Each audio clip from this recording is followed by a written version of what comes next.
America's Lance Armstrong is on the verge of doing what no Frenchman, in fact what no cyclist in history has ever done. And there's a good reason that nobody's ever done it. It's phenomenally difficult to be that dominant for that long. So all the indications, historical and otherwise, that if Lance Armstrong's going to make it 6 Tour de France wins in a row, he's got a huge job on his hands. Of course, he doesn't need us to tell him that. It's never been done. It's legendary, but I can't think about that. I have to think about, I mean, sitting here today, I have to think about the prologue. Okay, what's the prologue like? After that, I have to think about the TTT. And if we make it to the end and it shakes out that I win again, then, man, I guess I can comment on it then and say how I feel. But I refuse to think about that and put myself in that position now, because I think that's the worst karma you could ever create. And sort of, I mean, how the hell can you write your victory speech before you've ridden 3 weeks of hard bike races? And I'm not doing that. I mean, there's, especially this year, there's a lot of guys that are good, and it's going to be tight. So who, if anybody, can beat Armstrong? Well, while the American's going for his 6th win, Germany's Jan Ullrich will be trying to avoid his 6th second place in this race. The 1997 champion pushed Armstrong incredibly close last year, and he leads the pack of contenders again this year. I hope. I make good training before and I feel me good. I have a strong team and I hope I can win. Spain's Iban Mayo has already beaten Armstrong this year. In fact, he hammered him in an uphill time trial last month. But Mayo knows that beating Lance in June and repeating the trick in July are totally different propositions. Yo saldré con la aspiración máxima y veremos hasta dónde puedo llegar, pero bueno, yo tanto como ganar no diría, ¿no? Me gustaría a una etapa y estar en el podio, igual es más posible ganar, me queda un poco grande igual todavía. Armstrong's old teammate Tyler Hamilton is more upbeat about his chances. Hamilton finished an astonishing 4th last year after riding with a broken collarbone for 3 weeks. This year, he has a new team custom built to help him take on his old leader. My objective, the team's objective, is to win. It's clear. I'm confident. I'm confident in the team. I'm confident in myself. It really comes down to me. There's a lot. Certainly, there's a lot of pressure on me, but I feel like I have the best of everything. So now, no excuses now for me. Another US postal defector has joined the enemy this year. Roberto Arras used to be Armstrong's chief protector in the mountains. Now, as leader of his own team, the Spanish climber will be one more dangerous attacker for the defending champion to worry about. No lo sé. Venimos preparados para intentarlo. Hay muchos candidatos a la victoria. Vamos a intentarlo, al menos. Plenty of contenders then, but no doubt about the favourite. The bookies have got Lance Armstrong at evens to win a record 6th Tour. Jan Ullrich is at 9-4, then it's Tyler Hamilton at 4-1 and Iban Mayo at 13-2, before the odds start to lengthen with Roberto Arras out at 20-1. So those are the men Lance Armstrong needs to keep an eye on, and of course we'll be keeping an eye on all of them. Phil Liggett and Paul Sherwin will be in the commentary box, bringing you the race action every day. Ned Bolting has all the stories covered, and Matt Rendell will be waiting on the finish line to interrogate riders in the language of their choice before the sweat dries. And for a bit of expert analysis, I'm joined by the 3 fastest prologue riders in Tour history. Chris Boardman. Chris, 10 years ago yesterday, since you made your Tour debut in Lille, stormed round in a record speed, which only you've come close to since. This used to be your day, didn't it? It was very much my speciality. My whole year centred around this 10-minute block, and it always was. It had the beauty of being the only Tour stage that you were guaranteed to take the yellow jersey as well. Beautiful. Now, Lance Armstrong comes into this race as the hot favourite overall. We'll talk about the prologue a little bit later. We've seen there a few of the men who might challenge them. Can any of them actually do it? I think so. This year, of all years, Ullrich's in better shape than I think he's ever been. And if it isn't this year or next year, I think it's never for him. So he's certainly up for it. Lance, I actually watched him a couple of weeks ago in the Dauphiné, the 2nd biggest race in France, and he worked really hard and still got beaten by 2 minutes by Mayo. So I definitely think it's on the cards. Of course, you've got Tyler Hamilton as well. Tyler Hamilton also beat him in the Dauphiné Libre race, which is usually thought of as an indicator of form for the Tour. Some people think Lance was sort of bluffing there, keeping his best back. Well, I was quite lucky there to be standing on the side of the road, and I literally watched Lance come past just a few feet from me, and he was working hard. There was no faking it there. He was working hard, and he was 2 minutes down in a 15-kilometre climb.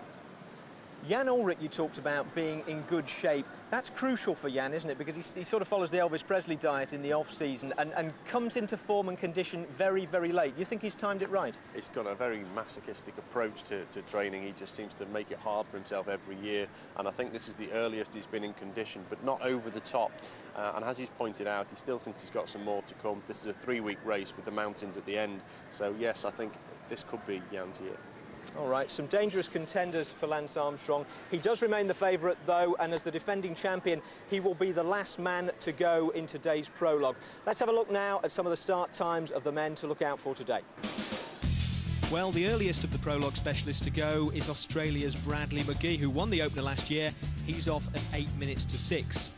Roberto Arras isn't one of the strongest against the clock, so he'll have to ride well to stay close to the other contenders. He goes at 3 minutes to the hour. 6 minutes later is the best chance of a French win today. Christophe Moreau might not be a bad outside bet. Then, starting at 6:05, it's the big four at 1 minute intervals. Ivan Mayo, Tyler Hamilton, Jan Ullrich and Lance Armstrong will roll down the ramp at 8 minutes past. Now, usually at this point, we'd be looking ahead to the start time and speculating about the chances of Britain's David Miller. However, as you might have read in the papers, the World Time Trial champion is out of this year's tour, having admitted to police in his hometown of Biarritz that he's used the performance-enhancing drug EPO. So while the rest of the riders were lining up here for their pre-race medicals in Liège, David had an appointment with a judge across the French border in Nanterre. Ned Boulting was there. After weeks of speculation about what David Miller had or hadn't taken, finally, just 2 days before the start of this year's Tour de France, here in this courthouse just west of Paris, the truth came out. Monsieur David Miller a été mis en examen par Monsieur le juge Palin du chef de détention de substances vénéneuses. Il s'agit des 2 seringues vides ayant contenu de l'Eprex, c'est-à-dire de l'EPO, qui ont été trouvées à son domicile de Biarritz. Il a confirmé au juge qu'il avait suivi 3 cures d'Eprex, d'EPO, d'une semaine chacune, en 2001 et en 2003. Et les 2 seringues qu'il détenait chez lui étaient une sorte de souvenir repoussoir de ces cures qu'il a suivies. So that was that. Out and quite possibly down too. His teammates arriving in Liège yesterday were still digesting the news. I haven't actually heard that news yet, but yeah, if that's truth, then shocked and yeah, feel sorry for Dave. It's a good friend of mine and always will be, and you know, think times like this is going to need more support than anything. So just thinking of him. But his team director was in a less conciliatory frame of mind. Aucune erreur, aucune ambiguïté ne doit exister. La tolérance et la position de l'équipe, c'est la tolérance zéro au niveau de la position de l'équipe et je resterai ferme sur cette position. Il dit que quand un coureur avoue s'être dopé, il est susceptible d'être suspendu. Alors c'était évident que dès qu'il faisait des aveux, il était sanctionné. Il ne pouvait pas être dans le Tour de France, c'est dommage mais c'est comme ça.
On these occasions, I think it'd be very difficult to do, but it's been done before. Now, in an ideal world, you'd have 100% foolproof tests and the presumption of innocence. here we've got David Miller confessing without ever having tested positive, and the Tour, on the other hand, sort of suspending the presumption of innocence and saying to riders, if you're involved in an investigation, we don't want you on the Tour. I mean, that's the worst of both worlds, isn't it? I think it is really what we're seeing coming out in both the press, the Tour organisation, even the legal fraternity. People are just showing their frustration that they can't actually find these products. It's so sophisticated now. And I think the only recourse that you have is to make the penalties so strong that the risk is greater than the reward. Now, you were a famously clean rider, but surely people are entitled to look at the sport now and say, well, who is clean? Well, I've done a number of interviews today with various press back in the UK, and that's exactly what they've said. They've said, well, cycling seems to have terrible problems. It's been going on for a number of years, and all you can really say at the moment is, well, yeah, I mean, we're working on it, we're fighting hard, harder than any other sport in the world, but we still have problems. All right, let's turn back to the racing now, and your speciality, the prologue. This course, it's got some cobbles on it. The weather's been a little bit rainy, a little bit sunny. Who do you fancy for this race today? I think largely, I'd like to see the winner coming from the main group that we've already been talking about. Bradley McGee is obviously the outsider, had a fantastic early season, very well placed in the Giro, did great performances there, but he's been quiet for a few weeks. He's off quarter of an hour before the others, so they're going to get an indicator. So if it isn't Bradley McGee, I think I'd put my money on Jan Ullrich.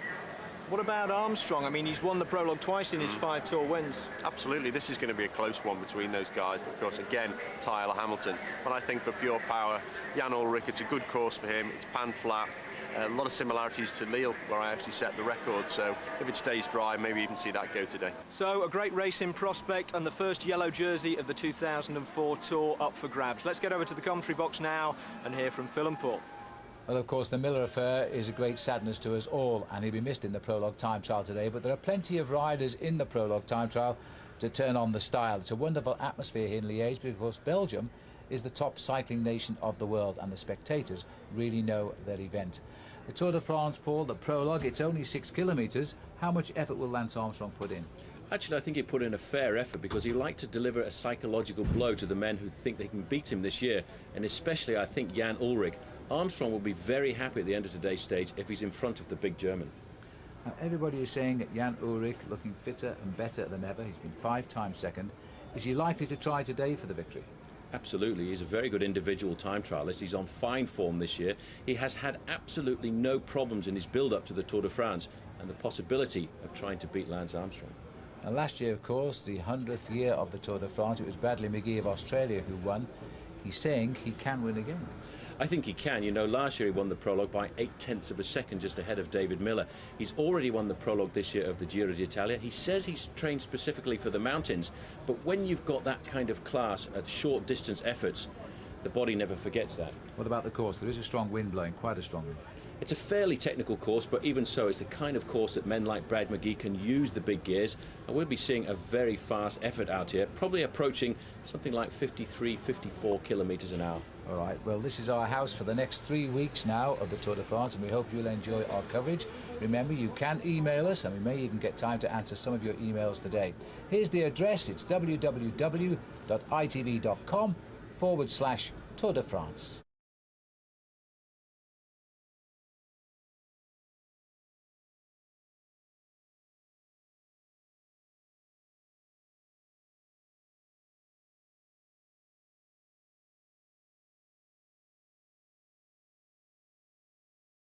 Back, it's the prologue of the Tour de France here in Liège, and we are just about ready for live racing. First, we're going to take a look at today's route. If you're not familiar with the prologue, it's a short individual time trial, 6.1 kilometres this year, with riders going off at 1-minute intervals and racing against the clock through the streets of Liège on what is quite a tight course. And the sad news is that one man's tour is over before he could even reach the start ramp. Matt White of Cofferdish, you can see his teammate Stuart O'Grady leaning over him there, came off as he was riding round this morning to familiarise himself with the route. The culprit, I'm afraid to say, was a television cable, not on the route, but just off it. Terrible for the Australian, who would have been in his first tour and instead headed off to hospital with a suspected broken collarbone. Amazingly, though, Cofferdish, who are having a jinx start to this race, managed to get on the phone to another of their riders, Peter Farazine, who lives 100 miles away from Liège. He got in his car, and 15 minutes ago, he found himself starting the Tour de France. Well, I'm glad to say everyone else so far has arrived and started safely, and the leader is this man, Oscar Pereiro of Tyler Hamilton's Phonak team. He came in with a time of 7 minutes 01:39, and as you can see there, he is at the lead. Oscar Pereiro in first place, second Angel Vicioso of Spain's Liberty Seguros team, Kurt Arvidsson, the Norwegian from CSC, in third, and US Postal's Vyacheslav Ekimov, Lance Armstrong's teammate, back in fourth with 7:09. That's the way things stand. It's not the way they're going to stay, though. Let's get out onto the course now and join commentary with Phil Liggett and Paul Sherwin. Now underway. This is George Hincapie now, rider number 104 in the start list today of 188. Hincapie riding his 9th Tour de France. More importantly, he is in this race as the engine room to try and steer Lance Armstrong to another victory in the Tour de France. He's a great bike rider, 29 years of age, 6'2". He weighs in at 174 pounds. He lives in Greenville, South Carolina, but I think, you know, it's in Belgium where he has laid the foundations, Phil, for some of his great performances.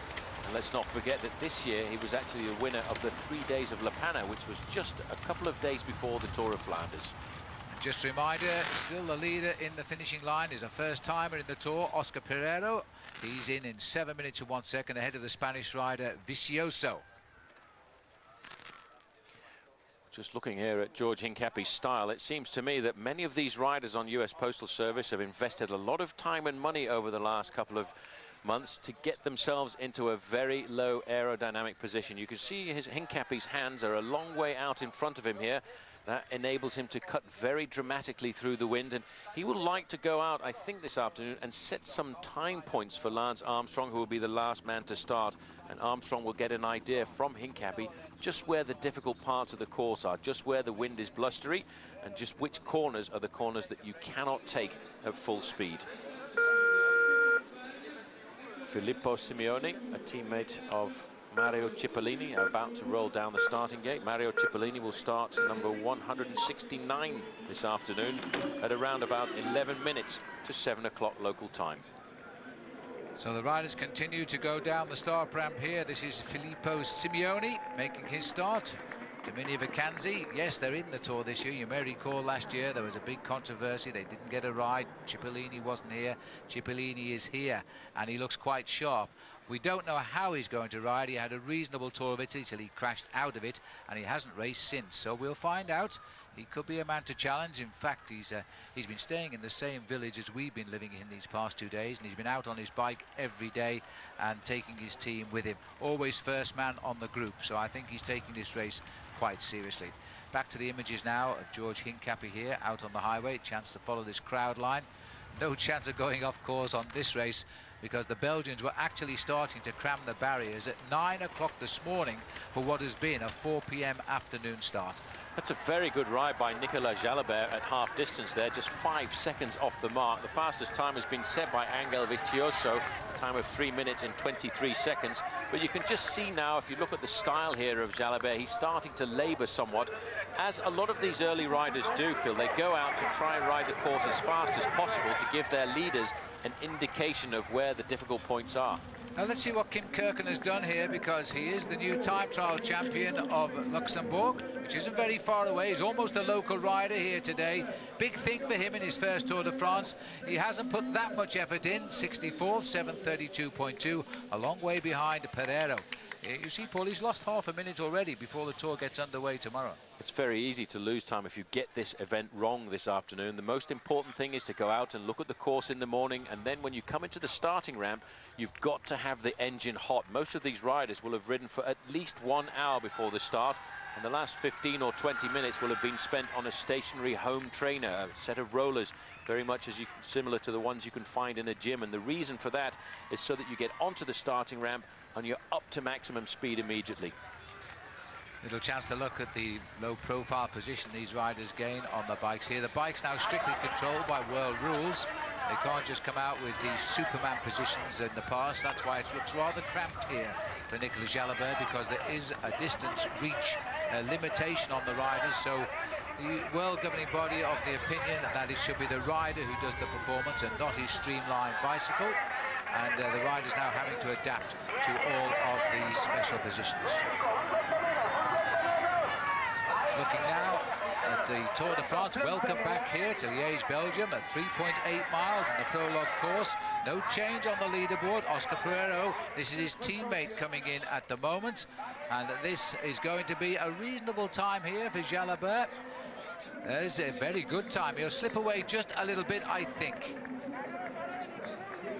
As he hits the line, Nicolas July Le Bourg is... oh, he hasn't hit the line. He's got to come round the corner, so he's slipping away now. It's always a long finishing straight. As he comes up, hits the line, 7:14, 13th place for July Le Bourg. But he'll be happy enough. It's his teammate Pereiro in his first Tour de France who is still holding at #1 position. And if you just caught a glimpse there of that average speed, it was in excess of 50 kilometers an hour. That's not far off 32 miles an hour, which gives an indication of the kind of times that men like Brad McGee are going to post in the latter part of this race this afternoon. McGee will start around about 10 minutes to 7 o'clock, and we're expecting him to put in a very rapid time trial performance. Men now starting to get up into the starting gate. That's Bram de Groot. He climbed up to 3rd place in the overall classification in the Tour de France a couple of years ago, but I think here he'll be trying to look after Levi Leipheimer. That'll be the aim of the Rabobank rider as he goes off now. And he's not far from his home country either, because the Holland is also just about 15 miles or 24 kilometers away from where this man is racing right now. So as they continue off, there's still no change in the overall leaderboard. Pereiro for Phonak, and remember, that's the team of Tyler Hamilton. The first time this team has been in the Tour de France, they've had a long-standing ambition to get here. For that reason, they bought Tyler Hamilton away from the side of Lance Armstrong, and now they're in the Tour de France. Here's George Hincapie powering on. It'll be good to see what sort of time George is recording here, and it's a good time, Paul. He still has a little way to go, but he won't be too far away from best time. He won't be very far away at all. The time he needs to beat is Oscar Pereiro, 7:01. It's a long way to the finishing line there from this final corner, but Hincapie is starting to straighten up now. You can see the pain on his face. He's trying to keep his tempo up. He's around the corner. It's going to be very close indeed when he comes up to the line, but he's going to just slip outside of that first place. He looks back to see the clock there. The clock has just stopped in a time of 7:02.89 seconds. Well, I think that's a superb time for George Hincapie. He was obviously racing for the win there, the best time, because he suddenly sat up and looked at the time. Just 1 second too slow for him, but he's second at the moment. Hincapie's face here, a picture of concentration as he looks back just to see exactly what time he did. It is nice to see the blue sky starting to open here above this first individual time trial in Liège, because in the early part of this week there's been serious threats of rain, and it is rather a tricky course in the wet. We're looking here at Bram de Groot, the teammate of Levi Leipheimer. Leipheimer will start down towards the end as the leader of his team, and he'll be starting at 7 minutes to 7 o'clock here local time in Liège. So this is Bram de Groot from Rabobank. There's still an awful lot of riders to have a go around the time trial course today, and happily we've had 1 or 2 rain squalls all day, but they seem to be settling now as we go into the early evening. It's just before 10 minutes to 6 here in Belgium, and usually about this time the wind starts to drop. That might favour the big boys when they go last tonight, and the sky does seem to be settling down, and the crowd are settling down too for what is still another wonderful hour plus of racing here around the streets of Liège. We stay in Belgium for a couple of days now, and you can bet your life these people are planning 3 days of following the fortunes of the riders in the Tour de France. Still the best time is Pereiro, 7 minutes and 1 second. George Hincapie has slotted in now in 2nd place. Vicioso is 3rd. Paul, we saw earlier at the beginning, even before the race started, Matt White crashed in training. He's broken his collarbone, which I find personally very, very sad, as you do. But it's more serious than that, because he's a personal friend of Stuart O'Grady, who is expected to do well, and Stuart relies on him heavily in the Tour, and he's gone. very much. It was an important part of the Cofidis team there to bring in Matty White. Matty White, let's not forget, for many years was a member of the US Postal Service team, and he was always counted as number 10 for the Tour. He never quite made it. He almost made it this time, but unfortunately he crashed just 2 hours before the start, and he was taken out with some pretty dramatic injuries, and that really is sad for that young man, because we wanted to see him ride the Tour de France this year.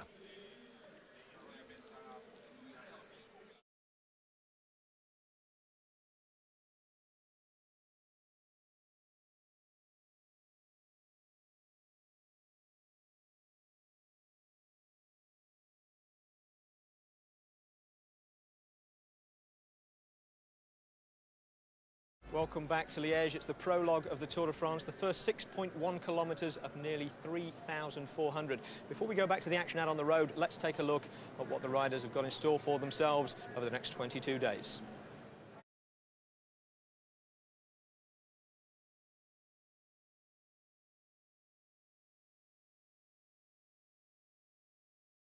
Well, the Tour will certainly be getting its money's worth out of Belgium. We're here until Tuesday with finishes in Charleroi and Namur before the pack heads back over the border into France via the bone-shaking cobbles of the famous Paris-Roubaix one-day race.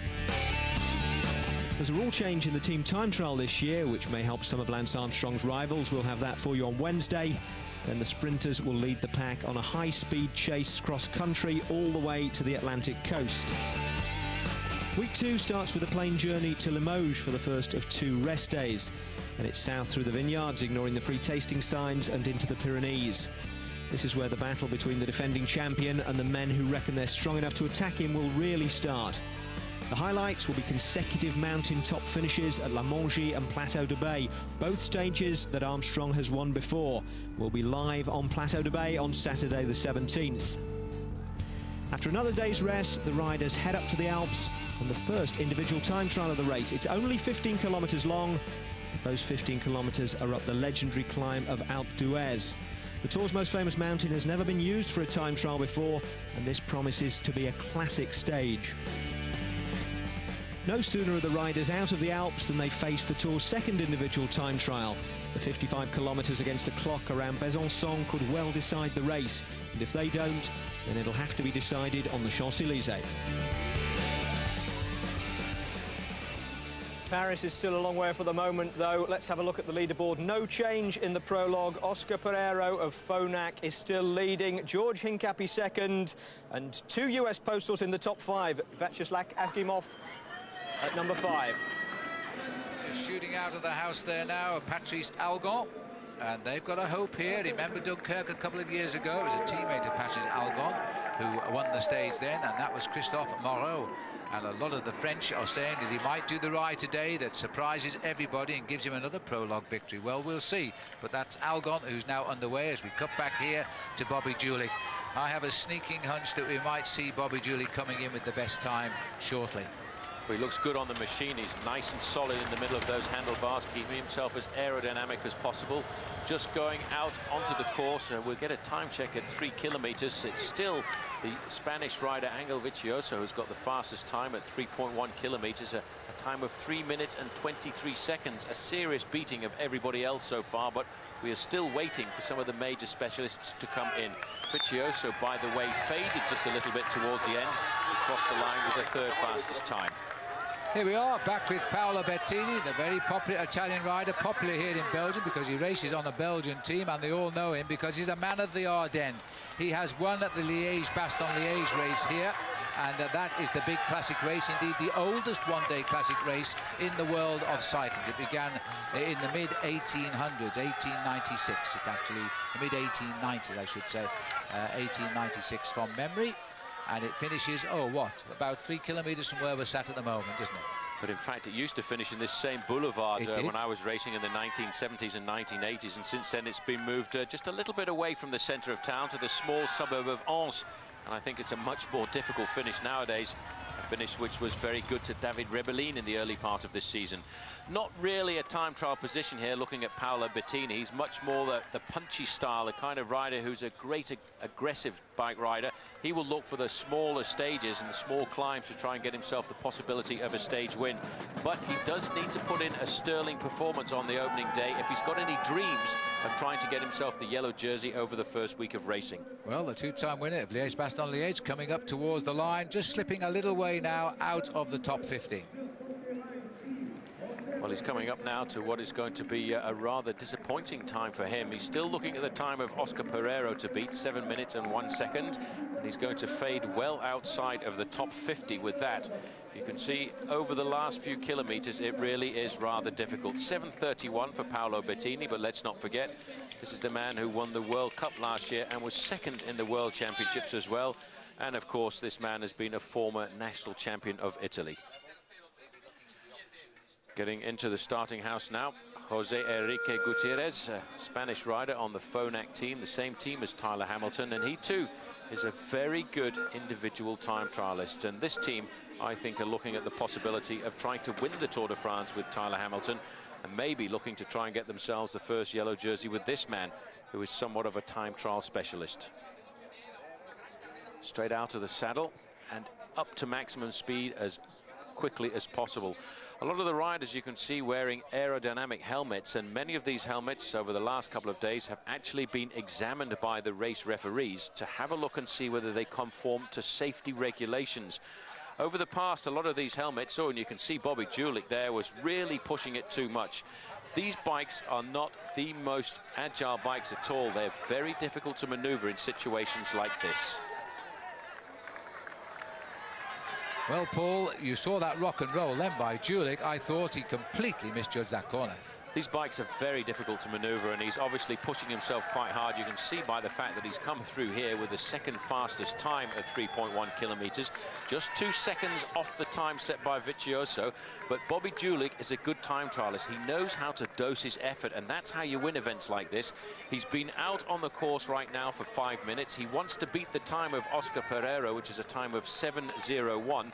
And these kind of times that Bobby Julich are posting could indicate that we're looking here at a new best time. Now, that would be a complete return to the top for Bobby Julich. That would be satisfaction big time for this man, who often feels that he's overlooked because of the big American names like Tyler Hamilton and, of course, Lance Armstrong these days. So he is fighting his way back in, not just to the world scene, but primarily into his own American scene. And I think he's doing a pretty good job this year because he is on top form once again. He's gone to the side of Bjarne Riis, the man who won the Tour de France, and now manages this team in 1996, by the way, that victory. And I think Bjarne has made Bobby believe in himself again. Another man that we could find doing very, very well. Don't forget, there's still other big Americans to go. Floyd Landis is one of them, as he will be making his start just about now. And I reckon a good time can be expected by him. This is Becker coming up towards the line, rocking and rolling a little bit here, Daniel Becker.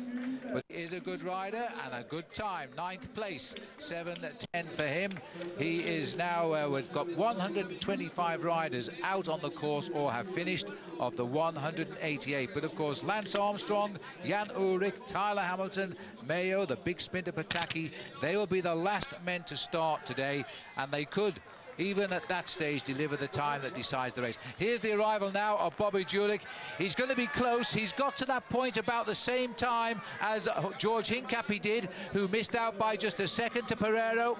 Now, can he lift it here? He's got a flick over to the right yet as he closes in. He's not got a lot of time left. It's going to be a desperate dive for the line, but it will be very satisfying if Julich can do it. He's going to come off this bend and lunge for the line. He'll be close, desperately close. He must push to the line now. He has gone out by 1.45 seconds, but he's gone ahead of George Hincapie.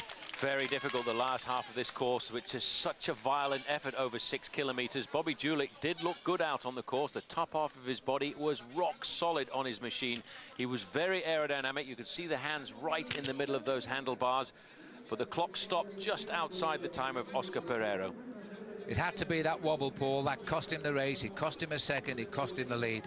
Situation now at the moment, Pereiro still leads with 7-1. Julich and Hincapie both in at 7 minutes 2 seconds by 0.05 of a second, by the way. Julich is just ahead of George Hincapie. That could be useful if it comes to deciding a race leader later on. But Pereiro is still the man on the top. Out on the course, this is Jose Enrique Gutierrez, a teammate of Tyler Hamilton, and he will also be trying to put a fast time in at half distance, but that was a very good performance by Bobby Julich, 2 seconds down at half distance, and in fact Gutierrez has gone through that half distance point there with the third fastest time, a time of 3 minutes and 26 seconds, just 3 seconds off the time set by Vicioso.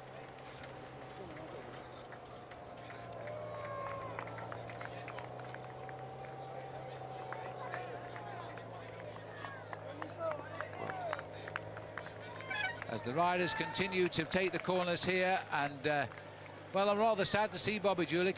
He definitely cost him that place because of the rock and roll on that left-handed bend. Those bikes, as Paul Sherman has said, are difficult to control, but these riders still running close. Nobody's getting close to Julich or Vicioso yet at the halfway check.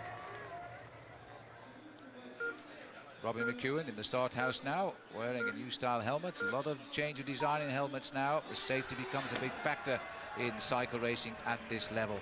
I must say this one looks rather uncomfortable. Doesn't look good at all. You can see the international governing body has tried to make these helmets conform to safety regulations, but they're not the prettiest helmets in the world, are they? Robbie McEwen will look to put in a fast performance because he, I would think, is nurturing dreams of possibly getting himself the lead in the first week of racing. There's some very flat stages and there's a lot of time bonuses out on the course, and that is obviously what he will be looking at, the possibility of getting himself the yellow jersey, but he would also like to win the green jersey, which he won a couple of years ago. Well, Robin McEwen, Paul, he'd be thinking of a good time here because he'd be looking down the road the next few days. If we go down through northern France, away from where he lives now, Belgium, he knows those roads so well because he's a sprinter. He'll snatch bonuses and hopefully he'll look for a yellow jersey early on. This is Salvatore Camesso. Former two-time champion of Italy, a very aggressive bike rider. He'll be looking for breakaways over the first week of racing here, or he may well just guard something back to try and look after Gilberto Simoni, the winner of this year's, the winner of the Giro d'Italia a couple of years ago, and in fact the man who was not able to rival his own teammate Damiano Cunego in this year's event. This man, though, is a man who could well finish off the individual prologue here because, after all, he went through the first time check 3 seconds adrift, and he has got the ability to finish it off nicely. Sorry for that little bit of picture breakup, but these are live pictures and the live link up to the helicopter and down to the finishing line, sometimes getting interrupted by the very tall buildings. Well, being urged all the way to the line here is Jose Enrique Gutierrez. He is a very good time trialist. Well, there's proof of that. He might split the Americans with this. I don't think he'll get to Pereiro's time. In fact, I don't think he'll get to the top 3 now. He'll need something rather special. He was only a second slower than Julich, though, at the 3.1 kilometre check, but he slowed down quite a lot coming up to the line. 4th place for Gutierrez, still a very good performance. Good performance. It's also good for Team Phonak, because let's not forget, in a couple of days' time, there's the team time trial, and the position of the team time trial start is the position of the riders in the overall classification, and that is going to be very important. If you can start in the last position, you get an idea of what the teams in front of you are doing out on the open road, which is why a lot of these times are being posted by teams to try and get themselves the lead in the team classification. This is Bernhard Eisel here from the Française des Jeux, FDJ.com team. He's an Austrian and a pretty good sprinter. We could see him mixing it with the best from tomorrow onwards for a few days anyway. Well, he might be told to look after his own teammate Baden Cook, because Baden Cook is the defending champion in the green jersey points race, and I would expect he will be looking to try and win that for a second year in succession. There's going to be some rip-roaring sprints over the first week of this race, and I do hope in the back of my mind that Mario Cipollini gets his chance to get himself a stage win. He's been away from the Tour for many, many years, and he has been one of the most dramatic sprinters we've seen, and it's good to see him back at the Tour de France. And big question mark, I would say, over Cipollini's ability. He'll come up against Robbie McEwen, who McEwen has had a very good start to the season. He's an excellent sprinter, McEwen. Concentrated there, you can see him just trying to get as much oxygen into those lungs as possible. It's a difficult discipline, this, for the sprinters, because they certainly do not enjoy riding without somebody leading them up towards the finishing line. This is Floyd Landis now. Landis still A little bit upset by the fact that he was beaten by his teammate Lance Armstrong in a very early season individual time trial in the Tour of the Algarve. Armstrong beat him by 1 second. The time to beat is Oscar Pereira. He's gone outside of that. I don't think Floyd Landis will be nurturing too many thoughts of an individual win for himself, as he's gone there into 7th place. So Floyd Landis, I think that's a pretty good ride by Floyd, Paul. He's not here to win the Tour. He is a very much appreciated rider, I think, for Lance Armstrong.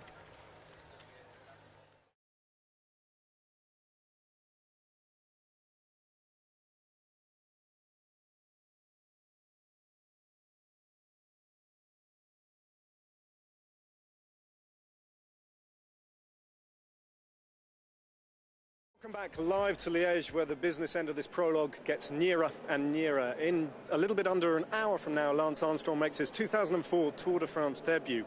Now, as you may be aware, in the autumn of last year, Armstrong split from his wife Kristin, and the new lady at his side is none other than the American singer Sheryl Crow, making a formidable celebrity pairing to match the likes of Posh and Becks, though possibly with fewer tattoos. Well, earlier on this morning, I caught up with Sheryl Crow. She's in Belgium, she's at Armstrong's side, and she's prepared to cheer on her man.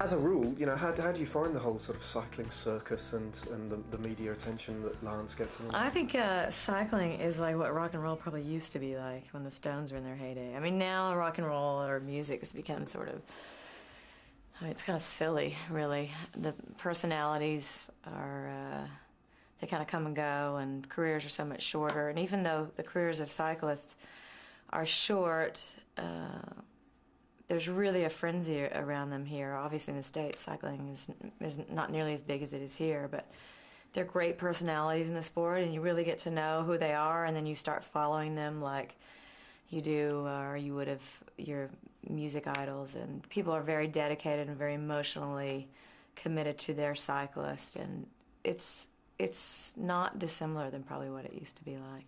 Yeah, and the big names, and Lance is obviously none bigger really, are sort of fated like rock stars, aren't they, over here? Yeah, and I think with Lance's situation, he has the opportunity, and certainly the capability, but the opportunity now to do something that's never been done before, and that's, I think, as history goes and as originality goes, there's nothing like doing something that's never been done. I mean, it's something I think that the human spirit strives to do, to sort of beat mortality that way, to leave something, to leave a mark behind. And I think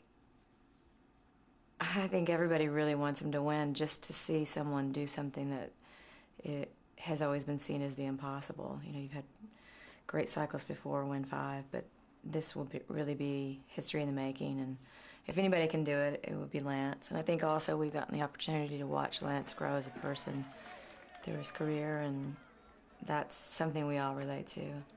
Sure. So what happens now for you, Sheryl? Are you gonna? How long are you gonna be at his side throughout this tour? I mean, presumably not the whole month. I can't be there the whole month. I mean, it's almost physically impossible to be on the side of the road everywhere, and I definitely am gonna be.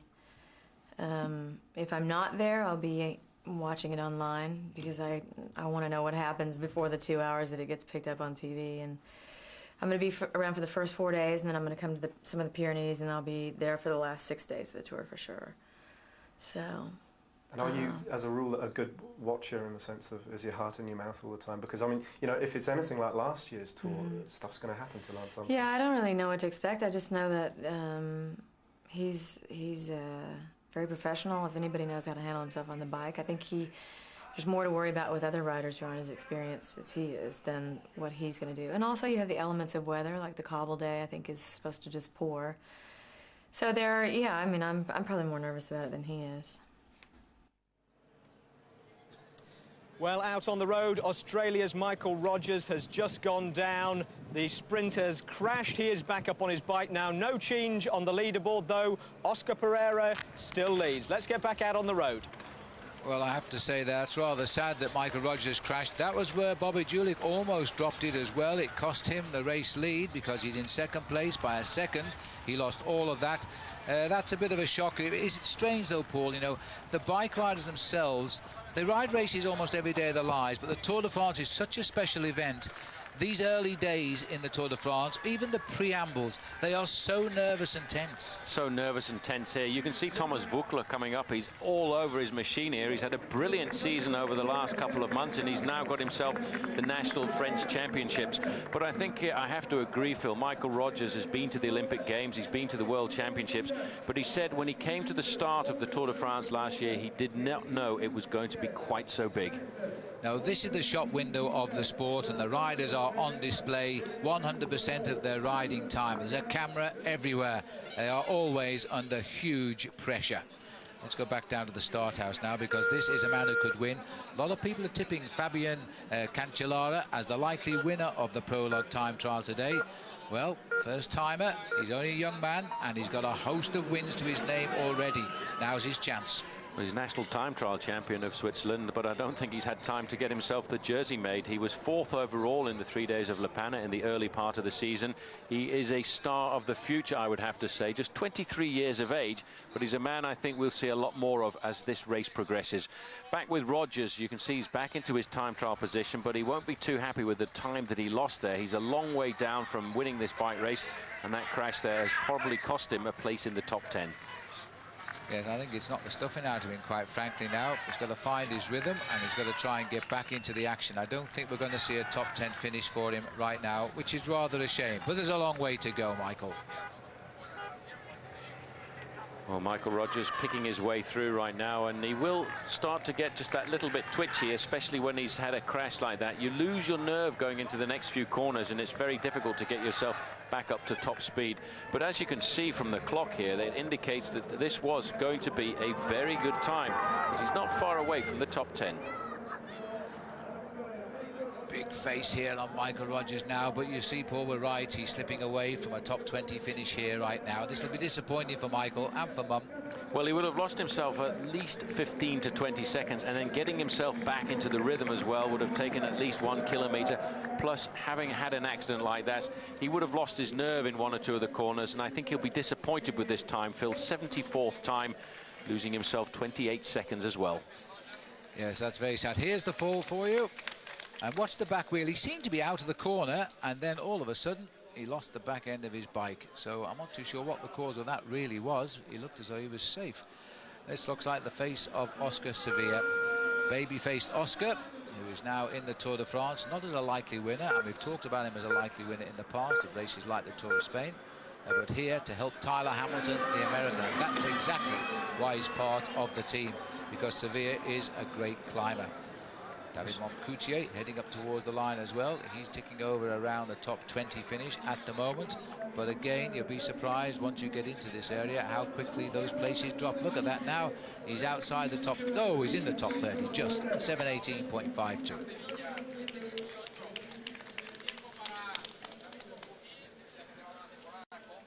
We're looking here at the riders from Team Phonak. This is Oscar Sevilla, wears number 29. He's an excellent bike rider, and I think Team Phonak over the last couple of years have seriously put together a strong team, and it's the team strength that may well be the thing that will rival Lance Armstrong when we get up to the big mountain stages. And Tyler Hamilton really believes he's got the ability to win this bike race here. Oscar Sevilla looking very good. This is the new champion of Germany just rolling away. This is Andreas Kloden. And Andreas Kloden got his title just about a week ago before the start of the Tour. This man a couple of years ago we thought was going to be a star. He seemed to have disappeared, and then this year there's been a renaissance. Absolutely. Here he is back now as the time trial champion of Germany. He got a medal in the Olympic Games in Sydney, and we're back in Olympic year. But really, after that ride in Sydney, we never heard too much of him. Jens Voigt, I think, can deliver a good blow. Just checking on the... In fact, he's gone through equal third at 3.1 kilometres, and he's got a real good chance because the people ahead of him at this point all made mistakes in the last sector of the course. If Voigt gets round that dangerous corner in one piece and without losing time, we could be looking at the new leader. He's a great bike rider, a very popular bike rider in cycling circles here, Jens Voigt as well. He's gone through with the third best, well, equal third best time there as he goes through that time check at 3.1 kilometers. But he's the kind of rider who will not fade towards the end. He's a powerful bike rider. So too is Mikel Pradera, used to ride for Team Once, now rides for the new replacement team for iBernesto.com, Il Baleares, the Balearic Islands. He too is putting in a good ride as he comes up. He'll finish himself inside of the top 30. Well, that's a fair ride for Pradera, 29th for him. He'll be happy enough with that, but I have a feeling we're going to see a change in the leaderboard for the first time for a long time when Jens Voigt gets here. But he's got to do it well. Cancellara now is thrown in a spanner because he's gone through with the best time. He's riding behind Voigt, so at 3.1 kilometers now, Cancellara has gone through a massive 4 seconds quicker than anyone else as Jens Voigt now lines up for the finish, not knowing what Cancellara is doing. This is going to be a good time and a best time for Jens Voigt. He never lets you down, this very affable German, speaks fluent English, albeit with an Australian accent. He used to race for an Australian team. Here he comes now, up to the line. It's going to be very tight. It should be enough. Oh, he's lost it by 0.02 of a second. 0.02 of a second in arrears for Jens Voigt. That is such a shame. That is the lunge to the line. We shouldn't take sides when we're commentating, but we do enjoy commentating on Jens Voigt. Well, this is the man that has set the fastest time out on the course, Fabien Cancellara. He's been tipped for greatness, this young man. He's a Swiss rider on Team Fassa Bortolo. He has the fastest time at 3.1 kilometers, 3 minutes and 19 seconds. And that is going to be the one to beat. This is a great ride. You can see he's a very strong bike rider there. He's right on the front end of his saddle, trying to keep that big gear ticking over. A couple of years ago, when he was riding for Team Mapei, he had 11 wins in the season. He's inside now the Flamme Rouge, the final kilometer, straightening up for what is going to be the possibility of a brand new best time. The time to beat is still Oscar Pereiro. That is a time of 7 minutes and 1 second. Well, we're looking now at Fabien Cancellara here, Paul. He has, he won't know, of course, the drama at the other end with Jens Voigt just losing first place by 0.02 of a second. Whatever did we do without the clocks in the old days with the old finger and thumb and the stopwatch? Because there's no way we could split these riders without the electronic timing these days. Cancellara has been talked about by a lot of people as the one man who could challenge the big boys in the prologue time trial. And I think they may have just reason to do that now. We expected this man to put in a fine performance, and look at that. He's well inside. He's the fastest man to that corner so far, and I think he's not going to fade at all. He's a very big, strong bike rider. Phil, this is a new best time. This is a new best time, his first ever day in his first ever Tour de France. He's on top of the leaderboard, 6:50.93. That is a superb time, and that has put him way out in front. 11 seconds faster than anybody else right now. Look at the face, look at the power of this man. He's got his hands on the outside of the handlebars. He's pulling on those bars, tugging to get as much energy from the top of his body as is coming out of his thighs as well. Inside of 7 minutes, he's the first man to do that. Well, there's a clever man that can do that and hold it straight for such a long time. But I'll tell you that Cancellara, at 23 years of age, is the next sensation to come into the Tour de France. He now leads by 11 seconds from Oscar Pereiro. Jens Voigt holds in third place in the same time as Pereiro. The two Americans, Julich and Hincapie, drop down to 4th and 5th. And don't forget, all the big names who we see as future favourites to the Tour de France for final victory have yet to start. A lot of big names. We haven't seen all the top men yet. We're looking to wait and see men like Mario Cipollini come out. Obviously, the big favourite, Bradley McGee. He doesn't start until 8 minutes to 7 o'clock local time here in Liège.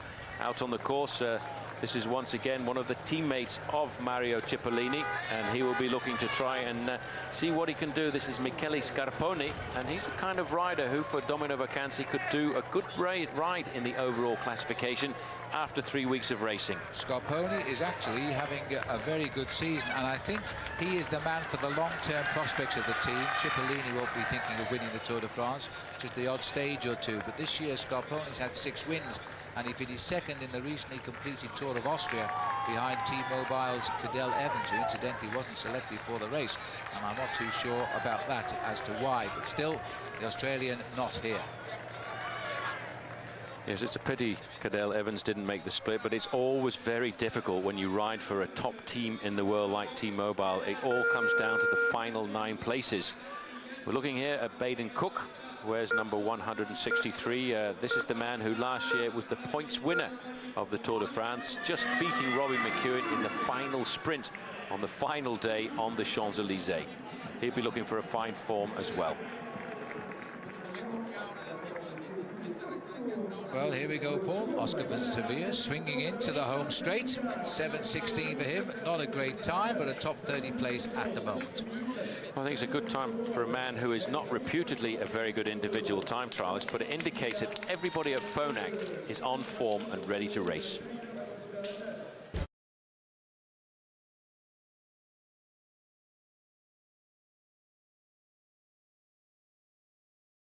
Le Tour de France on ITV, sponsored by Michelob Ultra.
Welcome back. Fabian Cancellara of Switzerland is leading the prologue, but all the big guns, of course, are still yet to come.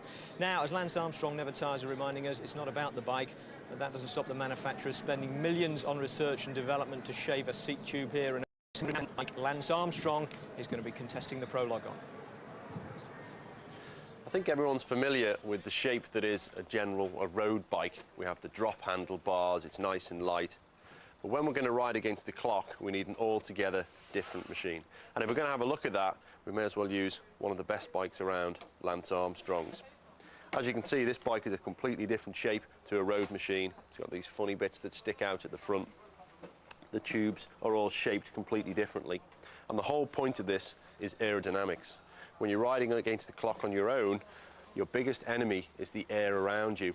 You put your hand out of a car window and move it from this position to this position, you can feel the difference. So imagine how much difference the whole bike is going to make. Well, this one here, everything has been tucked away as far as possible. All the cables are sent through the frame to keep a nice, slick shape. And this, the handlebars, is probably the most important bit of the whole thing. These little things here were actually came from the sport of skiing, and they allow the rider to get a very tucked, small position, so they present a very small frontal area. You can see Lance has taken every detail to heart. Even the shape of the brake levers has been carefully filed down, so from the front there's absolutely no extra area that isn't needed. So rather than having spokes where they're going to hit a lot of air and cause a lot of turbulence, for the time trial bike we use a disc wheel which cleans up the air as much as possible. We can't always do that in the front of the bike because we have problems with crosswinds, so that's going to push the rider's steering. So we make a compromise and we have one of these, which is a bladed wheel. This is like an aircraft wing shape and cuts through the air. So together these wheels really reduce the amount of turbulence and the amount of drag that the rider has to push through the air. Even the chain rings of this bike have been made out of a solid piece to try and smooth out that airflow. One of the things that has really come on in bike technology in the last few years is the gears. You can see here we actually have 10 cogs at the back now. So together with the 2 chain rings at the front, we've now got a selection of 20 gears that are possible. Now in this prologue time trial, I can't see Lance using more than just 2 or 3 of those gears because it's such a flat event.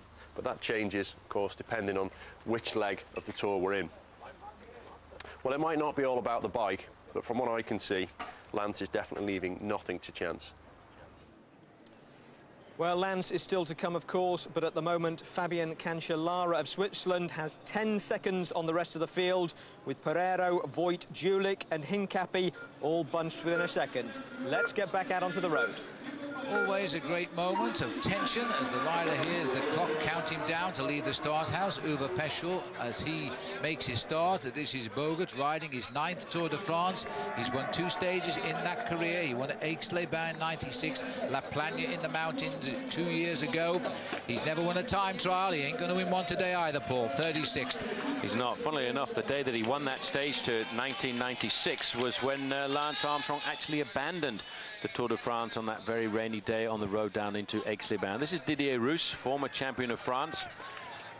Not putting in too fast a time. Still the 2 fastest times at half distance and the finish line are Fabian Cancellara, the Swiss rider on Team Fassa Bortolo.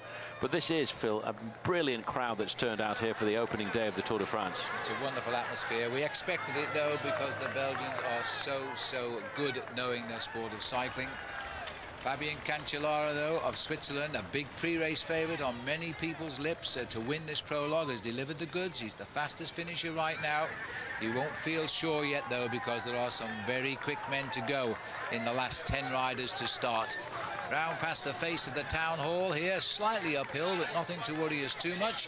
And looking straight ahead there, those black crowds are looking ominous. And if it rains on this circuit in the last half hour, that will throw this race on its head. Absolutely upside down, because the big men like Armstrong, Ulrich and Hamilton will not want to take risks on these corners. These corners we're looking at here, you can take at full speed in these dry conditions, but if there's a coating of rain comes down onto the summit of these cobblestones, it will be extremely slippery. That's what the crowd looks like at the side of the road, and they're cheering on all of these bike riders. We're looking here a little bit further down at Igor Gonzalez de Galdiano. He's inside of 2 kilometers to go to the finish. Let's not forget this man has worn the yellow jersey in the Tour de France a couple of years ago, and of course finished in 4th place in the overall classification of the Vuelta a España last year. He's also not scared of a prologue.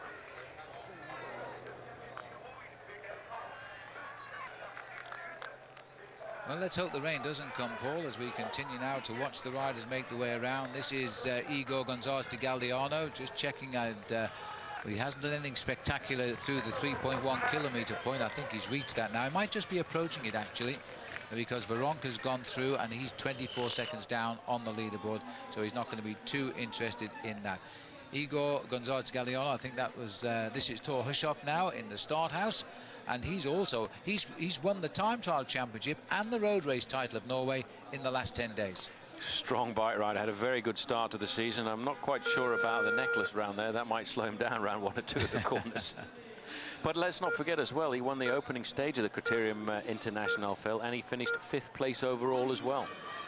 That's right. He is the reason, I think, that Stuart O'Grady left Crédit Agricole, the Australian, because they were becoming rivals rather than friendly teammates. O'Grady now riding this race for Cofidis. And let's not forget that Stuart O'Grady has lost his mate and his confidant. Before the race started today, Matthew White crashing, breaking his collarbone, and is out of the Tour, replaced within 2 hours of the start by the Belgian rider Peter Faderzijn. Desperately bad luck. Now a little bit of adjustment going on here, and I'm just wondering, Paul, that they're making this, they're taking all the air pockets out of the suit. Mario Cipollini, I think they may well have decided that Mario Cipollini isn't allowed to ride in this new suit that he's got, so I think they're going to make him cut off the bottom half of the suit. This man is the master showman. He's won a stage in the early part of this season in the Tour of the Mediterranean, and he always comes out with something to make the judges a little bit upset. I tell you, Paul, Spider-Man 2 just hit the airwaves, and it looks as though they've just lost their star Spider-Man there. Anyway, he's getting ready for the start, of course. Big Mario never lets us down, as Igor Gonzalez de Galdiano, formerly 2nd at Dunkirk in the prologue. Not so today. Just look at the average speed, though, 31 miles an hour, 50.9 kilometers, 32 miles an hour, that, as he comes in, just pierces the top 10 for the moment. As the riders continue to go thick and fast, the big names, of course, are very much still to start. Well, this is a man we haven't seen for a couple of years. This is Aitor Gonzalez. He was a man who many tipped to be the big winner of the Tour de France a couple of years ago, the super challenger to Lance Armstrong. But it's easy to make the claim, but what you have to do is back it up. This man also had a very solid Tour de France last year, Haimar Zubeldia, who was going to be this year, I would think, a serious ally for the Euskaltel-Euskadi team leader Iban Maia when we get up into the big mountains.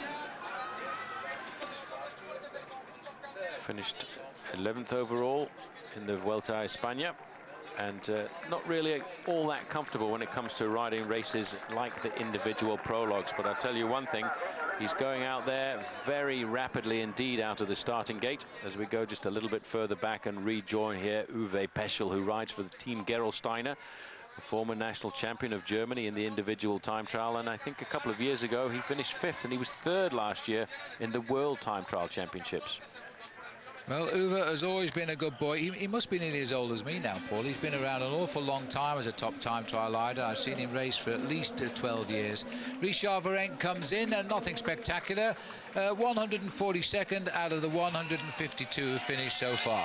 I don't think he'll be too upset about that. After all, he does not enjoy the individual time trial. He will be thinking about the mountains which loom up in the 2nd week of racing when we get down towards the Pyrenees. Uwe Peschel, he hasn't posted anything very remarkable at 3.1 kilometers. Still the fastest time, Fabian Cancellara. And still Cancellara at the finish line, Phil, is the only man to get inside of 7 minutes. Yes. With a time of 6 minutes 50 seconds. Well, as we look again on the beautiful River Mars here, Peschel's ridden the Tour de France only once before, by the way, and that was last year, and he crashed on the 19th stage, desperately unlucky. He was 2 days away from the finish in Paris, and out he went. He's back to have another go.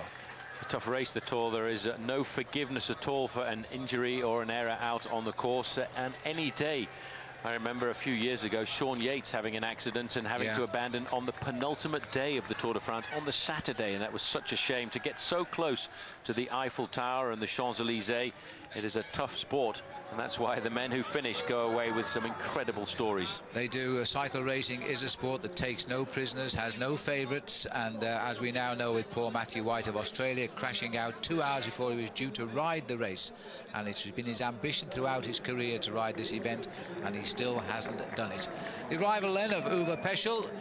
As he is a great time trialist, he's not going to be too disgraced by his ride here, but he is going to be a little bit of a way off the leaderboard, almost half a minute down on Fabian Cancellara. Well, I expected a slightly better ride by this man, but you know, it's all a question of the final preparation into a race like this. You've got to be exceptionally hot. You have to have the heart rate up to around about 160. Looking here now, this is a possible surprise here as Gutierrez comes up. He's well inside of some of the fastest times. He didn't figure very highly at the midway checkpoints, but it's all a question of how you can handle the last 3 kilometers of this race. The time he wants to beat, in fact, has just slipped by the time of Fabian Cancellara. And Gutierrez is going to do a pretty fine performance here. He's going to go second. He'll stop the clock inside of 7 minutes. The second man to go inside of 7 minutes. That's a pretty impressive ride too. But this is the man we are all waiting for. Mr. Lance Armstrong, the 5-time winner of the Tour de France. The last few moments of preparation. He will start here in Liège at 8 minutes past the hour local time. Just 1 minute behind Jan Ullrich, the man who this year feels he has got the better of Armstrong. Armstrong has put everything to one side to try and make sure that he can win this Tour de France for the 6th time, and that would put him right up amongst the legends. He'll be the only man ever to have done that, and that will be rather a remarkable performance. But there's some pretty fast times starting to come in now. Carlos Sastre of Team CSC. He's looking to challenge the time of Cancellara. It's going to be a very difficult time to beat, 6 minutes and 50 seconds, but the fast times certainly are starting to roll in. Sastre from Spain won a stage in the Tour de France last year, and as you can see, he's got a pretty good ride there for a mountain goat. He's going to take 9th place at the moment, 7 minutes and 5 seconds. Thor Hushovd, by the way, the Norwegian national champion, has just gone through with a pretty fast time, and he's just 3 seconds off the mark. But next man into the starting gate, Super Mario Cipollini. There we are, Paul. Spider-Man in disguise. Mario Cipollini in the start house there. And this coming up now is Thor Hushovd. And Thor Hushovd, the champion, double champion indeed, road race and time trial 10 days ago for Norway. He's going to give this an inspired finish. It's going to keep him in the top 10, I think. He's pushing it. He wants to get himself close to the top end of the leaderboard, because this man too is also a very rapid sprinter, and he will look for time bonuses out on the flat stages. Inside of the top 5, third for him, just outside of 7 minutes, 7:00.97.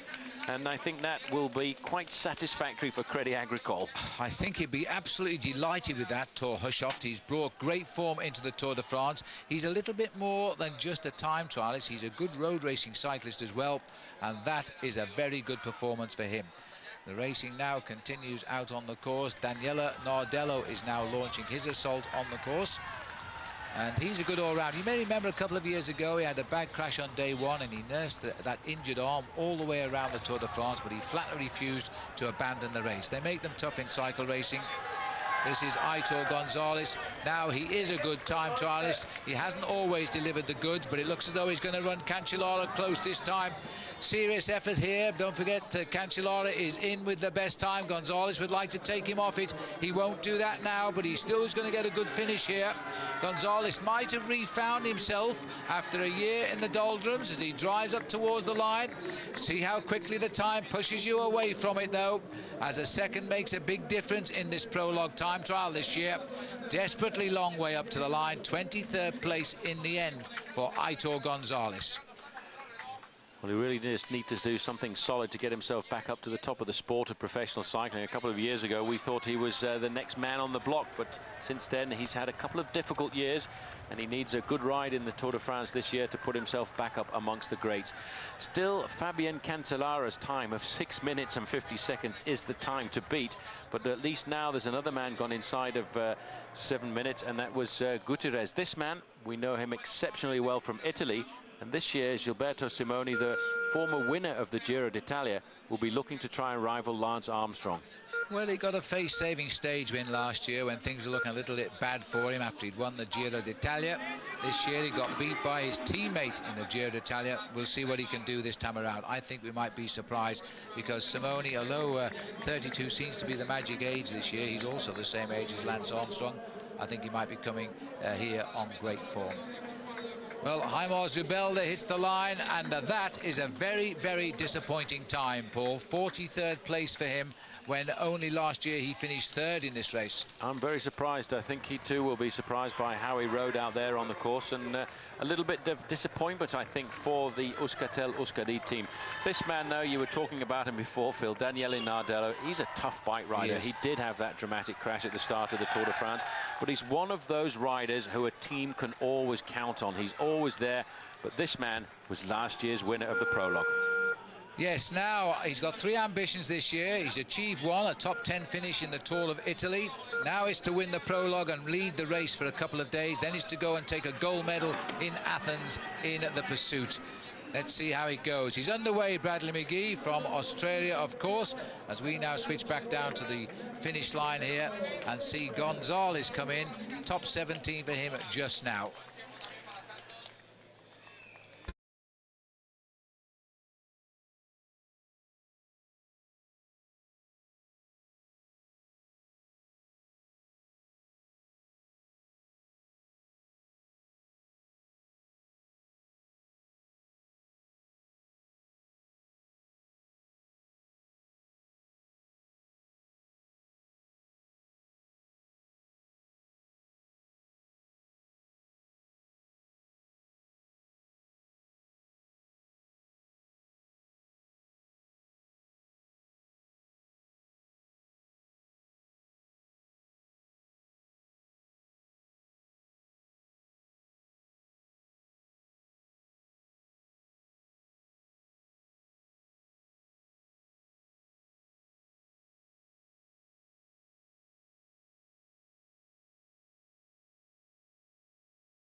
Fabian Cancellara, the young Swiss rider, is the leader of the prologue, and Chris coming in, he was a name on absolutely nobody's lips. Well, Tour de France always throws up some surprises. Perhaps we've seen another rider of the future. Talking about surprises, the weather is starting to get a little bit threatening. If it starts raining, how is that going to change the character of this course? Well, it changes a lot, and I've just noticed now here, it's only just starting to spit. I thought they were going to get away with it. The back half of the course, favourite Bradley McGee, is now riding on some wet roads. And if it does get wet, Lance Armstrong and Jan Ullrich presumably are going to tiptoe round. Well, they're going to have to be careful. I think what makes it extra dangerous is there's a section of the course on some cobbles that it is quite possible to ride it at full speed, but it's going to be a gamble. All right, one way or another, it's going to get interesting. Brad McGee, one of the other favourites, is already out on the course, but at the moment, as we say, Fabian Cancellara leads from Torhushoft. Let's get back out on the road and rejoin commentary. Well, I think, you know, Paul, talking about Bradley McGee there, he's been doing specific training for the high mountains, and it may well have blunted his pure speed, that's making perhaps a little excuse for him, but that's the only reason I can think. As we swing back now to the start house, Tom Boonen riding his first Tour de France, another man that left the side of Lance Armstrong, and this year is having his best season. He might well be the best Belgian rider to ride this race. Did you hear the cheers then from the home crowd?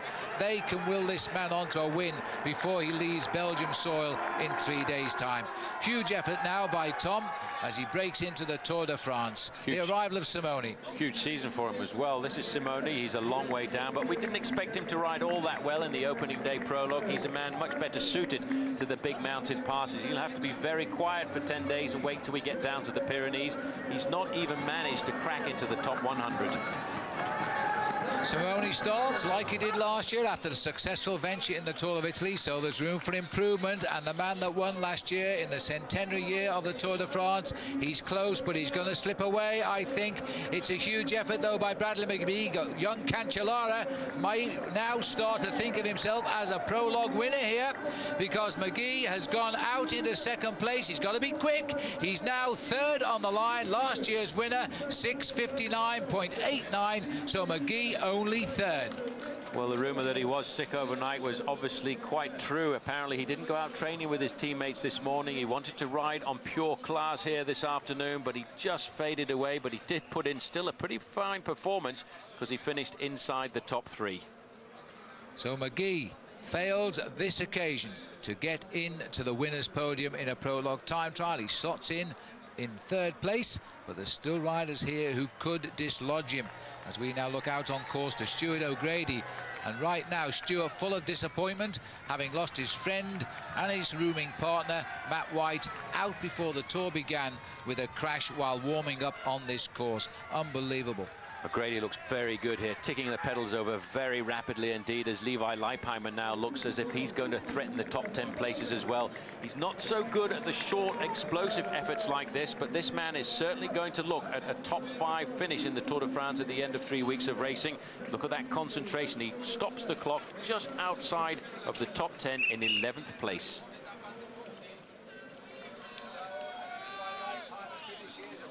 Leipheimer crashed out of the Tour de France last year on the opening stage as we go out to join the French favourite, Sylvain Chavanel.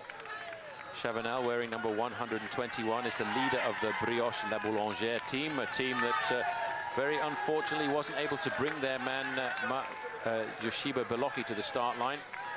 I think many of the big heroes here will be actually looking at the skies right now and wondering just whether or not this rain is going to keep away to prevent the big stars who start in the last 4 or 5 places from getting around these corners at full speed. Well, Sylvain Chavanel, top Frenchman there, as we quickly swing back to the Spanish colours here of the new champion of Spain, Francisco Mancebo. We missed the start there of Georg Tochnig of Austria. He's already gone. Mancebo chases out of the start house. Sylvain Chavanel already into his 4th Tour de France, and his worst finish 65th, his best 36th. Some room for improvement there for him. Laurent Brochard, an old hand at the Tour de France, just a middle-of-the-road ride for him, 7:17. But the thing is, a low 50th, he hasn't lost a lot of time, and that's the important thing. Lost himself 27 seconds. Looking a little bit further down the road here now at the leader of Liberty Seguros, Roberto Heras. We've been used to seeing him over the last few years wearing the US Postal jersey colours as a teammate of Lance Armstrong. Now he starts the Tour de France as a possible winner of this event. I'm delighted to say the rain that did start seems to have gone away again, so let's hope the roads dry very, very quickly now. Ivan Basso, another rider, some are saying he will challenge in the Tour de France this year. And a lot of hopes are pinning on him, especially by his team management from CSC, which is Bjarne Riis. 4 Tours de France by the time he gets round to Paris for him this time. Basso looking very good indeed as he gets out there, taking it up to maximum speed as quickly as possible. We're really getting up to the top names now. The next man to get into the starting gate will be Christophe Moreau, followed by Alessandro Patacchi, followed by the big names, Iban Mayo, Tyler Hamilton, Jan Ullrich, and last man to start will be Lance Armstrong himself, wearing number 1. The big question is, will he come out wearing the yellow jersey as last year's defending champion, or will he decide to wear his own team strip and there try and get himself the lead in the yellow jersey later on in the event? Christophe Moreau has had a superb season this year. He was the winner of the race that replaced the Grand Prix du Midi Libre, the race called the Tour de Languedoc-Roussillon. The man who won a stage there was Lance Armstrong, but Moreau this year feels he's got a serious chance of getting himself onto the podium at the end of the race. Well, Chavanel has faded a little bit. Everyone's still now starting to think that this time of Fabian Cancellara is going to be a difficult time to beat. Now looking out at the Crédit Agricole man here, Christophe Moreau, having made his start. Happy days for him came in the year 2001 in Dunkirk, where he was the winner. Igor Gonzalez de Galdeano was second, and a certain Lance Armstrong finished third. And we all know who won by the time we got round to Paris. But Moreau's had a very good season this year. He wears your favourite number on his back as well, number 51. He's had a good season. It started off with a win in the Trophée de Grimpeur. This man has been the most prolific winner on the season this far. Alessandro Patacchi, he won't be too worried about the prologue, but he will be worried about getting onto the flat stages because he is having a superb season. 16 wins so far this year. To go on top of 30 last year, he's becoming the top sprinter in the world. Well, this man isn't sprinting it too hard. This is Heras. He's such a great mountain climber. You can see by the body weight of him how well he should be able to climb those high mountains. But his body weight goes against him as he hits the line there. Only 93rd, 7:27, concedes 36 seconds, and it could be a lot more if Lance Armstrong can produce a great ride now. He could go out tomorrow with nearly a minute in hand over one of his big rivals, and that would be a huge bonus. And I'm sure Lance Armstrong doesn't need reminding about that.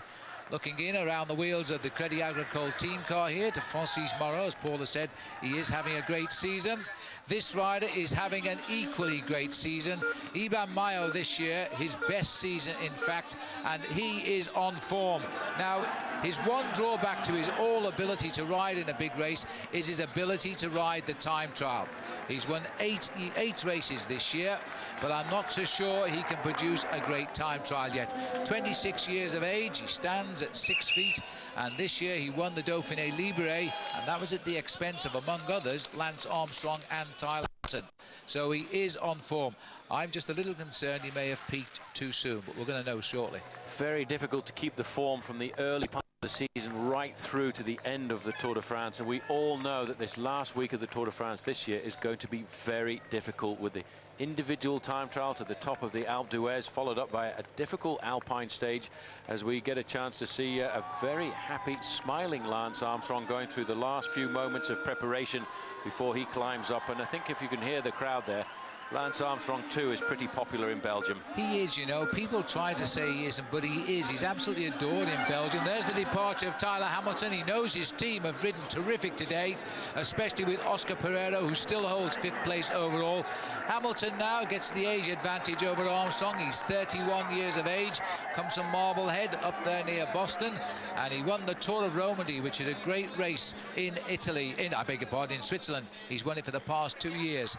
Now, as we swing back out onto the course, we see the curly locks here of Iban Mayo.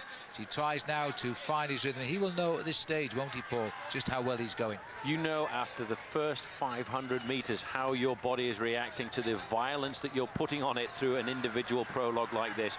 And if you're not flying along at 1 kilometre, this 7-minute effort really does hurt. Jan Ullrich, he says, I'm tired of finishing second, and he knows better than most. He's done it 5 times. It's a long time since he won this race in 1997. I don't know if you can hear the crowd, but we can. They are screaming at Jan Ullrich. He is the pin-up boy of world cycling. They say he has more talent in his body than any current cyclist. And one man to add to that is Lance Armstrong, who has always regarded this man here in pink and white of T-Mobile as the most talented bike rider on the circuit. He is a powerful bike rider. He came from an East German upbringing to win the Tour de France a few years ago, but since then he's been dogged by illness and injury and defeat as well, 3 times at the hands of Lance Armstrong. And you're right, Phil, this year he doesn't want to be beaten again. He wants to be the #1 dog. Well, he's on his way, Jan Ullrich, and that means there's only one man left to start his test now, and time is nearly up. Armstrong is in the start house. We'll see him very shortly. Ahead of Ullrich is Hamilton. Ahead of Hamilton is Mayo. Behind them all is Armstrong, almost impervious to the noise going on about him as he now concentrates. The countdown. Armstrong launches into his Tour de France. Will it be a record-breaking race for him? He looks for win number 6. He says, I'm not thinking of Paris. I'm taking this day by day and assessing it as I go. Well, he's off. Well, he's off. There's a huge crowd cheering for him as well. We can see Mancebo, not a great individual time trialist. This little man is more at home in the big mountain passes. He crosses the line a long way down in 84th place, 7 minutes 23 seconds.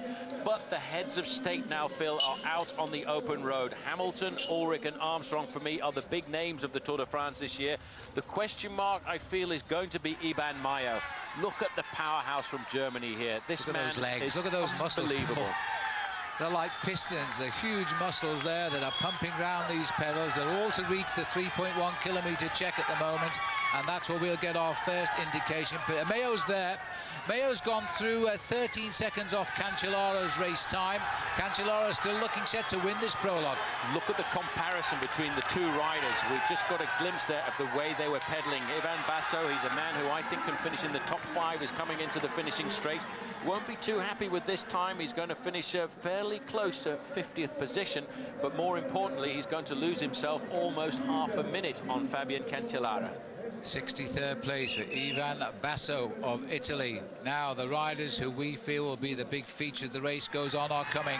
This is Lance Armstrong. Those legs, once they catch up with the cadence, he just sits there and pumps. Look at the crowd straining over the barriers here now to look at the legend of the Tour de France, the 5-time winner. Back to the finish now, as we see now coming up towards the line. Has Morrow managed to do a good ride? It's a good ride, but it's not a winning ride. Cancellara can breathe again here. Cancellara, we'll be watching this not too far away in his team's bus, and he'll be looking at the times, waiting for the riders to come in. Morrow has put in a fairly good ride, but not the ride that he wanted. 7th fastest time, 11 seconds far slower than Fabian Cancellara. There are now only 5 riders left to finish. And as we watch Francis Moreau here finish, or Christophe Moreau rather, I can tell you that Hamilton's gone through best of the stars at the moment, but there's still some names to arrive. He's 10 seconds though slower than Cancellara. Here we are, we can now look at him as Tyler Hamilton. 2 riders behind him will want to be pretty close to his time, and he's 10 seconds behind the 3 minutes 19 by Cancellara. This is the big man, though. You can hear the crowd. You know, we're not too far away from Germany here. If you cross the border, you go to a small town called Aachen, and there's a lot of German-registered vehicles here come out to cheer on this man, Jan Ullrich. But the man 1 minute behind him on the road is Lance Armstrong, the defending champion, wearing his US Postal Service colours. He has got an incredible cadence here. He's able to accelerate quickly. Paul, Ulrich has gone through, same time as Tyler Hamilton at 3.1 kilometres covered. They are locked together. Now we're waiting for Lance to get there. 10 seconds adrift. 10 seconds those two men have gone through slower than Fabian Cancellara. We're looking here at Alessandro Patacchi. This sprint in a couple of days' time will be in front of a huge bunch. He's practicing there. Practicing the launch for the line. It's 55th place for him. But we're now waiting. In the next 30 seconds or so, we should get an indication of how Lance Armstrong is riding. He actually looks pretty good to me. He looks very fast to me, but we don't know. Ulrich and Tyler Hamilton virtually same time at that check. No time. Armstrong is there. He is lying in second place. He is only 2 seconds off the win. It is possible. Watch out for the corner. This is the corner that has been the undoing for several riders. He went round there very carefully, didn't touch his brakes. He went in at the right speed. He's in the right gear to accelerate away. We're now looking at Iban Mayo, 4th from the end. A good ride, though, by him. Well, this is amazing now. Mayo is doing a good ride. The man that can't ride a time trial is at least not going to lose that many seconds. But Cancellara is just about holding off the man from the Tour de France. Lance Armstrong has gone through only 2 seconds down, and the good riders should accelerate as they come up towards the line. I don't think deep down, Paul, we expected a win from Armstrong today. I don't think Armstrong expected it, but he did want to go out today and serve a bitter psychological blow to everybody else. You know, at 3.1 kilometres, Cancellara still has the fastest time of 3:18, but Armstrong is only 2 seconds slower than him at this point. And I'm sure that information has gone forward to this man, the big German challenger. Oh dear, Paul, 8 seconds difference at the halfway mark. Greg LeMond once won the Tour de France by 8 seconds. It could be that important. It could be so important. It's all down to seconds. The sport has come to such a level now, okay, that it could even be fractions of a second.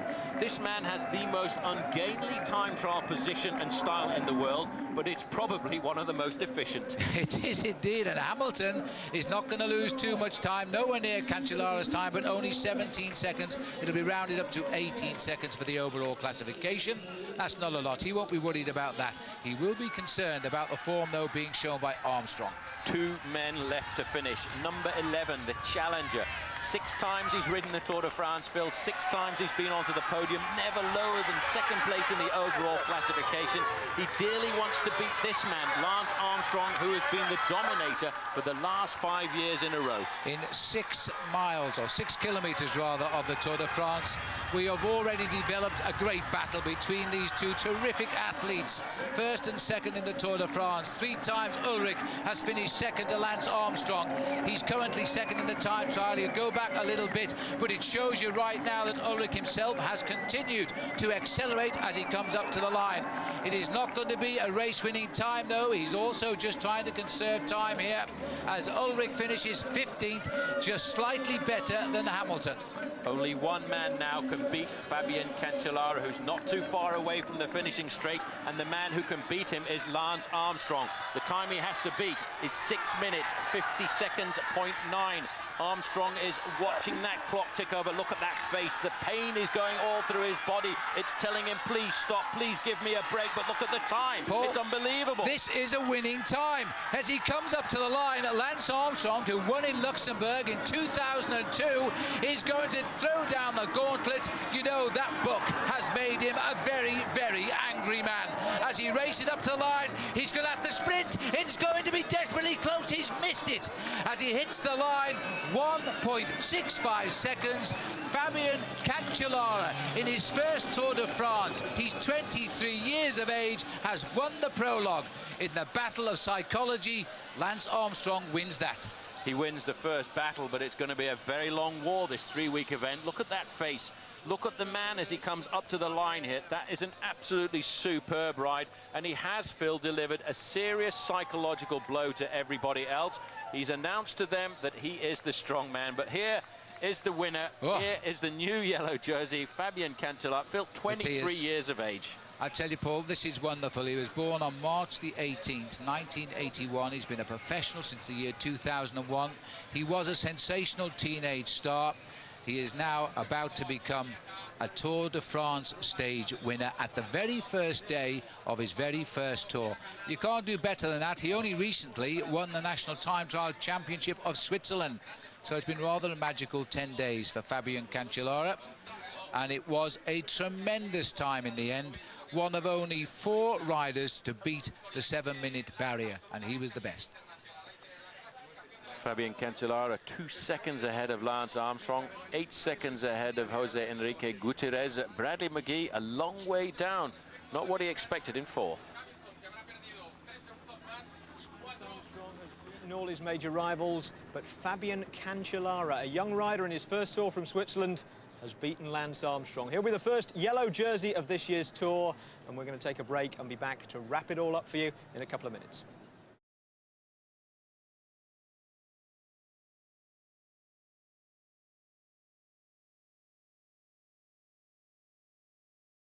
Welcome back to the prologue in Liège. It has been a very dramatic start to the Tour de France, a very dramatic result. So let's go straight to it. Fabian Cancellara has won the prologue by 2 seconds from Lance Armstrong. Gutierrez of Spain was third, 8 seconds back. Then it was Bradley McGee, one of the pre-race favourites, Torhushoft and Oscar Pereiro. And this is how the young man did it. Chris, nobody expected a performance like this from the young Swiss, did they?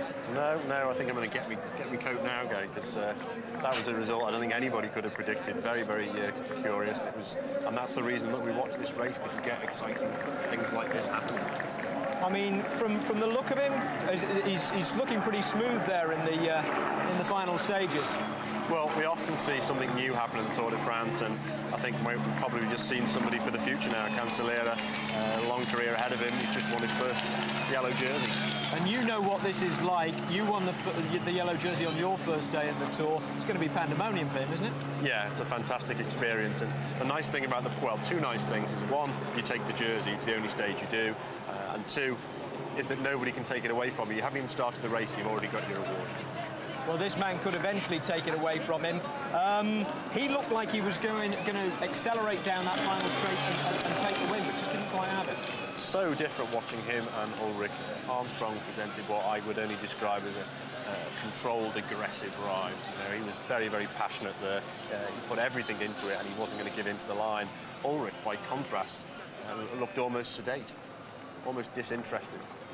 Well, there's Armstrong coming through. He'll be happy that he beat Ulrich, of course, but the big news of the day is that man who was in tears as Armstrong crossed the line and he realised he'd won it. Well, I think you set your stall up to go out and achieve something like that. You do the best job that you can, but in his position, you wouldn't actually believe that it was going to happen, and he probably won't until tomorrow. Okay. In terms of the wider race, OK, you can't decide the Tour on the prologue, but when you look at Armstrong versus his main rivals, he's got 15 seconds on Jan Ullrich, he's got 16 seconds on Tyler Hamilton. Those are decent margins for only 6 kilometres. Well, as I said, very curious results there. And the nice thing about a prologue is everyone is forced to show their card, so to speak, and you get a good idea. And we got tons of information there. Hamilton and Ullrich losing around 16 seconds is really a surprise. Tyler was giving absolutely everything he had, but as I say, Ullrich looked almost disinterested in the result, and I can't really see any tactical advantage to doing that. Now, Lance has got this small advantage. Are the favourites now going to lie low until we get to the mountains? Because it's a very backloaded tour, isn't it? Well, as I say, we got a lot of information from that, because this is a really weird tour. I've not seen anything like this, I think, ever before. There's a lot of opportunities for riders to go and break it up. Not big mountains, but very hilly. And the likes of Jens Voigt, who showed today that he's on really good form, is the kind of guy that will do that if team orders allow. All right, a great day here in Liège. Plenty more to come on the tour. Before we go, let's remind you about what we've got coming up. We are live every weekend on ITV2 with the tour, with highlights during the week every night at 7. We're also going to be wrapping up the race in weekly instalments for you every Monday night on ITV1, so keep an eye out for that. In between times, of course, there's always the website, ivt.com/tour. We're back tomorrow at 3 with the first road stage. For the moment, though, Fabian Cancellara is in yellow, and those are the pictures we leave you with tonight.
put him way out in front.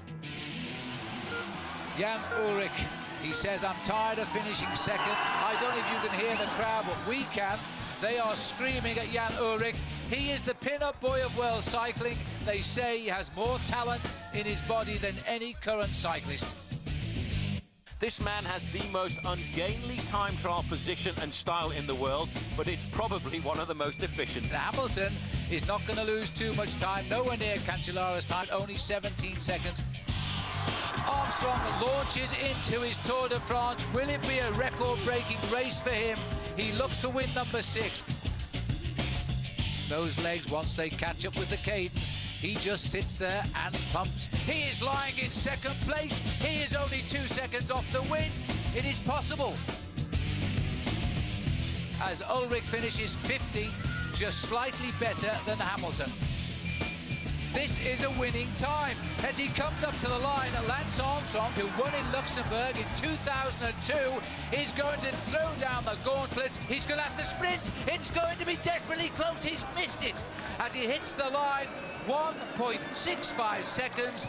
Fabian Cancellara, in his first Tour de France, he's 23 years of age, has won the prologue. Lance Armstrong took the first step towards his 6th Tour de France victory yesterday. He only finished second in the prologue, but he opened up immediate time gaps on all his main rivals. Fabian Cancellara, meanwhile, had to be content with the stage win, the headlines, and the yellow jersey. First Tour de France, it's your first day of your Tour de France. You couldn't have dreamed that it would end like this. Yeah, it's more than a dream, because before, when I was young, I have only seen TV and television, the Tour de France, with Miguel Indurain to win, or now with Lance Armstrong. Now I'm here. This is now it's 3 days, and it's all new. It's all special. It's unbelievable. It's too much. He did a Chris Boardman, didn't he, Fabian Cancellara, winning the Tour on his prologue debut. And he slotted in at number 3. You're now only the 2 fastest prologue riders in history. 53.5 kilometres an hour yesterday. Not as good as your 55 and 54, but pretty impressive nonetheless. I thought it was particularly impressive if we think about the weather yesterday. It was very, very windy, a little bit damp and cold too. People forget that makes a big difference. And perhaps we should have fancied him a little bit more than we did. I mean, he was junior world time trial champion. He's got a lot of class. Yeah, he also won the prologue of the Tour of Switzerland last year, and more importantly, he was 5th in Paris-Roubaix this year, a very hard race. I just didn't think he was ready for such a big step. We were wrong, but that's why we like the Tour de France, full of surprises. Absolutely. Now, what's it going to be like for him today? His first road stage of the Tour, and he's going to be riding out in the middle of the peloton wearing the yellow jersey. Well, it's going to be wet, that's one thing's for sure. He's in a win-win situation, isn't he? You know, he's already won a stage of the Tour, he already has a yellow jersey, it hasn't finished yet, so it's a lovely position to be in. All right, it was a great day for him yesterday, I'm sure it will be today, but an ominous one for any of the riders hoping to take on Lance Armstrong. You were looking at those prologue rides by all the big names with particular interest. I mean, talk us through the various performances, starting with Lance. Well, some of them were a little bit curious. Lance's certainly wasn't. He rode what I described yesterday as controlled passion. It was a very typically aggressive ride, right from the word go, round all the corners. And basically, he looked like a man who was out there to win this edition of the Tour de France. Now, very different style of Tyler Hamilton. He's so ungainly, it doesn't look as though it can be efficient. Well, no, Tyler has never looked great on a bike, but one thing that we can see there that they have in common is the passion. Both of them are trying to do absolutely everything to not lose a single second in this Tour de France, but he lost 16 of them to Lance in the first 6 kilometres of the Tour, and I can't imagine that he'll be particularly happy with that. Now, Ullrich, to me, looks a lot smoother, but you weren't happy with him. Well, Ullrich looked like a man who was just setting off on a 50-kilometre time trial. I'm convinced that the form's there. He looks good, he looks smooth, he looks fairly lean for him, but he just looked like a man who wasn't too bothered about losing time, and I can't see in any way how that could be a good tactic. Now, Mayo, we didn't expect to do a good time trial. He's a climber, but he did pretty well. He did very well for him. He really conceded the minimum amount of time that he could have hoped for. Clearly, he's held a lot of form since the Dauphiné Libéré over the last few weeks. So I think we can expect something from him. However, he does suffer with the fact that he hasn't got a particularly strong team for this team time trial. All right, Chris, thanks. We'll be drawing your expertise as the afternoon unfolds. And we've got a fair bit else in the show besides. The great Eddie Merckx, for instance, and what it's like for his son to ride in the old man's considerable shadow. The book that's threatening to cast a shadow over Lance Armstrong's attempt to win his 6th Tour, and a look at the crucial last kilometre of today's route, which should produce a big bunch sprint. And there's a look at the full 202.5 kilometres the riders have to tackle today from Liège to Charleroi. It's down as a flat stage, but it's actually pretty lumpy, which might split the main pack up a bit and provide the chance for some breakaways. Well, it's also been pretty wet, and there has been crash after crash so far. The first two to suffer were Jens Voigt and Frank Renier, who were on a breakaway at the time and just failed to negotiate this corner.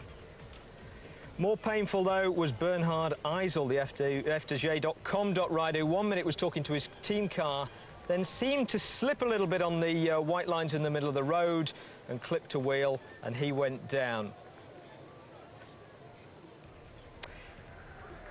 Mario Cipollini has also been down, crashing with Oscar Sevilla, and he had to ride himself into the race from the back. Now, at the second sprint of the day, Fabian Cancellara was up there defending his lead. There are bonuses at the intermediate sprints, remember, and Thor Hushovd just pipped Cancellara at the line to nip 2 seconds off his lead and move to within 8 seconds himself of taking the yellow jersey. So that's the way things stand. The pack is all back together and heading for a bunch sprint at the finish. Let's join Phil and Paul. So there we are now, Sergei Ivanov continuing to ride at or near the front. The peloton here preoccupied now as they start to take on possibly a drink or two. The roads are drying out, and that in itself is good, but the rain is still hovering around us on the Ardennes today. Yes, that's why everybody's nervous, especially this first day on the open road. I only hope that it does dry up before we cross the border into France, because let's not forget, when we go across the borders into France, it's going to be very difficult because of the fact that we go over some cobblestone sections. Well, there's the peloton. One man, though, Paul, who's not enjoying it at all today, Brad McGee. I'm rather sorry for Brad McGee because he's been off the back. He did a bad ride yesterday. As you say, he's made a stiff programme for himself. He's hoping to get a gold medal in the Olympic Games. I think he's overdone it, and it might not be a bad thing if he doesn't go too far in this year's Tour.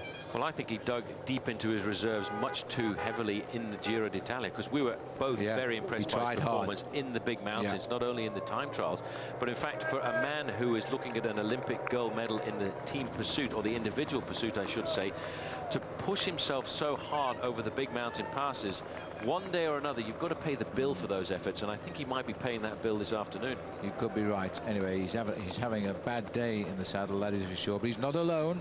He can take comfort from that, perhaps, and we're not too far away now, probably just a couple of miles from the next time bonus sprint of the day. I'm conjuring with the thought here, is Lance Armstrong going to get into the mix? And that is why Ulrich has taken closer order with him. He can't afford really to let Lance pinch another 6 seconds time bonus and put him over 20 seconds behind, because those two boys are pretty equal on ability. But I've also seen Thor Hushovd up there, and he is the most likely next wearer of the yellow jersey at the moment. Most likely, he's just got to get himself a few more seconds out on the open road. He's pulled himself 2 seconds back to the lead. He's 8 seconds behind the Swiss leader, Fabian Cancellara, but he has the ability of getting himself a top 3 finish at the end of the stage. He's been riding very well this year, Thor Hushovd. He's proven to be an excellent sprinter, but you could just see now everyone's starting to get nervous as we approach this next sprint point of the day. Yes, the pace is now being picked up. Everybody getting twitchy, seeing who is moving up on their shoulder.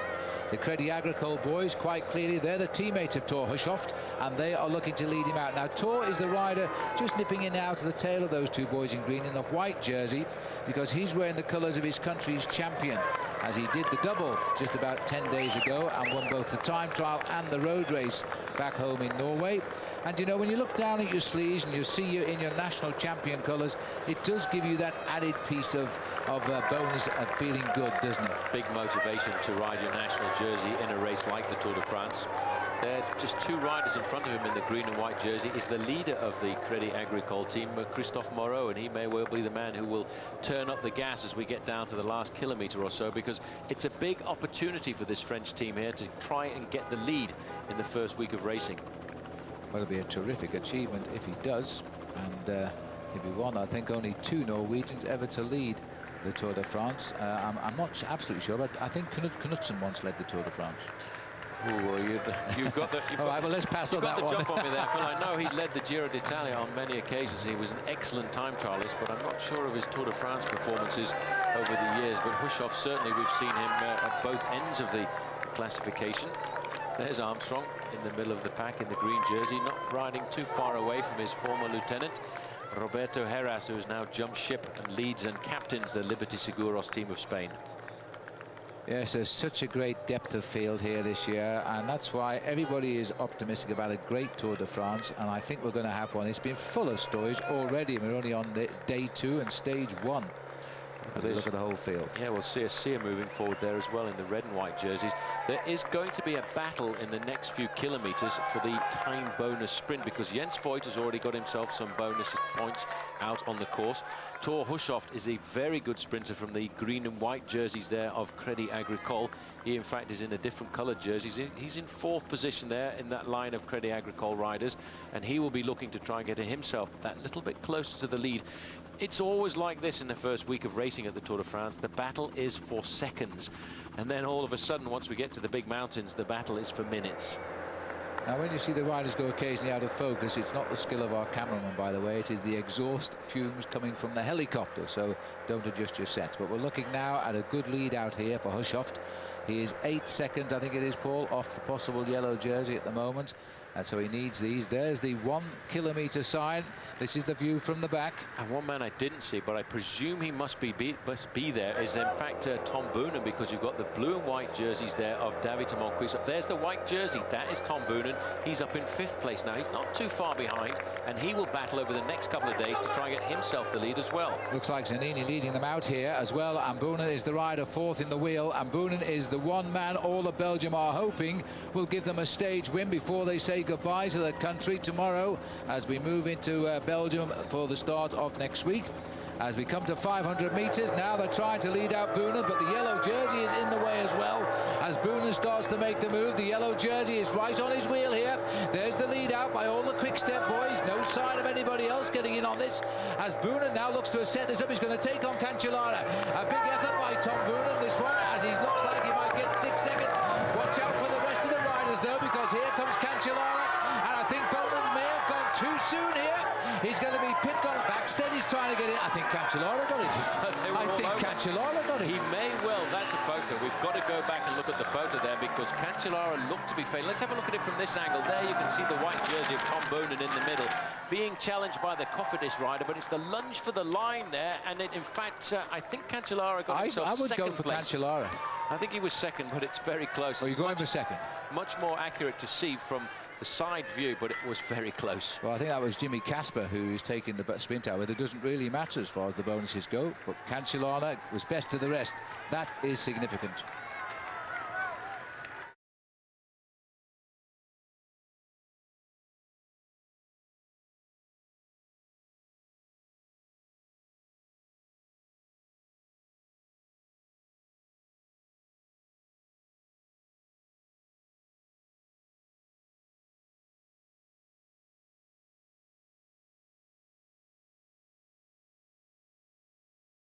Welcome back. Now, Lance Armstrong is a man who rides as much on negative energy as positive motivation. He likes to win to spite his enemies. And on that basis, this new book by 2 of his more sceptical critics could be enough to fuel him with self-righteous anger all the way to a 6th win in Paris. It's called LA Confidential, The Secrets of Lance Armstrong. It's by the French journalists Pierre Ballester and David Walsh of the Sunday Times, and it compiles, according to the authors, a significant amount of circumstantial evidence linking Lance Armstrong to the world of performance-enhancing drugs. However, the authors make no direct allegations about him, saying they prefer to simply ask questions and let readers make up their minds. Well, Lance has certainly made his up, and this was his answer to a question about the book at his pre-race press conference. I'll say one thing about the book, and especially since our esteemed author is here. In my view, I think extraordinary accusations must be followed up with extraordinary proof. And Mr. Walsh and Mr. Ballester have worked 4 or 5 years, and they have not come up with extraordinary proof. I'm not done. The case is now incredibly complicated and will be a long one. I have engaged lawyers in both France and England. I will spend whatever it takes, however long it takes, to bring justice to the case. I will also say that I've received many, many calls, messages, emails from people in this room, journalists who've read the book, fans who've read the book, people who've read the book and said, okay, what's the big deal? There's nothing there. And I appreciate the support, and you all know who you are. You're in the room. And I just want to say publicly, say thank you to you for reaching out to me in a time when I think there was a lot of expectation, but there wasn't a lot of delivery. Thank you. That's it. Next question.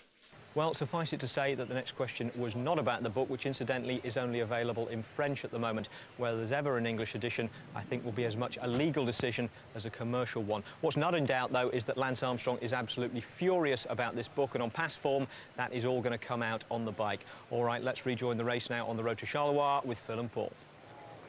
So looking now at these 5 chasers, they seem to have thrown in the towel because the chase was too consistent for them by the sprinters teams. So Thomas Vogler, the champion of France in the blue there, he's now put back in the group along with Baldato, Velo, Sebastian Hinault and Laurent Brochard. I think the main field don't mind letting a small group of 1 or 2 riders get clear because they feel that they've got the ability to pull them back as we get closer towards the end. But if they were to allow a group of 6 or 7 riders to go clear, they're a little bit more worried about the fact that they wouldn't be able to reel them back in as we get down towards the finishing line.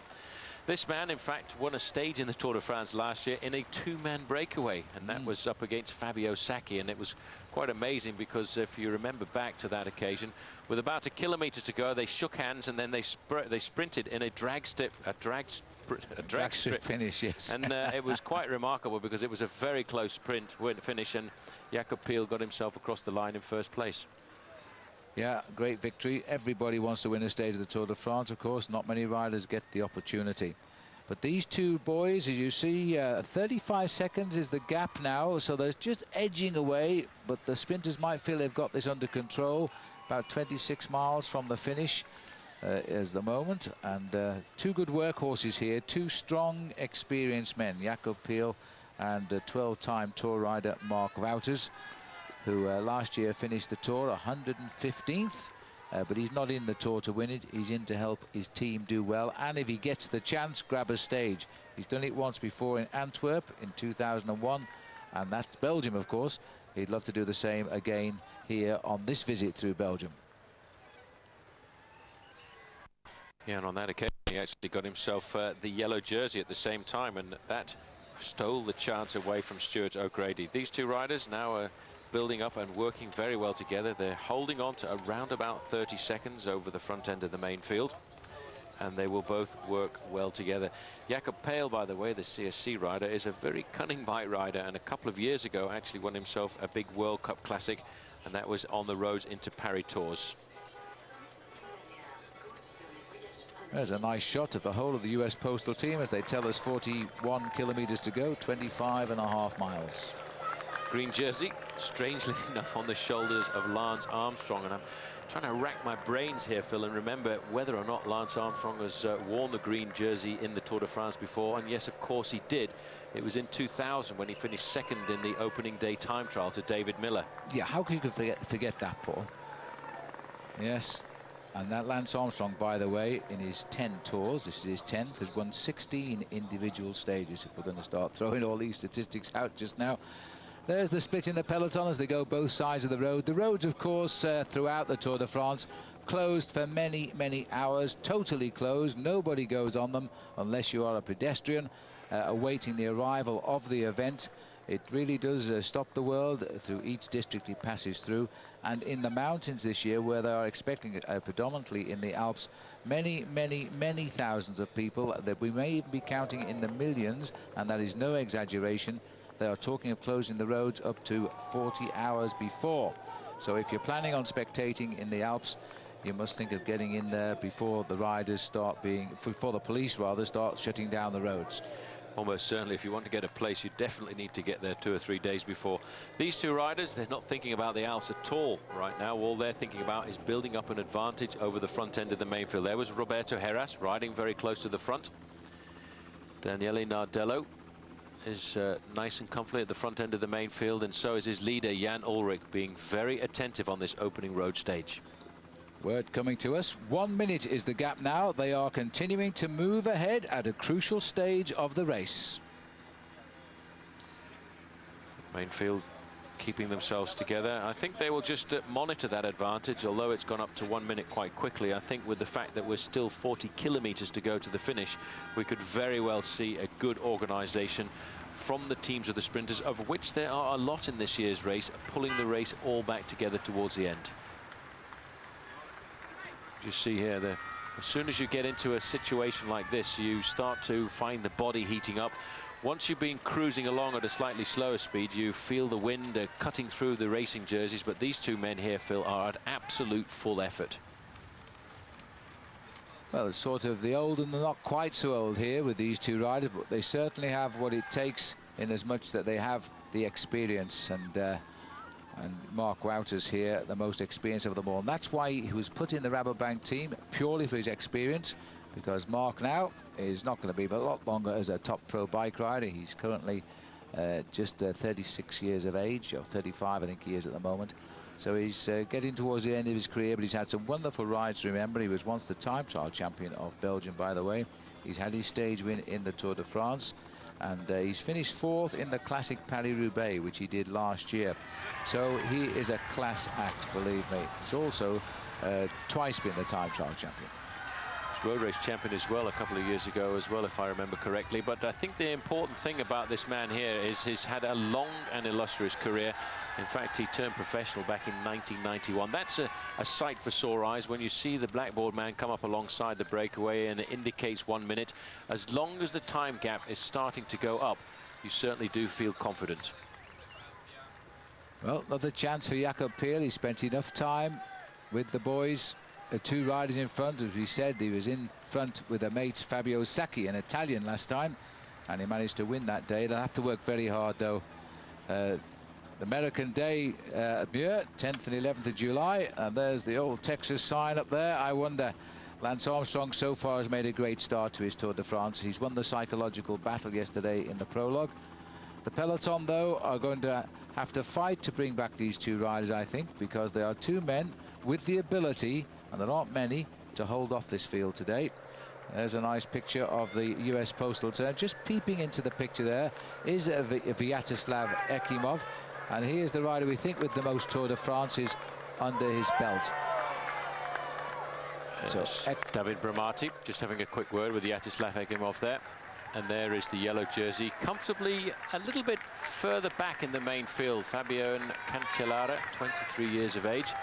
Kim Kirkian at the back there, the champion of Luxembourg. I think these riders now are either before they know what is about to be inevitable, the acceleration down into the outskirts of Charleroi for what we expect to be a huge royal sprint of some of the fastest men in the world. Jakob Piel was an exceptionally good track rider as well in his career, but over the last couple of years, with the evolution, really, I should say, of Team CSC, the Danish team, he's found himself much more at home on the roads of France. There's the face there of Jakob Piel, and that's Kim Kirken looking across. There's big Magnus Bagstedt, the winner of Paris-Roubaix this year. And Jan Ullrich just tucked off to our left, running into the last 20 miles of race. About 40 minutes of racing, I think, more accurately here. A lot of tempo routing, the face there of Lance Armstrong in the green jersey. These are hard, these last few miles, no matter how good you are, because the speed is edging up towards 30+ miles an hour as they keep the pressure on. But despite this, we've still got Wouters and Piel pushing the lead out. And it's gone out now to 1 minute and 25 seconds. Paul, that is getting to be a little bit of a concern, 1 minute and 25, so close to home. Bit of a worry, I should think, for the main contenders for the stage victory this afternoon, and they will be taking a very close note of that, and that's why we can see one rider from Fassa Bortolo moving to the front, whipping up the tempo. But with it, they will expect some help to come a little bit later on from teams like Robbie McEwen's Lotto squad, because let's not forget we are racing in Belgium. Lotto is a Belgian team, and although Robbie McEwen is very much an Australian, he has a lot of support here in Belgium and speaks absolute fluent Flemish. Well, I'll tell you what, they're now saying on race radio it's gone up again to 1 minute and 35 seconds, so they're still nosing ahead. The crowd are going to love this. A Belgian rider taking on Jacob Peel of Denmark. Peel riding in his third Tour de France. He finished 117th in 2001, 125th and 113. So he's now riding, in fact, his fourth tour. He's completed every one so far. They're working very well together, and they need to try and build up an advantage. Jacob Peel is a very good individual time trialist as well, and making an ally here of Mark Wouters, who's 2 times been the national time trial champion of Belgium. It's a fine working duo.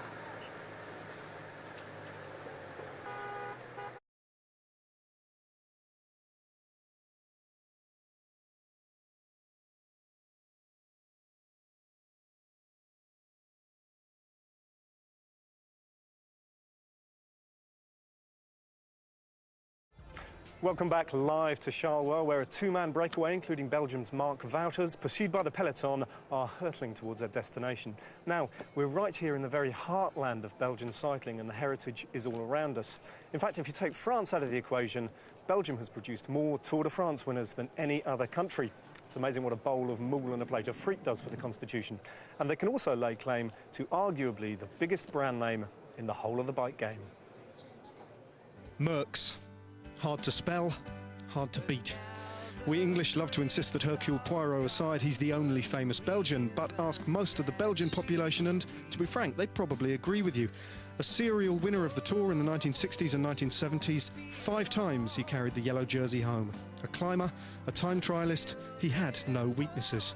And yet for one young rider on this Tour, he's not a superstar, he's dad. Once he's in the house, he's still my dad, and it stops there. I think we never considered him as a big star or anything like that, and I don't think he considers himself like that. He's somebody with his 2 feet on the ground and just try to lead a normal life through the everyday life. Not easy, of course, following in the footsteps of your alpha male father. Just ask Julian Lennon, Michael Douglas, Damien Hill, Jordi Cruyff, Oedipus, Hamlet, George W. Bush. It's a hard sport. It's you know, a lot of challenges, and wearing the name I wear was going to be double as hard for me to get to the top, or at least to get to the professionals. And that, for sure, some guys, some people would pick on me, or put pressure on me. But he just told me to think about it first, and if I really wanted to do that in my heart, and to go for it, and just to have fun. So far, Axel's career has been steady rather than eddy. 1-time Belgian national champion, a stage winner in the Giro d'Italia, but never on the Tour de France. I knew that when I started that I was not going to be as successful as him. That was not my goal also. I think my goal was to make something that I really like, my job out of it, and try to do a pretty good job at it. And the day I don't have fun anymore, I don't enjoy it anymore, maybe I'll walk out and walk away and try to do something else. His father these days, of course, is a big-name bike manufacturer. Still a cycling man, still a talismanic figure on the Tour. He, alongside the other 2 surviving 5-time winners, Miguel Indurain and Bernard Hinault, could see their record go to a certain American. Now, how much would that mean in the all-time league table of greatness? You can compare both of them. I think they were, both of them, really dedicated to their sport, obviously. I think my dad wanted to race more. He wanted to be there all year long. He wanted to win the classics. He wanted to win Worlds. He wanted to win the Giro and the Tour. He won also 11 big stage races like Tour de France in Italy. So it's different time. It's different. Everything is different now. So I think he was the best at his time period, and Lance is the best at his time, and I think that's where you can compare him. So, in the Armstrong era, Axel may not be in the same league as his old man, but he's a Merckx. The name lives on, a watermark of the brilliance that Belgium has always brought to the Tour. Well, Belgium has certainly brought water to the Tour today, and the local boy still has a chance to make his mark. Let's rejoin commentary now with Jacob Peel and Mark Wouters still out front. The tandem, Denmark-Belgium, takes on the rest of the Tour de France. The latest gap coming at us, 1 minute and 45 seconds. There's plenty of room there to win this stage today. They've got no time to shadow box. They're going to have to help each other, rivals or not, to hold off the whole field. But these boys have been through this pain before. They know what they're up against, and they're going to give it a go. One thing they have to do is make sure that they evenly share their efforts. It's no good at this point of the game trying to hold back and try and play the clever bike rider, reserving a small amount of energy for the final sprint, because if you do that, you won't have enough time advantage when it comes down to the last 10 kilometers, because let's never forget, a charging main field comes into the outskirts of these towns at speeds approaching 40 miles an hour, and you can wipe away an advantage of 2 minutes in absolutely no time at all. Yes, you can. You can hear the crowds, those shouting. They will know exactly what's coming at them, of course, because they'll have radios on them, transistors. They'll probably be in local cafes watching it on television before they run out to the roadside. And they've got a Belgian in the lead, and that's what they want. There's the field, the arrowhead forming, and all of the riders on the front. Fassa Bortolo trying to drag their sprinter Alessandro Patacchi back into this race. A win is a win, but he won't be interested in third place. 1 minute and 55 seconds. It continues to climb, the advantage of those two leaders. And I am, Phil, a little bit surprised about that, because I would have expected the teams of the sprinters to start whipping up the pace right now, because they could be cheated of their victory. I think it's a fabulous time gap, and it's going to cause a slightly confused finish today for the sprinters, that's for sure. Well, these two riders will have taken note of that, and the fact is it's always good for a breakaway once the gap continues to rise, and it certainly is continuing to rise for these riders. It's up to just tickling the 2-minute margin, and 2 minutes with 20 kilometers to go is usually a very good recipe for success, but it depends in the main field which teams come forward and start to work together in an alliance to try and destroy the advantage of the two men at the front of the race. Number 66 there, Jacob Pale, and the man from Rabobank in the orange and blue jersey of Belgium as well, Mark Wouters. Well, one thing's for sure, Paul, they're working with each other consistently, so they're both still feeling very strong. There's no passioners in these two. They have to. They daren't hold anything back at all until they get down to the last kilometre or so. But look at this. Yeah. Now you can see a combination, an allegiance of different teams moving forward. The blue and grey jerseys of Quick Step, the red and black jerseys of Team Lotto, and of course the white and blue jerseys of Fassa Bortolo. They're all working together as a unit now, because they've all got a serious interest in bringing this race back together. For Alessandro Patacchi, for Tom Boonen, and of course for Robbie McEwen. McEwen would certainly love to win here on Belgian soil. Although he's actually an Australian by birth, I think he very much feels much more at home in Belgium, where he's lived for the last number of years. Yes, and Robbie McEwen doesn't take lightly all the news and all the publicity that Patacchi gets. He wants to beat him, and to beat him on what he now sees as home soil, because the Aussie lives here in Belgium. And I must say, they're making a little bit of progress. They've knocked 6 seconds off the lead in the last few moments, because we just received a time check of 1 minute and 50. There's the happy faces of the crowds. Some of them saying, is that it? We stood here for 2 hours and they've gone past in just over 2 minutes. Yeah, but they've seen their publicity caravan go by. There's a lot of razzmatazz. The actual bike race on the flat stages, you probably do only see the racers for around about 30 seconds, but there's a whole build-up to the arrival of the Tour de France with a publicity caravan, which takes more than an hour to go by. But the excitement, I think, is rushing away from having seen them at the side of the road to witnessing the finish on the TV. I think this is Art Vierhouten of Lotto who's setting the pace there, but he swung off anyway. The bigger frame of Stefano Zanini. Whoops, still on the corner there as he runs right up behind our motorbike. He's looking to look after Tom Bowman, who's riding in a white jersey, by the way, his best young rider in the race, which he won that yesterday with his high finish in the prologue time trial, which was a great result for him and a good start in his first Tour de France. Now, this is a sign that tells the riders they have 25 kilometers to go, and they're inside of 2 minutes their advantage, with a number of teams on the front end of the main field taking a serious option in wiping out their advantage.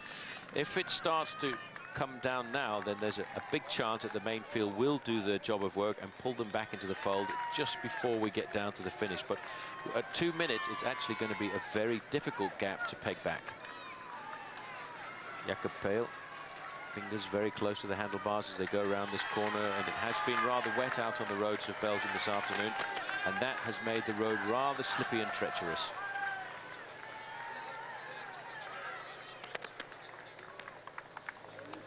Well, they're getting these little rises now, Paul. We're still out in the hillside as we head towards Charleroi. We started the race here back in the mid-70s, and that brought to the fore a new name in world cycling at the time, Didi Tourau. Yeah, it certainly did, and Francesco Moser was the man who won the prologue in Charleroi on that occasion, and that was the first attempt to win the prologue and in his first attempt at the Tour de France, and he went on to become a master of Paris-Roubaix, winning the event on 3 occasions. In fact, strangely enough, I saw him on the finish line not more than 10 minutes ago. Did he look his age? He looked actually very fit, and he still rides his bike an awful lot. He's a magnificent bike rider, and I think he probably still puts in about 10 or 15,000 kilometers a year. Often reminds me of what Lance Armstrong says, you know, you've got to love to ride a bike before you learn to suffer like a dog in races like this, because it is such a hard sport, and if you didn't enjoy actually riding a bike and feeling the freedom of the countryside, you would certainly never put yourself through the sort of agonies of a big-time bike race. And today we've seen the riders go through the colder weather into the cold rain. They've bounced off the road, they've changed the bikes, and they're still all down there. Just gone under the 25 kilometre to go, which puts us on about 15 miles from the finish. Now that should send alarm bells ringing, because there we are, minute 45 the gap. They're starting to pick up the pace, and I think Fassa Bortolo will be very happy with the fact that the teams of the other sprinters are at the front end of the main field, helping to whip up the pacemaking. There's a big question mark on Mario Cipollini, who was dropped in the early part of the race, had to chase for 30 kilometres to pull himself back into the main field. I have a feeling he won't be fighting it out with the younger sprinters like Alessandro Patacchi, Robbie McEwen, and let's not forget the Australian Baden Cook. Cookie will be itching for it, and we mustn't forget O'Grady. You didn't mention O'Grady then, did you? I did because not. I must say, I think O'Grady also now desperately wants a win, and it'll be for Matt White if he gets it, because I think the whole bunch was sorry yesterday when Matt White crashed. He ran over a television cable that was being laid. He fell very heavily. He was going no speed at all, broke his collarbone, never got to start the race, and I think that was really a very, very sad thing for a man who's tried for years to get selection. He gets selection, and he doesn't start. Ciao, sono Alessandro Petacchi. You're watching the Tour de France on ITV. Well, if you're one of the Tour de France sprinters, this is where you earn your money, in this kilometre and the one just preceding. Just round that corner, we've got 2 very sharp bends, and that's going to make all the difference. Your team hopefully will have positioned you in the first 20, because once they do swing around that bend, the Tour is going to be one long line. You're going to be pinned in position, and it's going to be very, very difficult to move up. Once they come down this little drag here, it looks deceptively flat, but it isn't. It kicks up towards the end, which makes timing very, very important too. So the riders with a strong team are going to have a big advantage. Thor Hushovd is very much going to be going for that green jersey. We'd all love to see Cipollini come out with a stage win.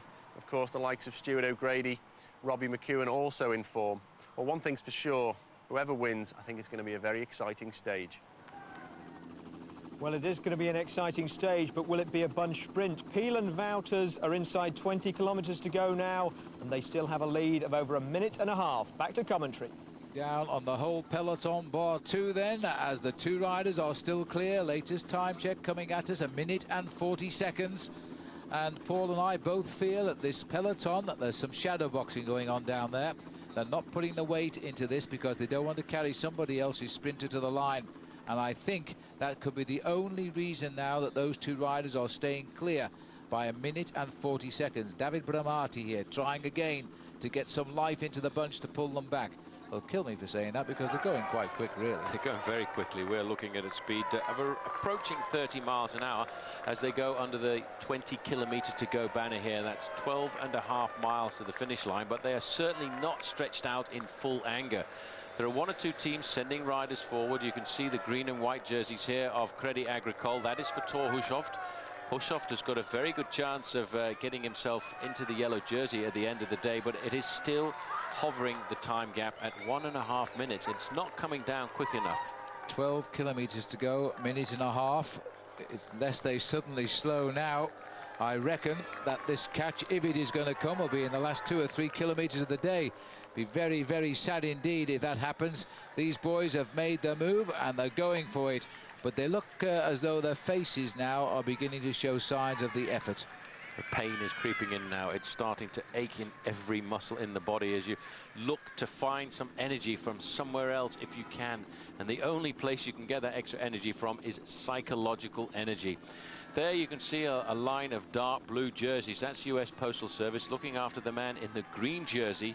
And on this occasion, the green jersey is being worn by Lance Armstrong. But just look how they've actually got a rider sitting behind him as well. And the reason for that is in case he has a mechanical incident, the rider behind will be able to respond immediately and try and pass across a wheel or even a bike if necessary. These are the days of escapers now. They've been on television for almost an hour out in front. The sponsors will be delighted.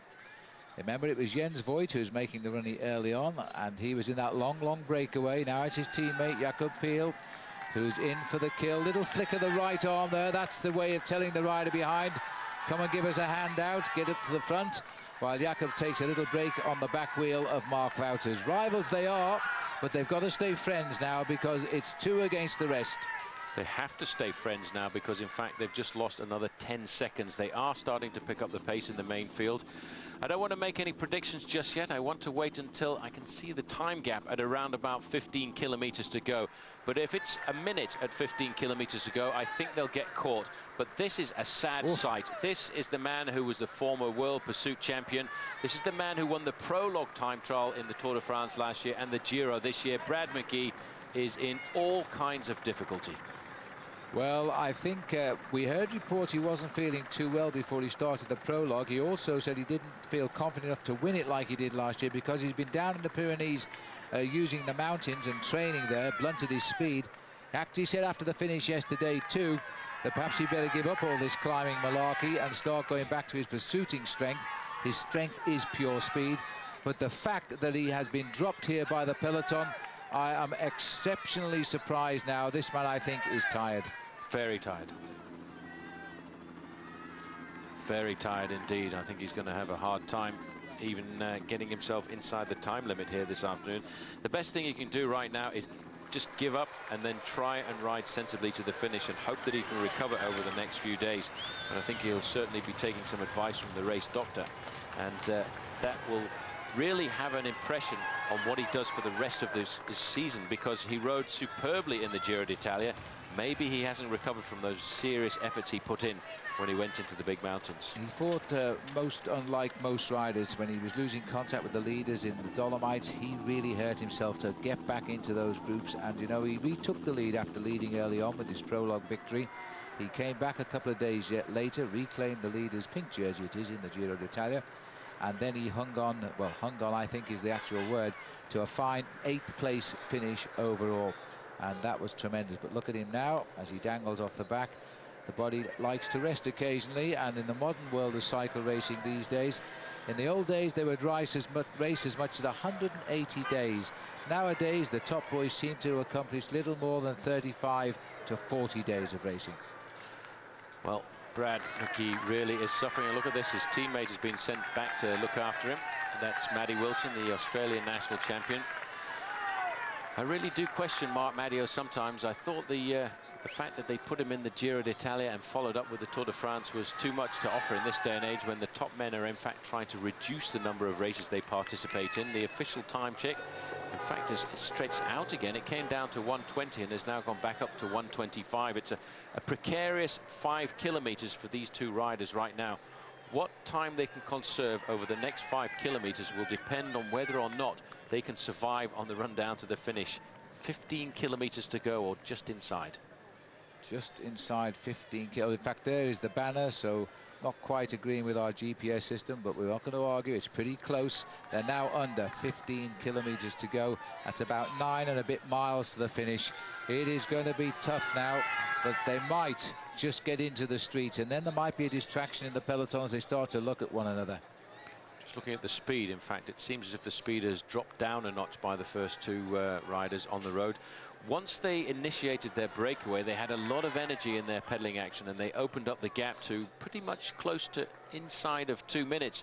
But since then, it seems as if that energy level has gone away, and the difficulty of the day is starting to pay. And I think they may well be starting to lose a certain amount of their advantage. And as you can see, the main field, it is now beginning to stretch out into a long line. That's an indication that the pressure is on in the peloton. Everybody's looking around for somebody else to come forward. That's David Bramati in the middle.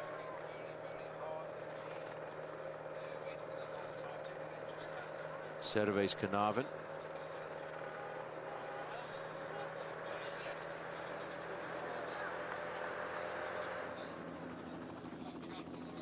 Well, there's the peloton now passing under that 15-kilometre to go banner, so we'll get the time check very, very shortly. And as I speak, they're about to tell me it is 1 minute and 5 seconds. So suddenly the peloton has struck. That's the way it goes. The peloton, when they realise that the victory is slipping away from them, they can turn up the crank, and that's what they've done now. They've turned it up to 65 seconds, the difference between themselves and the two leaders. While at the back, this man is going through a real hard time. Bradley McGee is a talented bike rider. He's having a very difficult time staying in the bike race. He's looking down. He's actually a broken man at this moment. The only reason he's carrying on is because of his reputation, because of his courage, and because of the fact that nobody wants to abandon a race like the Tour de France. But he's going to have some serious discussions tonight with the team management. Well, unless Bradley McGee says he wants to pack, he'll try again tomorrow, but then that will be the end of it. That's how close you ride together in a breakaway, by the way. Belgian riders are rank amongst the finest bike handlers in the business, I think, because they've got the most difficult roads to race over with all the cobblestones. But those tyres almost touching as they continue. Look at Jakob Pyle there. You can see his shoulders starting to bend down, and that's a sign that the pain is really crying out in his body. He's put his body under pressure since these guys broke away, and now it's starting to pay. It's been a very difficult day. The weather conditions have not been ideal, and these men are beginning to weaken, and it will be a psychological blow to them because they will already have the information that from 1 minute and 55 seconds, they have now already lost almost 1 minute of that. Yes, and they're experienced bike riders. They know what's going to happen over these last few kilometres. They know the race is going to chase them down, but they've got to keep going because these bike riders, occasionally I have to point it out, are human, and they do make mistakes. They make mistakes, but the main field very rarely makes mistakes when it comes to chasing down breakaways. A lot of tired bodies there, though, Phil. You can see a small line of riders at the front. Those are the riders doing the pacemaking. Those are the riders trying to pull it all back together. But I do feel that we've had a very difficult start to the Tour de France. There's the yellow jersey just down to the right-hand side. That is the news they've been looking for. They're inside of the 1 minute mark, 55 seconds. It's going to be difficult for the two leaders to stay away. In fact, I think they've got enough energy in the main field here to pull it all back together before the final sprint, because the sprinters certainly do want to have their day.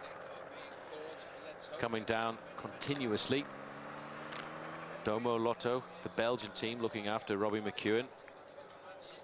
Quick Step Davitamon in the blue and grey jersey, thinking about their man Tom Boonen. Alessandro Petacchi, we have hardly seen anything at all of him so far, but so far this year he's proved to be the most consistent winner with 16 victories, 9 of those coming in the Giro d'Italia. Last year he set somewhat of a record by winning 15 stages in each of the Grand Tours, a total of 15 stages in the Grand Tours, which really is quite a remarkable record. He was so consistent, as he's proved to be this season as well.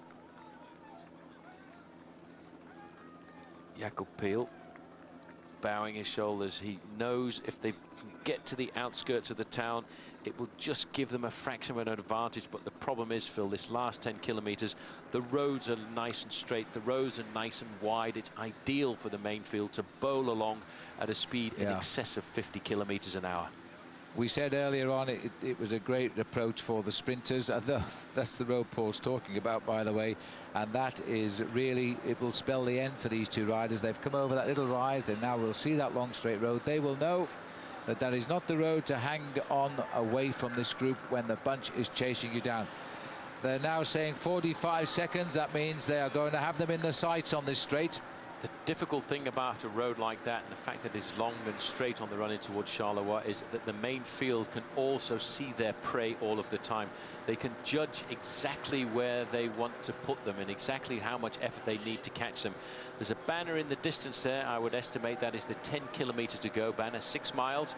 And at that point, we get a chance to see just exactly what the exact time is back to the main field. But I would say it won't be very much more than 30 seconds, and that is not going to be enough, unfortunately. 6 miles to go.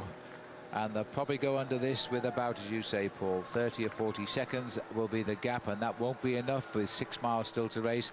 That little rise in the road too will hurt those legs now. Now Fabian Cancellara decides to move up towards the leaders now again. He remembers had a wonderful day out and almost certainly now will keep that yellow jersey for at least another day. Just looking down that front 20 or 30 riders, I was trying to see if I could see the shape of Mario Cipollini. I think he'll take a back seat in the sprint this afternoon and hope that he can recover and ride himself in over the next couple of days, because actually he didn't do too bad a ride yesterday in the prologue time trial. He finished 35th, just 23 seconds off the mark, but after having chased for 35 kilometers off the back of the group today, I think he'll have a hard time rivaling the younger sprinters like McEwen and Pataki. Yeah, I must confess, Mario does seem to not enjoy the opening days of stage races at this stage of his life. Now then, this is the two leaders, and it's 40 seconds, 40 seconds with 10 kilometers to go. And you can actually see, or I can actually see by the pedaling style of these riders, that the pain is starting to become just that little bit too much. They're bowing their heads down on a more increased repetition, and that's an indication that the body is starting to yell out for surrender. They will not surrender until the main field is right into their slipstreams. Jakob still looks pretty strong, pushed on just a little bit by the fact that he's racing on home turf in Belgium, and the last time the Tour came here he got a win. Well, 42 seconds they're saying at the moment, as the field now seem to be getting themselves a little better organised. But having said that, Paul, it looks as though they've slowed down again. That's the way it is. It's all nervous, it's all poker at the moment, waiting to see which team will get themselves organised on the front end of the peloton. Baden Cook is in there, I can see not too far away, the white jersey, and he will be wondering what's happening to his team leader here, Bradley McGee, who's off the back end of the group. A man we expected to win the opening day prologue yesterday, just as he did 12 months ago. It just goes to show how the sport can turn itself upside down. All you need is a minor ailment, and you have a hard time finishing the Tour, even on the flat stages. Yes, it is amazing, because this is a young man who's done just about everything in world cycling. He's got Commonwealth Games gold medals on the track. He's been a world junior champion on the track. He's got Olympic Games bronze medals. He hopes to go to Athens and win a gold medal this year in the pursuit. But right now, he is either ill or very tired. So McGee being helped by the Australian champion there. Matty Wilson, as we swing back up to the leaders, still plenty of fight here. Running down into the final miles of the day, just over 7 miles still to run to the finish. These boys are going to fight to the line now. They're saying 30 seconds right now, so it's still coming down, hardly quickly though. At 7.5 kilometers to go, it's going to be close. Very close indeed. Every time the road kicks up slightly, it really hurts these two riders, while the main field continues to incessantly close down upon them.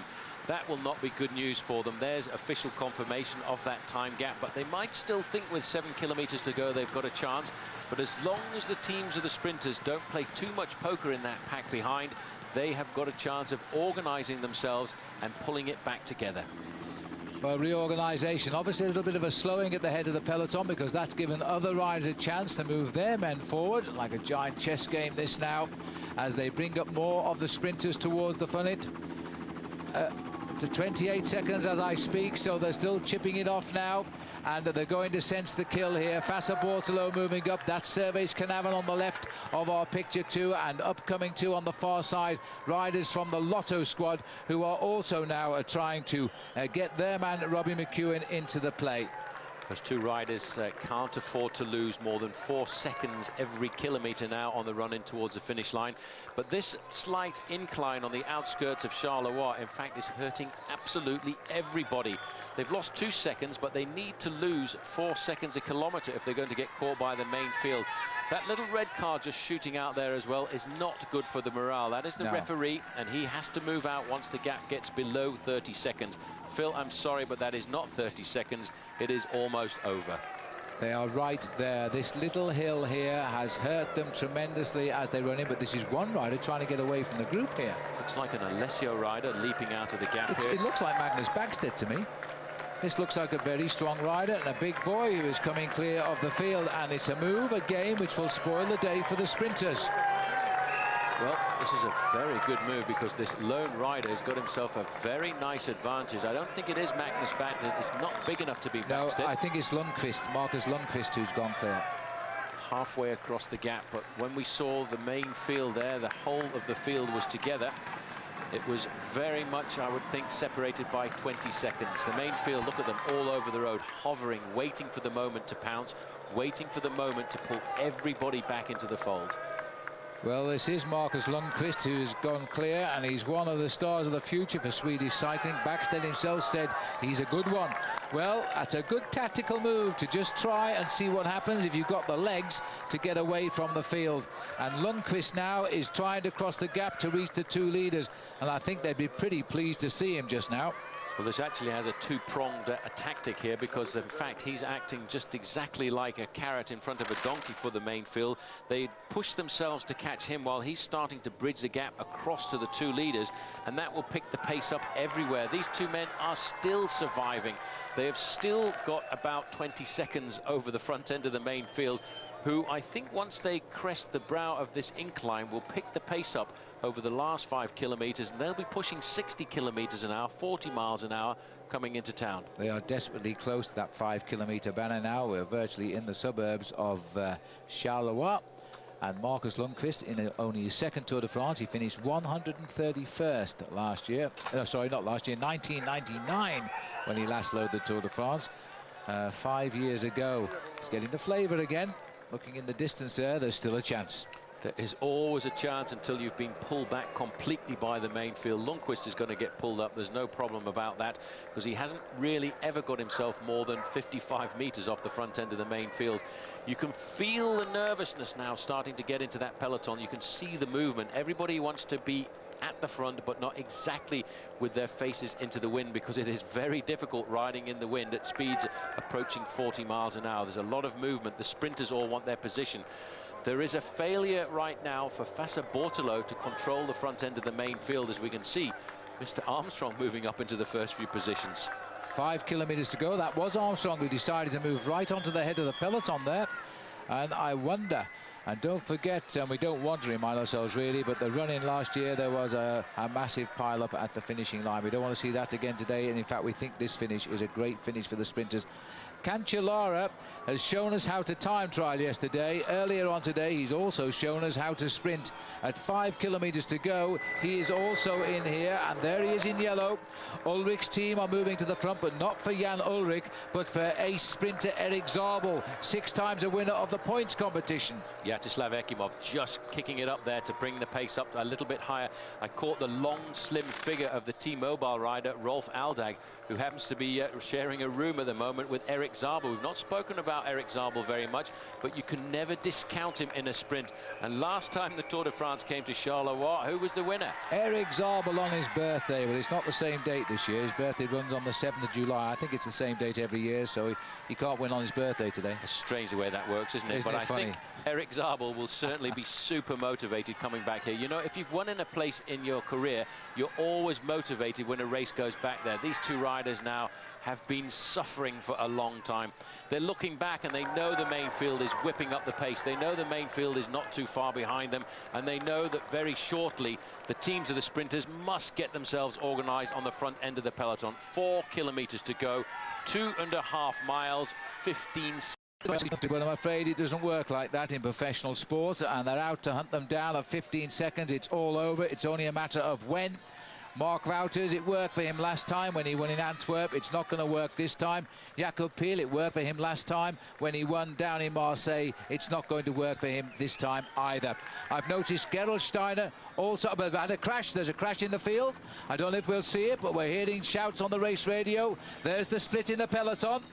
And there is the chaos. And somebody has gone down. Oh, it's a Phonak rider. Now let's hope it's not. I don't think it's Tyler Hamilton. No, it's not Tyler Hamilton who's gone down. Nicolas Jalabert. Nicolas Jalabert. Well, this is what it's all about on the run into the finish. Just a small touch of wheels and somebody can go down, but everybody was alert at that moment. You see Just only as well. one bike rider went down. Now we're approaching the outskirts of Charleroi. 3 kilometres to go. This is not going to take them very much more than 3 minutes. These two riders have not given up at all, and they have still got a breadth of chance in them. They're just hoping they can survive, but look at this. On the front, Cancellara is now whipping up the pace, and it's not to conserve his yellow jersey, it's to try and set up the line, what is normally the blue and white line of the big man from Italy, Alessandro Patacchi, the new sprinter on the block. Unlucky Jalabert here, because that means he'll lose time today. Not a great concern, but a shame, unnecessary loss of time. There was one other rider, I think, either delayed or fell, but he got up as well, and he got out before we recognised who it was. But take a look at this now. Fabian Cancellara, the winner yesterday, his first Tour de France, not riding, not thinking long-term. He'll still be in yellow tomorrow, but right now, his world would be complete if Alessandro Patacchi won the stage. He's the boss. He's the boss. He's the king of the sprint. 2 kilometres to go, that sign will tell the riders. And unfortunately, when they take the next left-hand bell, it goes right the way up towards the finishing line. It's a long, hard line, a long, hard final kilometre.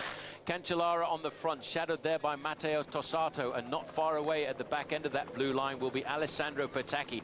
And all of the sprinters, Phil, will be fighting to get into his wheel, and it looks to me like now it is all over for the 2 leaders, and that is tough. At 1.5 kilometres from the finish and a long straight up to the line shortly, they have pulled back those 2 leaders.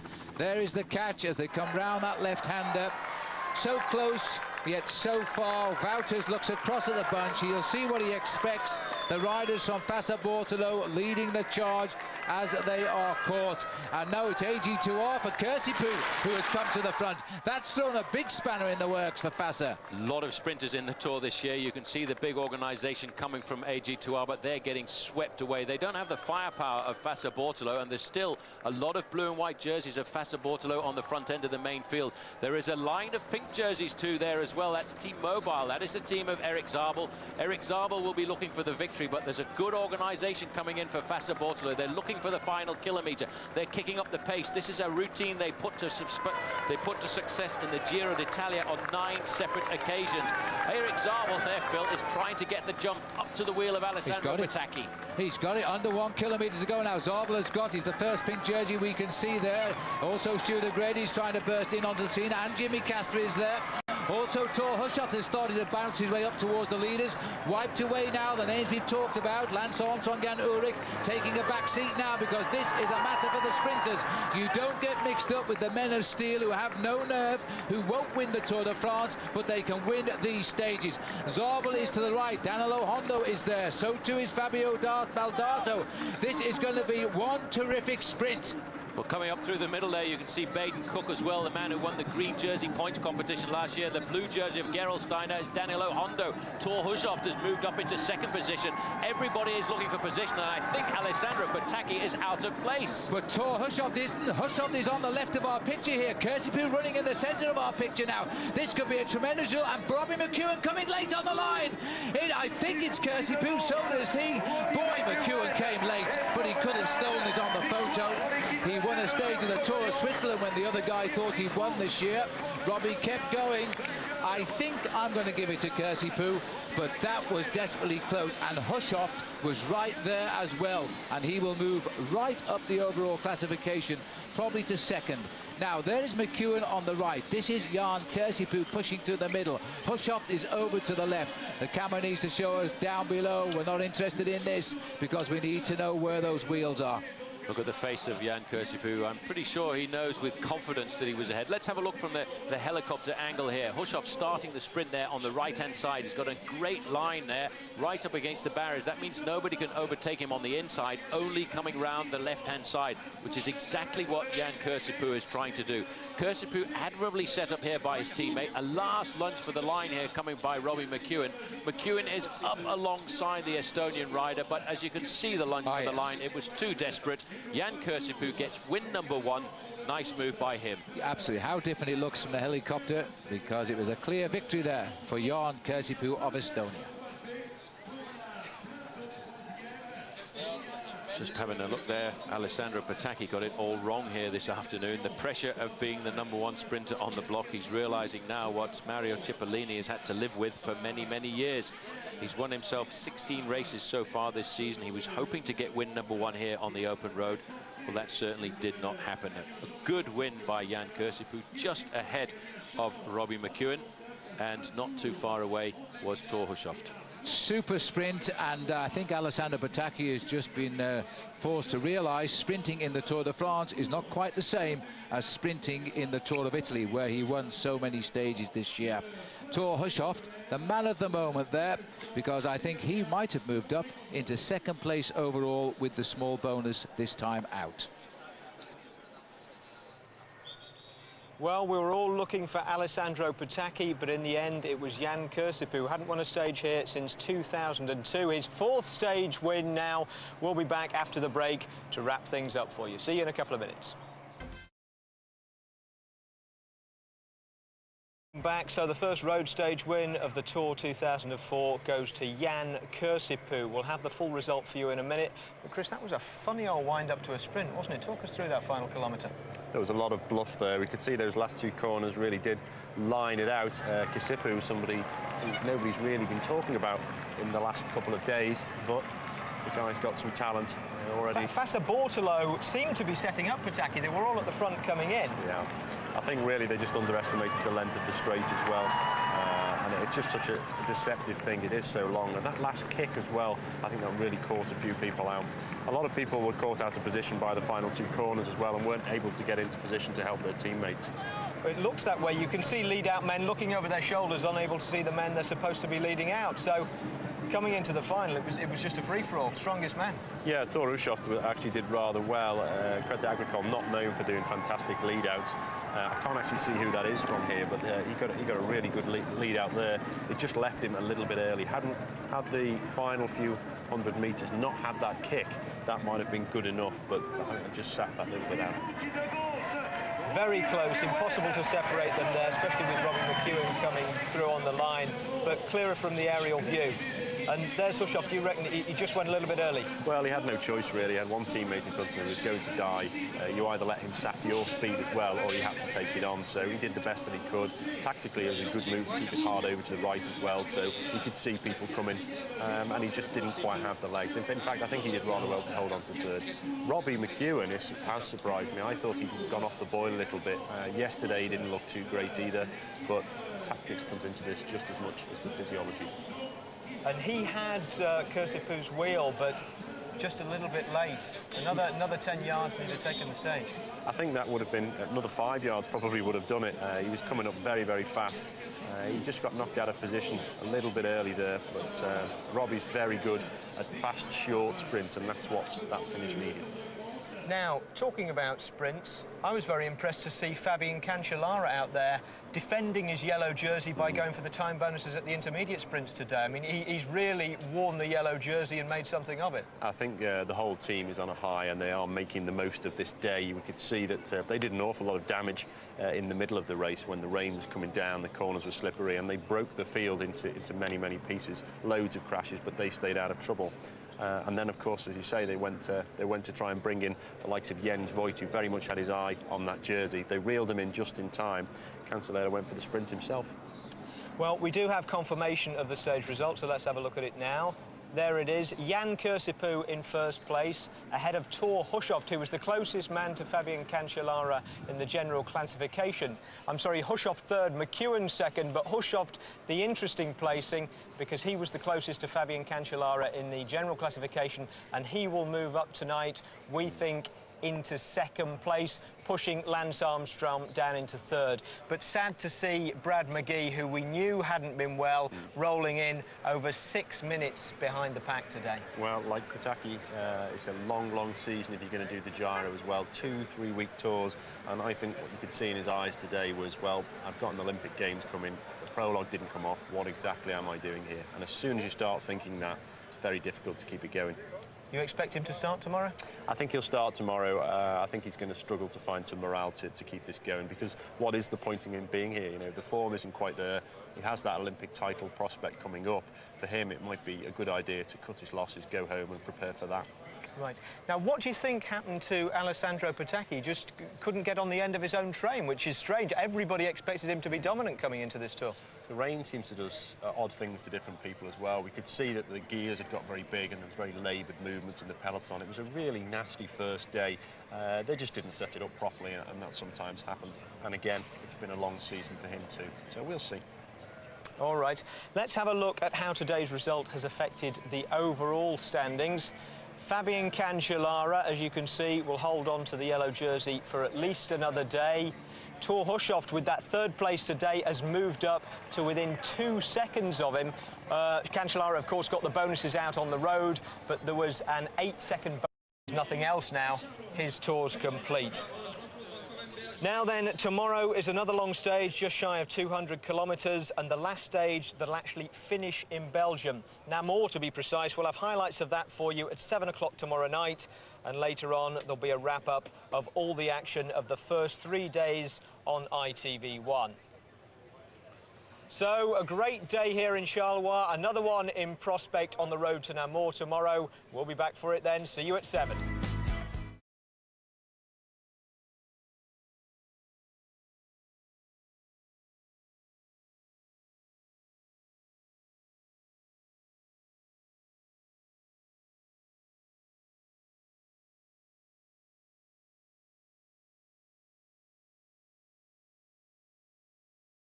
So once Cancellara had been given his extra 2 seconds bonus back, his lead was up to a whopping 4 seconds over Hushovd, with Lance Armstrong third, 10 seconds behind, and no change in the time gaps between the defending champion and his main rivals.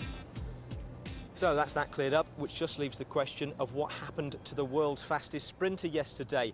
Alessandro Petacchi won 4 stages in the first week of the Tour last year, and he came in this year having won 9 stages of the Tour of Italy. Yesterday, though, all he could manage was 8th, and Paul Sherwin thinks he knows why. The reason Alessandro Petacchi didn't win yesterday is actually not in the last 500 metres, it's in the first 100 kilometres. His team, Waterloo, had to expend an awful lot of energy controlling the front end of the main field because they were defending the yellow jersey of Fabian Cancellara. But what happened then when it came down to the last 500 metres here is just exactly this. There's only one man left on the front to help him, this man Matteo Tossato. He's the only man with 500 metres to go trying to lead Alessandro Petacchi into a position to win the stage. And what happens is he didn't have the firepower to keep the speed high enough to stop the other sprinters coming around the outside and swamping him. With 400 metres to go, he's in the wrong position. He's right at the back with none of his teammates to help him, looking around to see how to open up the sprint. But when you get boxed in like that, even if your name is Alessandro Petacchi, you cannot get out. And as he comes up to the line here, he knows he's blown it this afternoon. Look at him shaking his head there in disgust. It's not the sort of mistake a sprinter like Alessandro Petacchi is going to make twice. Well, Petacchi might not make the same mistake twice, but how many teammates he has left around him again today will depend on how much work they have to do chasing down breakaways on what looks like being another long, windy stage. Let's take a look at the route. It's a lot flatter than yesterday, though. 197 kilometres from Charleroi to Namur, with 3 intermediate sprints along the way, including one in Florence, a small town with a double claim on Tour history. Ned Boulting's there. So how come that the entire population of the United Kingdom over the last 100 years has produced not one winner of the Tour de France, while this little village in Wallonia has already produced 2? I demand a public inquiry. Here you are, that's yours. Firmin Lamballe won the first Tour after the Great War in 1919, a race so brutal that of the 68 starters, only 10 made it to Paris. Victory in the penultimate stage clinched it 290 miles over unmade roads. This was the era of 36-hour stages when speed was secondary to stamina. In 1921, Léon Sieur, also from Florence, wore yellow from stage 2 all the way to Paris. But the very next year, his mentor, Lamballe, the man who'd brought him into bike racing in the first place, won the Tour again, for Belgium and for Florence. There must be something in the wheat beer. Sadly, the Fosters wasn't working for Nick Gates, though. The other Aussie on Robbie McEwen's Lotto team didn't start this morning, eliminated after coming in nearly 31 minutes behind yesterday.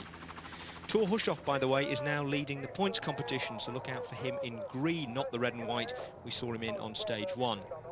Well, there was a brief scare early on for Roberto Arras, who had mechanical trouble and had to swap bikes, but an escort of Liberty Seguros riders dropped back almost immediately and paced him back to the pack. And in contrast to yesterday's stage, everything started panning out nicely for Waterloo.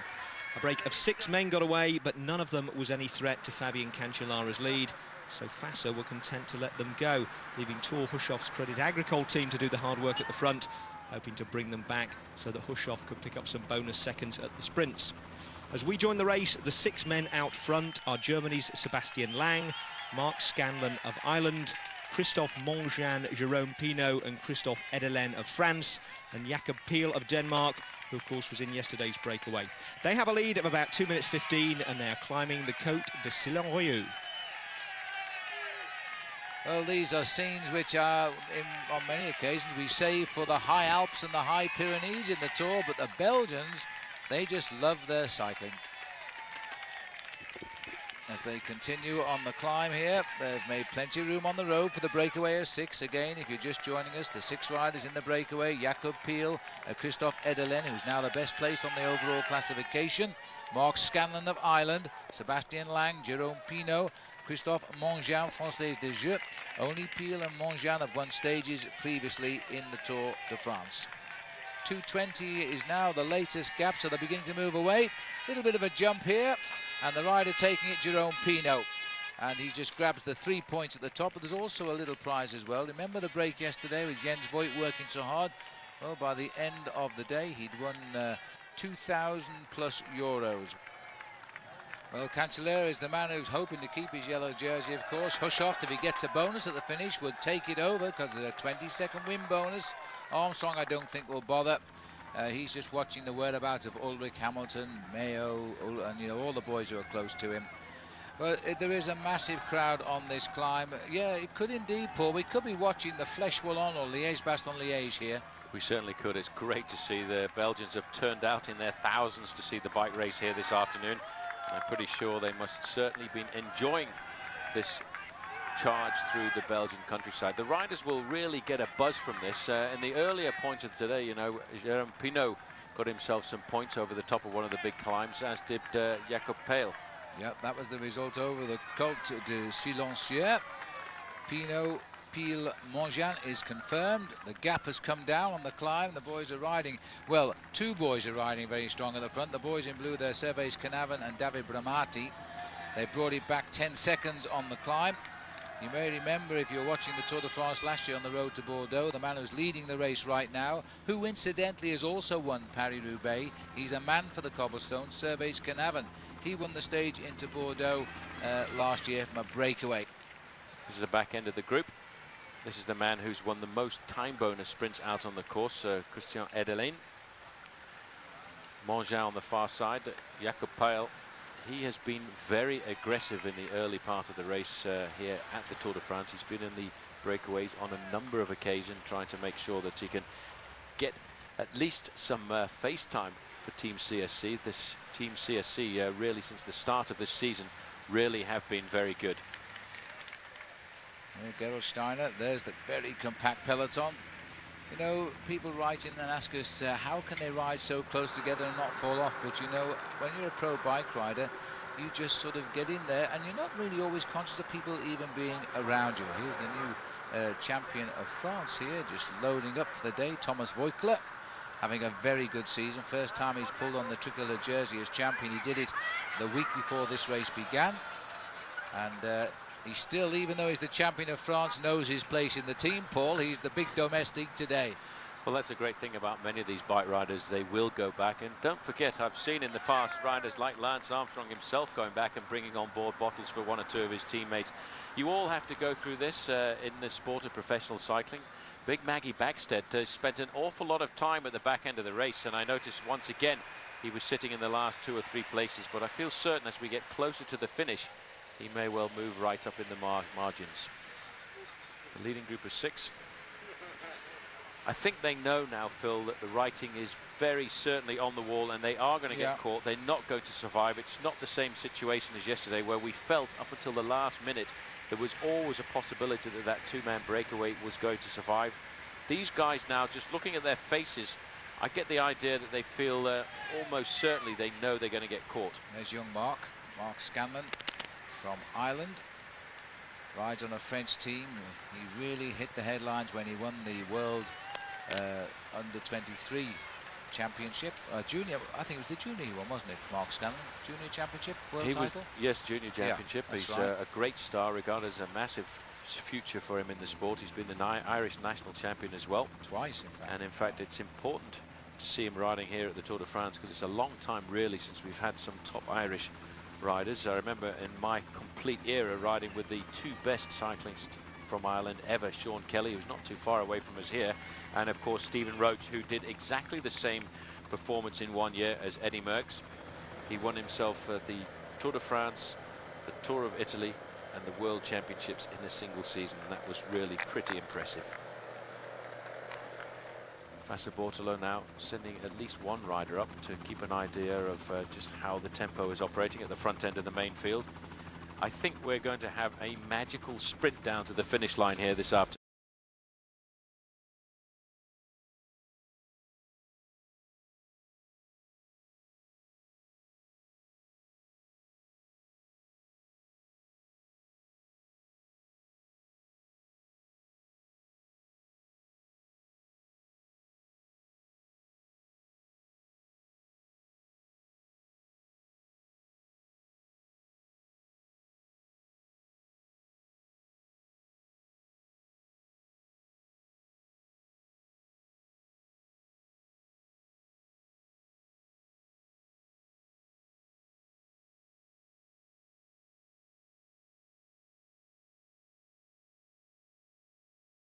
Questions which we always used to ask of Mario Cipollini. Number one, how many stages will he win? Per me riuscire a vincere soltanto una tappa varrebbe come vincerne 10, perché sarebbe una dimostrazione di caparbietà, di voglia e di capacità nel voler ottenere un risultato.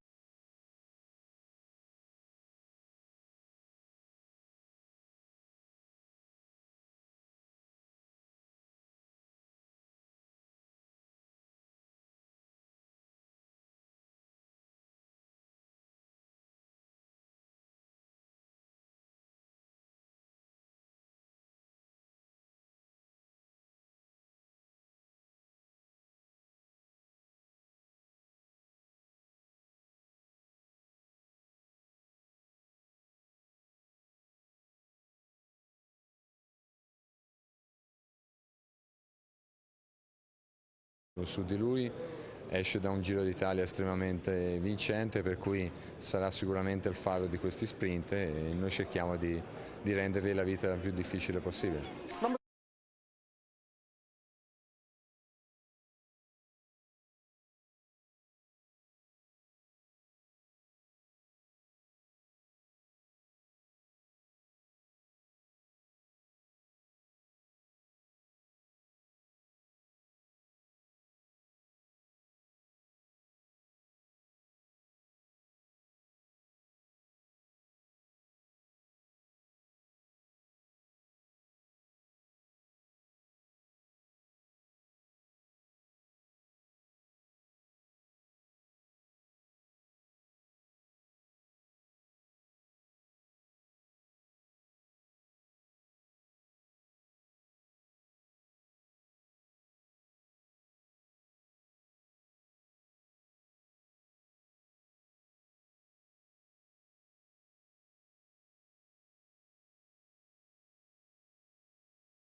While it lasts.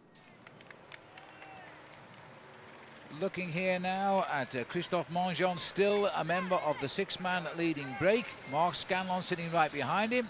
Now, somewhere in the distance is the last sprint of the day for those small time bonuses, the small prize and the small number of points for the green jersey competition. And it looks as though it is going to be a rather nasty uphill sprint this last 500 metres. Going to be tricky. You can see once again on the front there, Christophe Mongeon is the man leading it out, looking over his shoulder. Scanlon in second position. Pinot in third, but they need to watch out for the man who's been 100% successful so far. The rider from Cofidis is in the ideal position here to surprise him. What he'll have to do if he wins this, he's got to hang on. Oh, there's been a mass crash at the back of the peloton here. One of the Domina Vacanzi riders down again. I'm just trying to see who it is, but well, it's certainly not on this occasion It's Fanini. It's Fanini, that's Fanini, the is it? lead-out man for Mario Cipollini, who's gone down there quite dramatically. Gian-Matteo Fanini, meanwhile, while he sits in the grass back at the front, Jakob Peel leads out here, but he's going to get pipped again. And this is a fine piece of sprinting by Cofidis, as indeed Edelin makes it a hat-trick. Back to the crash, Fanini. Perron. That's Andrea Perron who's gone down there for Team CSC. There's somebody else who's rather seriously injured. He's still at the side of the road there, Gian-Matteo Fanini, who's pretty hard hit. Fortunately, he was able to dive across, I think, into the side of the road and get himself into the grass. But this is rather dramatic for Mario Cipollini because he is an ideal. And Andrea Perron, let's have a look here. There's a Phonak rider gone down as well. Well, let's hope it's not Tyler. It doesn't look like Tyler Hamilton. 1, 2, 3 stepping off his bike there. That was Anthony Chartres. Gerard Porte, the doctor here, just checking on Fanini and again checking his collarbone. That's the biggest injury. All bike riders fear this when they go down, just because of the way that you go down. That is the bone that more often than not will crack, and I think it might be the situation here that this man could have just snapped his collarbone.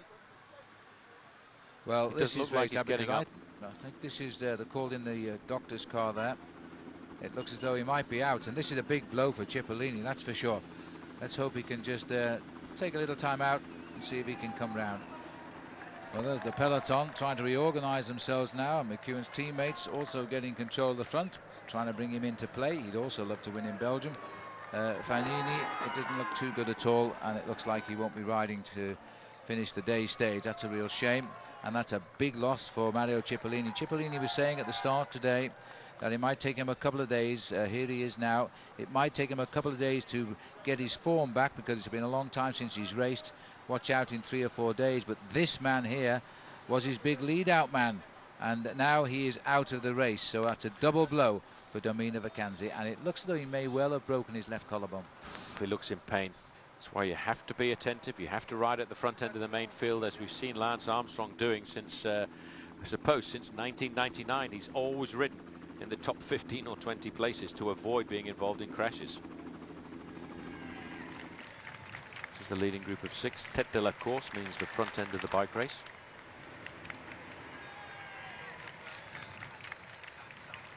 This is Pinot at the back for Brioche La Boulangère. Jakob Peel on the far side, and I think when we start to pull back now, we might get an idea of just how dramatically the gap has been reduced over the last couple of kilometres. It's still in excess of the 1 minute mark because they've still got all of the team cars and the race referees' cars behind, but if it is at the 1 minute mark, it must be only just a couple of seconds above. Hello, my name is Kurt Asper Arvesen. You're watching Tour de France on ITV. To today's coverage of the Tour de France here on ITV2. This is our little home here, the commentary box, and just time now to go through 1 or 2 of the emails. We've got one here from Harry Halewood in Barnes. Paul, he says, has any other rider making the Tour debut, like Fabian Cancellara was on Saturday, won the prologue at the first attempt? Well, actually, it's happened 4 times in the past. The first man to do it was the Italian Francesco Moser back in 1975. A couple of years later, it was the German Dietrich Thurau. Then a little bit of a gap to Eric van der Arden in 1983. And then, of course, our own Chris Boardman won it in 1994 with a record-breaking 55-kilometre-an-hour prologue. And by the way, before anybody writes in, David Miller won the opening stage of the Tour de France in a time trial, but it wasn't a prologue. It was actually a long time trial event. Great, not a bad memory, Paul. Let's go to the next one. Chris from Litchfield. I noticed in the sprint finish in Charleroi yesterday, Robin McEwen and Alessandro Patacchi giving each other a nudge as the line approached. Are there a lot of dirty tricks going on between the sprinters? Well, we always refer to it as a little bit of argy-bargy, but we asked Robbie McEwen for his answer. There's not so much dirty tricks, but sometimes you've got to take risks. You've got to do something maybe what seems a little bit desperate. Sometimes you're just even trying to hold each other up. I mean, you're going as hard as you can. You're on the limit, and you're all trying to be in the same place at the same moment. There's just not room. Sometimes things happen, and it can get a bit heated too, but everybody knows that's part of the game, and it's not you're not intentionally going out trying to pull a dirty one on someone, but it is dog eat dog. It's the Tour de France, and each day you only get one bite at it, so got to make the best of it. Well described, Robbie. There's a man who's had one or two dirty tricks in the past work against him, because he has been on occasion disqualified after winning the race for a little bit of argy-bargy, as we say. Let's move on, Paul. Terry Jones from Newcastle saying here, were my eyes deceiving me, or are Skoda really the official vehicle of this year's Tour de France? Yes, they are, Terry, because in fact the Fiat contract ended last year and Skoda have taken that up. Ed Poulter from Guildford, where is Alexander Vinokourov? I haven't heard you mention his name, and sadly, Ed, that's because Alexander isn't with us. He crashed on the second day of the Tour of Switzerland. His injury is such that he's unable to start in the Tour de France and ride alongside Jan Ullrich. We'll now show you, though, happier times for Alexander. We'll go back to Gap last year, where he was clear of the field all by himself. This was the stage, by the way, where Yoshiba Bolocki also crashed, and he too isn't in the Tour de France this year. This is a well-deserved stage win. He works so hard for it as he comes to the line. He won't take the yellow jersey because the yellow jersey group of Lance Armstrong is under the Flamme Rouge already themselves. They can't be very much more than 30 seconds behind. What's important for Vinokourov, though, Phil, is the stage victory. He's digging deep right now. He'll move up in the overall classification to second place. But what a dramatic stage. He raced right to the line there as he waves and swings the baby, but Alexander Vinokourov takes the stage. Well, back on the road, it's shaping up nicely for the big finish. The six-man break is closing in on 25 kilometres to go, but the pack is closing in on them, and the catch is beginning to look inevitable. A lot of work being done now by Fassa Bortolo. An awful lot of work at the front now as they continue. There's the motorcyclist alongside them. Anybody want a drink? No, we're a bit busy at the moment, I think they'll probably say. The gap is now 24 seconds, and it's almost over. Well, I would say that is last orders for these riders, because they're going to be back in the main peloton any time shortly. And that motorbike just nipping out of the way. These riders take on board an awful lot of drinks through the course of a day like this. Incidentally, sorry, Paul, I was going to say Christophe Manjon, who's sitting here at the back, number 167. Very experienced boy. He's riding his 9th Tour de France. He got one win back in 1997 in Fribourg. And the last 2 years, he has pulled on the leader's jersey in the King of the Mountains competition. That may have been why he went in the break today, to try and make it 3 in a row, but it hasn't worked out for him because he missed out on the very first climb of the day, and he only got 3rd on the only other climb of the day today. 9 seconds. We don't need the clocks anymore now because they are right there. Don't look over your shoulders, boys, as the wind will tell you exactly where the riders are. Now their objective of the day is to hang on to the peloton, because they've won time bonuses on the course. If they can finish in the group, riders who finish alongside each other are always given the same time on the finish, otherwise the big carnage. Here's the catch. Now the catch has come at around about 21.5 kilometres to go. That's about 12 miles. This is always dangerous. There's just been a crash at the back end of the main field, crackling over race radio. The word we always learn is shoot, shoot, shoot, which means there has been a group of riders gone down. The one rider's gone down there is Servais Canavan. We saw him doing a lot of work at the front end of the main field. A rider has gone down here rather hardly from Team Lotto as well. And there's a Cofidis rider in the ditch at the side of the road. They are having such unbelievable luck, to Cofidis rider. I'm trying to pick him out there, but I don't actually recognize him at the moment. But by the way, I think he will remount again. Gerard Porte, the doctors had a really busy day today, and they've been very good racing conditions. I think it's Frédéric Bessy who's gone down there from Team Cofidis. It's really tough. You know, these guys have been in the saddle now for around about 3.5 hours of racing. And when you go down psychologically, it is a bitter blow to you. Well, it looks like it was Bessy. And yes, it was 92's Bessy. He gets on his way again. He's a bit sore, but you can't wait, because the race doesn't wait for you, and there is an elimination time every day. Poor Nick Gates found out that yesterday from Australia. The Lotto rider fell early on.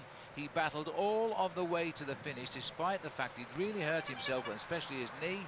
He crossed the line, and the judges said, "You're 5 minutes too late," and they threw him out the race. Well, that really upsets me a little bit, because you know, Phil, when I rode the Tour de France in 1985, the same thing happened to me, but the judges actually allowed me back in.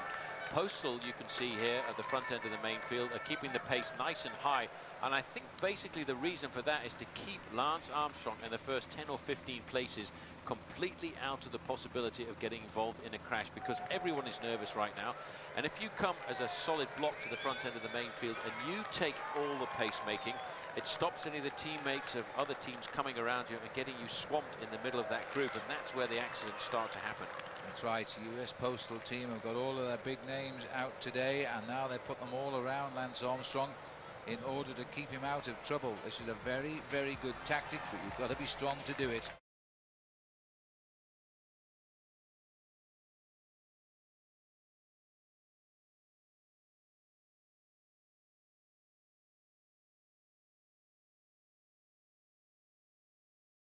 What sprinters like to see in the last kilometre of a race is a long, wide boulevard like this, straight up to the finish line, so they can judge how to make their effort by pinpointing exactly where the line is.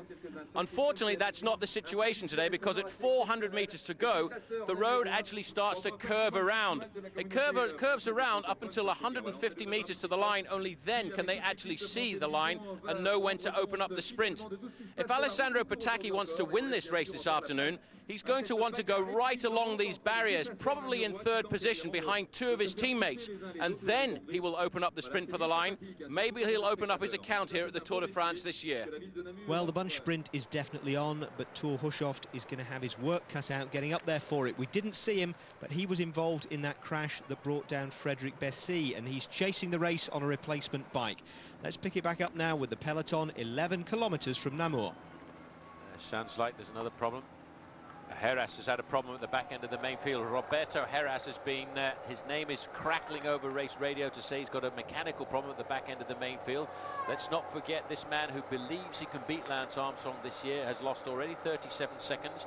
And at 10 kilometres to go, to have a mechanical problem and try and get back into the race is a very difficult call. What has happened, we're not getting this on camera, we're getting this on the referee's channel on the radio. He's actually swapped bikes with one of his teammates. There he is, and he's being paced back immediately up there by Jan Ruska, who is a member of the Czech Republic on the Liberty Seguros team. Jan's a very good rider on the flat, very good time trialist, and he's going to hurt this man, but there's no little soft ride up to the bunch now. They are flat out. It's race all the way and rejoin quickly. This is the difference between being the leader of a team and being a lieutenant, as he was last year. This would not be an important thing for him right now. All he would have to think about was just getting to the finish.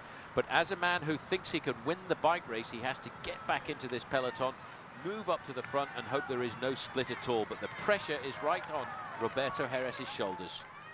Now watch them take him straight up to the front. That's what they have to do now. You can't just breathe a sigh of relief and stay at the back end of the main field, because the main field on the charge into town can split right in half as the big sprinters at the front put the pressure on, and you can lose yourself still 20 or 30 seconds.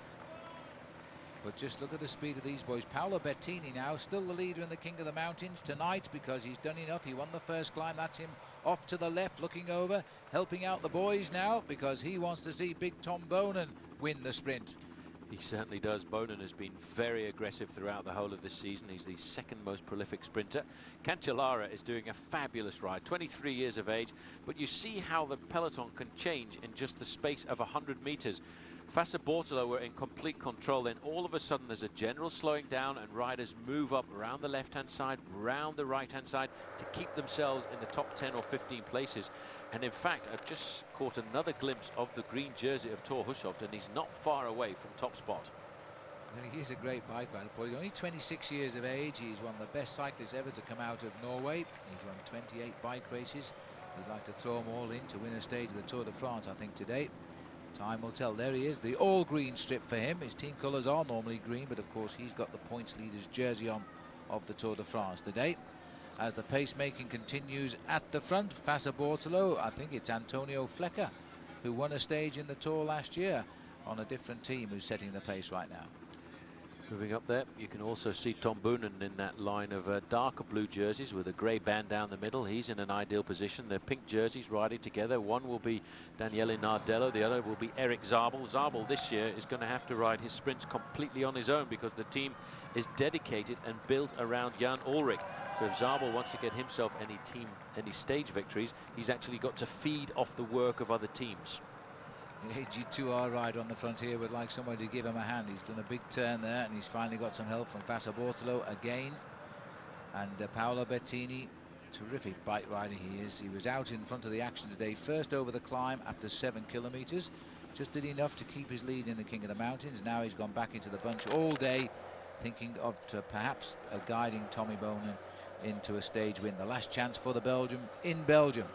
Tomorrow we finish in France. This is so dangerous right now because you've got riders on the front setting the pace, but you've got riders a little bit further back looking over their shoulders, making actually zigzag maneuvers, looking for their team sprinters, and that's when you get all these waves in the main field, and it can be very, very dangerous. Everyone is on the edge of the saddle. Everyone's fingers are just approaching their brakes, waiting for the sound of the squeal of somebody else's brakes to react, and this is when the accidents happen. Well, tricky old street furniture there as they went through the chicane, but they all seem to have come through it very well indeed. And it is Flecker here, who is riding hard at the front and riding with supreme determination for his team. And it's unusual for a Spanish rider to be so good on the flat, really. 5 kilometres to go. He's a great bike rider. We've seen a lot of him throughout this season. In fact, he's a completely changed bike rider since he came across to Fassa-Bortolo. And I tell you what, Phil, at 5 kilometres to go, this is very reminiscent of the Serengeti Plains. You know, this looks like the migration of the great wildebeest. We're going slightly faster, mind you. Running down the side now of... Oh, there's been another crash, and Seiko have got a man down now. Well, this is amazing the way this is happening. And looking at his number, this is Stefano Casagrande, who makes a return after a few years out of the Tour de France. Perhaps it's not the time to remind him of that. I don't think it is. He's not too worried. He knows now he's inside of 5 kilometres to go. He's not got to worry about the elimination time. Just trying to fix his machine on his own. But the action and the excitement is really on the front end of the main field. Fassa-Bortolo in the blue and white jerseys are very much in control. And I think they have got themselves organised to perfection. Look at that. The 4th place rider is the yellow jersey. Don't forget, he is a Fassa-Bortolo rider. And then right behind, there are 4 or 5 others. Now they're keeping the tempo high, but they're also seeing a situation here where Alessio are setting up the sprint, possibly for big Magnus Backstedt. And wouldn't that be a lovely result, especially for one Megan in South Wales. But let's see what happens here now, as Alessio are looking here. Scott Sunderland making a return to this team as well, the Australian. 1996 was the last time Scott rode the Tour de France. Since then he's had to recover from a near-death crash in the bike races. Well, he is now in there somewhere, and his team are working very hard. But just look at the change of rhythm there as Fabian Cancellara now goes to the front as he rides yet again in support of his man Pataki. Right now he's forgotten about his yellow jersey. He's thinking about the stage win for his team leader, the man who is regarded as the fastest man in the world. He wasn't the fastest man yesterday when he only finished 8th, but Fassa-Bortolo have got the organisation which they didn't have yesterday. Cancellara is in 1st place. I would think it's next to be Tossato coming up. Then the last man to be just in front of the big sprinter Alessandro Pataki will be Marco Velo, and he's the man who sets him up for the final sprint to the line. Look at that, the maillot jaune of the Tour de France, first in the race and first on the race right now, as he just puts his head down and keeps that rhythm going, keeps the pace up, not far short of 50 kilometres. Now, goodness me, they went through the straw bales there. I wasn't sure whether that was Eric Zabel. That was Eric Zabel, and you know what he's doing? He's battling to get the wheel of the man 5th in line there, because the man 5th in line is Alessandro Pataki. There's Hushoft as well. Everybody is moving up through this line here to try and battle for the wheel of Alessandro Pataki. They know if they can be on that wheel, they've got a great chance of opening up the sprint. Well, this is going to be too quick, I think, for Mario Cipollini, who's lost his lead-out man today. Don't forget, with Fanini crashing out with a broken collarbone suspected. I don't know if you saw to the right there, Paul. That was Robin McEwen, who was waving his arms in the air. He's now moved into the heart of the field here. Well, he was trying to get up around the outside, taking a few risks. Everybody is taking risks now. The arms are coming off the handlebars. Heads are being used to keep themselves in position. Baden Cook is right up at the front end of the main field. You can see now Kim Kirken moving up into 3rd place. He's got the national champions jersey of Luxembourg on his shoulders, but he is well and truly a Fassa-Bortolo rider. I tell you what, the big heads of the race here have got out of the way. Lance Armstrong, Jan Ulrich, Mayo, Isabeldia, Tyler Hamilton, they're all taking a back seat now, because this is the front row in the afternoon matinee, and the man driving with tremendous speed is Cancellara. I think the legs are slowly now having to give best. Cofidis take over. Cofidis take over, but it's still a lot of blue and white jerseys of Fassa Bortolo on the front. Kim Kirkin here looking great. He's all over his bike. He knows he's got to bury himself for the next 500 metres or so, and when he swings off, he knows that one of his teammates will take up the pace making. This is how you lead out a big sprint. But look, you can see in about 8th position, a long way back still, Alessandro Patacchi is slightly boxed in. He's got a number of riders from Gerolsteiner moving up through the outside. Fassa Bortolo right now need to kick it up a notch. Well, the Fassa Bortolo boys have got control, but here comes Gerolstein, who've got a big sprinter in Danilo Hondo.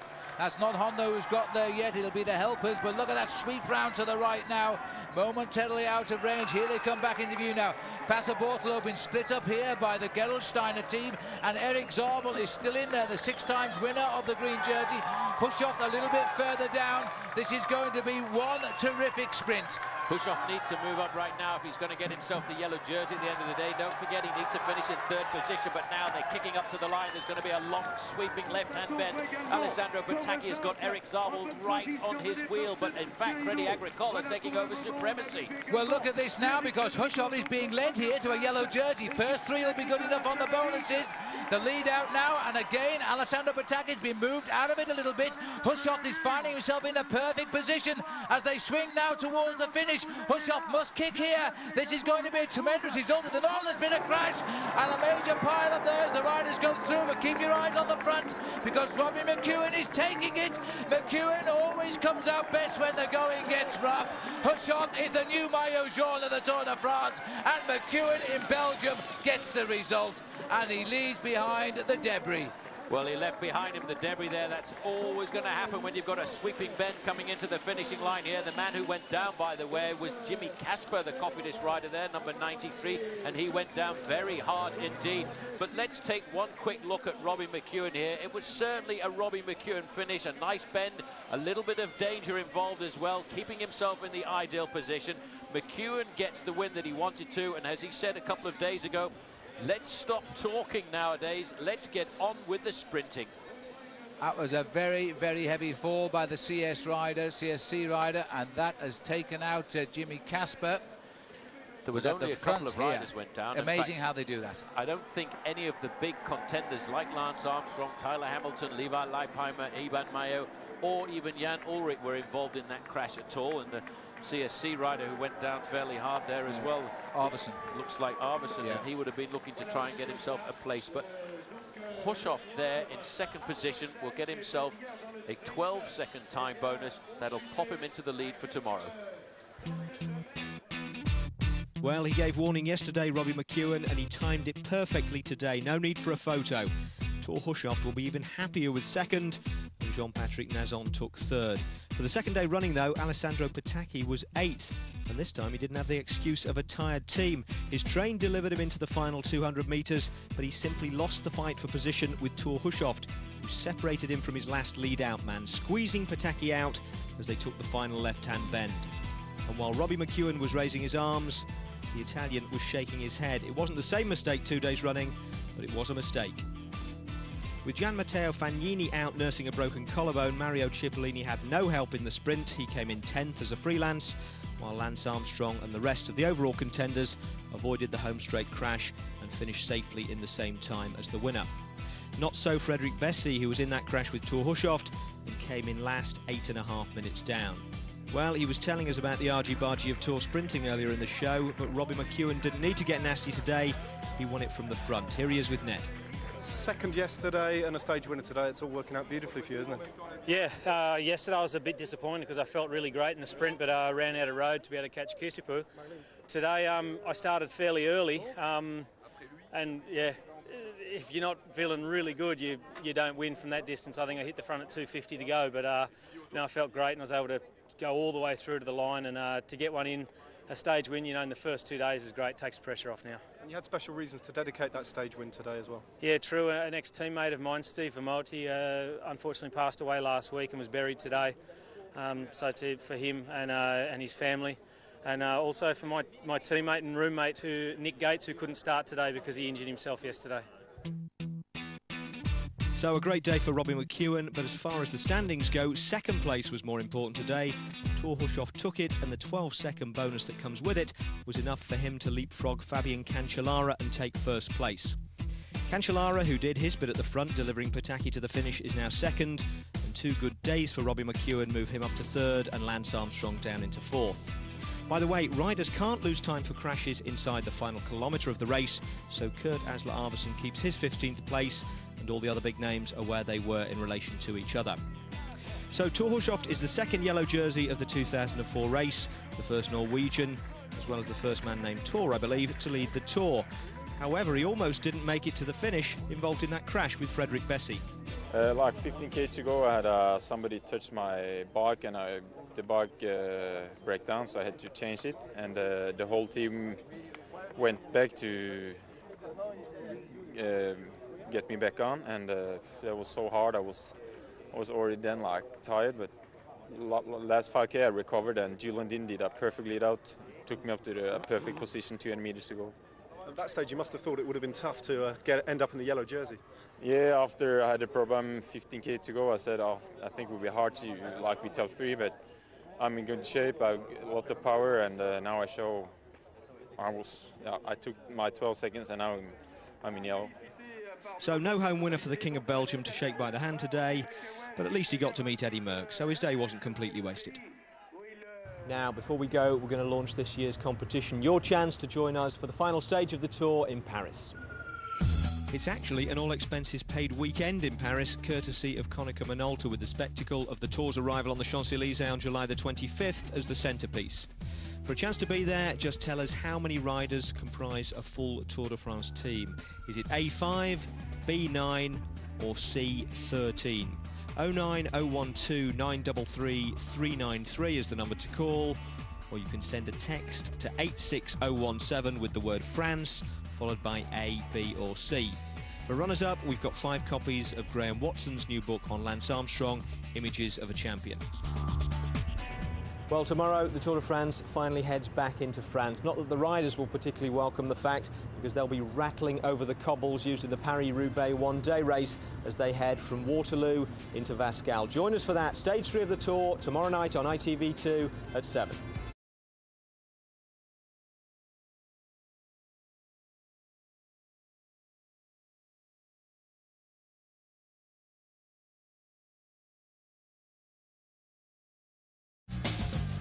On tonight's show, the Tour leaves Belgium for France, led by a Norwegian. But the route it takes is ruled by a Swede from the Welsh valleys. And the destination is the site of a time trial record set by an Englishman on a team of Americans. Once the race hits this, though, nationality becomes irrelevant, and everybody suffers the same. Hello, this is the infamous pavé, the cobblestones of northern France, and tackling them on a road bike is like trying to pedal a pneumatic drill. The big difference being that at least with a pneumatic drill, you're the one inflicting damage on the road. Now, the reason they're on today's stage is because this terrain forms part of Paris-Roubaix, perhaps the most famous one-day cycling race in the calendar. So for the Tour organisers, it's simply a matter of paying their respects. To them, each one of these cobbles is a unique piece of cycling history. To the riders, they all look the same, like a trip to hospital. Oh yeah, of course it is. I mean, you're going to have a few guys down there with broken collarbones, broken hips, broken ribs. I don't know why you put it in. I mean, just the Tour de France, and it's supposed to be the best rider winning and not the rider who's the most lucky on a cobblestone sections. Well, if it's any consolation to Jens, at least he won't have to sprint on the cobbles. By the time the riders hit the home straight, the road is fully tarmacked. And while I think most of the riders in the peloton agree with Jens, there is one man who's actually looking forward to today's stage. Ned's been to visit him at home. From the cobbled streets of northern France to the valleys of Wales, today's stage winner could well be British-based, and he's Swedish. Concentrate.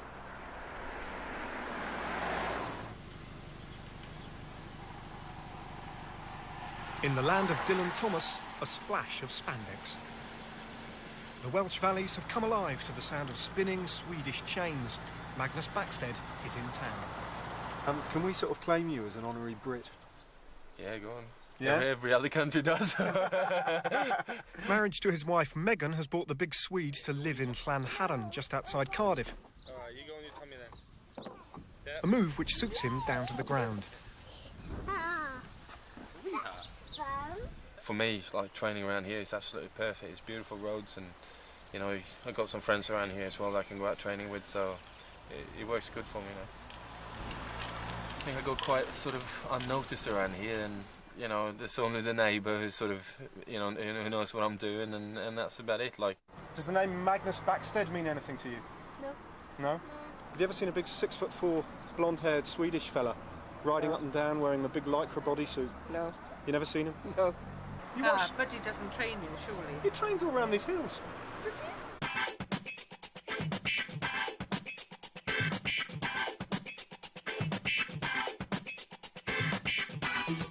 Recent years have been hard on Backstedt. A serious knee injury followed by debilitating viruses have meant that so far he's never recaptured his stage-winning form of '98. Backstedt now, can he get off the back wheel of Manzolini and come forward? And it looks though Backstedt has got the legs there now to give this victory to Gann. Magnus Backstedt gets it for Sweden. Basically, I was just in tears, or you know, I just didn't know what I was going to think or say or do. Like, it was just so big, you know. It's the first time I rode the Tour de France in my career, and to be able to win a stage, you know, I just couldn't believe it. Like, and it was just so overwhelming, you know. You've been passed from the one camera to the next camera and doing interviews in God knows how many languages, and you know, half of them you didn't even speak properly. And it's just, it took me about 3-4 days before it actually sunk in that, you know, I actually won that stage, and it's always been there in my head that I want another stage win. It's you know, I know I can do it, and it's just a matter of being, you know, right spot at the right time with the right legs. Proof that the big sprinter's legs are back where he wants them came in the spring, when he won the Paris-Roubaix, the most gruelling of the one-day classics. If you take what I did in the Tour '98 and add that times 10, and that's the feeling I had when I went over the finish line there. It was, all these years now that I've, you know, riding into headwind, you know, banging my head against the wall, to be able to win the race that I've said, if I can only win one race in my whole career, it'd be that one. The only rock in the world that you really want to have in your living room. The Paris-Roubaix contains a long stretch of punishing cobblestones, obstacles which Backstedt has turned into something of an art form. To me, that's part of the nice, or the sort of myth about riding the cobblestones, a myth about Paris-Roubaix and all this. It is that you got the crashes, you got, you know, your punctures and your bikes break and all this, you know, and it's just like adds to the sort of feel about the whole thing for me. And it's not escaped his notice that today's stage runs along a portion of those same famous Paris-Roubaix cobbles. Well, I have marked it up a bit, yeah. I definitely want to have a proper go there. Can you do it? Yeah, definitely. If I got Well, Magnus Backstedt is currently 44 seconds behind the leader, his former Credit Agricole teammate Thor Hushovd, so a win today would probably see him up into the top 10. Currently, though, the top 3 are the stage winners so far, with Cancellara and Robbie McEwen behind Hushovd, Lance Armstrong and Jens Voigt 4th and 5th. Armstrong just ticking over nicely, 18 seconds behind the leader and 15 ahead of the nearest of his big rivals, Jan Ullrich. There's the stage, the longest of the tour so far, 210 kilometres from Waterloo in Belgium to Wasquehal in France, where the tour is going to be from now on. A couple of small climbs, the usual 3 intermediate sprints, and 2 critical stretches of cobbles. The first 146 kilometres into the stage, and the second 26 from the finish. They only add up to just under 4 kilometres of racing, but they could have a disproportionate impact on the race. By the way, we lost another rider overnight. Frederic Bessy, who we saw down hurt after a crash that involved Thor Hushovd, didn't start this morning, joining Gian Matteo Fagnini as the second of yesterday's crash victims. Well, I think the weather forecast in Waterloo probably had its best viewing figures of the year this morning, and the good news for the riders was that it's supposed to stay dry. CSC's Jens Voigt wasn't taking any chances, though. He obviously decided the best way to avoid a mass pile-up was to get out front in a break, which he did with the Dutch rider Bram de Groot. Now, Voigt is currently lying 5th, 23 seconds off the lead, so Thor Hushovd had his Credit Agricole riders up the front, working to keep the gap down. Voigt won the first 2 intermediate sprints, though, to pick up a handy 12 seconds in bonuses, which vaulted him up to 3rd place overall, and only 11 seconds behind Hushovd. But although he came through over 4 minutes later, Thor Hushovd led the pack through to take 3rd behind the 2-man breakaway at the second sprint and nip a couple of those seconds back. Now, not far short of the first cobbled section, Jens Voigt stopped to change his bike, and it wasn't immediately clear whether that was because of a mechanical problem or he had a bike set up especially for the pavé. So, as we join the action, Voigt and de Groot are still out front, and with about 67 kilometres left to race, they're approaching the first stretch of cobbles. As we're now watching a gap here of 4 minutes and 18 seconds for the two leaders. And coming down very slowly but surely at the moment. Remember, these guys broke away at 3 kilometres into the race today, and that is a long, long way to be in the lead, because as we speak, they've been we now have only 67 kilometres left to go, so they've had an awful long time out front today, and they're still looking pretty strong. Just see Voigt getting out of the saddle there quickly now. The organisation here, you can see how serious Armstrong is taking this section of cobblestones. He's got Benjamin Noval on the front there. This is really a battle of wits. Everybody wants to get their man up there first if they can into the cobbles. That was the former French national champion there, Laurent Brochard, accelerating by. Coming along now, Pavel Padrinos, Hincapie looking over his shoulder. Where is Armstrong?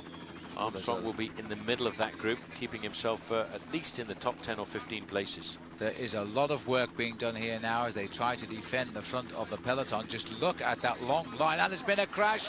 There is another pile-up again at the back. That, in fact, is Noval, who was moments ago driving the charge. I saw that number, and all of a sudden I thought it was a number 1. It looked very much like number 1, but it is Benjamin Noval. This is the kind of accident that can happen, and this accident must have happened pretty close up to the front end of the main field. See if anybody else went down there. A lot of riders from Euskaltel-Euskadi involved in that accident. This is a moment of panic for everybody here. Iban Mayo has gone down there. Now this is a very important moment. We had said that the cobblestone sections and the run up to the cobblestones was very dangerous.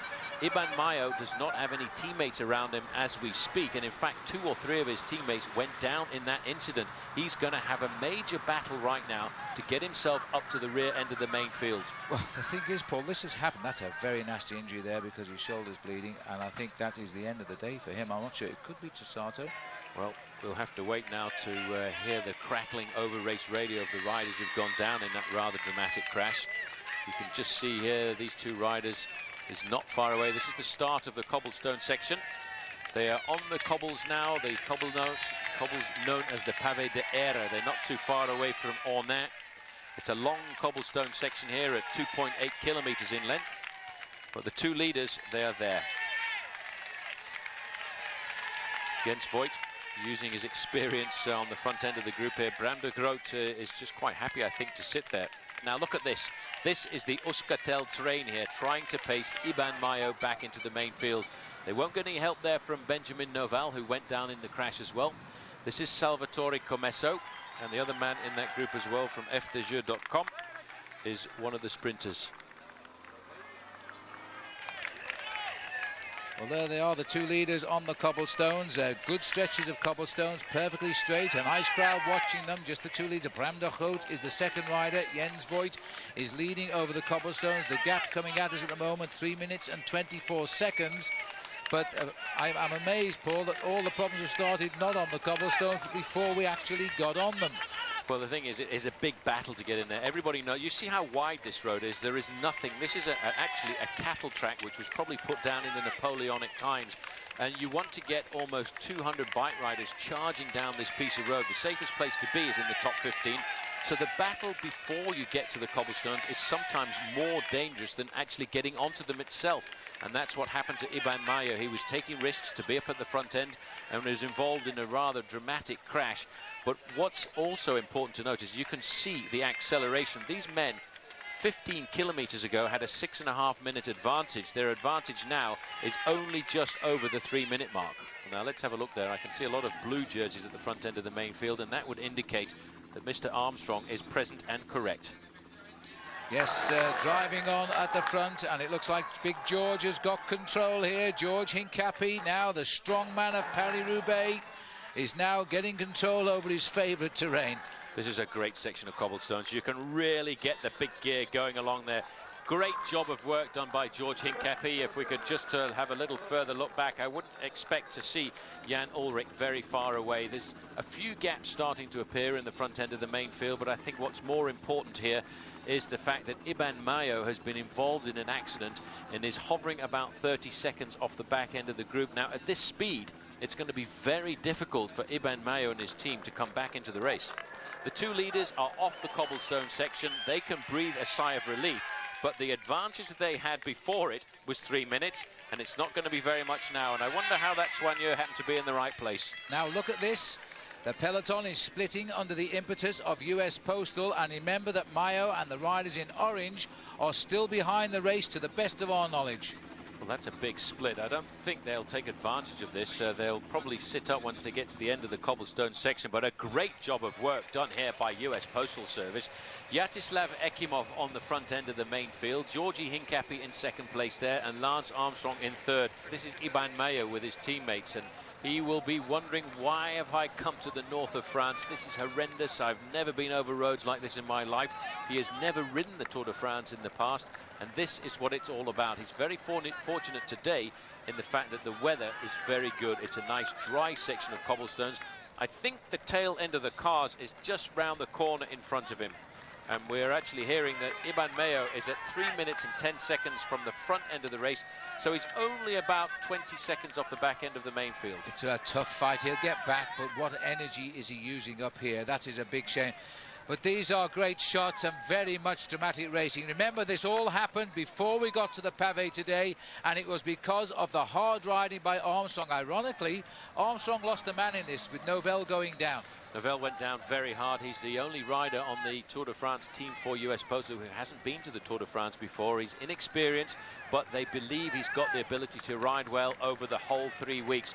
He must be in contact here somewhere with this team of Euskaltel-Euskadi trying to pull themselves back into the race. But this is quite a lot of drama for Iban Mayo, and this will take a lot of energy out of him and his team the eve of the team time trial, which is the next most important strategic point of the event. Hi, I'm Mike. Tour de France on ITV. Welcome back to our coverage of the Tour de France here on ITV2 and to the commentary box, and time for one or two of your emails. The first one from Ellen Cheetham in Ufcombe, Devon. Why do cyclists shave their legs? Well, this is the annual question, Ellen, and so we thought we'd ask one of the riders. Here's Bradley McGee's comments. Not just legs these days, arms, chest, everything.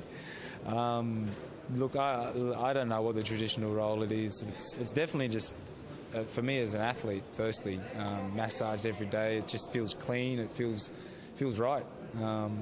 Yeah, I've been doing it since I was 15 years old, so it's more natural to do it than not to do it. So, yeah. Thank you, Brad. Now, Paul, you rode the Tour 7 times. How about you? Why did you do it? Well, I think I'd agree with Brad. Basically, it's because of cleanliness, but also it's also preparation. I used to fall off a lot, if you remember, and I think it's a lot easier to clean up wounds if there's not too many hairs around them. Yeah, couldn't agree more. All right, let's move on. Jim in Dunfermline. Phil, I believe you are in Wasquehal today. That's quite right, Jim, exactly where we are. Didn't Sean Yates win there many years ago? Indeed, he did, back in 1988, and at the time it was a time trial, and he set the best time ever recorded in a time trial. Remember that occasion, Paul? We followed him. I remember following him. It was unbelievable, the speed that he was going. We felt that he was on a very good ride. Sean has since then actually retired from the sport, but he's a team manager with CSC. He's not present on the Tour de France. He's looking after his team over in a race in Germany, but he has said he'll come to visit the Tour de France on a couple of occasions, so we'll look out for him. That's right. And apart from his visit to the podium here in Wasquehal in 1994, he also wore the yellow jersey for a day in that tour. So he had a great period of riding in the Tour de France. Tom Wilson from Carlisle. What is the situation with Yoshiba Bolocki? Did the fall last year finish his career? Well, of course, only time will tell us the answer to that, Tom. But what happened last year? He crashed on the road into Gap, and he was out of the Tour de France, and it's taken him a year, and he hasn't come back yet. He did change teams over the winter. He joined a French team, Brioche La Boulangère. They are here in the Tour de France, but he is not, and in fact he's left the team, and he's now without a sponsor. I think, Paul, he's got to concentrate on just getting his health back. Well, first of all, I think the pressure on him to get back was a little bit too much, and he tried to come back too soon. Secondly, it's always difficult to have exactly the same form that you had before such a dramatic accident, and I think you'll definitely remember Eddie Merckx had a bad crash in the early part of his career, and Eddie to this day says he was never as strong as he was before the crash. It's true, but there are plenty of precedents set for cyclists seriously injured coming back and winning big races. Let's hope so. All right, we're moving on now to Julia Parsons from Purley. Many apologies, but we missed the prologue of the Tour de France, you say, Julia, as you were decorating. Could you ask them to do it all again? I think we might have a problem. Even ITV can't persuade the riders to do the prologue again. But if you let us know your decorating schedules next weekend, we'll see what we can do. Well, back on the road, I'm afraid the bad news for Fassa Bortolo is that Marco Velo, who we saw in the ditch by the side of the road earlier on, has a broken collarbone, so his tour is over. The breakaway is almost over too. Jens Voigt and Bram de Groot have set up to wait for the lead group, but there's still a big split between that group and the one containing Ivan Mayo and the yellow jersey Tor Hushoff. With 45 kilometres left to race, they are over 2 minutes behind, and the Euskaltel and Credit Agricole teams are working hard to pace their respective leaders back into the race. Let's rejoin commentary. Well, there is just about a timed gap between them, but that's about it. It's all over now. We're looking at the main peloton in the Tour de France, and at 2:25 we are looking at the Iban Mayo chase, which also includes the yellow jersey on the Tour de France. He's in big trouble. It'll be interesting now to see just exactly what team tactics start to unfold. Jens Voigt and his team management will make a very quick calculation, and if they know that Cancellara is not in this group, if they know that Robin McEwen is absent, then I have a feeling we'll see a lot of CSC riders coming up to the front to try and keep the gap between this group and the group behind, because that's when the calculations will happen, and that's when they might decide to try and really put the hammer down and put a big gap between themselves. And this is in fact Jens Voigt just dropping back through the field here. Well, as we look at the group here, we're being indicated to by Race Radio that McEwen is not in that big field, which I find very, very surprising, which means that Jens Voigt will be the leader of the Tour if it stayed this way. That's if Cancellara is not in this group. There's 1 or 2 riders in the group from the Fassa Bortolo team, but it's all going to be a very close calculation at the end of the day. Robbie McEwen, I thought I saw a glimpse from the helicopter in all the confusion of the approach to the cobblestones in one of the secondary groups, and we will only get confirmation once we've ridden up and down this group a number of times to see whether or not Robin McEwen is there. But I have a feeling that he is not in this group at the front end of the race. Well, we're looking at the big drive here. This is the second group, and if McEwen is anywhere, then we should see him coming to the front here, but we'll keep an eye out for him. Not easy to pick riders out on these narrow roads, I must confess, as our cameras have to stay ahead of the peloton. This is the all-important chase here, and this chase, it will continue to the end of the stage today, I fear, and they've got to limit the losses, but we're talking huge time just now. 2 minutes from the front end of the race back to Iban Mayo. Now that would be a serious gap for him to try and make up once we get into the mountains. Here he is. Where's number 31? He was regarded as the big outsider. Look at the way he went down, very hard indeed. You see he's ripped his jersey to pieces there. His shorts are in shreds, and he's now just leaving all of the pacemaking up to his teammates. He'll get some help here as well from 1 or 2 of the riders from Illes Baleares, former the Benesto team. Meanwhile, back at the front, the blue train, how often have we seen that sort of a picture, Paul? All US Postal driving at high speed. This is the team that Lance has brought here.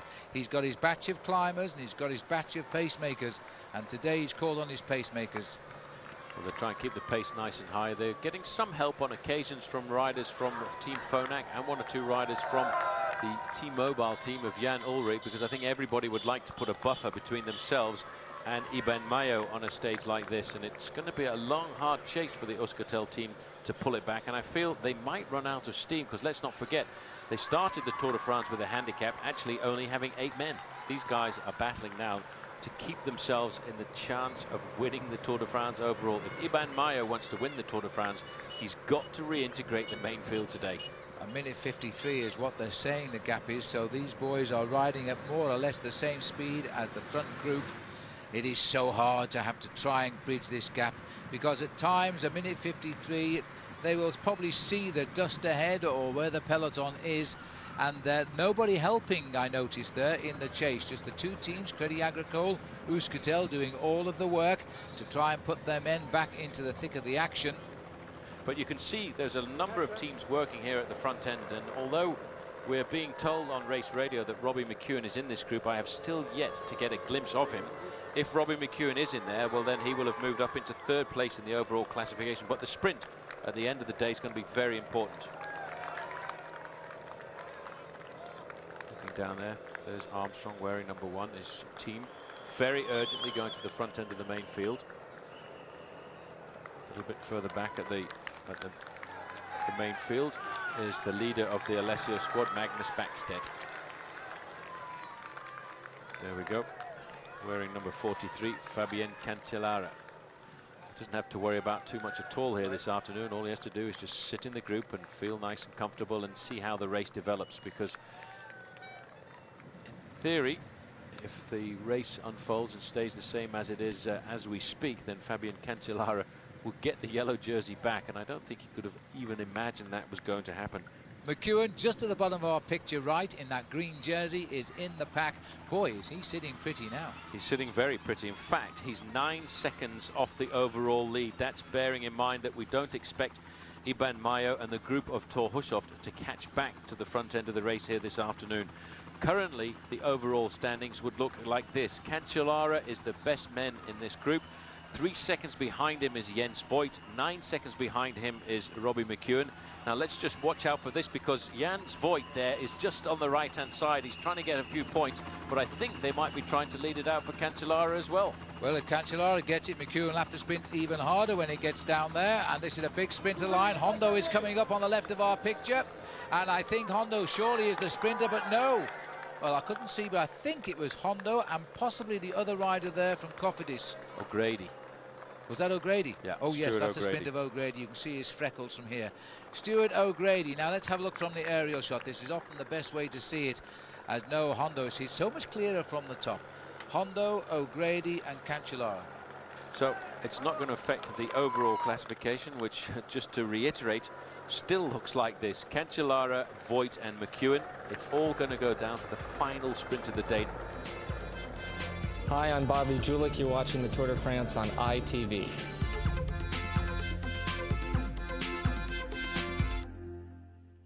Le Tour de France on ITV, sponsored by Michelob Ultra. Now, you may have noticed on this year's Tour de France coverage these little yellow boxes fitted to the back of every single bike. These things are transponders, and at the finishing line you can see here a long electromagnetic loop, the width of the racing track. Now, as these transponders pass through the loop, every single individual bike is registered.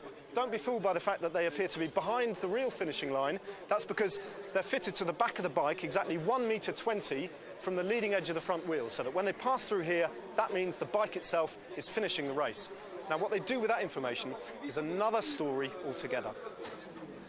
Right, this is the readout from the transponders at the end of stage 1. Here they all are. Instantaneous, highly accurate, but still unofficial timings. The official timings are still done in the traditional way here, using the finishing line camera. You can see Jan Kursipuu crossing the line just ahead of Robbie McEwen. What these offer, however, is an instant, very accurate cross-referencing.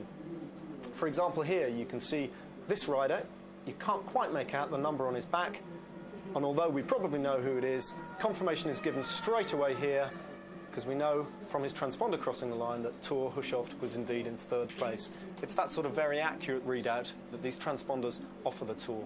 When groups of riders bunched together cross the line, they all receive the same finishing time as the first in the group to finish. But where one group stops and another one begins has always been a point of vagueness for the officials. This technology removes any room for doubt, defining the groups instantly and precisely. And it's not just at the finishing line that they record these timings. 1 kilometre out, the Flamme Rouge has a similar loop, and if this system is adopted officially, so will every intermediate sprint and mountain prize. So just a little footnote to that. On the final intermediate sprint of stage 1, after the riders had crossed the line, there was chaos for fully 20 minutes while the organisers tried to work out just who had crossed ahead of who. Now, when I quizzed these guys about why it had taken so long to get that information out, they had one very simple explanation. They hadn't fitted a magnetic loop. This is, after all, a trial, it's new technology, but it is precisely that sort of problem that it's designed to sort out. Well, we could do with it in operation today, because this race has been seriously fragmented on the road to Wasquehal. Approaching the second section of cobbles, 26 kilometres from the finish, the group containing Iban Mayo and the race leader Thor Hushovd is still over 2 minutes behind the main field and making no impression. Well, let's remind ourselves the situation at the start of the day was Tor Hushoff, the maillot jaune. He's now back in the field at 2 minutes. He's losing the yellow jersey. It could go almost anywhere. It could go to Cancellara, second today, McEwen third today, Armstrong fourth today. We hit the cobblestones again. Listen to the crowd. Sergei Ivanov leading the charge on the second sector of Pavé. Now it looks like a real Paris-Roubaix with the dust as well. The dust and the excitement. 1.1 kilometres the length of this, and there's a big acceleration coming at the front here from Alessio, and there's a problem at the back. And in fact, one that's of the O'Grady. It's O'Grady. O'Grady's gone down, and that's a surprise. He's decked it. Oh my goodness, O'Grady, a man we expect to excel on the covers. You can see he was a faller there, and he's just finished second in the previous sprint. He's hunting for the green jersey for keeps this year. It's made it his ambition. He's getting back. I'm sure he will get back, but a big drive being done by an Alessio rider. It's certainly not Magnus Bagstead or Scott Sunderland. After that, I can't give you a name. Could be Lundqvist, who's gone off the front Could there. be, He's likely, a big, strong man. rider. Yeah. He's ridden well since the start of the Tour. Stewie O'Grady's back Straight up. back, no He's messing. a great bike rider. You've got to appreciate Stuart O'Grady. Once regarded as the #1 track rider in the world. He's been Australian Cyclist of the Year. There's a lot of cackling and crackling over the radio. There's a problem there. Pulling off to the right-hand side, a Francis Desjeux rider there, I think, has just had a flat tyre. He'll have to wait for a good long time before his team car comes alongside to look after him. It could have been Baden Cook. Well, let's hope it wasn't the sprinter Baden Cook, but you know, it's chaos down there yet again. This is why they've driven themselves onto the cobbles. This is not a long sector of cobbles, but it is a place where you could decide the day's stage. But anyway, it's all over. Big crowd, turn right, and there is a slight gap there at the front. Just on 15 miles left to race now, 24 kilometres to go. O'Grady has got himself back into the race, and what a piece of riding. Well, after a section of cobbles like that, you've certainly got to sit up and take note of who is there and who is missed out. And the man who got off the front there, in fact, was Martin Hvastia, the Slovenian rider on Team Alessio. Now this is Maddie Wilson and Baden Cook. It was Baden Cook who had the problem at the side of the road. And that is a lot of bad luck there for the Team Francis Desjeux. Well, that's poor old Matty Wilson. He's done well to make the split, and now he's in trouble with Bernard Eisel, his first-timer, who is a sprinter. Martin Hvastia, big, strong bike rider on the frontier. I think this is his second attempt at the Tour de France. Now, this is the group here, just coming onto the cobblestones of Euskaltel, Euskadi and Iban Mayo. And they won't enjoy these cobblestones at all. This will break up the rhythm an awful lot in the group. Well, the blue skies are above, but all the dust is below, and the riders here are finding their way to the pavé. This is the chase group now on the pavé, as the flags even, the Union flag there of Britain, the French flag on the right. And this has been absolute chaos today, but you can see just how competitive the Tour de France is. It's unlike any other bike race. Stefano Zanini on the frontier for this team, Quick-Step Davitamon. He's not too worried about actually setting the pace and pulling everybody back, because he's got his top sprinter in the leading group. Another incident at the side of the road there, a rider from AG2R going down there with a flat tyre. This is not a bad section of cobblestones, but it is creating a lot more problems for the riders than the previous section, which was longer. 5 seconds the advantage of Martin Hvastia. Stefano Zanini here just setting the pace over. 25 kilometres to go. He's just setting a nice pace, but I think when we get the time check, in fact, this group will have lost a bit more time on the group of Lance Armstrong, Ulrich and Tyler Hamilton. It is possible. Our computer is so confused now, it's just throwing question marks at us, because it is trying to work out exactly what the time checks are as they hit the cobblestones and leave them. But this is certainly Stefano Zanini, who comes off the cobblestones. I'm just looking round there as the field now start to go, and I think it's time to settle down now for the riders, regroup, see what they've got, but they're not getting any closer, I think that's for sure. Ouch, that was unlucky. Zanini just taking a bottle from the side of the and he dropped it, and he won't be too happy about that. Yeah, it happens even amongst the best men. This is Hvastia, just a couple of seconds ahead of the bunch, trying to break for the day, but there come the cavalry, and they'll swipe right round that corner and wipe him out as we come off these bends here.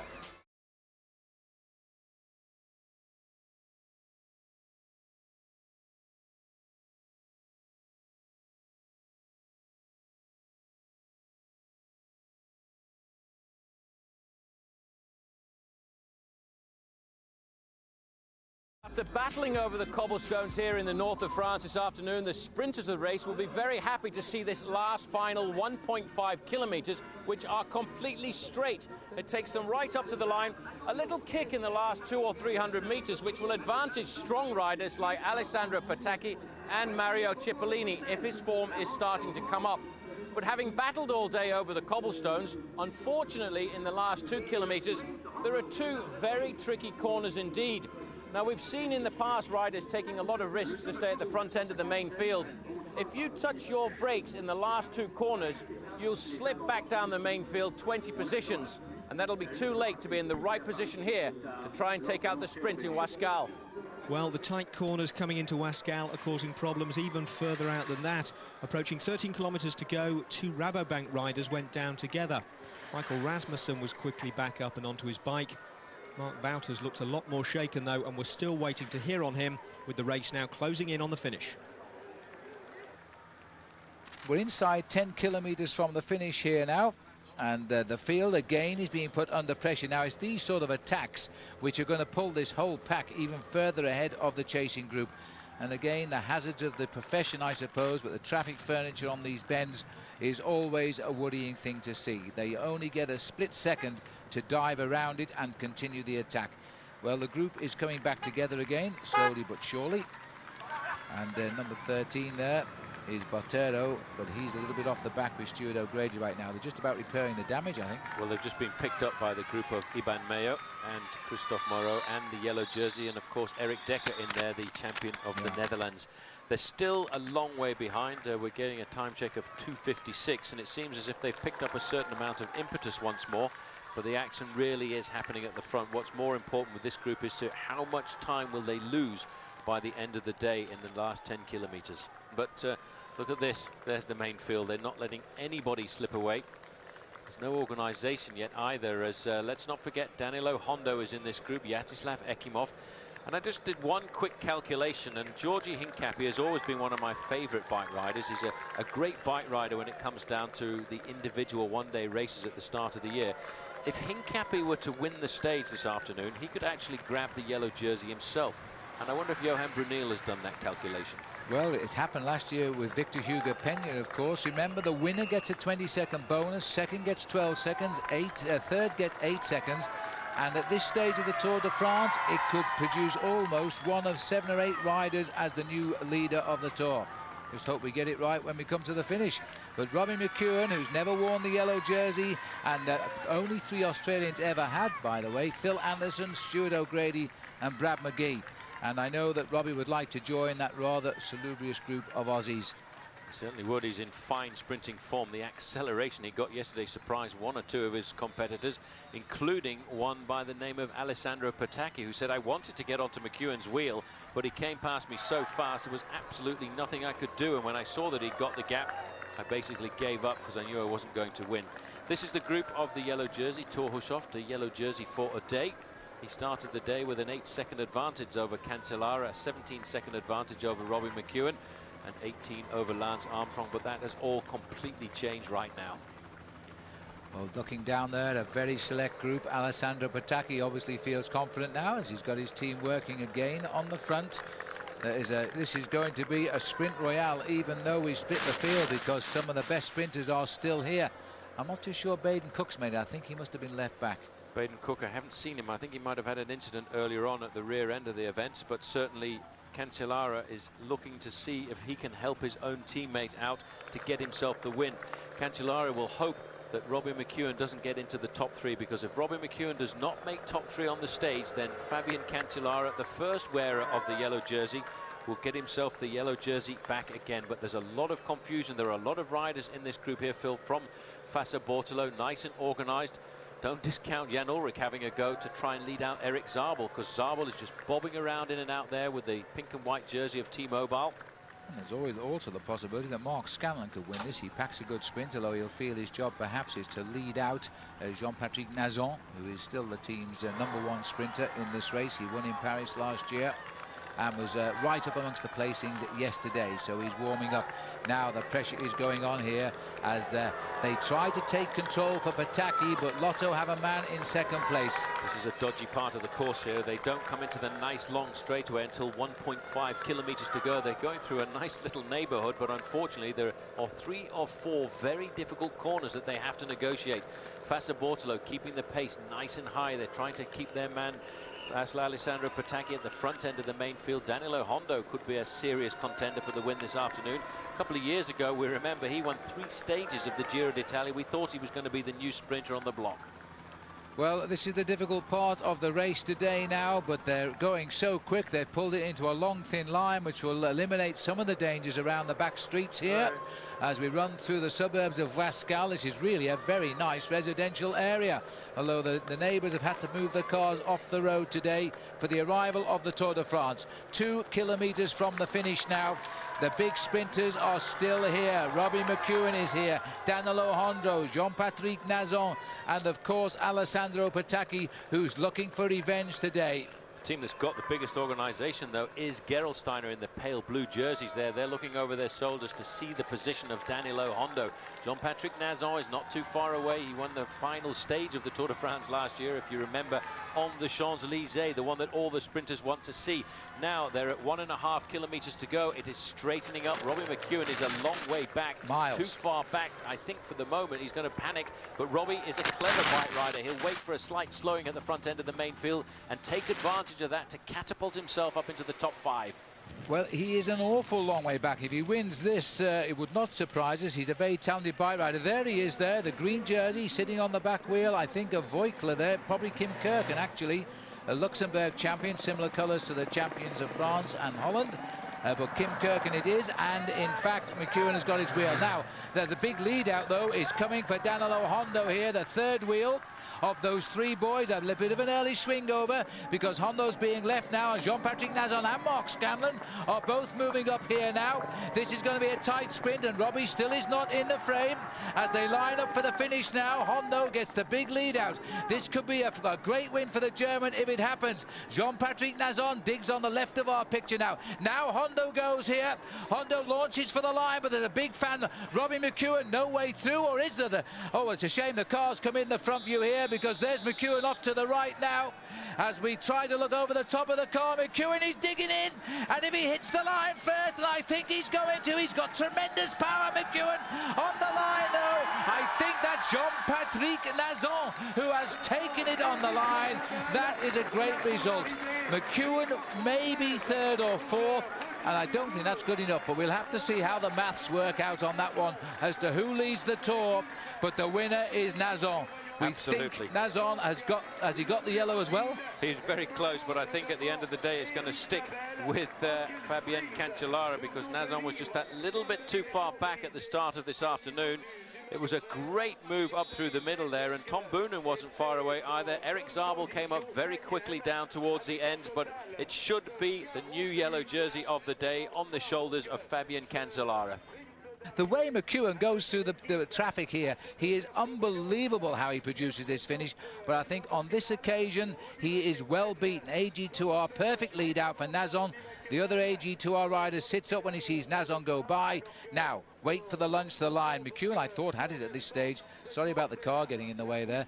But right on the line, and there's a late kick there coming in as well from McEwen's 3rd. McEwen's 3rd, bonus yellow jersey. He's got the yellow jersey. Bonus yellow jersey. He will become only the 4th Australian to win a yellow jersey in the Tour de France. Went a long way out there. He was absolutely screaming out towards the end there.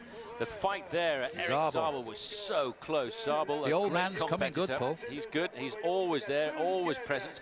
But for Robbie McEwen, 3rd place gives him 8 seconds bonus, and that gives him the lead by a single second from Fabian Cancellara. The clock still hasn't stopped counting, in fact, and it's going to be pretty close to 3.5 minutes by the time these riders come up this very long straightaway. I don't think that Iban Mayo is going to pull this back. He'll have to put up some pretty fine performances when he gets up into the mountains, but what this has already indicated is that his team is not strong. They weren't able to defend.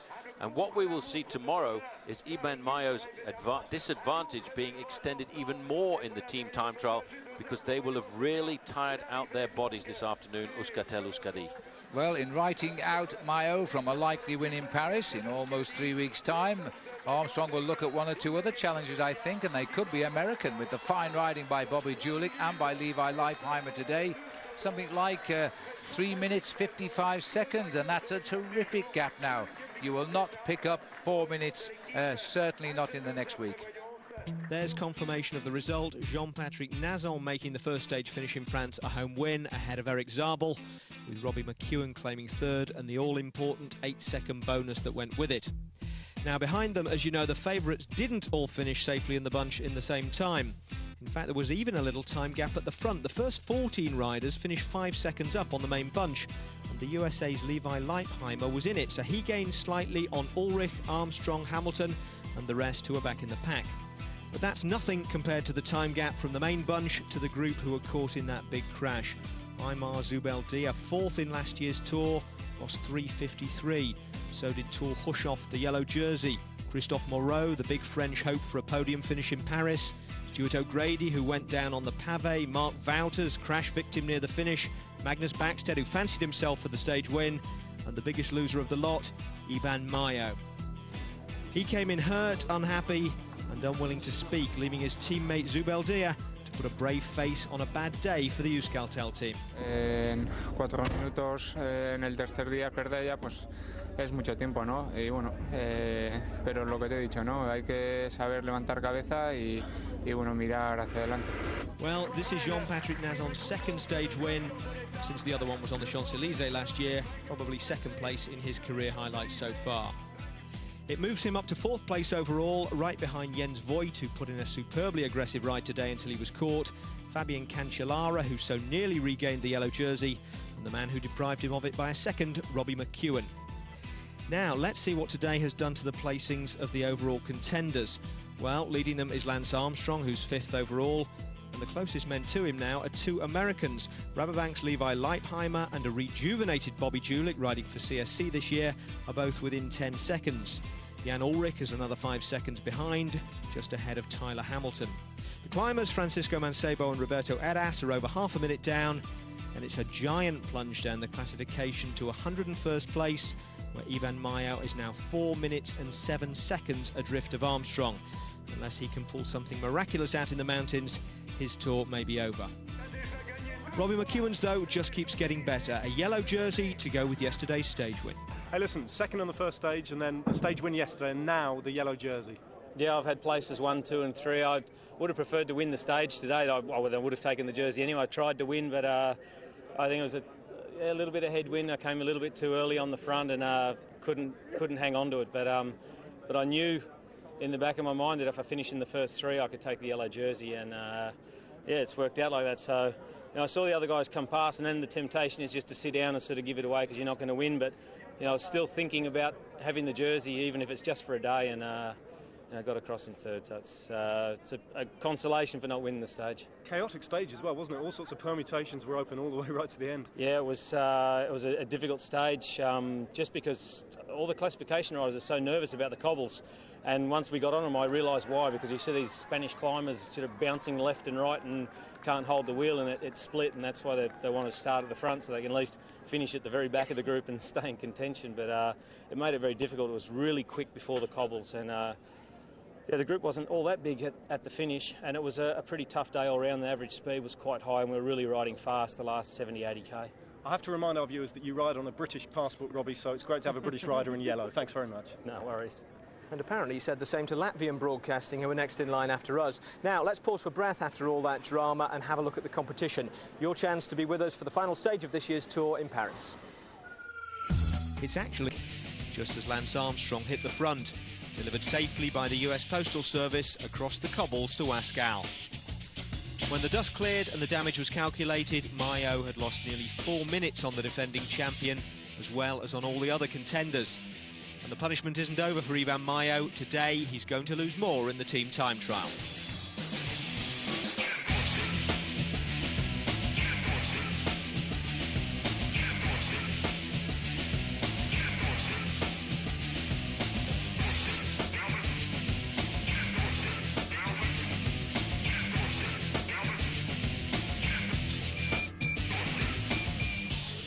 Hello, we're in Arras in the Pas de Calais for stage 4 of the Tour de France, and the time gaps we saw open up yesterday are about to get bigger. Now it's a Lamballe to Quimper. It's the last chance for the sprinters before the mountains. After that, the whole race decamps down to Limoges, and then it's into the massive Centrale, and then on to the Pyrenees, where Lance Armstrong will really try. Is up front, and I think shortly they will start to bring them back. They're looking at 3 minutes now, almost exactly, 49 kilometres to go. And the rain, if anything, Paul, is getting heavier, although ironically it's dry at the finish. Well, if you have a quick look outside, it is just starting to open up a little bit here at the finishing line. That's going to make the run into the finish rather precarious, because in fact over the last few kilometres there are some very nasty corners coming through the centre of Quimper, and that may well lead one or two riders to think about the possibility of looking at a good attack towards the end. Yes, well, you're quite right. The umbrellas are going up now as the clouds come up with the riders heading towards the southern end of Brittany, and I think we might be having another wet day finish here. And as you say, Paul, very dangerous run into the finish today. Small uphill approach as well, which could spoil the hope of the sprinters. But first, they've got to catch those 3 guys. That's the important thing. They need to pull the 3 riders back into the fold if they're going to have any thought of getting themselves a victory at the end of the day. The 3 men at the front still have an advantage of 3 minutes, but looking down at the final 5 kilometres, there are 5 actually rather tricky roundabouts on the run-in, and that is the ability and possibly the recipe for disaster, because certainly there will be a number of riders taking some serious risks on the run down towards that finishing straight. And unfortunately, there's a left-hand bend at 250 metres to go. These are the 3 leaders still here. Matteo Tessato, Jakob Piel, Ronnie Schultz. Schultz is on form. He hasn't won a race this year. Had a very good 3rd place in a French race, the Circuit de la Sarthe, in northern France. And now we're in western France. He's a Swiss rider, by the way. He's a German rider, actually. I thought he was Swiss, but in fact he's on the programme as Swiss, but he's German. Yep, he is actually a German rider. The Gerolsteiner team is predominantly German. They have got a Swiss member of the team, Sven Montgomery, who actually had to abandon the race yesterday with a broken collarbone. And they've got 2 Austrians on the squad as well. Georg Tocznik, who's the possibility of a high finish in the overall catcher classification, and of course Peter Vrolik. And there is the big peloton. You can't put a pin between them now. All the boys in white and red are the teammates of the man in yellow, trying to keep this race, or at least the breakaway, limited. They're not interested in catching that breakaway, but they've got to keep it inside 6 minutes, because otherwise Jakob Piel up ahead will put the race leader's yellow jersey on tonight. So they're not going to chase it down. They'll leave that to the other sprinters' teams, but they will keep an eye and make sure it doesn't go away too far. Well, Brioche La Boulangère might not be too keen on pulling it all back together, but certainly there are a lot of other teams in this group now starting to show interest in whipping up the pacemaking at the front end of the main field. The major contenders for overall victory at the end of 3 weeks are all at the front end of this main field, making sure that they keep out of danger once again. This has been probably one of the most dangerous starts of the Tour de France we've had in recent years, with almost all of the top contenders involved in crashes or accidents, or being stopped as they were just the other day with a kilometre to go by a mass pile-up inside the last 1,000 metres of the race. Yeah, that was a most amazing sight, and well, for all of those riders, it was just as well. It was inside by about 10 or 15 metres under that red flag, because had it been the other side, they would have all been split timed, and that would have caused chaos, because Armstrong, for example, lost time, and the yellow jersey would have probably lost his yellow jersey. Here we are, time for a chat with Gerolsteiner here, the management coming up alongside Ronnie Schultz. And they know it's coming down, but they still got to keep going. I don't think it's time to throw in the towel just yet. Towel being the operative word right now. 46.7 kilometres on the clock to go, and the gap is hanging at around 2 minutes and 47 seconds. So they mustn't give up yet, because there are 2 small climbs still to come, and you never know, they might lose interest. They might lose interest, but I think the front end of the main field is taking a serious interest as you get the time cap on the blackboard. It's 2 minutes and 50 seconds, but there's a little bit of a time delay between the result being announced on the race radio and that man actually posting it onto his blackboard and informing the 3 riders who are at the front of the race. Inside of 50 kilometres to go quite comfortably now. In fact, more precisely 46 kilometres to go down to the finishing line. And you can almost feel the dejection creeping into these 3 riders at the front. They now know that the chances of survival are becoming slimmer as the kilometres progress. Little climb just ahead of them, about 4 kilometres up the road, the Côte de Menez. And I think we'll see Ronnie Schultz having a dig for that. He's won the 2 previous climbs, wants to get some points in the King of the Mountains. That's him sitting at the back just now. Looks as though the weather has eased a little bit out there now, as the cloud has moved on down towards the finishing line right now.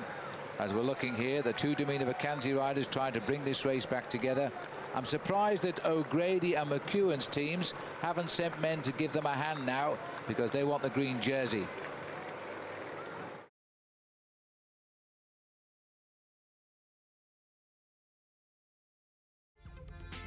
Welcome back. Well, how many times watching the Tour de France coverage have you thought to yourself, I fancy a crack at that? Now, if you're anything like me, not very often at all. But one of our viewers, Andrew Farmer, decided to put his legs where his mouth is and his wheel to the tarmac and train for this year's Étape du Tour, the traditional chance for amateur riders to ride a real stage of the Tour itself. So, from absolutely no cycling experience to 150 miles of gruelling French countryside in just 8 months, this is his story. The first outing saw me and the brand new bike potter around the minor roads of Carlisle, albeit in the middle of winter. On my initial spins, with a bit of effort, I found I could just do about 30 miles in one go. Not disastrous, but it was on my mind. Even though I had 6 months to go, I was still 120 short of what's needed for the Étape. Stage 10 is 150 miles and there's a time limit of around 12 hours. To have any chance of completing the course, I felt I needed guidance and eventually found someone to point me in the right direction. Now, this is the house where Dave lives, the local cycling coach, and he's kindly put together a training programme for me, and to be honest, I'm not sure I want to see it, but anyway, here he is. Hi Dave, how you doing? How's things? Well, thanks, cheers. Thanks. Have you sort of been riding for the 6 months then, have you? This is basically just started, didn't even have a bike when I got accepted, so it's basically a 6-month plan to get fit for the Étape. Yeah. So, I mean, what are your thoughts? Well, I wasn't getting the assurance I secretly craved, and even though I knew it wasn't going to be easy peasy, Dave left me in no doubt what was required. First 3 months you really want to be getting out and building up your aerobic fitness with rides of 30 to 40 miles. It's likely to be over the winter period, so the days are going to be short. So supplement that with some spinning and possibly some work at the gym. The last 3 months you really want to be building up your aerobic fitness, so that means some longish rides at least 3 times a week and a good handful of rides over 100 miles really. 100 miles, that seemed almost unreachable, but I thought I should take it one step at a time. At weekends, 30 milers were achievable, and at night, there were also things I could be doing. Now, it's not a particularly nice winter's night outside, but it's no excuse. I will go spinning, I will train, and I've decided to join the Border City Wheelers, my local cycling club, for a spinning session, and it's my first one, and I have been told I will feel sick, and it's not going to be very nice. Great. 4, 3, 2, 1, sit down. Take a quick breather. You don't have long. I was told to spin light, take it easy, take a breather. I knew it was going to be a hard winter. Never mind the summer ahead.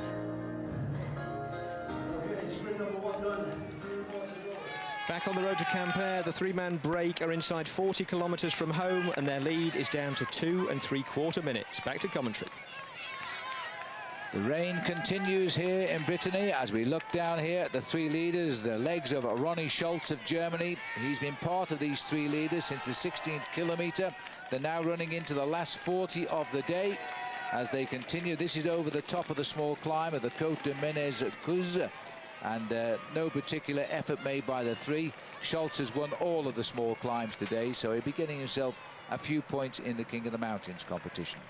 He certainly will. He will have got himself 10 points out on the open road. He shouldn't challenge the top end of the leaderboard and Paolo Bettini, because Paolo Bettini started the day with 20 points in that competition, but it will launch him up the overall classification in that race, and at the end of the day I would expect to see him probably in around about 3rd place. Good for him. Get something out of the day, including a wet bike, unless if they don't get caught, they might even be able to sprint out for the victory. Still a little way away.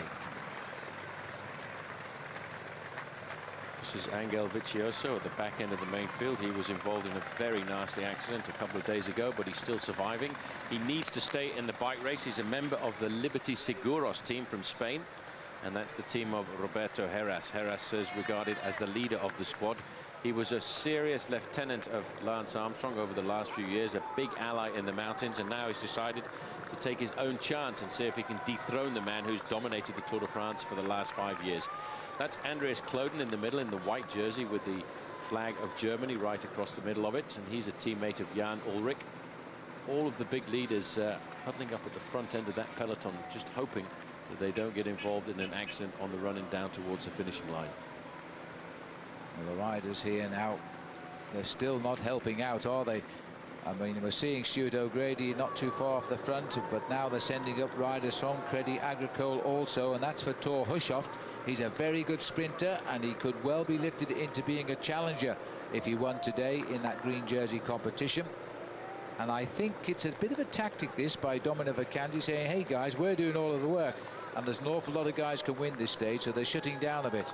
Yeah, they're trying to force, it's a tactical maneuver here to try and force the other teams to come forward and set the majority of the pacemaking. They've done a lot. They've brought the time gap down from almost 6 minutes to around about 2 minutes and 40 seconds, and now they want somebody else to ride on the front end of the main field. The team that wants to win is the team of Quick-Step Davitamon. You can see them just on the left-hand side as they went over that last climb. It was Ronnie Schultz who got himself maximum points ahead of Tossato, and Jakob Piel trailing there in third place. But it's a critical moment now, because if Quick-Step Davitamon want to give Tom Boonen a chance of winning, they're the team who's going to have to whip up the pacemaking on the front end. Yes, we've had 3 small climbs today. It's been Schultz, Tossato, Piel over each one, so I think they've reached a little bit of an agreement there, and they're letting Schultz pick up the points and get a lift up the overall King of the Mountains classification, while Jakob Piel has been taking the time bonus sprints, and I hope it would mean something at the end of the day, but I don't think it will now. 2:38 is still holding. They're not closing in any quicker, and now it's been left to the team leaders team, the race leaders team rather, to set the pace. Everybody else has decided to sit up. This doesn't look well for the catch. No, but it looks good for the 3 men in the breakaway, because they've survived since the 16th kilometre, and the fact that there's a tactical game going on amongst the teams of the sprinters, it may well just give these 3 the chance to survive, and that is nice to see, because it's always nice for a breakaway to succeed. They're now coming up to the next climb of the day. In fact, this is the next sprint of the day at Châteauneuf, 131 kilometres covered. And again, there are points available and time bonuses, but these riders not too worried about that. The best placed rider in the breakaway is the man in the middle there, Jakob Piel, and he's 5th at 6 minutes 58 seconds. Well, I think if I was these 3 riders, Paul, you can't count your chickens before they hatch, but I would start to take a little bit of confidence here. This is the sprint point coming up at 1,000 metres at Châteauneuf-du-Feu, and that leaves us 37 kilometres to go, and I suspect that Piel will try again to take the bonus. He's in 2nd place behind Tossato, but there you are, the commentators never right, because they let Tossato get his first prize of the day. Well, it's a tough call, because these riders are not too concerned with these sprint points out on the course. The only man who's taken any serious look at them is Ronnie Schultz, who's actually made sure he's gone over the King of the Mountains points in first place on a number of occasions. In fact, since the race started and the breakaway got clear at 16 kilometres. So, looking down here at this breakaway, the crowd are loving it despite the bad weather. They're still enjoying the spectacle of the passage of the Tour de France in Brittany. And the result there was Tossato, Jakob Piel, Ronnie Schultz. It wasn't an attack. I'm sure Piel would have gone for that if he was still holding thoughts of winning the race leader's yellow jersey. But not the case now, because the gap at 2:36 means he can't get yellow today. He's just a little bit too far behind. 6:58 at the start of the day. Well, in fact, after that little bit of poker that was played in the main field for a few kilometres, the main field now inside of 1,000 metres to go to that finishing sprint at Châteauneuf. And it's Domino Vacanti back on the front, and Secchiari once again lifting the pace up. They're obviously quite confident that they've got the ability of getting away towards the end, or, of course, counting on the sprint of Sergio Marinelli. one of the young riders on Domino Vacanzi, brought in here to be part of the big lead-out train for Mario Cipollini, who has now taken the fast train back to the southern part of France. In fact, the Italian lives in Monaco or Monte Carlo. This is the tête de la course, the front end of the race. Unbelievable, these crowds in Brittany here. It's been an absolute corridor of noise the whole way along this route here. This is very much the heart of cycling in France, and these people here will turn out on all occasions to see a bike race. This is Richard Virenque, and it appears to me that he's got a rear flat tyre there. He's pulling forward the team car to try and change it as quickly as possible. So it looks as though it's Richard Virenque about to change his bike. That was a front wheel puncture there, I think, and he's just off the machine. Look at that, very professional. He's got the wheel out before the mechanic arrives. In a situation like this, you should not panic at all. You have to stay nice and calm, because at the end of the day, there's only one solution. You're either going to get back or you're not. If you panic, it actually causes the mechanic to panic, and a 7 or 9 second wheel change can end up being 20 or 30 seconds. Which is curtains, and he's having a problem getting his foot onto those cleats. The feet lock into the pedals, by the way, just like a ski binding. You twist your feet, they click in, and you get them out by twisting your feet and pulling them off. Virenque, don't forget, is going now for his 7th victory in the King of the Mountains. If he gets it, that's the outright record, just as the case with Armstrong with the yellow jersey competition. He's had stage wins last year in the Tour de France. He wore the yellow jersey for a day last year as well. Yeah, an interesting thing about Richard Virenque, by the way, is he was born in Casablanca in Morocco before he came back to France, and now lives just not too far away from Marseille. These are the main field now, still being helped by Domino Vacanzi and the boys from Brioche La Boulangère, but nobody else. And I think they might be making a mistake here. They need more firepower at the front. The gap is 2:45 and going up again. And I would suggest that maybe Jakob Piel is going to get something out of it today. Well, fingers crossed. He's going to have to outfox Matteo Tossato. Of the 3 men in the leading group, I would give the speed to Jakob Piel, but he's been on the attack so many times. I wonder if that's deadened his speed over this first week of racing. Ronnie Schultz is a rider who hasn't won that many races in his career. As we go back to the rear end of the main field, this is Richard Virenque bobbing his way through the convoy of cars, just trying to make contact with the back end of the main field. He shouldn't have any problem, but it's been again a very difficult day out on the open roads for everybody. Let's not forget, in the green jersey classification, Robbie McEwen is still leading that competition by 3 points from Stuart O'Grady. But there's not much really over the top 6 sprinters, because Hondo and Zabel are next there in 3rd and 4th place, and Thor Hushovd is slowly but surely getting closer. He's in 5th. That's right, and out on the road today, Jakob Piel has gained most in the points competition, but nothing to speak of. He can't penetrate the leaderboard yet in that competition. Châteauneuf-du-Fou, which is this beautiful church here, as we now await the passage of the Tour de France. We're getting close now, 37 kilometres, that's all there is to race, which is about 23 miles or so. So we're looking at perhaps 45 minutes, maybe less, as they run down to Quimper. And there is a nasty little hill before the finishing line today, which does not offer prizes in the King of the Mountains, but could well decide who will win the stage of the Tour de France. Hi, I'm Baden Cook, and you're watching the tour on ITV. And welcome back to our live coverage of today's stage of the Tour de France here on ITV2. Remember, we're crossing from the north of Brittany down to the south here in Quimper. Welcome to the commentary box as we pick up the emails. One from Graham Craig here from Wild Hill in Hertfordshire. I see you're in Quimper today. Do you remember Phil Anderson winning there in 1991? And what is he doing now? Well, in fact, Graham, we certainly do. And Phil Anderson rode the Tour de France from 1981 to 1994. And that's 13 tours. He finished, indeed, every one of them.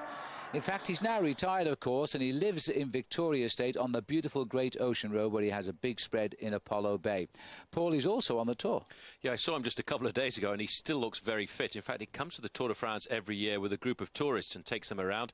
And I think he's got a lot of very interesting stories to let them know about this great event. I tell you, he still rides his bike very, very successfully indeed. Roger Hanna, then, the most important question of all. With all the fluid the riders take on board during the race, what do they do about the excess? How do they handle calls of nature? Well, let's ask 7-times rider Paul Sherwin. What do you do? I knew you'd ask me that one. Well, there's two solutions. Either you're extremely agile on the bike and you're able to go to answer a call of nature while you're riding along at 30 miles an hour, or you have to wait till a gap in the crowd and run off into the bushes and get yourself back into the race. And it is a very difficult thing to do at the Tour de France because the crowds are quite big. And I'll tell you what, the riders, in fact, do get fined if they start to go to the toilet in front of the public. So it's very difficult on the Tour de France to find the right place to do it. Going on, Bill from Swansea. What was the name of that sprinter who had a terrible crash when he hit a policeman at the side of the road in a final sprint a few years ago? In fact, it was 1994. It was stage 1, and we came into Armentières. It was a massive pile-up. Laurent Jalabert was the unfortunate rider to clip a policeman. Many riders went down. Another rider quite badly hurt was Wilfred Nelson. Nelson never really came back to be a top rider, but Jalabert went on to become one of France's great all-time bike riders. And in fact, he's now on the race. He's retired, of course. He is a correspondent for the newspaper L'Équipe, and he also rides on the back of a motorbike where he gives us commentary for the French television. And we're moving on to the last question from Salmon Harvey from Windsor. What do the riders do on the rest day, Paul? I suppose they ride their bikes. Well, the strange thing is, I don't really know why it's called a rest day, because after a week's racing, the body just simply does not want to stop. And the majority of the bike riders in the event will go out and ride their bikes for between 3 and 4 hours. If they're just that little bit more tired, they might just make it a maximum of 2. But even though it is a rest day, they will be on their machines. And it's the rest day when Andrew Farmer and several thousand others will be riding the Étape du Tour. We'll see how he got on in Tuesday's programme. Approaching Quimper, the last time check we had on the 3-man breakaway was 2 minutes 39 seconds. Well, we're looking now at a concentrated bunch of riders, all working out just how are they going to catch those 3 leaders. The 3 leaders are over the final, well, almost over the final climb of the day. And at 25 kilometres to go, there's a chance. Richard Virenque looks as though he's got a problem again with his bike. Not another puncture, surely. It is. He's just had a front wheel puncture. Well, that's what happens on days like this when there's so much water on the roads. A lot of the small flints at the side of the road get washed onto the road. And with the tyres being so light, all you need is a small little flint or a nice little piece of quartz just to stick in that tyre, and you've got a flat tyre again. He's, again, very professional, waiting for the team car to get up alongside him. He has to change, and he's actually waiting for the mechanic to get ready. And there again, he's a very seasoned professional, Richard Virenque. He's quickly undone that quick release for the mechanic to help the mechanic get the back wheel out. He's got off the side of the bike, not panicking once again, and he will try and use the team cars if he can to get himself back into the fold. That was a good change again by that mechanic. He's earned his money today. And a good punch out into the fray. He'll get back, but it can't be 3 kilometres to go when he had the front wheel change. So now he's got a new pair of wheels there for the finish down to Quimper, and he should get back okay. The peloton heading up to the Côte de la Seigne Verte. That'll be the last official climb of the day. In fact, front end of the main field is starting to accelerate once again. These are the 3 leaders. They're still very much on the slopes of the final climb of the day. It's a 4th category climb.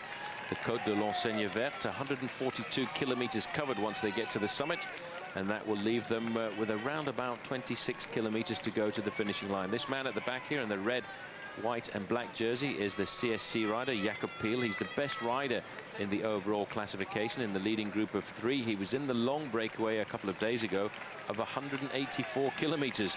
He mustn't like riding with other people because he seems to enjoy being in the breakaways. Well, he's a strong man. I certainly wouldn't suggest he's a stupid man, Paul, but I can't understand why he's attacked quite so much Jakob Piel on this week, because we know what the tail of the Tour is like, and it's excruciatingly difficult. Well, he's giving his team an awful lot of publicity before they go down into the big mountain passes, and maybe because other riders in the field are just that little bit reticent about the last week of racing, he feels this is the ideal kind of Tour de France for the attackers to succeed. He almost succeeded on one occasion when Stuart O'Grady got himself the stage win. And maybe he feels today is another possibility. After all, tomorrow's a rest day, and he only has to go out for a couple of hours. Yes, that's true. And they'll be flying away to Limoges this evening. So they settle down tomorrow early, wake up, nice breakfast. They'll go out for a ride, loosen off the legs, give a few press interviews, early to bed, and back into the fray again. The stage down in Limoges to Saint-Fleur, by the way, is said to be excruciatingly hard. And today, while we're looking at these pictures, on that same stage, there are 8,500 cyclists, all attempting the same route as the Tour de France. It's called the Étape du Tour. It's now in its 12th year, I think it's in. And you have to train because there are cut-off times, even for the riders just attempting to ride the route. The police sweep up behind. If you don't keep up to schedule, they take your number off you. That's a real tough course. And by the way, amongst them riding down there is Raymond Poulidor, one of the greats of the Tour de France. That's his home area. It certainly is. The day after the rest day on the race that moves away from Limoges to Saint-Flour, it is going to be a very difficult race. There are a lot of climbs on that route, and the first time the riders get a chance to taste a first category climb, they go up to the summit of the Col de la Passe de Peyrol. I tell you what, that will have one or two riders gasping, and if the weather changes and the temperatures start to creep above 20 degrees Celsius, I think we'll see a lot of riders being left behind after what has been a very difficult first week of racing. Jacob Peel out of the saddle en jaune à Paris, and I wonder who they want to have en jaune à Paris in the yellow jersey in Paris. I wonder if they think that Thomas Voeckler might survive, the man who wears the yellow jersey at the moment for France. He has a German-sounding name because he was born in the Alsace region. But as we look down on these three leaders, as they get that little bit closer to the summit, they're still holding on to a fair amount of their advantage. And the last time checked, crackling over race radio was still 2 minutes and 45 seconds. Still just one man on the front end of the main field doing the majority of the pacemaking. It's the same rider from Domino Vacanzi as it has been for a long time. Richard Virenque is back on the tail end of the group after his second flat tire. He had a front one, then about 3 kilometers later he had a rear flat tire, but he has recovered. He has changed both of those tires very quickly, and he's got himself into the main field. Now Quick Step Davitem on the team of Richard Virenque, but probably more importantly the team of Tom Boonen have moved to the front to start whipping up the acceleration.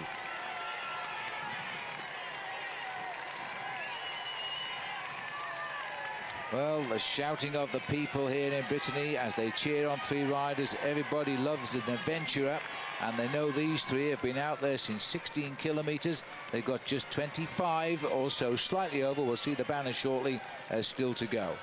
This is the last climb of the day, 4th category. It's not too hard, but these three boys are thinking a little bit further ahead than the top of this hill. Yeah, it was a long climb actually at this stage of the game at 4.7 kilometers. They have survived, but I think what will be more important is to see what their exact time gap is over the summit of the climb, because the front end of the main field has certainly started to whip up the pacemaking, and it's Quick Step Davitamon. But what an unbelievable crowd has turned out to see the Tour de France coming through here this afternoon. There's been a lot of Breton flags out there, and I tell you what, they really have made this look like one of the big mountain passes of the Pyrenees or the Alps with this crowd. Absolutely. And Jacob Peel takes over Schultz and Tessato in that order over the climb. Nobody attacked there, so clearly they're going to try and hold out together for the finish. But just look at that time gap. It's actually stretched back up to 3 minutes. On the front there, you could just get a chance to see that Servais Carnavon was moving forward, and of course Laurent Dufaux en jaune à Paris, in yellow in Paris, and I wonder who they're cheering along today. And there's that 25 kilometre to go banner now. These are the three riders just on 15 miles to race. That's about 40 minutes, and the other boys have got to do it in 37 if they're going to catch them back. It is all possible. It is still possible to survive on the running down towards the finish line, but these three riders have certainly not given up at all. They lost a large portion of their advantage, which at one stage was almost 6 minutes. But now with 25 kilometers to go, 145 kilometers of the race covered today, they are still holding on to a 3-minute advantage. What they need to do at the front end of the main field to catch them is to have 2 or 3 serious teams whip up the pacemaking. I can see the pink jerseys moving forward now of Eric Zabel. These are the kind of weather conditions that Zabel has always excelled in, and if he's feeling confident, he may well ask the team to come forward and whip up the pace over the next couple of kilometers. The peloton, we're at the back here. It doesn't look to be going that great, and the indication is on our computer 3 minutes is still the gap. In fact, it's stretched out a little bit. I thought it would come down on the slopes of this climb, but the men on the front doing the pacemaking have changed the colours now, because in fact it's the Quick Step Davitamon team who are whipping up the pace. I've seen a little bit of interest coming from the pink jerseys of T-Mobile, the team of Eric Zabel. Zabel would enjoy a sprint after a day like this. He's a very tough bike rider. He's the kind of bike rider who excels in the adverse weather conditions, which we've actually had really since the Tour de France started in Liège. That's right. Now 3 minutes on the conditions and with the terrain today probably represents a lead for those three riders of about 2¼ kilometres, about 1.5 miles, and they've got to close that down in the next 23 kilometres. It's a tough call, but theoretically it is actually very easy to do, but it's only easy to do if you have a dedicated chase on the front end of the main field. In the main field, going through that banner indicating 25 kilometres to go. Well, all of a sudden they're saying the gaps has come down to 2 minutes on that 20. Well, that's an incredible sudden return. So I take all that back now. They're probably 1.5 kilometres ahead. Well, it's a big turnaround, and it was all done on the slopes of that climb there, the final climb of the day, the Côte de l'Enseigne Verte. The acceleration has come now, and there are two teams starting to whip up the pace in earnest. Not only is it Quick Step Davitamon, but it's also the green and white jerseys of the French team Crédit Agricole for their sprinter, Thor Hushovd. Well, as we started the race today, when Jacob Hill nudged the breakaway up to almost 6 minutes, he was in a position to take the race leader's yellow jersey, but that's all gone now. He'll be lucky to survive as the time is coming down, which means that Voigtler will keep his yellow jersey. If it is a group sprint, nobody can take time enough to take it off him. O'Grady of Australia is nearest, but he's 3 minutes and 1 second behind. So it looks very much now as though Thomas Voigtler will be taking that jersey down to Limoges with him later tonight. Well, there's a psychological slap there for those riders as well, Phil, because, you know, that gap has all of a sudden gone down from 3 minutes to 2 minutes in the space of a kilometre or so, and they will all of a sudden take a real psychological battering. They'll now know that the chase is on in earnest. Oh. There are two teams. Look at this. This is Bramati on the front. He's really got his mouth wide open, gasping for breath to keep the pace high. Then look at that, Servais Carnarvon. This has been a nasty day in the saddle. 3.5 hours of racing so far. Yes, the Quick Step boys did this the other day, and they produced Tom Bonen in Angers as the winner. And these riders here in the green and white, they're looking now to get the lead out for their Norwegian man who held the yellow jersey for a day last week, Thor Hushovd. And Hushovd is a continuing worry to the two Australians in the green jersey competition. So there's a lot to race for now, and the gap, 1:46 and holding.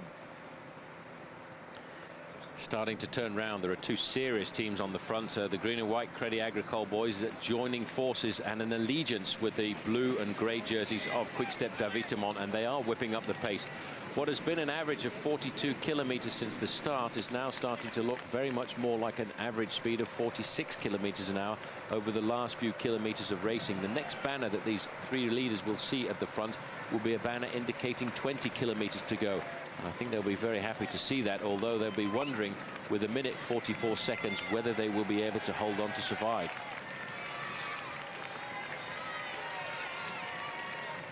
Yes, well, the rain, as you can see on the television camera lens here, is still coming down. Nothing like it was, and in fact, I think I'm dreaming, Paul, but it looks like bright skies are coming over the finishing line as well, which is great now.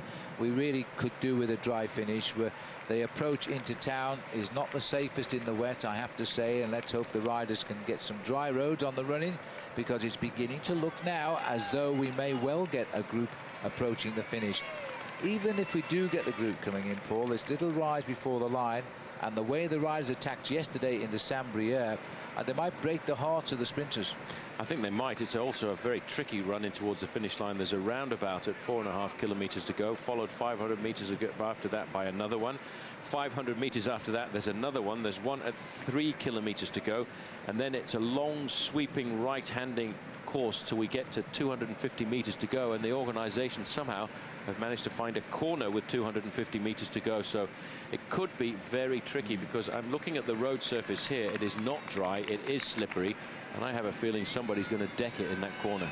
Well, let's hope not, as we're racing up here. I think this might be 20 kilometres to go. Yes, it is, as the riders pass under that, and the clock will start again. The gap we're getting is 1:36 seconds over the peloton, which contains everybody today. Servais Carnarvon driving on. This is a big moment now. Two teams taking serious interest. Crédit Agricole of France for Thor Hushovd, and the other team for Tom Boonen is Quick-Step of Belgium.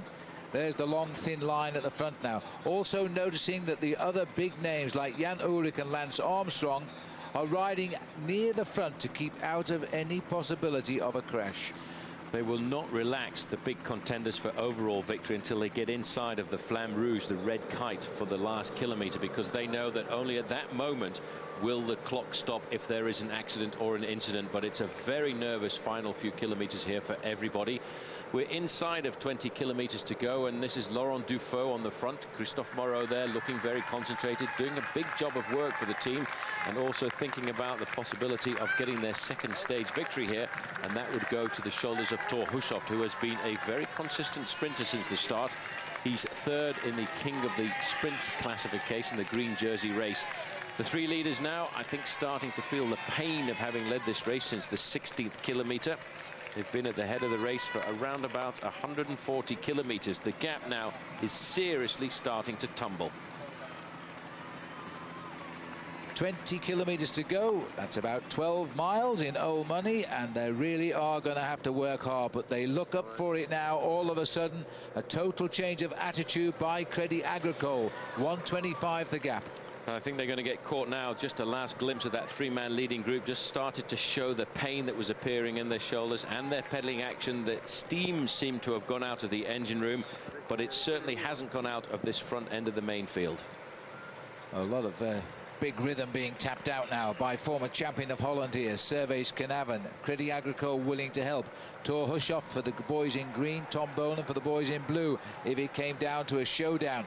Boonen, very likely man, and so Hushovd too, because it's a difficult finish. They're both very strong riders in this sort of finish, and you know, they'll have looked at the finish, or at least the management will, and they'll have said this could be for you, and that's what they'll be thinking now.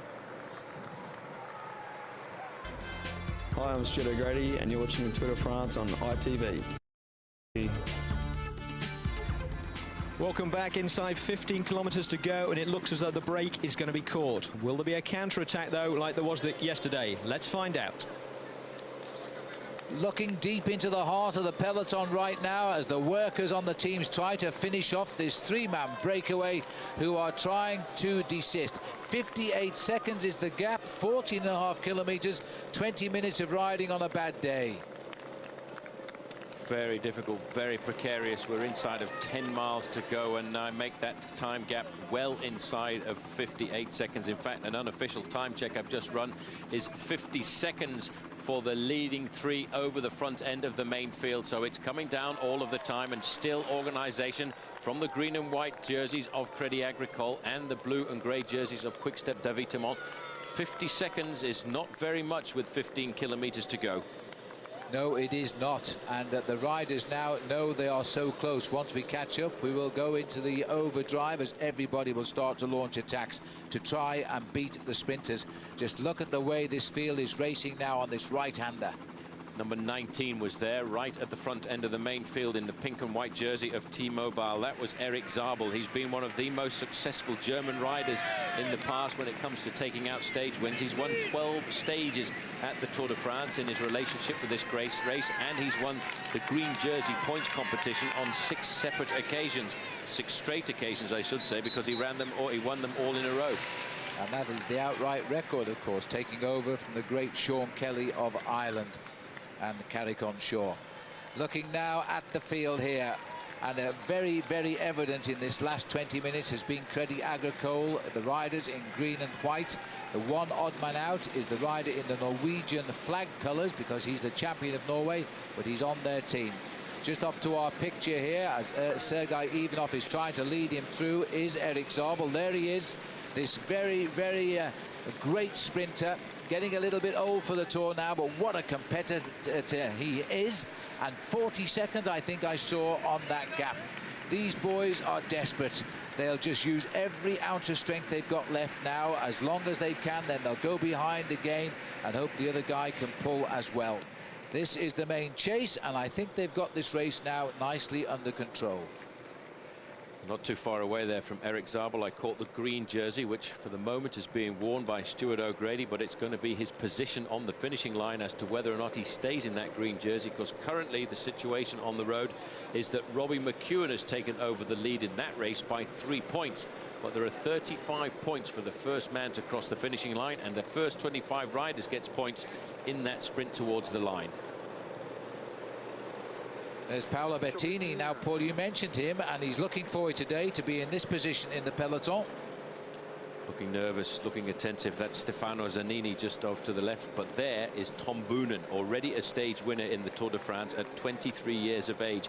The sprinters are now beginning to jostle for position. Not far away is Stuart O'Grady. Look at that time gap now. 34 seconds. All of the big contenders are currently safely in the main field. They won't want to get involved in any of this fracas at the front. They want to stay in the safety of the main field, at the front end of the main field, but they will not want to cross swords with the sprinters, because the sprinters, as soon as they can smell the finish, seem to go absolutely berserk. Well, they want the daily prizes. They want the points for their competition, which is for the green jersey. The people like Armstrong, Ulrich, Tyler Hamilton, they are thinking long-term for the final race winner's yellow jersey. Their object, to stay safe, finish in the same group alongside the rest, not lose any time, and live to fight another day, preferably in the Pyrenees or the Alps.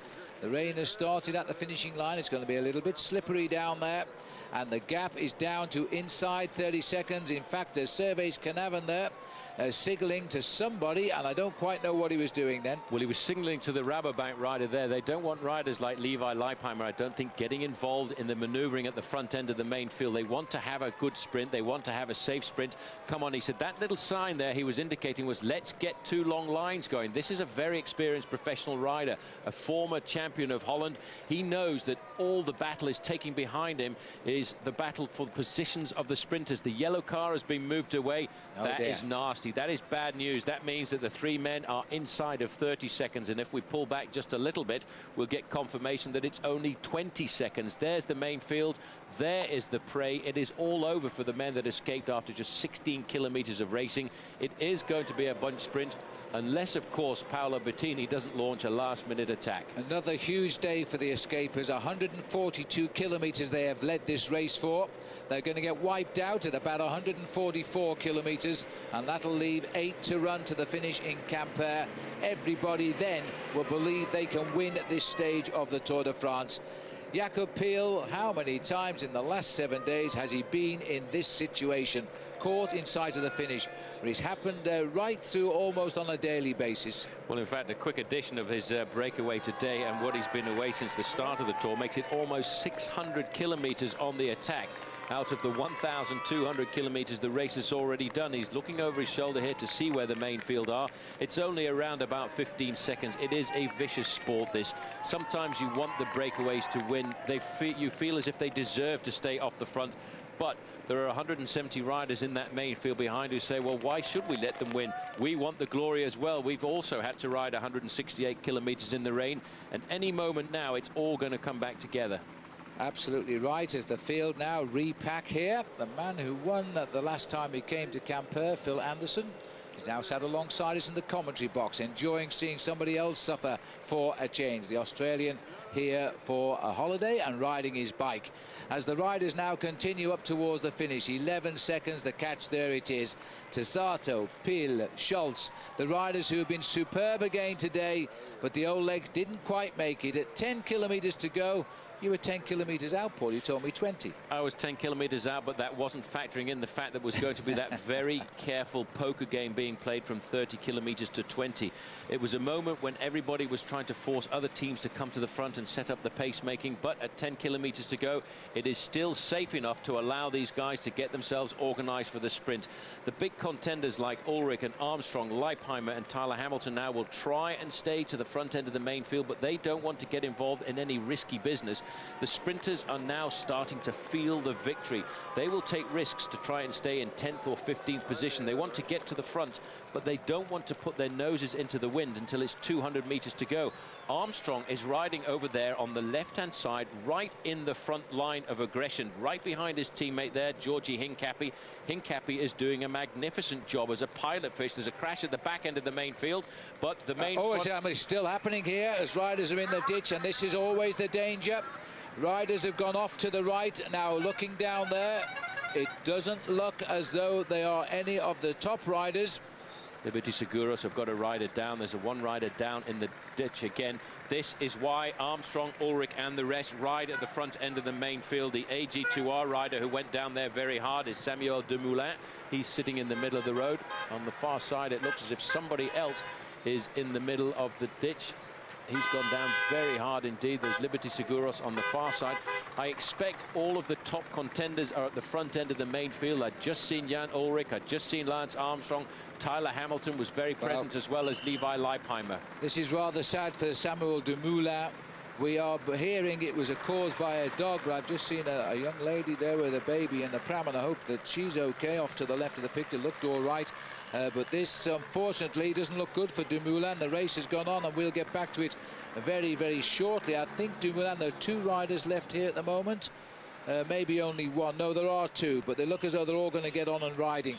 Well, it's happened at 7 kilometres from the finish. They'll have time to get in, that they won't be eliminated, and I suppose that's the good news on the eve of the rest day. Meanwhile, back at the front here, you see in the distance the riders are chasing back in, but here the heads are stayed, and you see the common sense now as to why Armstrong is keeping himself near the front. He's not the only big contender riding near the front. Just on the right-hand side, there was a gaggle of red jerseys. In fact, Gilberto Simoni is taking this race very seriously. A man who a couple of days ago said, I don't want to ride the Tour de France, I'm fed up, I don't like the rules, I don't like the weather, is riding right at the front end of the main field. We're hearing again that Sylvain Chavanel of the Brioche La Boulangère team has been left behind. Not surprising. He's done a lot of work for the team to make sure they can keep Thomas Buchler in the yellow jersey for one more day. There is Eric Zabel in the pink jersey, just off the shoulder there of Lance Armstrong. Now, you know, Eric Zabel turned professional back in 1992, and he's had 186 career victories to his credit, and he might well be looking for one today, because this is going to be rather a precarious little finish. But I don't think he'll like that corner at 250 metres to go. Now, this is a sad sight. This is Dumoulin. He's just got to get to the finish then. Once he crosses the line, he can get to the doctor, but you've got to cross that line to carry on, and that's all that will be going through his mind at the moment. 6 kilometres from the finish, the crash happened about 7.5 kilometres, and it happened right on the centre of the peloton as riders shot into the ditch in every direction. Quite a lot went down. Probably about 8 riders there fell, and we're not too sure of the reason for the crash, touch of wheels or whatever, but the race itself continues on here, and now it is being driven again by Quick-Step and Crédit Agricole. But keep an eye on George Hincapie there, who's guiding Lance Armstrong right to the front of the peloton. Well, you can put that crash down to a little bit of fatigue and nerves towards the run-in. Again, you can see the road surface is very wet. It is slippery on the finish line here. The rain is starting to come down. And what worries me about the final 5 kilometres is the number of traffic roundabouts, which are going to make it very dangerous and precarious. Armstrong is there. Poor old Samuel Dumoulin. He's got to get to the finish. He shouldn't get eliminated this afternoon, but that crash was a very hard crash which found him on the ground. He needs to get in within 6% of the winner's time on a stage like this, but that's not a problem today. He's in serious pain. The only luck he's got is tomorrow is a rest day. Still control at the front end of the main pack. Look at Servais Carnarvon. He's a fabulous bike rider. He's got a lot of organisation there with David Bramati, keeping the pace nice and high. The yellow jersey's not in difficulty. He's at the front end of the main field, but Ulrich, Armstrong, Hamilton, Leipheimer, they're not going away from the top 20 places. That's a tall order when you bear in mind that this bike race is 3 weeks in length. And now inside, 5 kilometres from the finish, as still 2 teams believe they're carrying the day's winner. But now we're seeing the arrival too of the Lotto riders. Robbie McHugh won't be far away. The green jersey of Stuart O'Grady is also moving to the front. He will fancy this is a good scoring opportunity for him.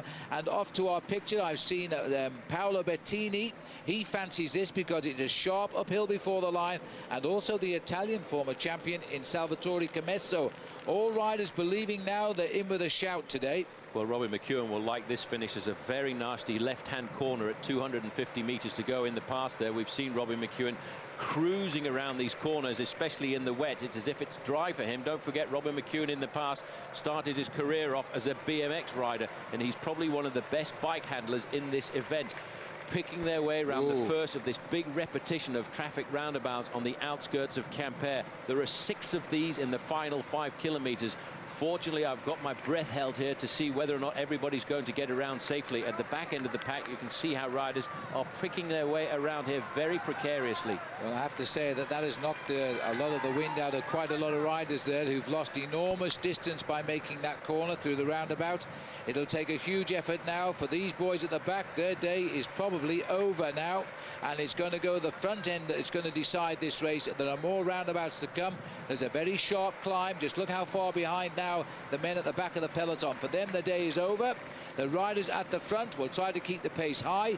They will take them into the roundabouts at high speed, and if they can't come out at high speed, they'll be on the floor. And still controlling the race at the front is Quickstep, and looking now for the victory too. Kloden is also moving up behind in that white jersey, the champion of Germany.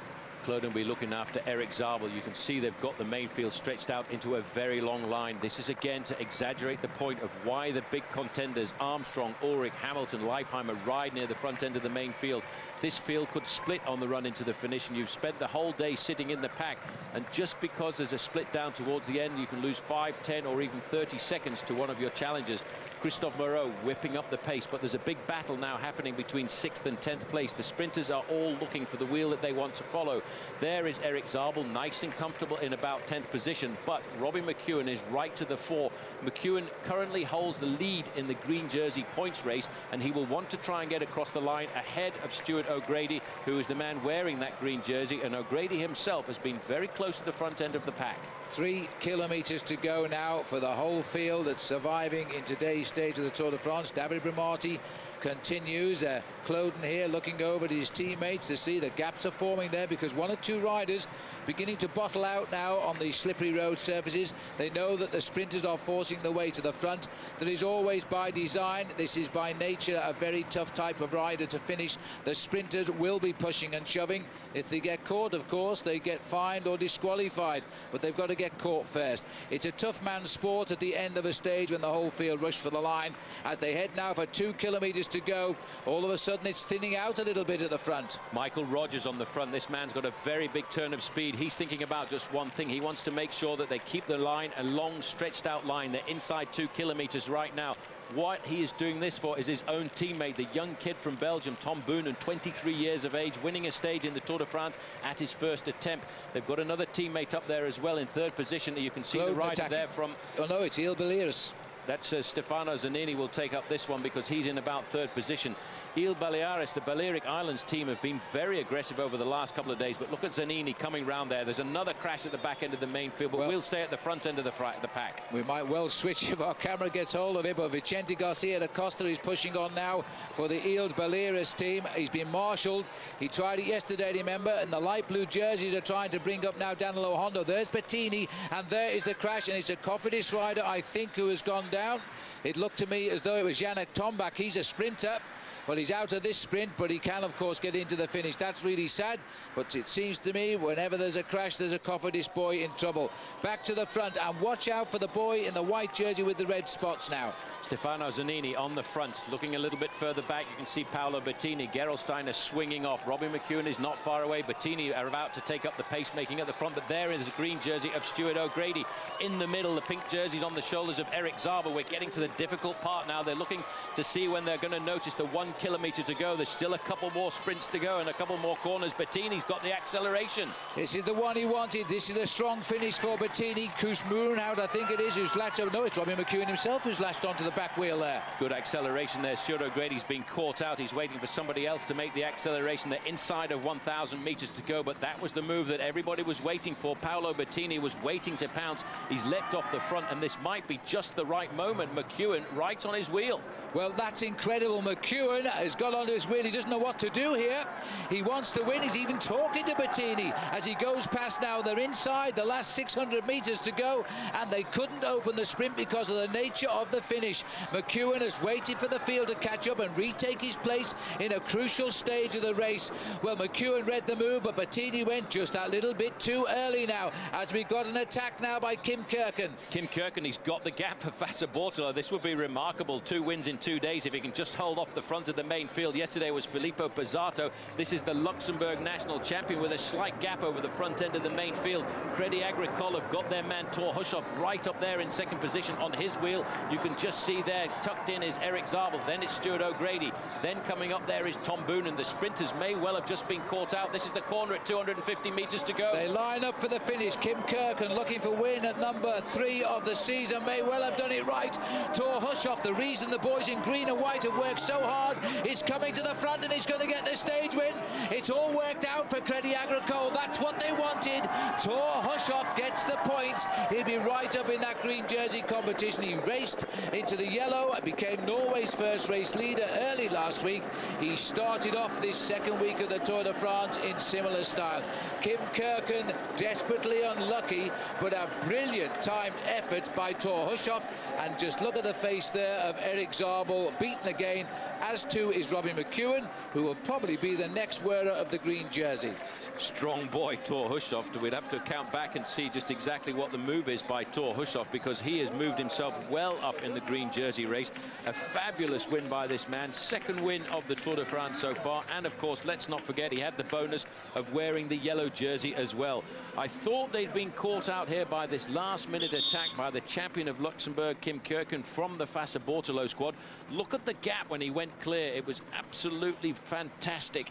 But in the acceleration coming around, you've got to have a lot of confidence as a sprinter, Phil, to open up the gap like this over the last 200 metres. And Robin McEwen was not too far away from his wheel, but that is a very seriously easy win for Thor Hushovd of Norway. Win number 2 at the Tour.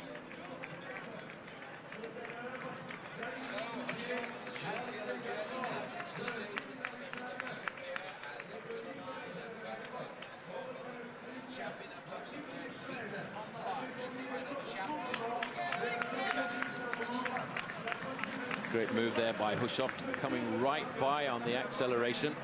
Got himself the yellow jersey in the first week of the Tour de France. That was something he was seriously looking for, just ahead of Kim Kirken. Eric Zabel getting third place there. Robin McEwen 4th. Stuart O'Grady a lot further back, just trailing in behind Tom Boonen. We'll have to do some serious additions there to see whether or not the green jersey is going to change. There'll be no change in the overall classification, because all of these riders crossing the line here will be given, I should think, the same time at the end of the day, although that was a pretty precarious run into town. You never know what the judges do there, and I think the gap is enough to give McEwen the green jersey, but we'll wait. The judges have to count back on that. And there's O'Grady crossing the line. One thing's for sure, O'Grady will have lost the lead in the competition. It's a question whether Hushovd will have gone into first place over McEwen. Well, what a great sprint that was. We thought it would be the strongman sprint, and Hushovd is a strong man for the sprint. He's not a pure sprinter, but he's very, very strong on that sort of finish. And what a great tour he's having now. From the first Norwegian to take yellow the other day, he's now got a stage win. It's his second, in fact. He won at Bourg-en-Bresse a couple of years ago. Powerful bike rider, but he had the confidence. He was in the right place, but he must have been just a little bit worried when Kim Kirken got off the front end of the main field, and he waited for the right moment to take the acceleration. And when he got up there, he knew he was going to get the win. As soon as he came past Kirken, he knew that none of the other sprinters were going to come to his back wheel. You can also notice that Eric Zabel was pretty close to the front, but I think now at 34 years of age, Eric Zabel doesn't quite have the acceleration, the speed that he used to have. But after all, he's got himself a lot of victories over the last few years, 186 in total, but he's got himself an awful lot of top 3 places at the Tour de France as well. Well, the stragglers are coming in here. Fabio Baldato on the right. He's normally a sprinter, but he found the pace a little bit rough on the running today. A lot of these riders interrupted by the 2 crashes which occurred in those closing kilometres. Always a sad occurrence, of course. And let's hope that Dumoulin, who seems to be the worst off and he's limping in, will be okay to ride in a couple of days when we resume the race again. dramatic run into the finish there, with a lot of riders just hoping to stay in contact with the main field. I think one or two riders will have been tailed off the back, but the majority of the big contenders crossed the line with the same time as the winner, so there should be absolutely no change in the relationship between Armstrong, Ulrich, Hamilton and Levi Leipheimer. They're all off the front end of the main field, and it's been a very long day today. 168 kilometers, 105 miles from Lamballe down to Quimper. At the end of the day, the man from Norway got himself across the line in first place for his 10th win of the season, after what has been a very successful season for Tour Hushovd at the top end of the overall classification. He also wore the yellow jersey for a day as well.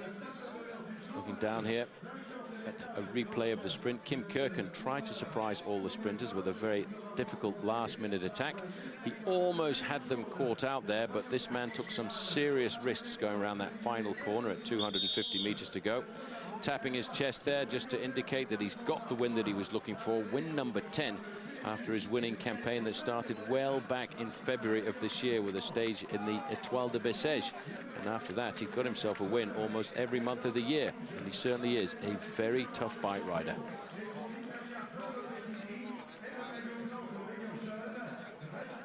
Having a look once more at that final acceleration by Tour Hushovd ahead of Kim Kirken. Zabel will be third. And we'll have to do a quick addition of the points to see whether or not Robbie McEwen has done enough to keep himself on the top spot in the green jersey points competition race, a competition that he won 2 years ago. He was beaten last year in the final sprint to the line on the Champs-Élysées by his compatriot Baden Cook, and that was a very closely fought battle over the last 10 days of the Tour de France. A lot of time has gone by now since the first man crossed the line, and we'll have a chance to see just exactly who was involved in those accidents and injuries.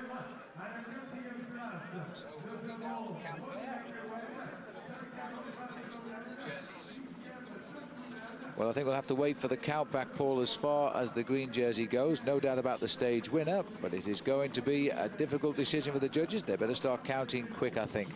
They certainly had. Well, he had time to pat his chest, didn't he, and say, me Tour, you second. He's had the green jersey, he's had the yellow jersey, now he's got a stage win. We'll take a break and we'll be back to mop up stage 8 for you in a couple of minutes. Hi, watching Tour de France on. Welcome back to Quimper. Before we do anything else, let's confirm the result for you. Tour Hushovd took the stage, and it was pretty easy for him in the end from Kim Kirken. Erik Zabel was in third place. He's had quite a few third places so far this tour. But the important results for the green jersey competition were Robbie McEwen in 4th place and Stuart O'Grady in 8th. And by our calculations, that means that Robbie McEwen will have taken the green jersey off his fellow Australian at the end of today. We'll see him get up on the podium, hopefully, in a little while. Now, joining us as yesterday is Graham Jones, a 5-time rider of the Tour. It looked for a while as though Robbie McEwen might have got the jump to win that stage. Paolo Bettini went out and McEwen thought, I'll have your wheel, but then it all went wrong, didn't it? Yeah, well, I think Bettini obviously jumped first, but I think Bettini had to go on his own or not at all. He wasn't going to carry on and take McEwen up to that last corner when McEwen would have just rode away from everybody else. So I think it was just a case of Bettini seeing who was there, and that was it, really. And they seem to have a little word with each other. They obviously realised the game was up, and then presumably McEwen's lost a little bit of impetus then. That's it. I actually think he probably, if he'd have taken a chance there, he probably could have gone on and won that stage, McEwen. It looked as though it was probably about 500 metres to go. With the sort of speed and strength that McEwen's got, I think he probably could have held on there if it had taken a chance. Slight uphill finish. In years past, we'd have said, oh, this is an Erik Zabel win. We'd have all been down the bookies, but he hasn't quite got it anymore. No, he's getting older, but he's always there, and he'll keep trying, and I wouldn't rule him out for getting one just yet.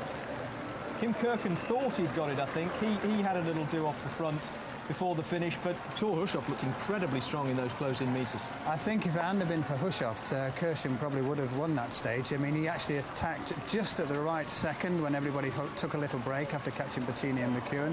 Opened the gap, but Hushovd just went around that last corner so quickly, even Zabel couldn't hold his wheel, and he just powered away from everybody.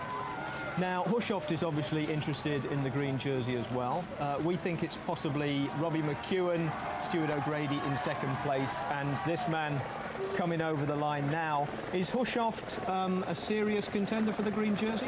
Definitely. I think it's going to be a four-way battle, and I still wouldn't rule Zabel out, but he's certainly going to be another contender to take on the two Australians. All right, and I think we're about to see Thor Hushoft reap the rewards of that great ride and climb up onto the podium any second. There he is, champion of Norway, green jersey, yellow jersey, stage win. He's having a great tour. It's fantastic, yeah. I mean, he's had a great year, even coming up to this tour. He was winning races up until 2 weeks before the tour started, and he's just continued, and I don't think this is going to be his last victory either. Thomas Verkler, of course, is still in the yellow jersey. He's managed to hold it to the rest day. How much longer after the rest day do you think he might be able to hold on to it? I personally think he could possibly go all the way to Mongie. I certainly think he'll go to Saint-Flour. But we never know. We've not seen him pushed yet. I mean, we've seen riders with the yellow jersey on the back can find that extra 20%, so I'd like to see him try and take it all the way to Mongie. Yeah. Just going back to the green jersey, everybody expects the sprinters to disappear as soon as the road goes a little bit diagonal, but those early rolling, very difficult stages, I mean, the likes of the men who want to be there in green in Paris are still going to have to fight it out, even if they're hurting. That's right, yeah. I mean, they're going to have to go for it. Even the hotspot sprints early in the stage, they'll be fighting out for those, because I think this is really going to be a close green jersey competition this year. Now, I think we're going to see Thomas Verkler on the podium. Robbie, this green jersey competition is an absolute cracker. You're already fighting for every point. Yeah, that's true, and makes it all the harder that I'm still suffering from my injuries from the other day.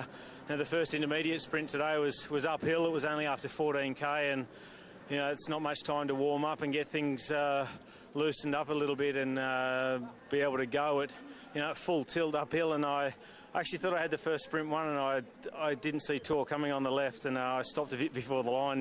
He pipped me there, but I knew he was quite a few points behind coming into today anyway, so that wasn't the biggest worry for me. I just wanted to be in front of Stuart and take the jersey back, and then at the finish I sort of let myself get trapped a little bit by Bettini. I followed him, and if you ask me, I think it wasn't right what was in the race book. There's 2 extra corners in the final there, and I was getting a little bit confused exactly where I was. And then I was off the front with Bettini, and he didn't want to ride, I didn't want to ride. So I mean, what are you going to do? I just waited, jumped back in the line, and then tried to go again. But I was absolutely legless when we came out of that last corner. I was just riding for the points. Listen, we think you're just 3 points ahead in the points competition. How important is it at this stage just to have the lead? It's always good to be in the lead rather than trying to chase points down. I got in the situation last year where I crashed when I was in the jersey. I was suddenly 20 points behind, had to make it up, and it's really difficult. Now I've crashed again in the jersey this year and, missed out on, 25, 30, 35 points, and now I'm in the lead, but it's only slender, and there's anything can happen yet. There's a long way to go. Good luck, Robbie. Thanks. Robbie, could I ask you? Well, Robbie McEwen there couldn't hear exactly what he was saying.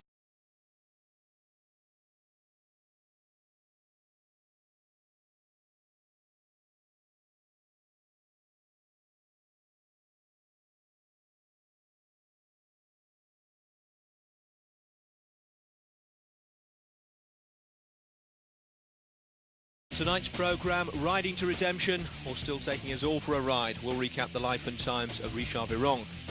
Victor Hugo Peña on riding for Lance Armstrong during the most dramatic stage of last year's tour. Everything you ever wanted to know about racing bikes but were too intimidated to ask in the shop. And your chance to get close enough to count the sprocket teeth by winning a trip to the final stage on the Champs-Élysées in our competition. Hello, we're in Figeac in the beautiful Lot region for stage 11 of the Tour. It's a short, sharp mountain stage which is dwarfed in the minds of the favourites by tomorrow's entry into the Pyrenees. So it should be perfect for a couple of escape artists to nip off the front and perhaps have a successful away day. No matter what happens between here and Paris, though, we won't see anything conceived and executed with quite the panache of Richard Viron's display yesterday. On a stage of 9 mountain summits, he led over every one of them, rode to a brilliant solo victory, and burst into tears. What more do you want? It was both a great piece of drama and one of the great escapes of recent Tour history.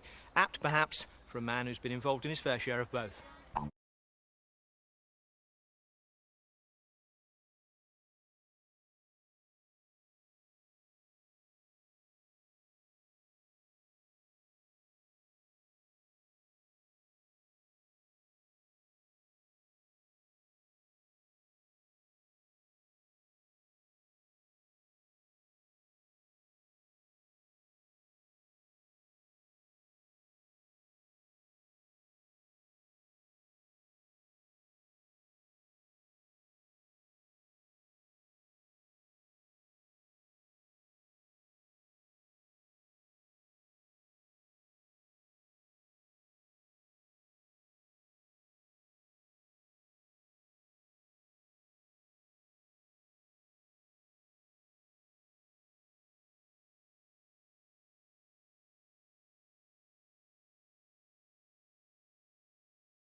So, what do you reckon? Were you cheering Richard Virenque over the line yesterday, or chucking things at the television in disgust? Drop us a line via email to the address of opinion tomorrow. In the meantime, let's crack on with today. And there's the stage, 70 kilometres shorter than yesterday, just 160 to ride, and there are 5 climbs, the toughest of them, the Côte de Montsalvi. Now, Matthias Kessler, the T-Mobile rider we saw crash heavily yesterday, didn't start, so the peloton is now down to 168 riders. Now, here's how things stand going into the stage. Thomas Voeckler, shaking hands with his fellow Frenchman Richard Virenque, still leads with an advantage of 3 minutes over Stuart O'Grady. Virenque himself is now 4th, and Lance Armstrong remains 6th ahead of Tyler Hamilton, Jan Ullrich and Roberto Arras. But Hamilton and Arras are among those who lost 7 seconds at yesterday's finish, courtesy of a split in the field at the line. Right there, Jan Ullrich in the pink and white was the last man to get the same time as the winner. Everyone else lost out because they lost concentration. In the green jersey competition, Robbie McEwen still leads, but Eric Zabel has moved ominously up into 2nd place after a strong ride yesterday, and this terrain suits the German better than the Australian. Richard Virenque, as you know, is the new leader of the King of the Mountains competition, ahead of Axel Merckx and Paolo Bettini. And Virenque added to his lead with maximum points at the 2nd summit of the day, the Côte de Terondelle. Then 3 men set off from the head of the bunch and opened themselves up a nice time gap. There were 2 Spaniards in there, Juan Antonio Fletcher of Fassa Bortolo and Euskaltel's Egoy Martinez. They were joined by a Frenchman, David Moncoutier of Cofidis, and as we join the race with 64 kilometres to go, These three are over the second category climb of the Côte de Montsalvi with a lead of 7 minutes 22 on the main field, which means the bunch is still climbing it. And there is the yellow jersey of the day, a week now in the lead for the champion of France, Thomas Voigtländer. There's no way that man could have expected to have led the Tour de France for a day, never mind 7. He's had a tremendous tour. I think what's impressive is the way his team have rallied around him. Not one of the strongest teams in the bike race, Brioche La Boulangère, but they certainly have risen to the occasion. Very often the case when a team has the yellow jersey in its midst, they've been lifted to even greater heights. These are the 3 men who got away. It was a very, very rapid first hour and a half of the race today. They're way ahead of schedule. And Igor Martinez of Euskaltel in the orange. This is one Antonio Fletcher, Spanish rider on the Fassa Bortolo team, and David Moncoutier of the Cofidis team. They were the 3 that finally opened up the gap after they crossed the top of the Côte de Terrandelle after 48 kilometres. And they built their biggest lead thus far, which is now 7:17. They were actually out at 7 minutes 40. They've just come in a fraction. Just come in a fraction, but they have built up a very serious advantage over the main field, just outside the 7-minute mark. And these riders certainly didn't get the ticket to go out of the main field all that easily, because 46 kilometers an hour covered in the first hour of racing. The average speed since the start after 2 hours of racing is 46.5 kilometers an hour, which over terrain like this is really quite remarkable. And far outside of what the organisers thought they would do. They actually put a fastest possible time of 42 kilometers an hour average, which means the riders are coming in the best part of half an hour ahead of best time if they continue that sort of pressure. And I must confess, well, I thought the boys would have tried to have had a little bit of an easier day today, bridging the biggest stage of yesterday to the first big mountain stage tomorrow. Theoretically, yes, but a lot of riders in this race are looking to get themselves a stage victory before we spend a lot of time in the mountains. We are now leading up to what is going to be a very difficult final week of the Tour de France this year. 2 Pyrenean stages tomorrow, one across the bottom half of France and then into the Alps right up until the final days of the race. That's right. We finish on La Mongie tomorrow, which is halfway up the giant Col de Tourmalet. The top stands at 2,119 metres. We don't go that high, but we do have to cross the Col d'Aspin to get to the finishing line. And then on Sunday, we finish on the infamous Plateau de Beille, which is a nasty climb, and surely we'll see a big shakeout. Don't think we'll see the yellow jersey still on the same shoulders by next Monday, but he'll go down with a fight, because he's not a bad climber. He's just not quite the climber of the big men like Ulrich, Armstrong, Tyler Hamilton, and of course the famous Spanish riders in the race. There he is, Thomas Voigtländer, sitting in the middle of the main field there in his yellow jersey. He really has ridden like a true solid leader of this race since he got the yellow jersey onto his shoulders, and I think at the end of this Tour de France he will certainly be a changed man. The team have risen to the occasion as well here, because this is Brioche La Boulangère, the team of Thomas Voigtländer, and they really have risen to the occasion, and they are still doing all of the pacemaking. That's their job now, to keep the race in contact. Otherwise, he will lose the overall lead. He's got 3 minutes on Stuart O'Grady, and this, I think, is the last chance the Australian had in this tour to take the lead today, and he's missed out because this breakaway of 3 has worked out rather well. Igor Martinez, 74th, 27 minutes behind. Fletcher here is 32 minutes behind. Remember, he was the rider that nearly won in Angers. And Moncoutier, the rider at the back for the moment, he's the best placed. He's 18 minutes and 20 seconds down. We're arriving here now at Montsalvi, which will leave them 60 kilometres to race. Tie bonus sprint, but I don't think they'll sprint. No reason to. No reason at all for these riders to sprint. The most important thing for them is to build up a big advantage over the main field. They have ridden at a very high average speed over, once again, very tough terrain. That final climb that they went over there just a few moments ago, in fact, was a second category climb, and it's not surprising really to see the acceleration here coming from Richard Virenque. He took a huge advantage in the King of the Mountains classification yesterday after that very long breakaway of 208 kilometres, and now he solidly looks like a big favourite to win this title for a 7th time, and that would be an outright record. Well, no challenge at all. It's not a lot of points. It's a second category climb, though. He comes up for best from the field here. The leaders have gone over, of course, some 7 minutes ahead, which means that we've now lost about 7 minutes. So we've got Martinez, Moncoutier, Fletcher, and now Virenque completes the best from the field. Ciao, sono Davide. Armstrong wasn't the only US postal rider to wear the 3 stages in week 1. His teammate Victor Hugo Peña actually led the GC. But when he wasn't pounding the tarmac on behalf of his leader, he was recording his thoughts in a fascinating journal, documenting the trials and tribulations of a domestique. Now here, in his own words, is the story of that epic stage up to Les Ardennes, offering a rare glimpse into the highly pressurised world of the US postal team. It was a day that began at Bagnères de Bigorre.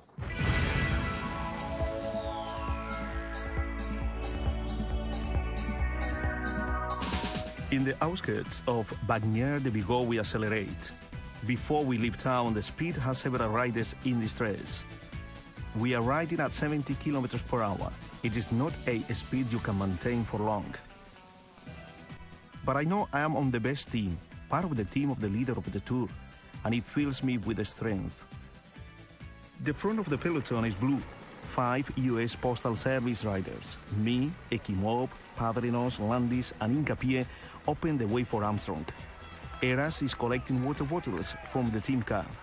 Chechu is protecting Lance's rear wheel and conserving energy for the final climb.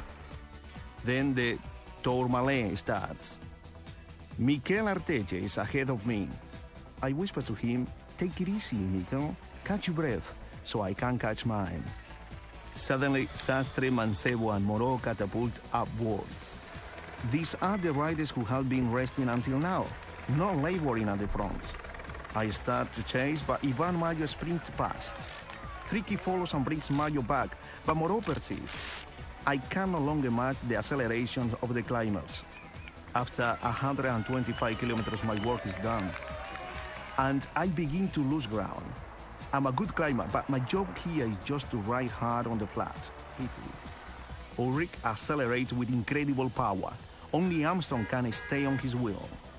I was riding Les Ardennes when an Once team car came alongside. I asked the car driver for a water bottle. Then I saw the fall on the tiny TV screen mounted on the console. Why is it that everything happened to Lance? I thought it was live 5 kilometers from the stage finish. But it was a recording. Where is Lance now? I asked. Out on his own. I ride back to the group and tell Floyd and Eki, Lance is alone, but he fell at the bottom. I don't need to see television pictures. I've spent hours and hours behind Lance, watching him dance out of the saddle with an incredible cadence. At last, Armstrong is riding like Armstrong. I know how he is. At a moment like this, he wants to devour the world. Today, though, Lance is trying not to spoil his appetite before the Pyrenees start tomorrow. Now, while you're away, we had a bit of excitement. Some local cattle practicing their time trial formation and holding up the chasing pack. Not that the pack was doing a great deal of chasing. Let's rejoin commentary. Back with the 3 men who are blazing a fairly lonely trail today towards the finish in Figeac at 103 miles. They're now running into the last 40 kilometres of the day, 25 miles. Igor Martinez is in the orange jersey, Fletcher and Moncoutier.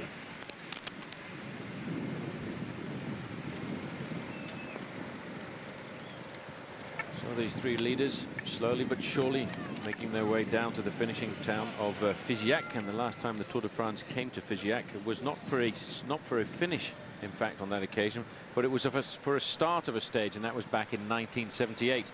And I should remember that because, in fact, I rode the Tour de France in 1978 for my first time ever. Well, any one of these boys could win this race. It'd be very, very difficult to pick a winner today, but one of these 3 will be the day's winner. You don't lose 8 minutes in the last 38.9 kilometres of the stage. And only Fletcher's won a stage ball, one last year, because Igor Martinez is in his first Tour de France. Big chance for him here, and he's leading the charge again of the young men coming through this year in the Tour de France. And if he wins, he will certainly continue that trend. Well, as these riders now continue to build a fairly serious advantage over the main field in excess of 8 minutes, they're going to have to try and think how they are going to outwit the 2 companions that are with them as they charge into the town of Figeac. And I would think what they will be looking at is that rather difficult climb, the 4th category climb, which is fairly close to the end, and I think an ideal place to actually go out and get the possibility of a late last-minute burst. Well, somebody always said to me, you can never make a racehorse out of a donkey, but somebody's trying to here. There's the 3 leaders on their way through. Martinez in the front, Moncoutier in second, and the green jersey, the King of the Mountains jersey, and the polka dot jersey on the side of the road on the back of those donkeys. Latest time gap, 8 minutes 13, 36 kilometres, slightly more to go, and the main field here far more preoccupied by getting water up with his hand. There is Evgeny Petrov, would like another bottle. These boys will go through 8 or 9 bottles of fluid on a stage like today, and it really is a comparatively short stage, 164 kilometres, as again it's the work being done by the team of the race leader, Brioche La Boulangère. The blue jerseys now gone behind. These guys we're looking at are US Postal, always keeping Lance Armstrong out of trouble near the front. The green rider on the right there, that is Christophe Moreau, who's still nagging away at those King of the Mountains points. He was second today on the 3rd category climb, so for some reason he's still going for those. We haven't quite worked out why. Well, maybe he thinks if he can pull himself up into 2nd place in that classification, Richard Virenque might abandon and he can take over the lead, but that's not likely to happen because Virenque, as far as I can remember, has got to Paris on every occasion that he started the Tour de France, except of course 1998 when he was kicked out of the race. There's big Lance Armstrong there, sitting just nicely placed, never far away, just over his right shoulder. Jan Ullrich. The two riders know that tomorrow it is showdown time. Teammates won't count when you're on La Mongie. They'll be shoulder to shoulder. Strongest man will probably take time over the other, and that's what they're thinking today. So they'll be very grateful with the day's stage now, because comparatively easy for those boys. Now they've slipped back into the field as the gap up front is stretched out to 8 minutes 13. At the start of the day today, it was the same as it has been on most days for the last week. Thomas Voigtler in the yellow jersey, 3 minutes over Stuart O'Grady and Sandy Cassar in 3rd. The only change yesterday, breaking into the top 5 for the first time after that long breakaway, was Richard Virenque. He's now lying 4th overall. And we are now seeing and hearing that they have announced the abandon of Magnus Bagstedt. I am very surprised. He must have been suffering. Well, I tell you what, this is the day when riders will suffer. These are the days when most people think, well, not very much happens in the Tour de France, but I can tell you as a former bike rider, these are sometimes the most difficult stages. The roads are horrendous in this part of France. It's as if there's glue on the outside of the tyres and you feel stuck to the road. That's literally the expression that the French bike riders use. Collé à la route, and that really is what's happening to a lot of bike riders in the back of that main group. And because of the difficulty of yesterday, a lot of riders having to pay the bill today with the efforts that they went through on that previous day's stage of 237 kilometres. Oh, poor old Magnus Bagstedt there will be heading back home to South Wales and to see his wife, Megan. He's the only Swedish rider to have won a stage of this race in the past. I think this rider at the back here will be looking at a rear tyre change. Quickly gets the tyre out. That's Mikel Astroloza. And Astroloza, a couple of years ago, was a very dominant rider in the Jacobs Creek Tour Down Under in Australia. But since then, he's struggled to kind of find the dominance that took him to victory in that event. But he had a quick wheel change, back onto the bike, and very shortly should be back in the main field. These three boys today working their legs away to an 8-minute lead. It's still going up ever so slightly, 8:09 it is at the moment. There's no doubt they're going to win. It's a question of which one will take the flag. And only Fletcher in the middle there has won. He won in Toulouse last year, which is not all that far away. It's only about an hour and a half drive down the autoroute from Figeac. Yes, that's an interesting point. You know, when you go into an area where you've been successful before as a professional bike rider, you have a certain strength in your morale, because you know that you've succeeded over the same road, the same kind of terrain, and it bolsters you up just that little bit. And that's probably going through the mind right now of the man who's riding there in first position, Juan Antonio Fletcher.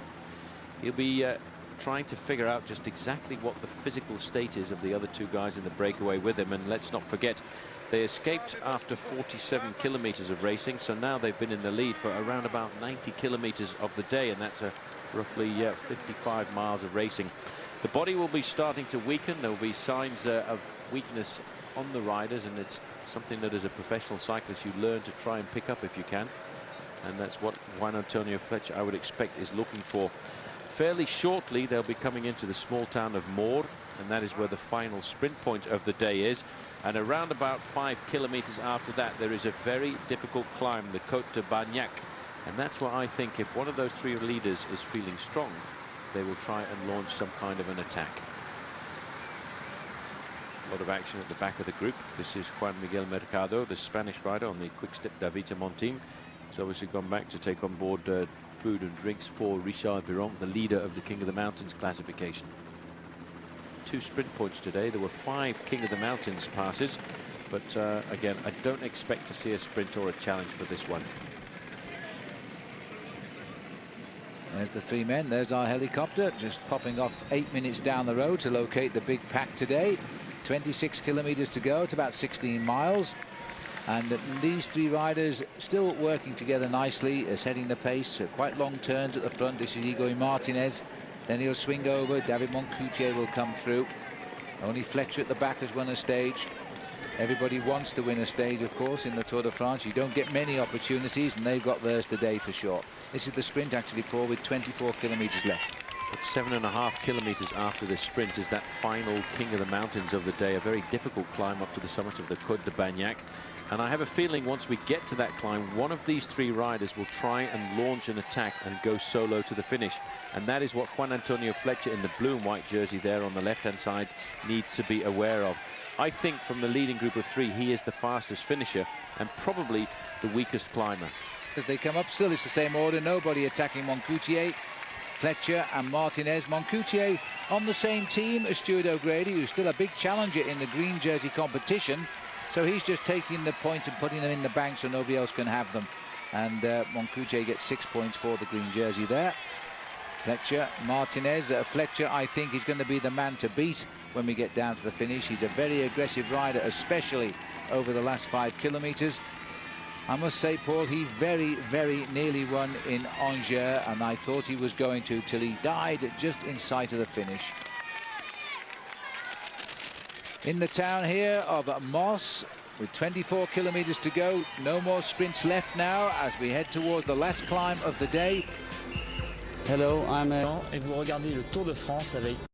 Back to our coverage of today's stage of the Tour de France. Glorious day for a bike race as they come towards us here in Figeac.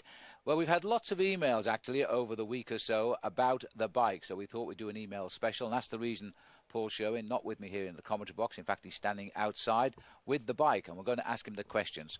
Here we go, Paul. Ross Moody, age 9, from Five Ashes in East Sussex. Do the best riders have the best bikes, and how much do they cost? Well, all the riders on the flatter stages of the Tour de France have exactly the same bike. The team leaders, though, do have 1 or 2 special ones. For example, Lance Armstrong or Jan Ullrich will have a special light bike for the big mountaintop finishes. And, of course, the team leaders have a special bike specifically designed for them for the individual time trials. But this bike here, which is actually a replica of the bike that's used by T-Mobile and Jan Ullrich, will cost you around about £2,500 in the shop. The only difference between this one and an actual tour bike is this one's actually got pedals on so that Phil and I can try it up and down the finishing straight. Thank you very much, Paul. Let's go on. John Hewitt in Aberdeen. What materials are the bike frames in the Tour made from? Well, a few years ago, it was chrome molybdenum, but in the last few years, what most riders are starting to use is a carbon fibre frame. Nearly all of the riders in the professional ranks nowadays use carbon fibre, a complete carbon fibre frame. Sometimes, depending on the terrain, though, they might opt for an aluminium frame, but they will always opt for a carbon fibre front fork. Yes, I figured that would be a complicated answer. Thank you, Paul. Going on, number 3, Bill in Sheffield. How do you know what is the correct saddle height? Actually, most professional bike riders have their saddles an awful lot higher than the general public, and I wouldn't recommend you try to have your saddle as high as Jan Ullrich or even Lance Armstrong. But if you've just picked up a bike from the shop, here's a nice little tip if you want to try and get your saddle to a reasonable height. Put the pedal at the bottom, get yourself across the machine, and just touch the pedal with your heel. Now, there should be a slight bend in the leg. If you want to go just a little bit further than that, another good tip is to get up against a wall, hold yourself against the wall, put both heels onto the pedals, pedal backwards, and there should be absolutely no rocking at all in the hips. That's not a bad start. After that, as you start to feel more comfortable on the bike, you can push the saddle up just a little bit. But from a safety point of view, don't forget, you should always be able to touch the ground, or at least with the tip of your toes. All right, Paul, just got one more question before you come back and join me here in the box. Lucy in Devon, are the tyres glued to the wheels? Yes, in fact, 90% of the riders at the Tour de France use tyres that are actually stuck onto the rim. If you buy a bike at the shop like this one, this will be a high-pressure tyre. It'll have an inner tube inside. Now, the tyres that the riders use at the Tour de France are a tubular tyre. They're actually sewn up and then stuck onto the rim afterwards. The reason for that is so that you can pump them up to a higher pressure. Most of the pressures that the riders use on the Tour de France roads are around about 110 psi. That's 4 times higher than you would pump your car tyre. Indeed they are. And so now, Paul, put the bike down, come and rejoin me, and let's get back to the action. And 18 kilometres now, which puts the leaders 2 kilometres from the summit of the 4th category climb. This won't be a serious climb, but what we are thinking, it might give the riders a springboard for attack. Moncoutier clearly expecting an attack, and Fletcher, I thought, was winding up to sprint away then. These guys are very nervous. They know this is a steep climb. It kicks in at around about 8%. This is the steepest climb we've had on today's stage anyway, after the steepest climb of the Tour de France yesterday. The last 1.5 kilometres of yesterday's climb were the steepest climb in the Tour de France this year at 12%, even though it was only for 1.5 kilometres. Well, we're in the most beautiful part of France today, and the sun has come. By the way, where we've been, the north of France is still covered in cloud with rain. Thank heavens it stayed up there as the Tour de France made its way south, because that's where we are now, down in the centre of France. Of course, once we get to the far south, the only place to go is the Pyrenees, and you cross over the Pyrenees.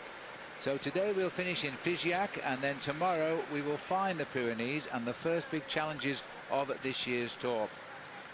Well, Fletcher's the only man in the breakaway who hasn't passed through first in any of the sprints or any of the hills since they got away at the top of the Côte de Tarandelle with 116 kilometres to go. So they've now been in the lead officially 100 kilometres, and they've still got 16 to race, as there's a move by Moncoutier just to go over the top of Fletcher. Fletcher happy to take third place at the moment, so it looks like Fletcher is not going to win any of the prizes out on the course. Now there's the line there, I think, and it's Moncoutier, Martinez and Fletcher.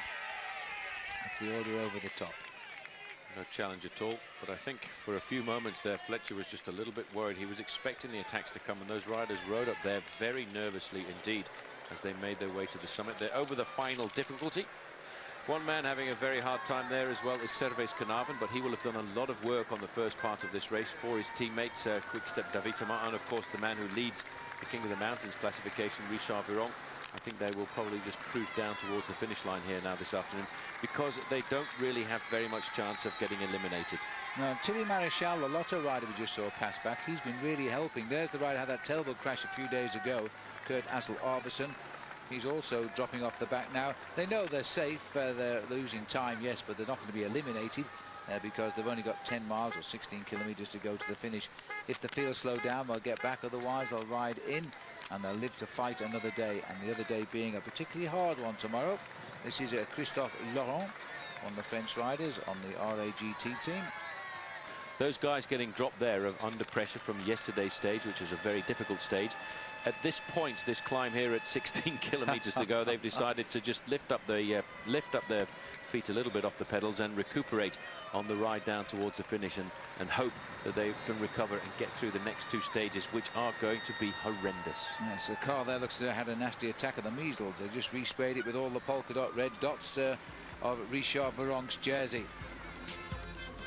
On the finish line here with Levi Leipheimer's mum and dad. Now, I know when I raced in the Tour de France, my mum was always very worried about the first week of racing, and I'm sure you as a mum must have been pretty concerned with this year's Tour.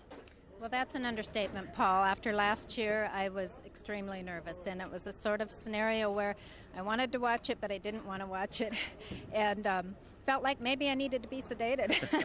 Well, I don't think we need that. The sun is out at the Tour de France. Mr. Leipheimer, the sun's out. It's been a great Tour de France so far, and Levi this year, I think, has got a good chance of a high finish overall. Well, we're hoping so. I know Levi personally wants to better his 8th place in 2002, and I'm sure the top 5 is doable, knowing Levi. He's very determined. Well, they'll be waiting for the main bunch to finish to catch sight of Levi today. The 3-man breakaway is now closing in on the finish. Looking at the face of the 3 leaders here, they're well safe now. They've just moments ago passed under 10 kilometres to go, and they are now leading by 6 3/4 minutes. And in fact, they're telling us on the raceway it's come down to 6 minutes 40 at 10 kilometres to go. That's not a problem for these riders. They are certainly not going to lose 6 minutes in the final 10 kilometres of racing. but they will start to get quite nervous because, you know, they've led this race since the 47th kilometre. They've been at the front for around about 106 kilometres of racing so far. In fact, Juan Antonio Fletcher seems to be, oh, look at this move here now. That was the attack, and they're all looking at each other, and they've given him a gap. He's a dangerous man if he settles down, but straight away Martinez knows that, and that's a sign that Martinez is looking for the win. He has had no wins this year, and in fact he hasn't had a win last year. He won the overall in the GC, and Moncoutier rather, seeing the two Spanish riders, that's a good move. Very good move, and I'm surprised to see that there's no challenge there come immediately again there from Igor Martinez. Moncoutier now has got himself an advantage, and these guys, if they don't react immediately, are going to see themselves losing any chance of a stage victory. That was a desperate move by the man at the back there, Juan Antonio Fletcher, but they are giving the advantage to France. Now, France have not ridden well in the Tour de France like this for very many years, and if they get another victory after the one of today, it will certainly be the old Cocorico. Well, and it's a Cofidis rider. They've had a stage win already. This is the team which has been racked by bad luck, bad management, and of course the cheating riders who have been thrown off this squad, like David Miller, for taking drugs. And now they're trying to put matters to right here, and this is a great attack by David Moncoutier. He's won 10 races in his career, this man. He's nearly 30 years of age now, which I find amazing because we still talk about him as a new boy. The marvellous crowds cheering once again, a Frenchman out front on a day stage of the Tour. So that's the peloton under 10 kilometres from the line. No reaction whatsoever. The drama up front doesn't mean a thing to them. The gap to them is actually coming down. They are getting a little bit closer, and now things are looking extremely good. He's racing now somewhere around 58 kilometres an hour, and they're never going to catch him. He's still moving away. Our computer steadily counting in his favour. It's now 1 minute and 24 seconds. Well, Fletcher in second position. I think Fletcher was just trying to surprise those two riders, but maybe he was just trying to hide his form because he didn't have the legs this afternoon, I don't think, to go for a move like this. He won his race in the Tour de France last year on the last-minute burst, which he was able to keep on the way down towards the finish. But this counter-attack by David Moncoutier was a superbly timed move. He waited, I think, for the rivalry between the two Spanish riders, and once they came together after the first initial move by Fletcher, he went straight over the top, and he's never looked back since, and he's in fact really extending his advantage because it's now not too far away from 1.5 minutes over the two chasers, and he doesn't even have to worry about the main field because they're only just inside of 6 minutes 49. Yeah, they've just gone under the 6 kilometres to go, I think, for the main field. This man is coming up to inside 3 now.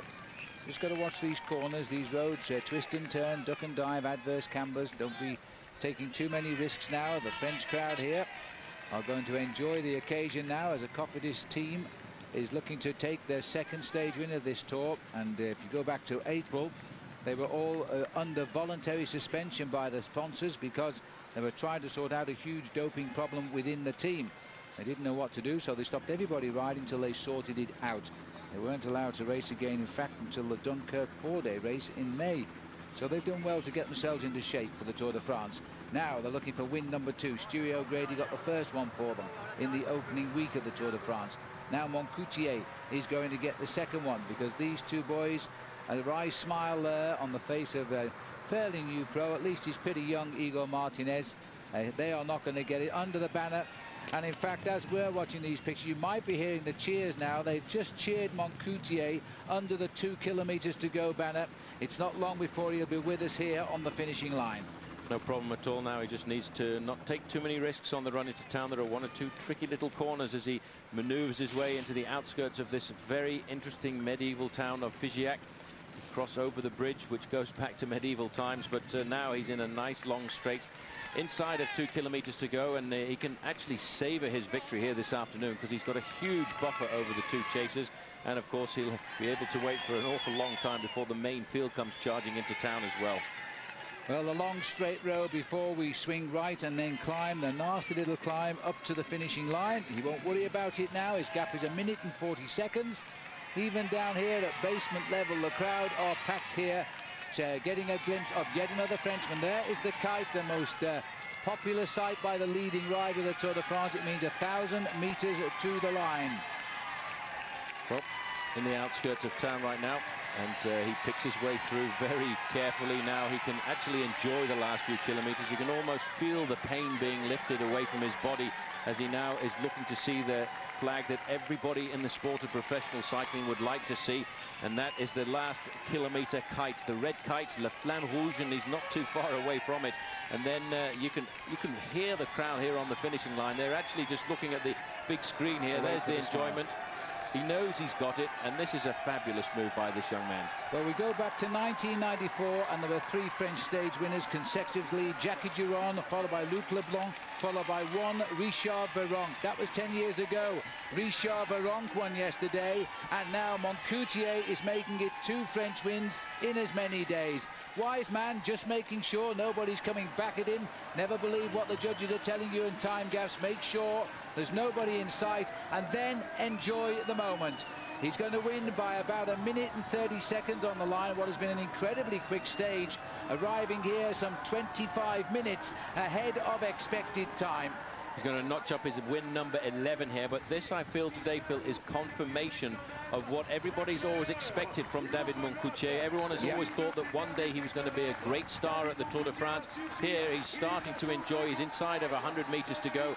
This is his biggest ever win. You bet your life it is. And of course his first, let's hear what he's saying to the crowd here. Another victory for France, an incredible ride. Got away with 116 kilometres to go with the other 2. He left them outside of 9 kilometres from the finish, and he's home and given Cofidis win number 2 of this Tour. So they've known every aspect of emotion during this year of sponsorship, but let's hope the 2 stage wins might stop that team from withdrawing the support of cycling. Well, this is a great way to do it. This is a man that they've invested a lot of time and money in over the last few years, and they've been waiting for him to come up to do something very special at the Tour de France. And after finishing fairly high up in the overall classification, you know, a couple of years ago, he actually finished 13th overall in the Tour de France, and they started to tip him as a man capable of getting onto the podium. But that's what he wanted to do today. He wanted to go out and get himself some individual glory. I think a lot of riders in this Tour de France are being given freedom because the big contenders like Armstrong and Ulrich and the rest are waiting for the final week, which is going to be a real serious showdown. Huge advantage. Moncoutier still 1 minute and 50 seconds since the Frenchman crossed the finishing line, and these 2 Spaniards, I think, must really be kicking them. I think we tipped these 2 guys, either one of them, to win the stage, and we never ever gave David Moncoutier much of a chance. No, the commentators' death throes, I'm afraid. We chose one of these 2 to win, so Moncoutier got the great win of the day. Here's the big effort now, and Fletcher has something left at least. Plenty of gas there. Second for one Antonio Fletcher, third for Igor Martinez. Bah, déjà gagner une étape du Tour, c'est fabuleux. Alors en plus dans son département, c'est incroyable. Là, je suis vraiment très heureux et c'est un de mes rêves. C'est vrai que je connaissais un peu le parcours. Je savais que si je basculais dans le faux plat avec une trentaine de secondes d'avance, ben, j'allais au bout parce que ça descendait. Après, c'était sinueux. Et c'est vrai que j'avais un peu peur des 2 Espagnols, mais bon, j'avais vraiment de bonnes jambes en plus aujourd'hui. Et puis bon, avec la motivation de courir sur ces terres, j'étais en état de grâce. While Moncoutier was entering his state of grace, the pack was still a couple of minutes back down the road, winding up for the most important sprint of the day, the one for green jersey points. Here they are onto the bridge now as they make that sharp right turn about 1.5 kilometres from the line. Danilo Hondo looks to be leading it out. Armstrong is third wheel at the moment. Ulrich is taking an interest. He doesn't want Armstrong to take that 3rd place bonus. There is Hondo in 3rd position, moving up. They're sprinting for 4th place here, and they're trying to set it up for Eric Zabel. Eric Zabel in an ideal position, not too far away from either Stuart O'Grady. And in fact, Robbie McEwen in the green is just a little bit further back. Well, I'll tell you what, if Zabel gets this, he'll take the green jersey lead away from McEwen. There was only 10 points between them. McEwen, by tradition, comes late, and he moves to the right. Even Armstrong is mixing there on McEwen's shoulder, but it's given Zabel a great finish here. Thor Hushovd is on the wheel now of Eric Zabel, but now McEwen has got the wheel of Hushovd, but has he got the legs? I don't think he has, because coming up the line it's Hushovd followed by Zabel, and I think just getting in there was McEwen, but he'll just about hang on to his green jersey there. Armstrong also getting himself mixed up with that one, but wisely just moving out towards the end. Well, there's the result. The 1-2-3 we've known for a little while. The 4-5-6 was Hushoft, Zabel, McEwen, which means Eric Zabel nips another point off Robbie McEwen's lead in the green jersey competition. Lance Armstrong was a safe 9th, along with all his main challengers, except Roberto Arras, who got caught by a split in the bunch for the second day running. He lost a disappointing 17 seconds. Armstrong judged his finish perfectly for us, though. His momentum carried him all the way into the waiting press back, headed by Ned. Lance, just ask you the big one. It really starts in earnest tomorrow. How are you feeling? Well, in general, I feel good. I'm a little tired right now. I just stepped off the bike, but you know, we're excited. The team really clicked today, and at the beginning of the race, they were strong, and they were able to control the race when some things were getting away, so I'm excited. How's it been in the peloton? Have you had a chance to sort of assess your competitors, or does it not work like that? It doesn't. Little indications. Little indications, but not a good assessment. Yeah, we'll know tomorrow. Thanks, Lance. Well, Cheryl knows it's a big day tomorrow. She's rejoined the race. And take a last look at the pre-Pyrenean general classification, because you won't see it like this again. Thomas Verkler still leads the race ahead of Stuart O'Grady, Sandy Cazar and Richard Virenque. Sitting in 6th place like the bogeyman is Lance Armstrong.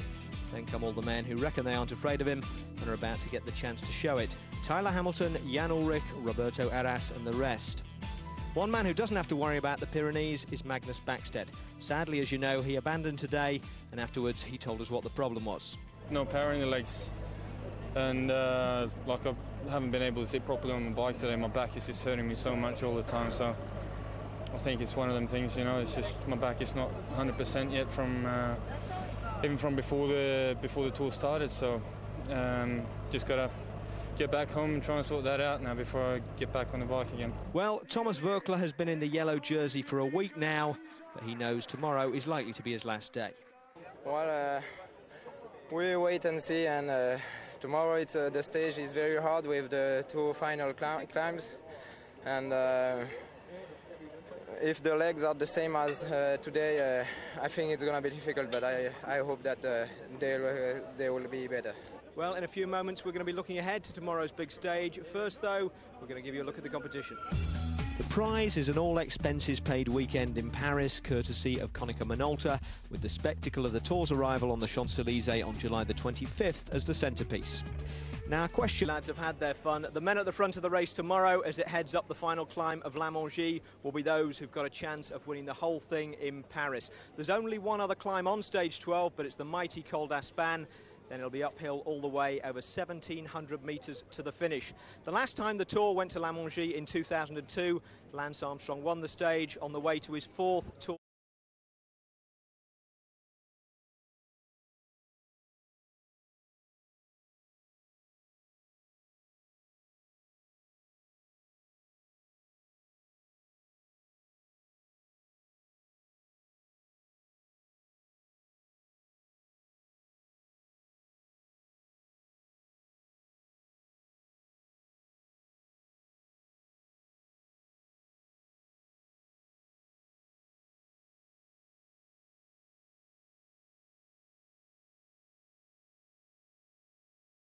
Might finally go postal as the race reaches the Alps.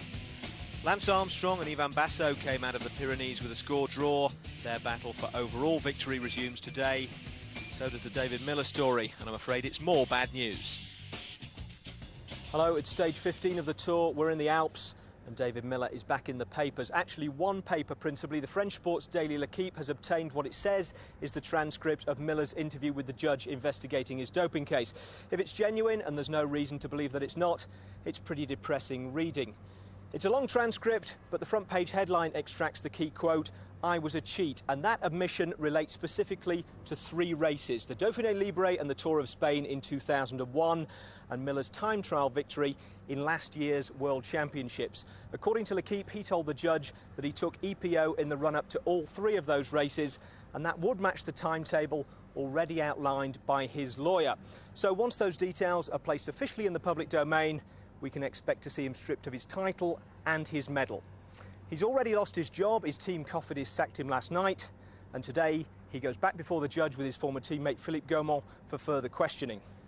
Now, two other people are implicated by Miller's testimony, according to L'Equipe. Another is former teammate Massimiliano Lelli and an Euskaltel doctor, Jesus Loza, who has since been suspended by his team.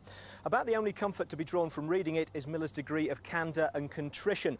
He talks about the pressure on him to keep producing results, but he doesn't use that as an excuse and says pretty plainly, "I dreamed of becoming world champion, I did it, but I cheated."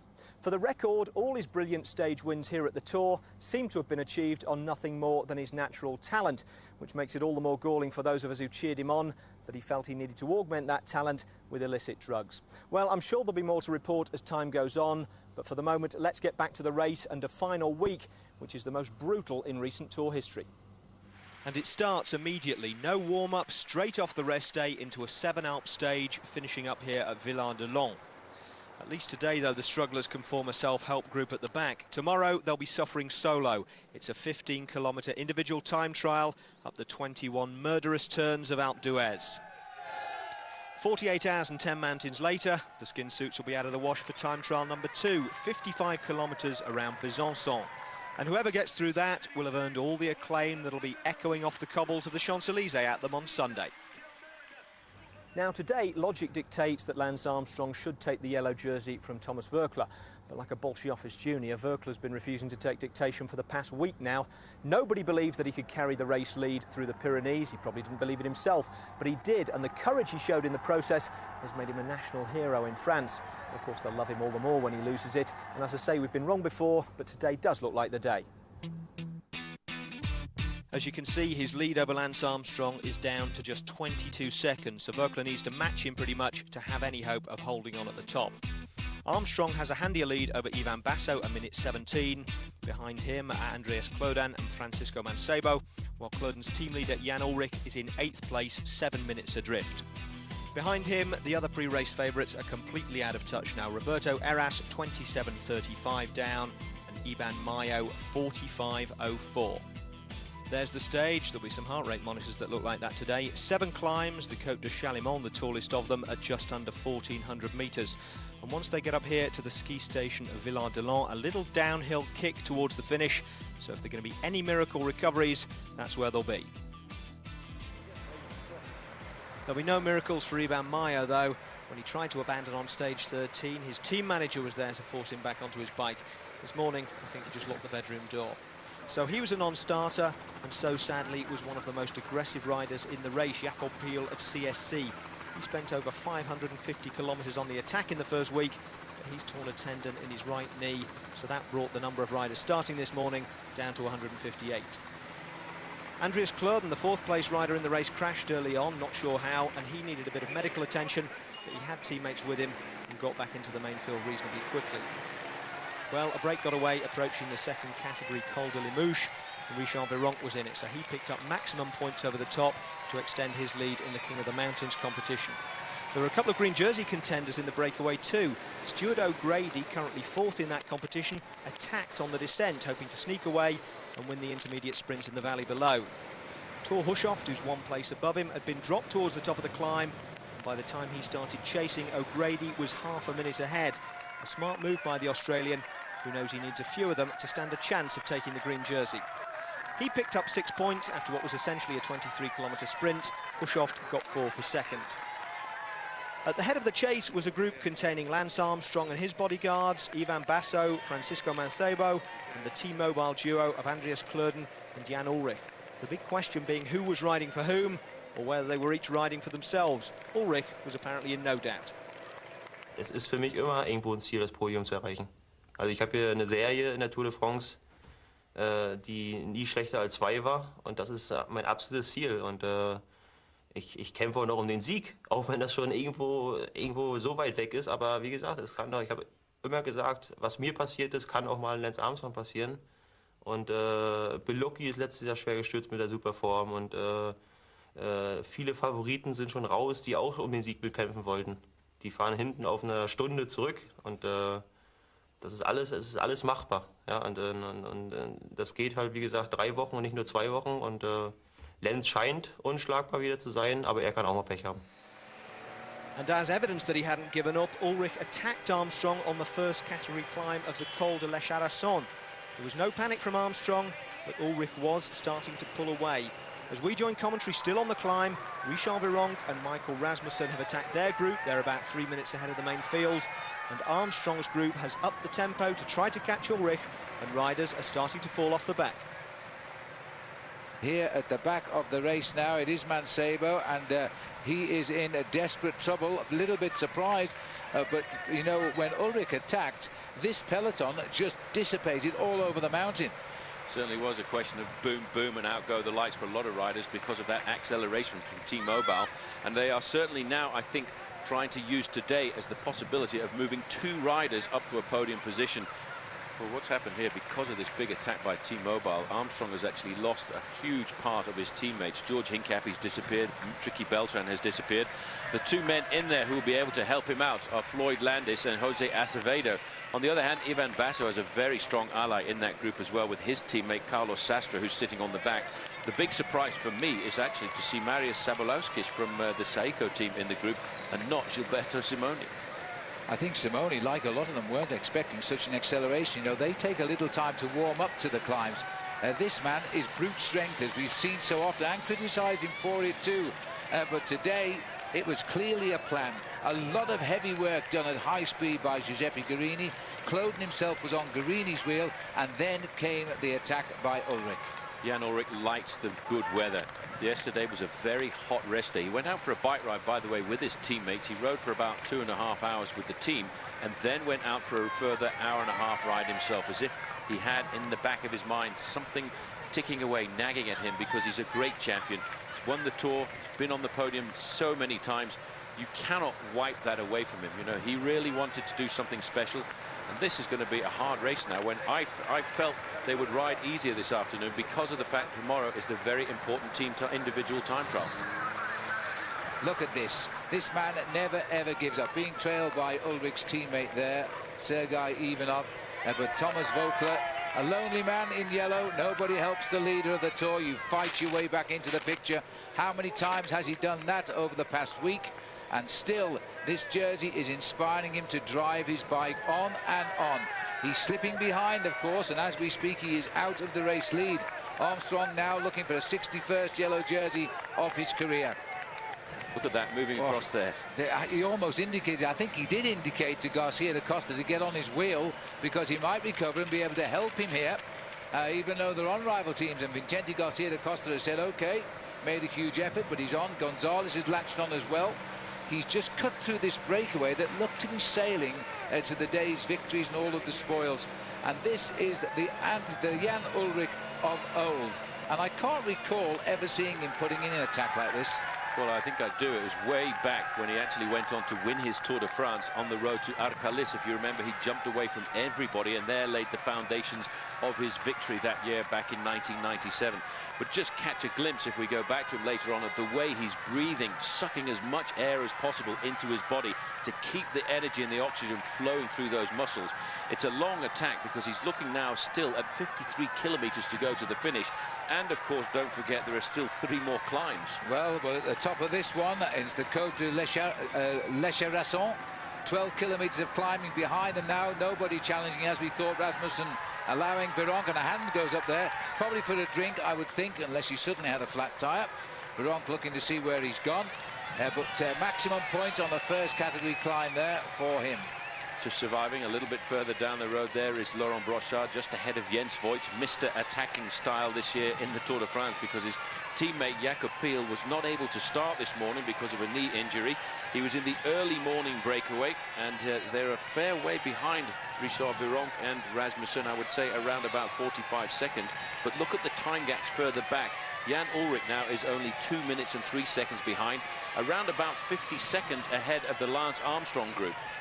So there's Brochard. He gets the 3rd place over the top, followed by Jens Voigt, who was for one day the leader of the King of the Mountains in the Tour de France a few years ago.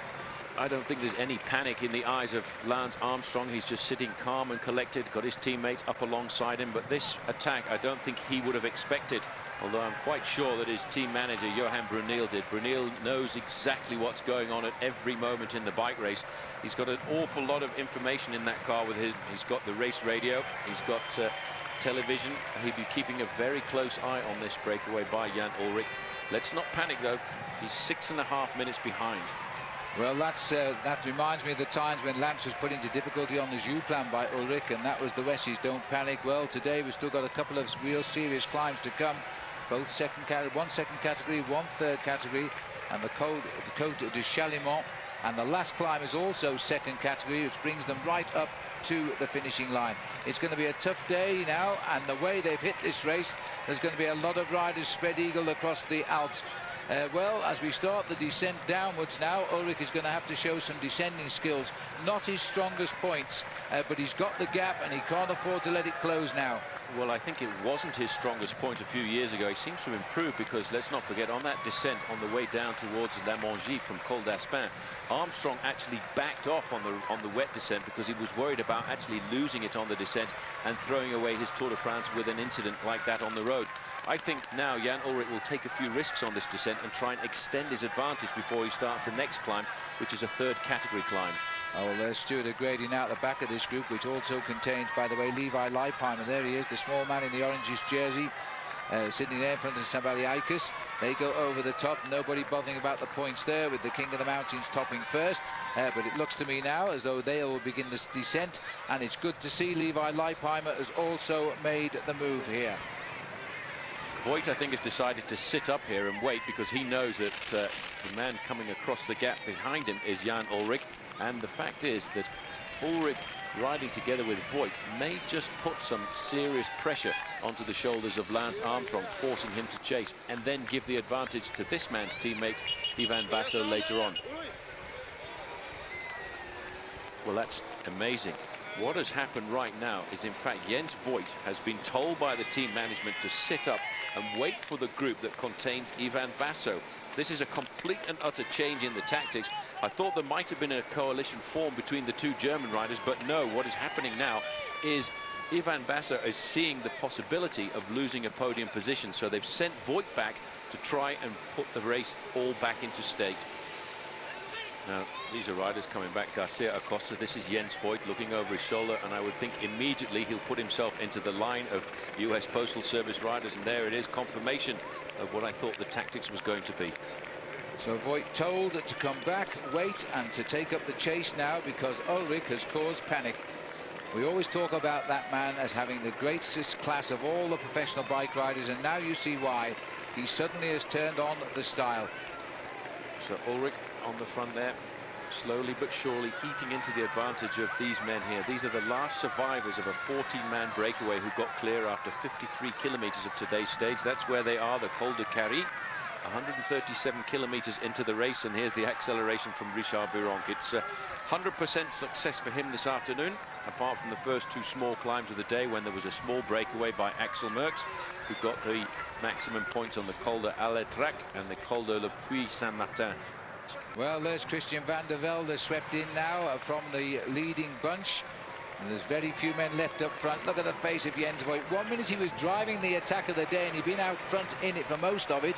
Then he sent back to pace up Ivan Basso, and of course, without any option, Armstrong and Levi Leipheimer as well, as they now try to reduce the damage being done. Oh, this is Ullrich going around the corner there, nearly dropped it again.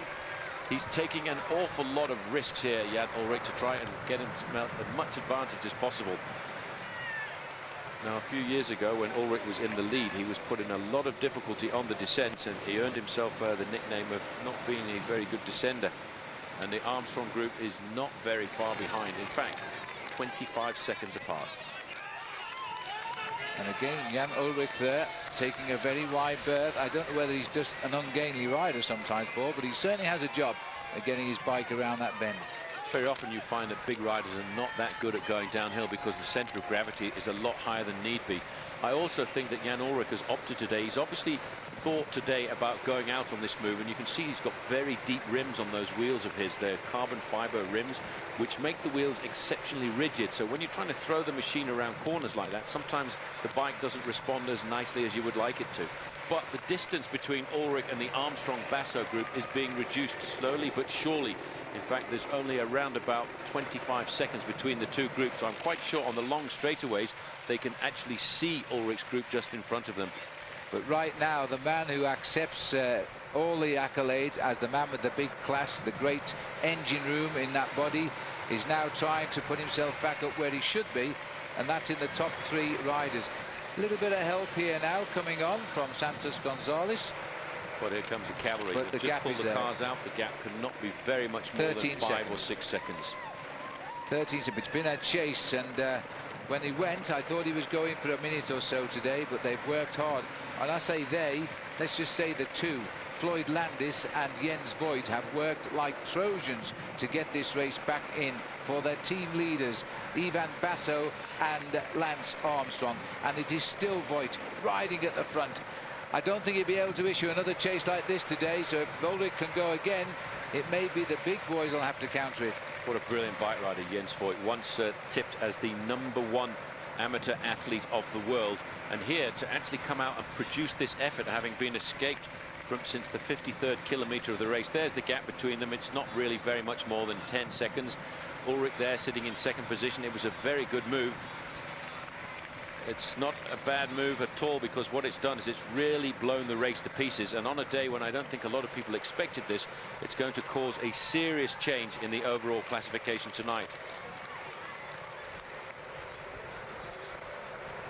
See Santos Gonzalez on the front there, teammate of Tyler Hamilton. This team now has really been put under a lot of pressure because of the abandon of Tyler Hamilton, unable to continue after that very dramatic crash he had on the road down into Angers, and he kept it secret from all of us for a very long time. In fact, that back of his was completely and utterly ripped to pieces, and he said that he just could not go uphill. There was no power in the legs, so rather than become an also-ran in the Tour de France, he decided to leave and try and get himself back to form. So the attack over, and I would think 1 or 2 team managers would have been sitting on the edge of their seats for a few moments there when they saw Jan Ullrich going off the front of the bike race.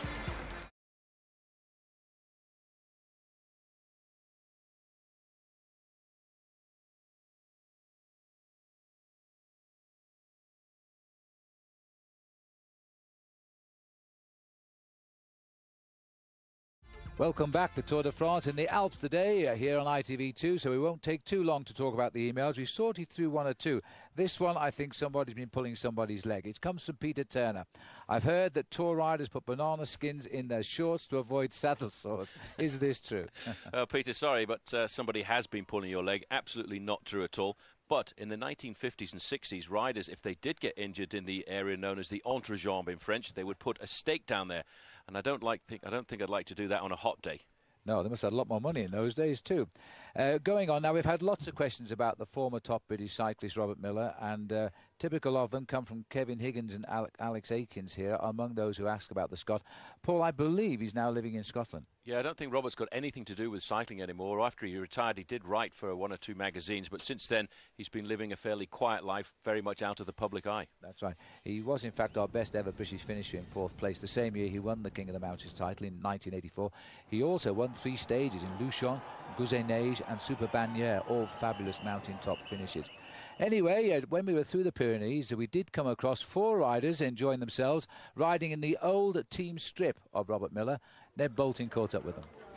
20 years ago, Robert Miller, one of Britain's greatest cyclists, won the King of the Mountains here in the Pyrenees, and we're wearing these retro-style jerseys just to sort of commemorate his great achievement 20 years ago. Because he's often the forgotten man of British cycling, isn't he? Are you trying to make a point here then? Yeah, I mean, because he's something of an enigma, I think he has been forgotten, his unbelievable achievements. I mean, he did it in the hardest terrain of all here in the Pyrenees. I think today we tend to remember Tom Simpson and maybe Chris Boardman a little more. I mean, Robert Miller's the only British rider to finish on the podium in a major tour, the only British rider to win a major jersey of the tour.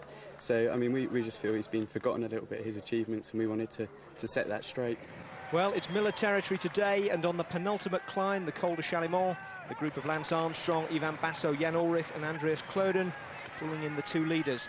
Richard Virenque and Michael Rasmussen have a lead of just over 30 seconds.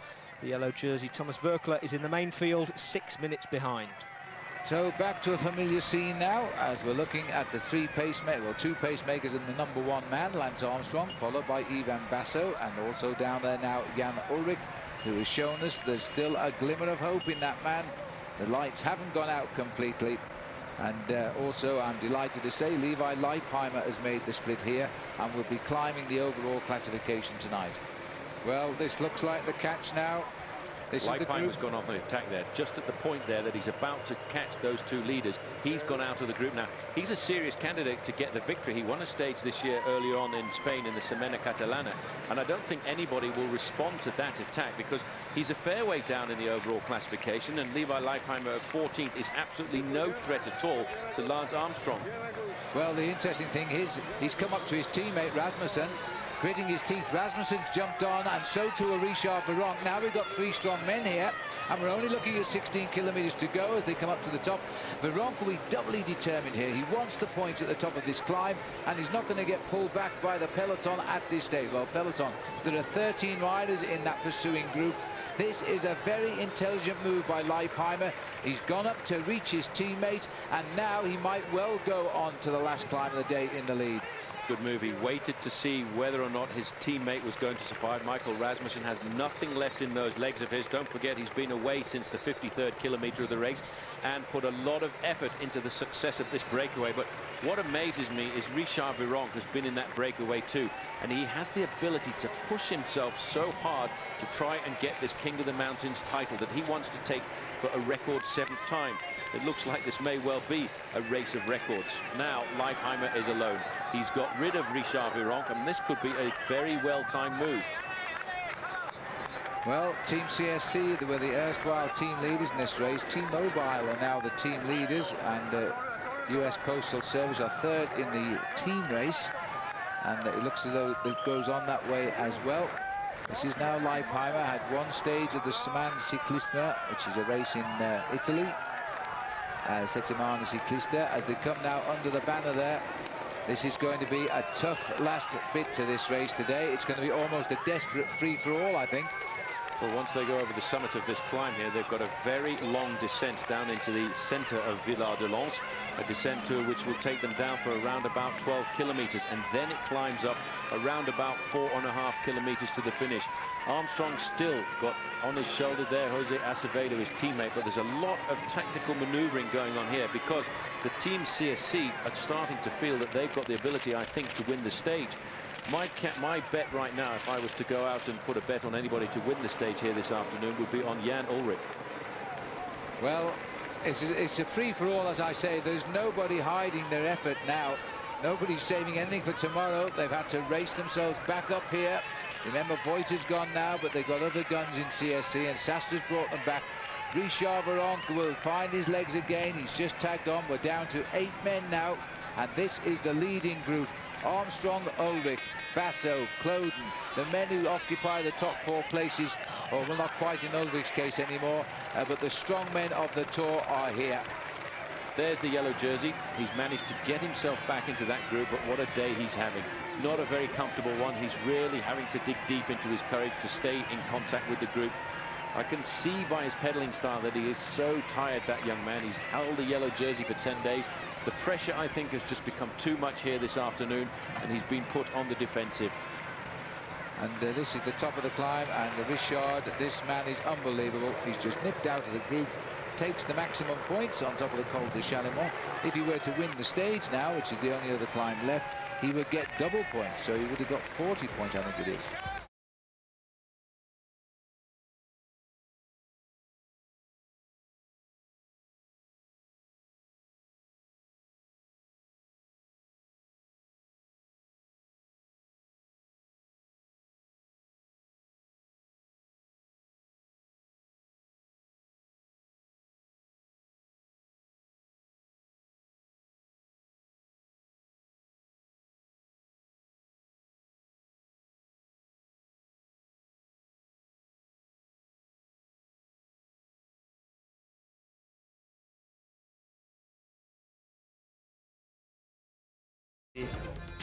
The climb up to Villard-de-Lans in 1989 produced one of the closest stage finishes the Tour has ever witnessed. A titanic tussle between the American Greg LeMond and France's Laurent Fignon, both battling it out that year for overall victory.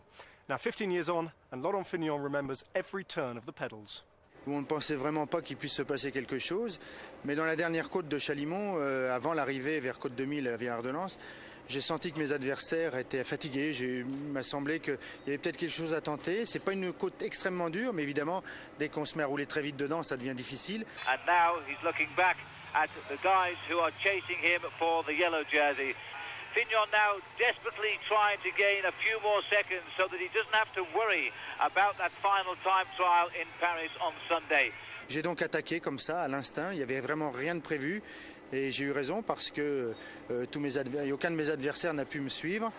Et j'ai creusé les écarts en haut du col. Je devais avoir 20, 25 secondes, 30 secondes. At the moment, Fignon is actually going away and Delgado's given up. He swung across and said, well, look, Greg, you're the man who wants to win the Tour de France. It's up to you to do it. They're all sitting up. Turney's isn't doing anything either. They've completely stopped racing. Delgado is fed up of making the pace. He's accelerated again now. Le Monde, quite obviously, was not going to defend his position. We could well be looking at the moment in this marvellous Tour de France when the three riders have admitted that Laurent Fignon is the best. J'ai creusé un petit peu dans la descente, mais après, malheureusement, pour aller à Villard-de-Lans, les dizaines de kilomètres qui restaient, j'ai eu beaucoup de vent de face et j'ai un tout petit peu coincé dans la côte à l'arrivée, ce qui fait que j'ai gagné qu'avec 25 secondes.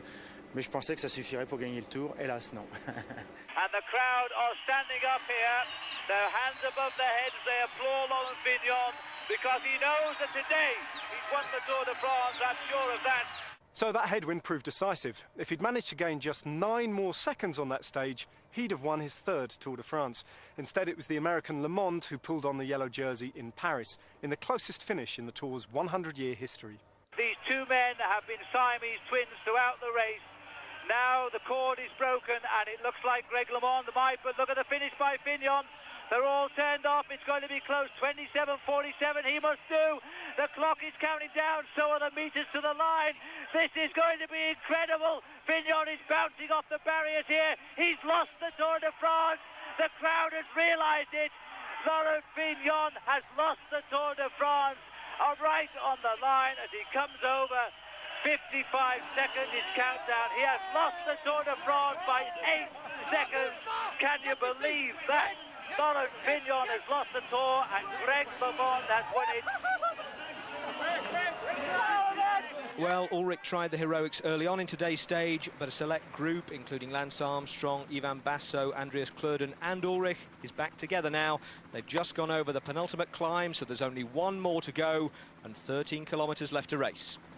Well, this is now a situation where who will win the stage and what damage can it possibly do? Will Armstrong now try to herald the entry into the Alps and shock everybody by taking the stage?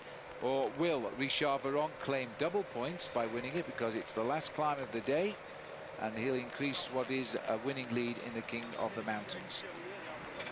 It's amazing to see that Veron once again, even though he's a very good climber, he's used the tactic of getting himself into long breakaway situations to build his lead in that King of the Mountains classification. It's a very brave thing to do because you can absolutely and utterly blow yourself to pieces on a stage like that, and Veronka's somehow or another always had luck on his side for that breakaway, sort of a suicide attempt almost to succeed. Yeah. But looking at poor old yellow jersey, Thomas Volkler now, he's met his Waterloo today. 8 minutes is the gap now. There's something happening down there. It's pretty interesting what's happening. It's just crackling through. Two riders are actually regaining that leading group of 8. Michael Rasmussen has made a daredevil descent and also joining at the back end of the group as well. You can just see them in the distance there, just slightly. There is Jens Voigt as well. He's a great bike rider. Oh, fabulous bike rider. I mean, he's lost Jakob Pill, his partner in crime in the long breakaways of this year's Tour. Pill was unable to start, he's got a bad knee, I believe. But now it puts Jens Voigt as the big breakaway man of the Tour. Spent more time out front than any other cyclist in the Tour de France.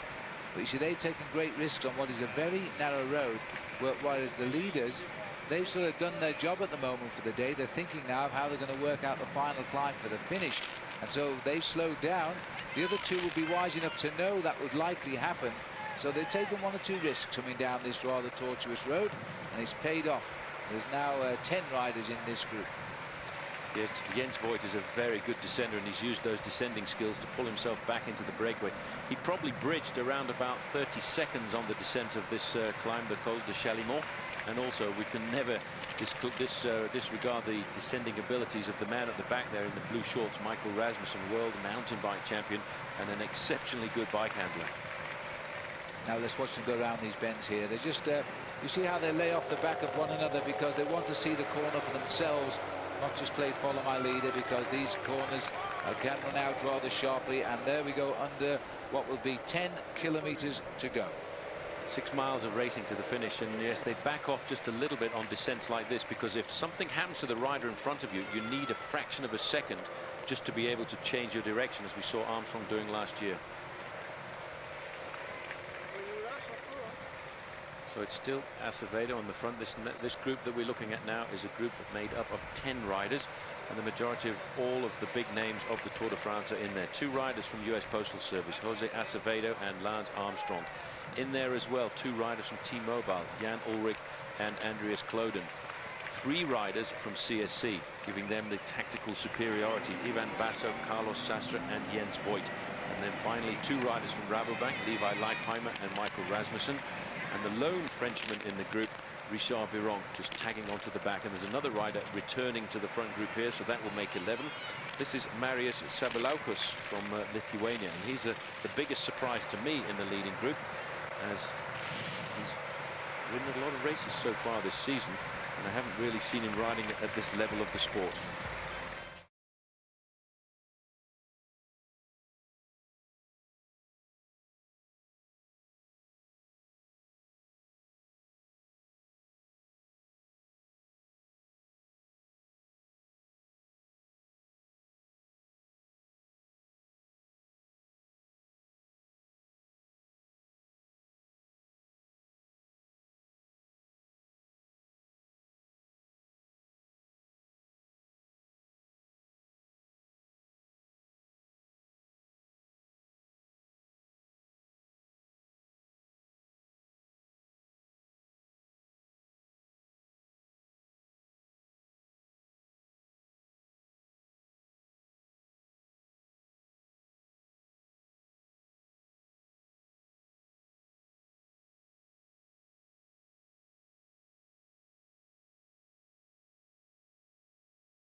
Welcome back to stage 15. Well, we've seen Jan Ullrich almost at his strongest once again today. And we may have solved the mystery of his miserable start to this race. Earlier on, we had a word with his trainer, Rudy Pevenage. I was coming to the start of this Tour de France in Liège a little bit hill, and we don't talk about it directly at the start because you don't do it for the competence with the other favorites.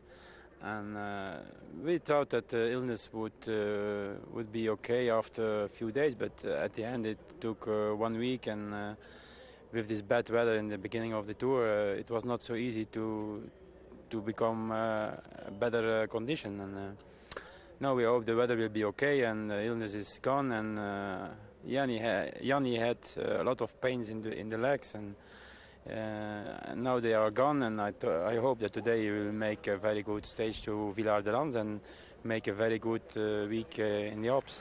Well, Jan Ullrich is currently in the select lead group containing Lance Armstrong, Ivan Basso, Levi Leipheimer and Andreas Klöden, and they have 5 kilometres left to race up the final climb.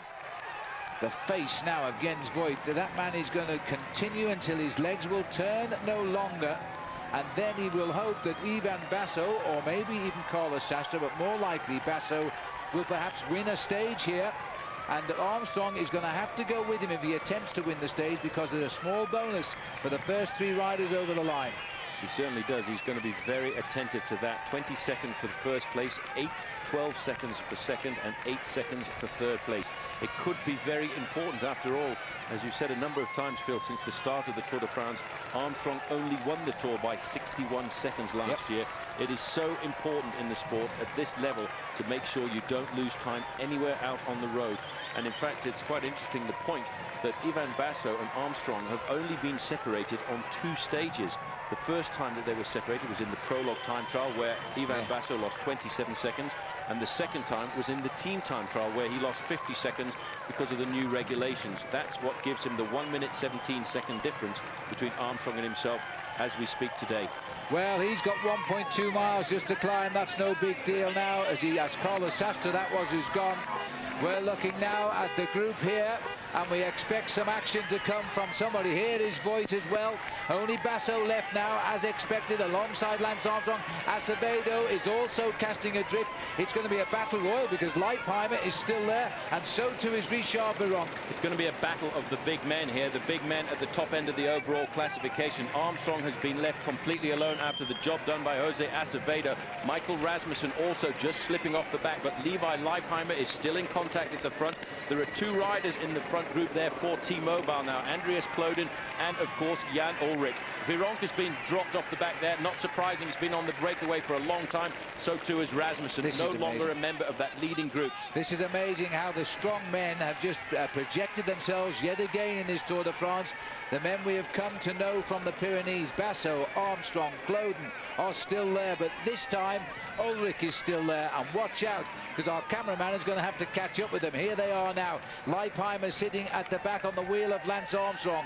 Armstrong on the wheel of Basso. Basso on the wheel of Ullrich, and Ullrich on the wheel of Klöden, who is now a workhorse and yet the leader of the team. He's the leader of the team, but the strongest finisher in this group, as I said before, is a certain Jan Ullrich. You just check out the face of Ullrich if you can get a chance there. Armstrong is prepared. Look at that. He's on the large chain ring, and he's got right across to the left-hand side. He's actually thinking about getting himself the win here. The other riders in the group are on the small chain ring. If this comes down to the acceleration, Armstrong is in the correct gear as we look at him. Well, it's up to Levi to make an early move, I think. Otherwise, he's going to rub shoulders with a tornado, because we believe Ullrich is going to wait for that last kilometre and is going to go. It is not a steep climb, this, but it hurts and it does destroy the rhythm. And it looks as though Klöden, despite the fact he is now lying 3rd overall in the Tour de France, is still the man who looks to his captain, Jan Ullrich. Armstrong looks very comfortable. He's nipped past everybody in this group who's been dropped on the run-in towards the line. Look at Levi Leipheimer getting out of the saddle now. He's very twitchy. Now, if he jumps with about 400 or 500 metres to go, I doubt if they will react. Basso looking over, he wants to know where was Armstrong, what's he doing, is he still in contact with us? Well, yes, Mr. Basso, there he is, right on your wheel. Armstrong moving out, he's making sure now that he's not blocked in. He wants to have plenty of space to manoeuvre if he needs to accelerate. Levi Leipheimer, I don't think can go. He's beginning to lose ground here. He hasn't got it. Ulrich is being led into the perfect position now. At 500 metres to the line, it's going to be the top 3 men in the Tour de France tonight, with Jan Ullrich spoiling the party. Ullrich looks, and in fact Basso is on the limit, I think, as Ullrich now tries to drive it. Calm, collected Armstrong is waiting in the wings, and I don't know where Andries Kloden is getting it from. There's the scar on his leg from the crash today, but he's waiting for the move, and Basso is going to make the move now as Ullrich continues to lift the pace. How is Kloden doing this? He hasn't got much left. Look at him pushing and blowing there. He wants to stay in his slipstream as long as he can, but he's got to watch Basso doesn't buck him in, because now I think Jan Ullrich must go on the inside. He's having to follow Basso's wheel, and Armstrong's got to go. Armstrong has got to take on Ivan Basso. Ullrich is trying to break him as they go round the final bend, taking it wide. That will throw Ullrich off his pace. Lance Armstrong is going to take the stage. He had to do it. He holds on as we get the 1-2 in the Alps we had in the Pyrenees. Armstrong, yes. And in second place it was Ivan Basso. Third was Jan Ullrich.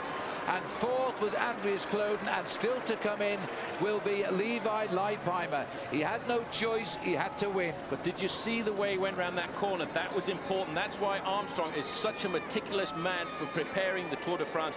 He knew where to be when they came into the last little S-shaped corners there. He knew that he could sweep around that corner, open up a gap of 1 or 2 bicycle lengths, and then all he had to do was accelerate up to the line. That was a magnificent performance. But it was a performance that was built a long time ago, probably 2 months ago. He came and studied this finish. A big crowd now cheering their man Richard Virenque up to the line. Virenque has done a brilliant ride here this afternoon, and I think he's probably sealed the King of the Mountains title for a 7th year, not in succession, but for their 7th year. But that was a remarkable performance, Phil, by Armstrong, and once again by his team as well. And that is Lance Armstrong's 17th stage win in the Tour de France in history, and his second this year. From the Plateau de Beille, which took us out of the Pyrenees, welcome to the Alps, Villard-de-Lans. Which is exactly how it was being pronounced in the US-occupied cafes of the town last night. There's the result. Don't forget, with bonuses, Lance will actually gain 8 seconds on Ivan Basso and 15 on Jan Ullrich. Andreas Kloden and Levi Leipheimer finish well up too, but Francisco Mancebo and Georg Tocznik, 5th and 6th overall this morning, both lost over 2 minutes. So Lance, who looks as though the stage wins mean more than ever to him this year, picks up his 2nd of the Tour. Back down the finishing climb though, Thomas Voeckler was riding his last few hundred metres in the yellow jersey. So he looks at the clock again. The crowd are on their feet, applauding the leader of the Tour for the past 10 days. As he comes up to the line now, and he's timed in at around 9.5 minutes behind. Congratulations all round. Well, as one yellow jersey finishes, the man he's going to hand it over to is none other than Lance Armstrong. And I'm pretty sure we can now speak with Lance Armstrong down in the finishing area. But the day before Alpe d'Huez, did you expect the pace to be on at this rate? Yes and no. I personally didn't expect that. It was odd this morning in the meeting. Johan said, so for some reason I think Ulrich's going to make a big attack today, so his crystal ball must be really working this year, because they had Guarini come to the front, make a pretty fast tempo, shredded the group that we were in, and then he went. But it was harder than I expected, more aggressive. Und heute habe ich, denke ich, doch bewiesen, dass ich ganz vorne mitfahren kann, und ja gut, das Solo, ich werde zum Schluss auch Dritter, vielleicht ohne den Solo hätte ich vielleicht die Etappe gewonnen, aber ich wollte unbedingt an dem schwersten Berg angreifen, um mal zu sehen, wie die Gegnerschaft reagiert. There was absolutely no concern, no panic within our team, and I suspect there was no real panic within CSC, because Ivan still had Sastre and I had Floyd and the ace, and so and then Voigt ended up coming back from the break, so everything was under control. Das, denke ich, ist eine Riesensteigerung zu den Pyrenäen, und man muss immer bedenken, dass ich krank war und dass ich normalerweise vielleicht auch schon gar nicht mehr drin gewesen bin, und ich habe mich durchgekämpft mit dem Regen, mit dem allen, und bin jetzt wirklich hier am Limit heute gefahren, und ja, will halt Lenz ein bisschen ärgern, will alles probieren, und deswegen wartet man nicht immer bis auf den letzten Berg, wo dann alle sowieso mitgehen können, sondern man probiert halt vorher schon mal. Und wenn es aufgegangen wäre, wäre ich heute der Größte gewesen. Und so bin ich Dritter geworden, bin ich halt nur der Drittgrößte. Third greatest on the stage and up 3 places to 5th greatest overall. Lance Armstrong is greatest, 1:25 ahead of Ivan Basso. Andreas Klöden is 3rd and Francisco Mancebo 4th, although he's now lost a fair bit of time. Thomas Verkler is down to 8th, but he still leads the best young rider competition, so he'll slip into the white jersey for stage 16. While we're wrapping up the jerseys, Robbie McEwen rolled in safely half an hour behind in green. And of course, for the first time since stage 5, we've got a new man in yellow, if you can say that about a rider pulling it on for the 61st time. He seems to be savouring every moment this year, Lance Armstrong.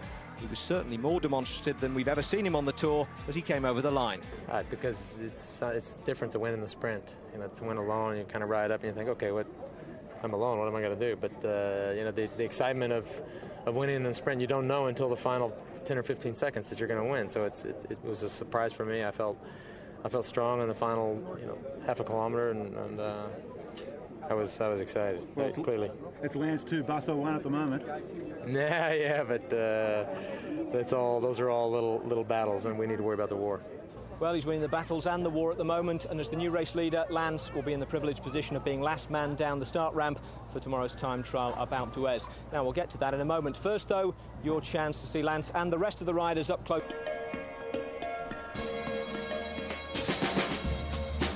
500,000 fans and not a single ticket tout. It's the biggest outdoor sports stadium in the world, and today it hosts the biggest stage of the Tour de France. Alpe d'Huez is where cycling crosses the line from spectator to participation sport. And today, for the first time ever, the riders will be tackling the climb and the crowd one by one.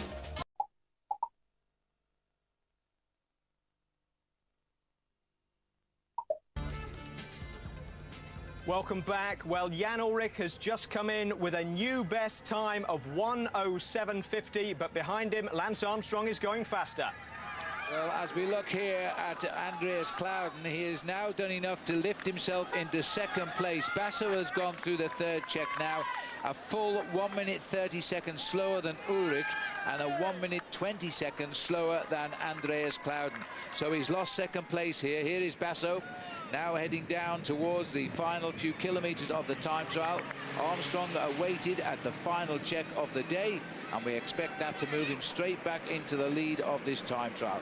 Ullrich has finished and is now currently best time at 1 hour 7 minutes and 50 seconds. And what a time gap it is as well, a minute 24 seconds faster than Floyd Landis. This man has held on to second place for a long time. He was the only man able to stay with Lance Armstrong in the mountains, and looks like Armstrong has just come through with a pretty impressive time here, 59.17. 54 seconds now faster than Jan Ullrich. 30 miles an hour in effect. That represents 59 minutes 17 seconds for Lance Armstrong at the last check of the day.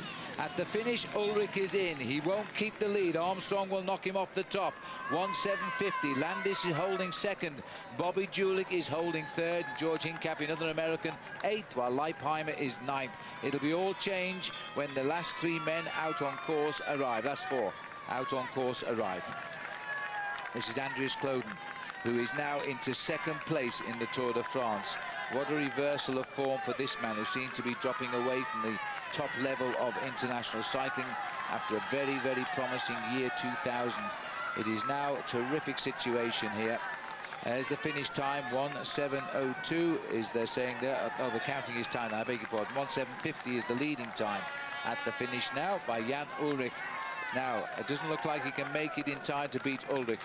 But that's not what's important to him. To him, what is important is to finish ahead of Ivan Basso and to keep himself in second position. Let's not forget, in 2000, he was actually 12th in the Olympic Games time trial, as well as getting himself the bronze medal in the road racing section. There's a huge crowd here, and it's a wall of noise as these riders come down the finishing line.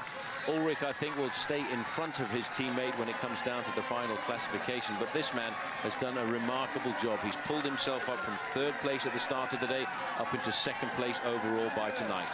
He's pulled out the time trial of his life here. There is Klöden's time slipping away already, but Jan Ullrich is still going to stay at 1 place better than his team captain, but not going to catch him in the overall at all. Again, the big cheers are rising as Klöden comes up to the line. He's had a pretty tough last sector here, and he's lost a little bit of time by the look of it as he goes back a little bit. But his second time as he comes home, 1:8:16, 26 seconds down in the end. He lost time there. Ulrich put in a great finish. 1:8:16. Well, Ulrich's got huge power and he does not weaken down towards the end, but this man started very quickly and he's rivaled all of the big names here in the individual time trial. A massive improvement over his performances of the last 3 years, but we did say in 2000 that this guy was going to be the next great German star. Just 2 riders left to come in. This man, Ivan Basso, and maybe only 30 seconds behind him on the road is a certain Lance Armstrong. Poor old Basso, 3 kilometres from the finish, and Clouden has finished. He can't possibly keep his lead in the Tour de France over Clouden. Now he's too far out from the line. Ivan Basso, who promised everything especially and gave all in the mountains, he even rivaled Lance Armstrong there, hasn't been the master of the time trial. Pulling now, back like this is a bad sign. Probably indicates that very shortly we will see the yellow jersey coming into the picture, and here he is. Well, there he is. It took him only 12.5 kilometres to catch Ivan Basso for a couple of minutes of Alpe d'Huez. But now, starting 3 minutes back here, it's taken him a while longer.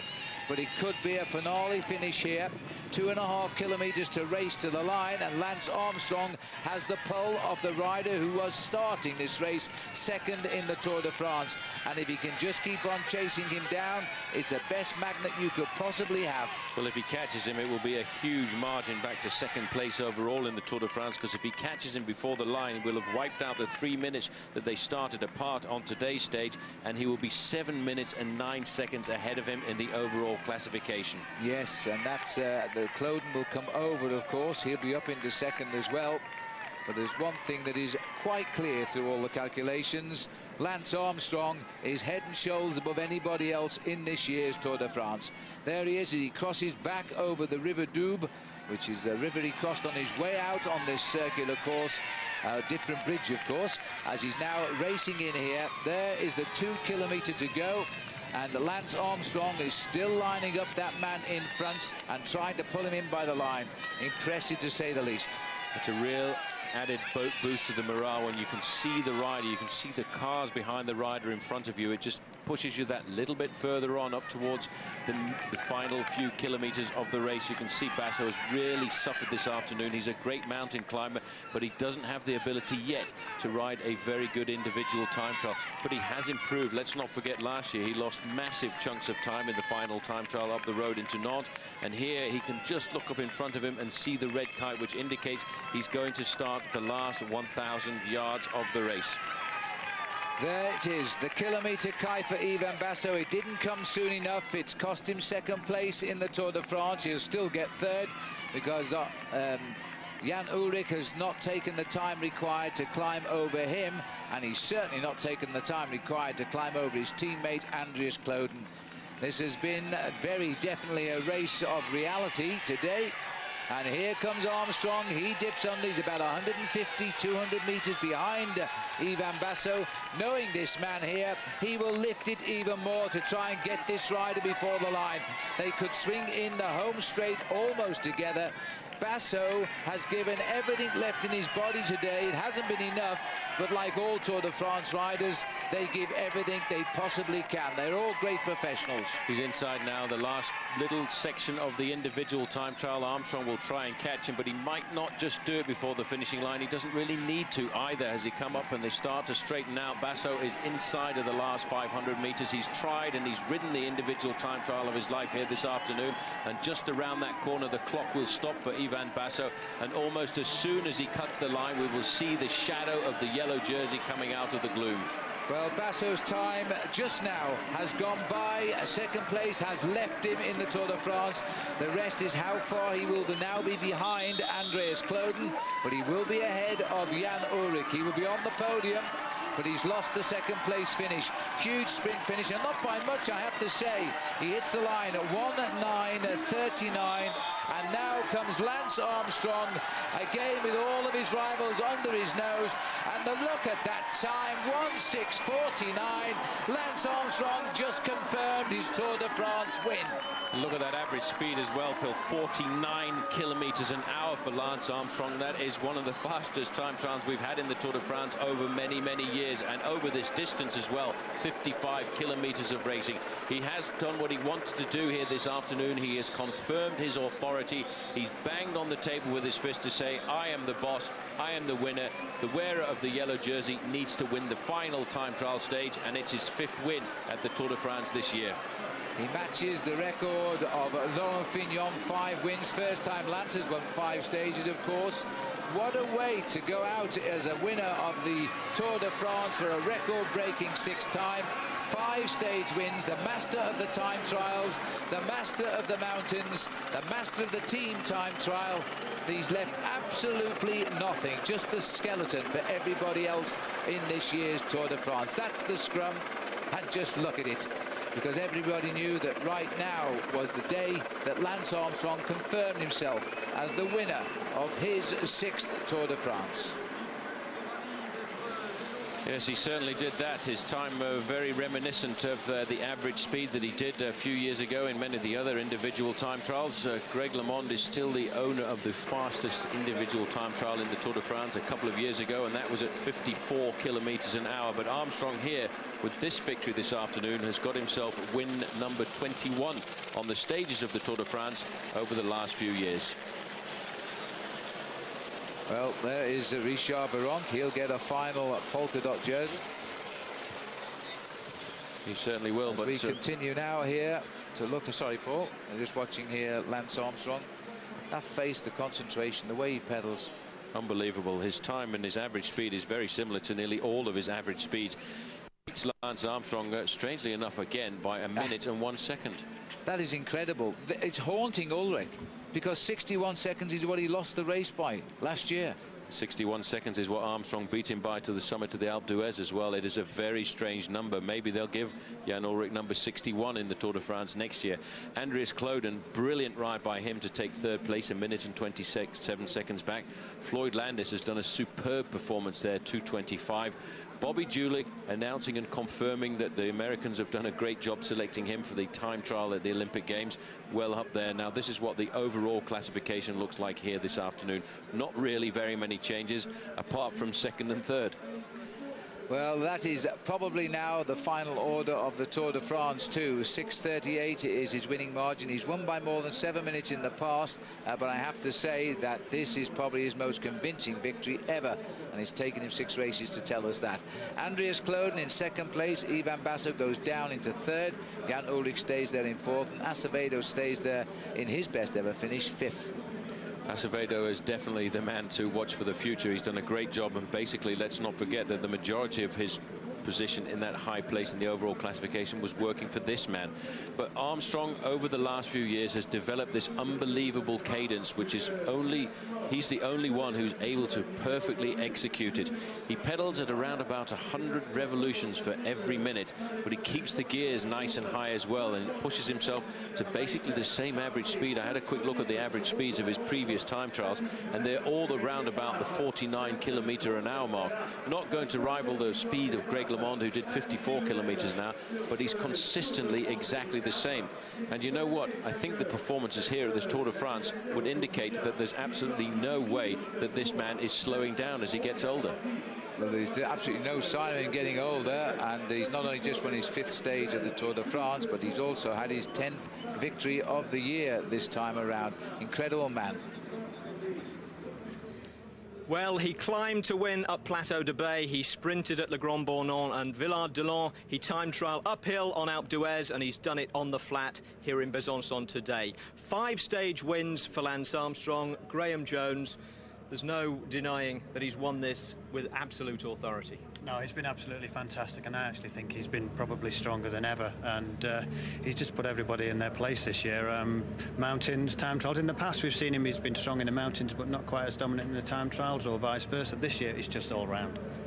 Now, 2nd place, Ivan Basso has had it since the Pyrenees. You've got to feel slightly sorry for him, but Andreas Klöden was just the stronger man today. Yeah, definitely. Basso's been right on Armstrong's wheel all the way through the Tour, but Klöden's been there as well, and I think I did expect Klöden to overtake him for second place today. Obviously, second place will stay second place because there'll be no racing as such on the Champs-Élysées for the overall standings. What does this do for Kloeden, though? He started out as Jan Ullrich's deputy. He's second, Ullrich's fourth. Is he going to leave next season? Is he going to be the leader at T-Mobile? What's going to happen? Well, that's going to be the big question, because there's also Vinokurov that who didn't start, so they could have had three guys fighting for their team leadership. But it's interesting because next year there's this Pro Tour thing coming anyway, so these teams are going to need 2 or 3 leaders anyway. So I think I can see Kloeden staying with T-Mobile. I mean, let's take a look at Armstrong's style. A few riders have tried to emulate him, but nobody can really maintain that incredible high cadence that he can. No, that's right. I mean, nobody's ever really seen it before. A lot of people have relied completely on strength and power. He's just a real one-off. There are lots of people try. I've seen it even on training camps with amateurs, but they just don't look right most of the time. How easy is it to maintain? I suppose a big man like Ullrich would find it hard to change his basic physiology, but I mean, people say it actually helps you because it clears lactic acid from the muscles. It enables you to go longer. You would think if that's the case, more people would try it, but it's obviously not that simple. No, I'm sure, as I say, more people are trying it, but it might sort of like take a few years for people. You know, people got to start doing it from a young age and things like that. But as well, we say, I think even Ullrich had a go at trying it a while ago, but Ullrich's all about power, and he's too old for him to change. Now, he's already won 6. The speculation, he hasn't even reached Paris yet, speculations about whether he'll come back for 7. Do you think he will? I'm in two minds. Sponsors might tell him he has to. Well, that's one of the things I'd heard, that it was a condition that the new sponsor came in for him, so... OK. Well, Ned, I believe, has Johan Bruneel, who might be able to answer that question for us. Ned. Johan, can I just interrupt very quickly? Lance Armstrong has done it again, it looks like that. Yeah, it's incredible. I think the way he won this Tour de France is just like never before. I think he was so motivated, and the fact that last year was difficult, and then he prepared this Tour de France like never before, and I think the result is there. 6 stage wins, and cannot be better. And the way he rode, the way the team rode as well, was pretty much close to perfection. Yes, really perfect. Also the team, the teammates, they knew that Lance was in very good shape, and that there was big possibilities that he could win, and they were super motivated. They were just amazing. You must be a proud man. I'm very proud. How much harder did he go? Well, there is the overall classification. It won't change tomorrow. Lance Armstrong has won this Tour by over 6 minutes over Andreas Kloeden, nearly 7 minutes over Ivan Basso, with Jan Ullrich, the man who came here to challenge him, 9 minutes and 9 seconds back in 4th place. Graham, he'd never finished lower than second, Jan Ullrich, coming into this Tour. He's been absolutely ripped in the papers this morning by his own manager. Where does this leave him? I think Jan, hopefully he'll take a bit of note of some of this criticism, because we do know it's widely accepted that he is a phenomenal athlete, but as Walter Godefroy says, he only works for 6 months of the year. Armstrong works for 12 months of the year, and it's interesting listening to Bruneel there say that he worked harder than ever. Already 4 or 5 years ago we were talking about that Armstrong had taken the preparation for the Tour onto another level. Well, it now looks like he's taking it up another level again, so it's just going to be even harder for these other people to beat him if he does come back. And what about Ivan Basso? He was the closest man in the mountains, as you said. He was already planning to come to this Tour really to recce and test his legs and think about next year. Is he a serious challenger? Definitely. I think there are 2 or 3 people coming along, all pretty young. We've also got Mayo. He was disappointing this year.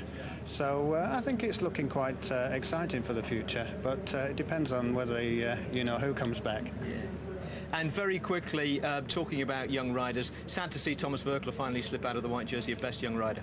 Yeah, it was sad at the time, but I think we all really expected it. He's had a good run, and if anybody would have predicted that, or even Thomas thought about that beforehand, he would have grabbed it with both hands. All right, well, that's about it from Besançon. We'll be missing 3 of you tomorrow because the 3 competition winners are going to be with us in Paris. The rest of you are very welcome to join us at 3 o'clock for a piece of live history. We'll be live on the Champs-Élysées to see Lance Armstrong confirm his unique place in the world of cycling. The only man to win 6 Tours de France, and he's won them all in a row. The fact that Lance is on a procession, though, doesn't mean there'll be no racing, because the competition for the green jersey is going to go all the way down to the final sprint on the Champs-Élysées. That's 3 o'clock tomorrow, live on the Champs-Élysées, with highlights at 7. By the way, you can see highlights of today in a couple of hours here on ITV2. Good night from Besançon.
And final Tour de France recap on ITV1, which means you probably already know how it ends, especially if you've been with us every day over on ITV2. To be honest, though, that hardly matters with the Tour, especially with a final week as tough as the one the surviving riders have had to get through to make it from here to Paris. The last time we saw them, remember, they'd just made it through the Pyrenees. Well, some of them had. Pre-race favourites like Tyler Hamilton had called it a day. Iban Mayo tried to do the same and been forced back onto his bike. And Jan Ullrich had lost 6 minutes to Lance Armstrong over 2 devastating days of climbing. The only man who could keep up with Armstrong was the young Italian Ivan Basso, and the only man between him and the yellow jersey was the young Frenchman Thomas Voeckler, defying all reports of his demise to hold on to the race lead by 22 seconds going into the Alps. There's the classification as it stood coming out of the rest day. Voeckler, Armstrong, Basso the top 3, with Andreas Kleurden an impressive 4th, nearly 4 minutes ahead of his team leader Jan Ullrich. Ullrich, though, wasn't ready to concede the race or the T-Mobile leadership. Es ist für mich immer irgendwo ein Ziel, das Podium zu erreichen. Also ich habe hier eine Serie in der Tour de France, die nie schlechter als 2 war, und das ist mein absolutes Ziel. Und ich kämpfe auch noch um den Sieg, auch wenn das schon irgendwo so weit weg ist. Aber wie gesagt, es kann doch, ich habe immer gesagt, was mir passiert ist, kann auch mal Lance Armstrong passieren. Und Belucki ist letztes Jahr schwer gestürzt mit der Superform, und viele Favoriten sind schon raus, die auch um den Sieg bekämpfen wollten. Die fahren hinten auf eine Stunde zurück, und es ist alles machbar. Ja, und das geht halt, wie gesagt, 3 Wochen und nicht nur 2 Wochen. Und Lenz scheint unschlagbar wieder zu sein, aber er kann auch mal Pech haben. Well, stage 15 was a 7 Alpe, finishing up at the ski station of Villard-de-Lans. But another of the favourites pulled out before the start, Iban Mayo, who clearly hadn't wanted to finish the Pyrenees, refusing to start the Alps. Now, the first serious break of the day had Richard Virenque, Michael Rasmussen and Jens Voigt in it, among others.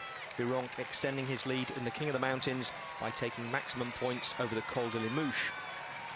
Behind them was an elite group containing Lance Armstrong, Ivan Basso, Jan Ullrich, Andreas Kleurden and Francisco Mancebo, but not the yellow jersey Thomas Voeckler, who was beginning to lose time.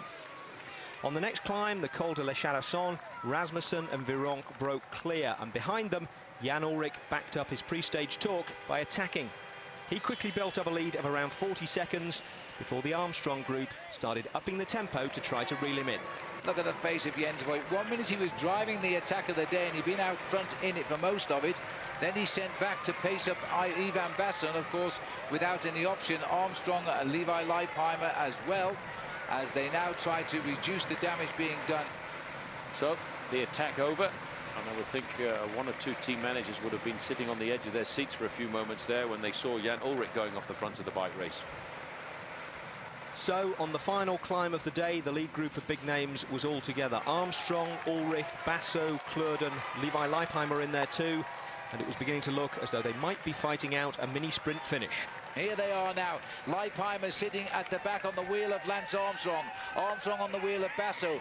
Basso on the wheel of Ullrich, and Ullrich on the wheel of Kloeden, who is now a workhorse and yet the leader of the team. He's the leader of the team, but the strongest finisher in this group, as I said before, is a certain Jan Ullrich. You just check out the face of Ullrich if you can get a chance there. Armstrong is prepared. Look at that. He's on the large chain ring and he's got right across to the left-hand side. He's actually thinking about getting himself the win here. The other riders in the group are on the small chain ring. If this comes down to the acceleration, Armstrong is in the correct gear as we look at him. Well, it's up to Levi to make an early move, I think. Otherwise, he's going to rub shoulders with a tornado, because we believe Ullrich is going to wait for that last kilometre and he's going to go. It is not a steep climb, this, but it hurts and it does destroy the rhythm. And it looks as though Kloeden, despite the fact he is now lying third overall in the Tour de France, is still the man who looks to his captain, Jan Ullrich. Armstrong looks very comfortable. He's nipped past everybody in this group who's been dropped on the run in towards the line. Look at Levi Leipheimer getting out of the saddle now. He's very twitchy. Now, if he jumps with about 400 or 500 metres to go, I doubt if they will react. Basso looking over, he wants to know where was Armstrong, what's he doing, is he still in contact with us? Well, yes, Mr. Basso, there he is, right on your wheel. Armstrong moving out, he's making sure now that he's not blocked in. He wants to have plenty of space to manoeuvre if he needs to accelerate. Levi Leipheimer, I don't think can go. He's beginning to lose ground here. He hasn't got it. Ullrich is being led into the perfect position now. At 500 metres to the line, it's going to be the top three men in the Tour de France tonight, with Jan Ullrich spoiling the party. Ullrich looks, and in fact Basso is on the limit, I think, as Ullrich now tries to drive it up. Calm, collected Armstrong is waiting in the wings, and I don't know where Andreas Kloeden is getting it from. There's the scar on his leg from the crash today, but he's waiting for the move, and Basso is going to make the move now as Ullrich continues to lift the pace. How is Kloeden doing this? He hasn't got much left. Look at him pushing and blowing there. He wants to stay in his slipstream as long as he can, but he's got to watch Basso doesn't block him in, because now I think Jan Ullrich must go on the inside. He's having to follow Basso's wheel, and Armstrong's got to go. Armstrong has got to take on Ivan Basso. Ullrich is trying to break him as they go round the final bend, taking it wide. That will throw Ullrich off his pace.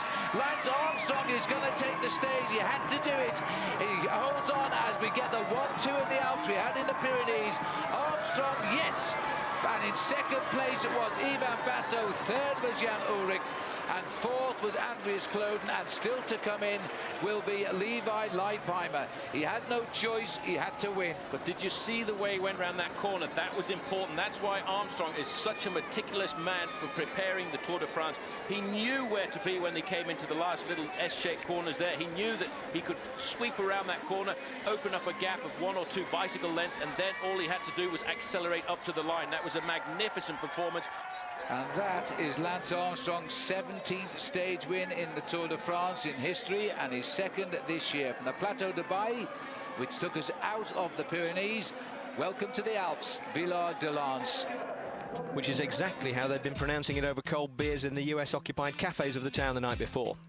There's the result, and with descending bonuses for the first 3 places, Lance actually picked up 8 seconds on Ivan Basso and 15 on Jan Ullrich. Andreas Kloeden and Levi Leipheimer finished well up too, but Francisco Mancebo and Georg Tocznik, 5th and 6th overall at the start of the stage, both lost over 2 minutes. Behind them all, though, Thomas Verkler was riding his last few hundred metres in the yellow jersey.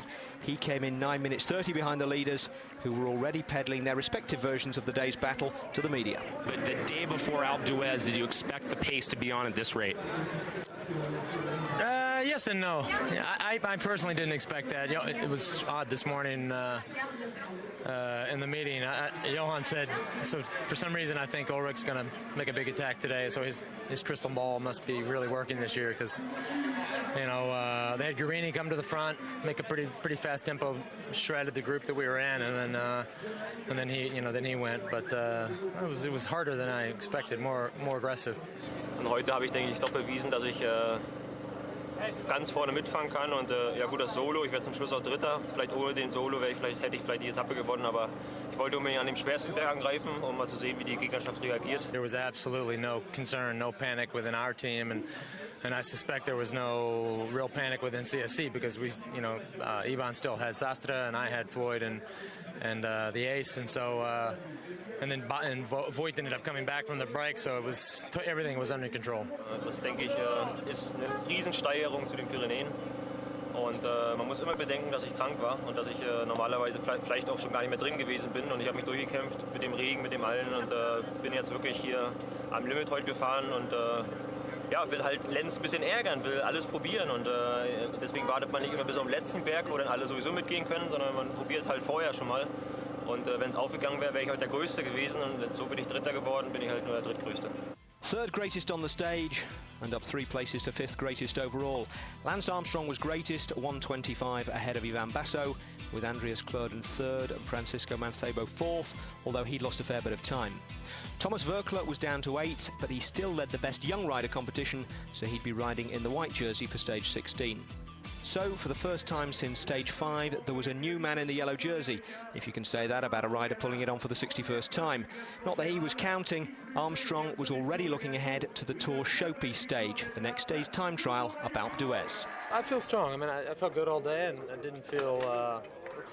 I don't feel necessarily wasted right now, but you know, the TT is tomorrow evening, so you know, you got basically 24 hours of recovery, and you know, we'll see what happens. But obviously, Basso is the biggest threat. He's the one who's climbing the best, and you know, you'll see even a good time trial from Jan because he's a time trial specialist, and it looks like he's coming up as we saw today. But Basso is the big threat.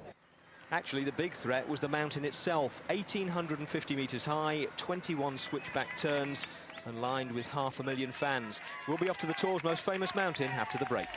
Bonjour, je suis Thomas Vauclair, vous regardez le Tour de France sur ITV. Sur ITV. Ciao.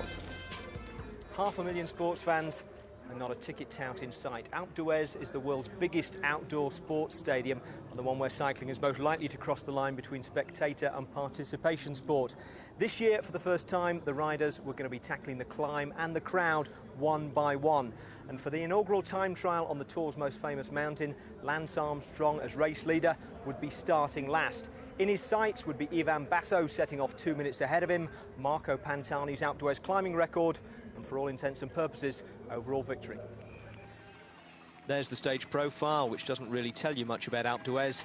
This does, though, and so does this. 21 hairpin bends lined with 500,000 people, a good percentage of them filling the road on the section of the climb that wasn't barriered off and giving the riders as much trouble as the gradient did. The best of the early finishers was Fonac's Santos Gonzalez, who came in with a time of 41.52. As we join commentary, all the riders are out on the course except one, and he's on the start ramp ready to go. Few deep breaths. Nobody knows what Armstrong thinks right now. He just shuts his mind out. There's Sheryl Crow just off in the team car, watching, thinking. Armstrong is away now. Everybody in the Tour de France is either on the road, in the hotels, or finished the day. Further up the climb is Ulrich. And that German supporter there, I think, was just slowing him down in the corners. Oh, that's crazy. That's not what you want to see. He should be out of the way. I don't know where he gets his strength from, actually, to run so far. We're back with Armstrong, last man on the road. He knows this climb intimately. He's been here so many times over the last few months. He came here in May to ride. Get out of the way, please. For the moment, this will be the best time. Jose Azevedo comes up towards the finish now, the Portuguese rider who could be a top 3 finisher in his own right in the Tour de France, but he chose to race for Armstrong. Best for the moment, 41.26. Basso could be cracking big time and might be losing all of the gains. It's a bit different from holding on to a rider who's on your shoulder than having to go out and do it all by yourself. Basso could handle Armstrong, as he showed in the mountains over 3 days. They didn't gain a second. They finished alongside each other. But now it is a matter of the race of truth. It's all down to you and you alone. And right now, Armstrong is on a runaway. He is writing himself into the history books of the Tour de France. And when we look back with hindsight, it could be right here on Alpe d'Huez where he did it.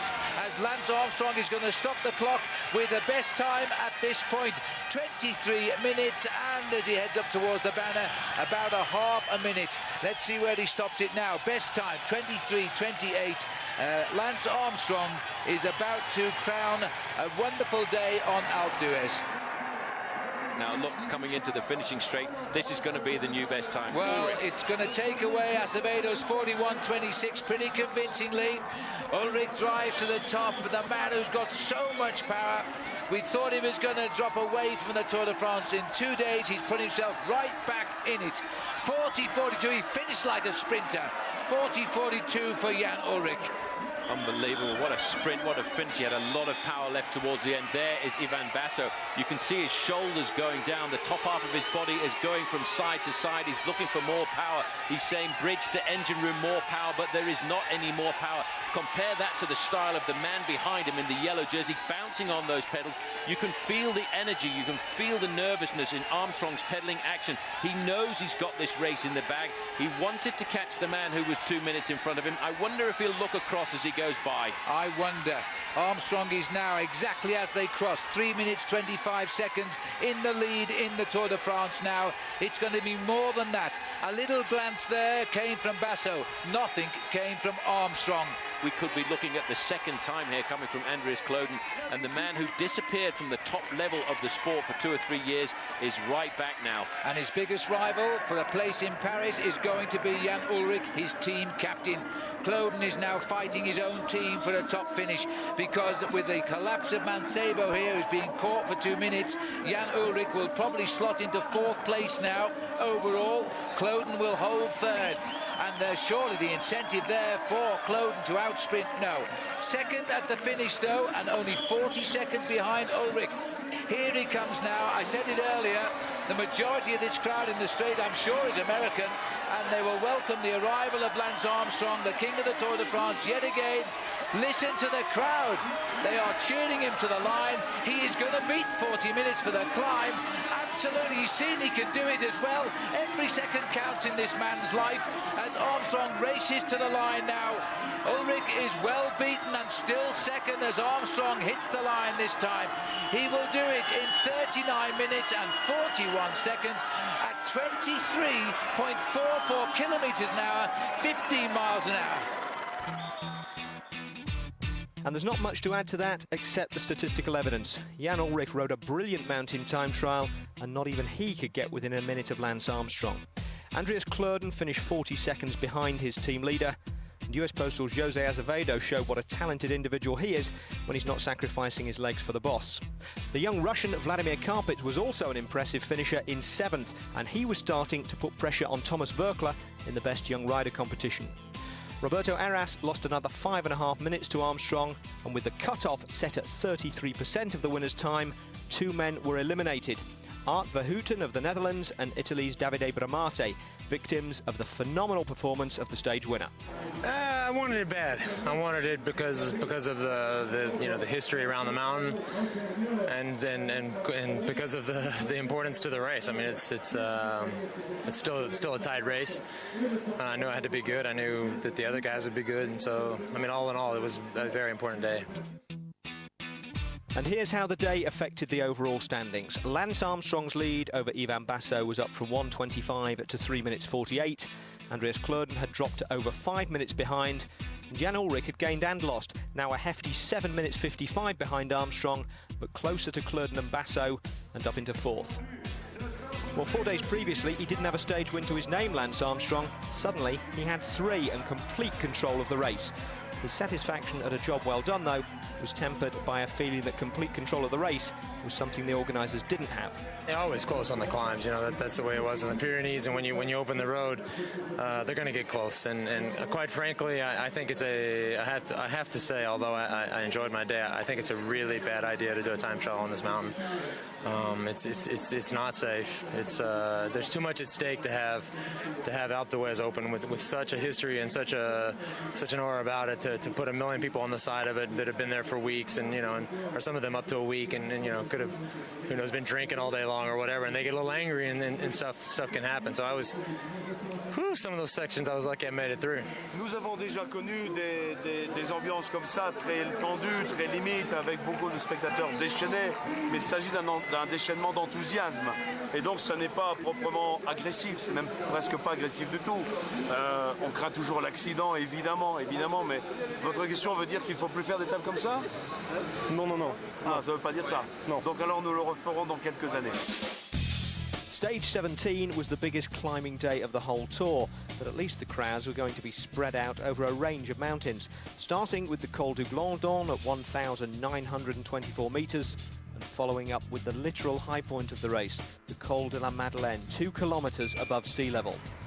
Roberto Arras, though, wouldn't be climbing either of them, another pre-race favourite heading home rather than to Paris. Now, this was the day Richard Virenque had targeted to try to seal his record 7th King of the Mountains title. And since the second-place man was Lance Armstrong, who had other jerseys to worry about, he was well set up. Over the Col de la Madeleine, though, he had some surprise competition. Gilberto Simoni, who had a grand total of 10 points starting the day, decided to take him on, and it turned into an uphill sprint. The reason seemed to be that the Italian fancied the €5,000 on offer as the first man over the top of the race's highest point. And he won it as well. Virenque, though, was more concerned with doing a darts player's mental countdown, and by the time he led over the top of the Col de la Forclaz 2 mountains later, his 7th title was a mathematical certainty. As we pick it up, Virenque has dropped back, satisfied with his day's work, and all that's left at the front is a select group containing Lance Armstrong and his teammate Floyd Landis, the T-Mobile pair of Jan Ullrich and Andreas Kloeden, and Ivan Basso. And Landis has gone, and that's to draw the sting of Ullrich, and that's exactly what it's done, and Ullrich is having to work very hard, and look who's chasing him down now. Armstrong straight onto the wheel of Ullrich. This was the move that had to be to use the teammate. That's why Landis fell to the back. He's launched the attack. He's caught Kloeden wanting a bit here. He's got to hold the back wheel of the rider in front, otherwise he will be given a separate time. Don't forget, Ullrich in his amateur days was one of the fastest finishers in the world. But look at the counter-attack from Kloeden now. They've got to respond. No reaction. No reaction. The race just got won here by Andreas Kloeden. It's all over, and that's how you counter-attack a move, and well taken too, because I thought Kloeden was about to lose time at that kilometre banner, and the gap is there. Landis is trying to make it best here, but we're racing for second place now. Andreas Kloeden, the champion of France, is about to get a stage win here in the tour. Champion of Germany, rather, is about to get a stage win. And a look at this now. But Landis, to the last minute, drives on.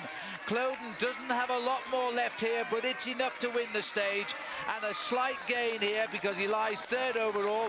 He gets a 20-second win bonus. He will creep a little bit closer to Ivan Basso. And who knows what will happen in the final day's time trial. This is a bad result now, I think, for Ivan Basso.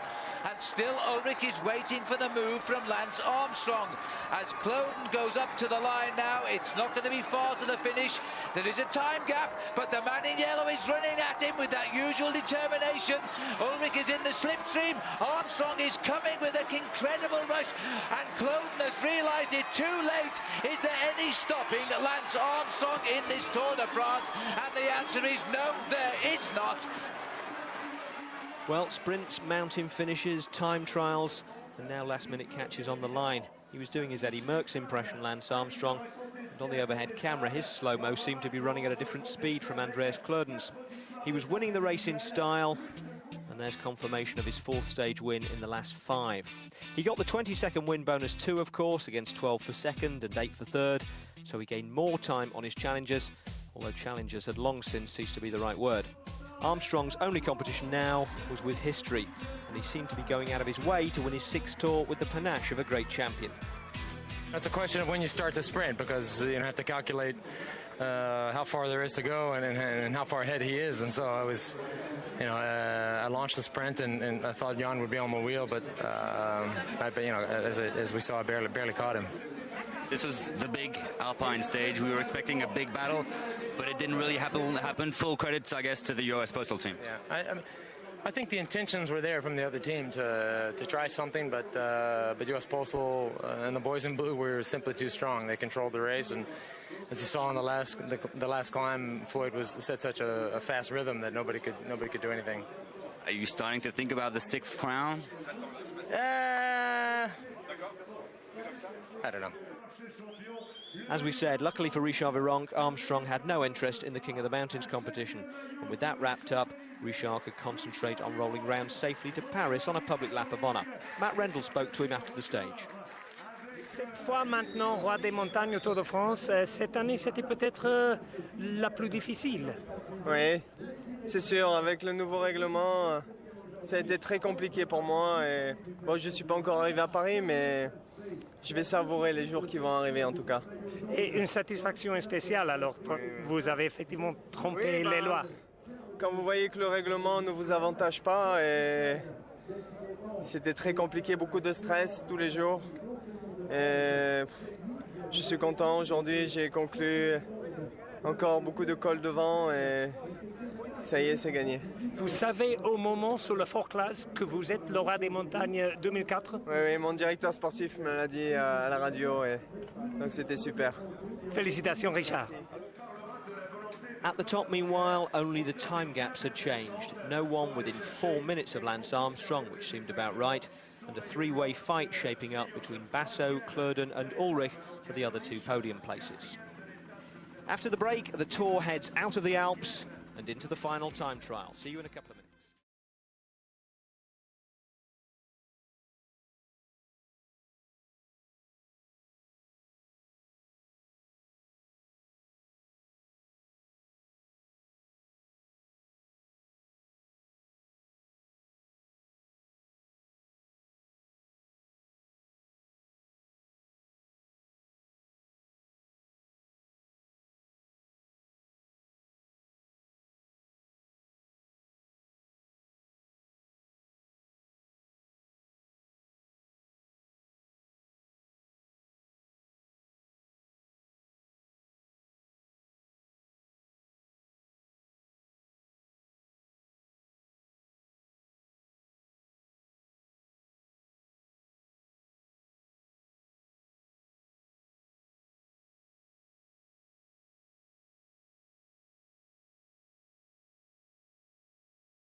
– 166 kilometres from Annemasse to Lons-le-Saunier was more about what Armstrong thought of other people than what they thought about him.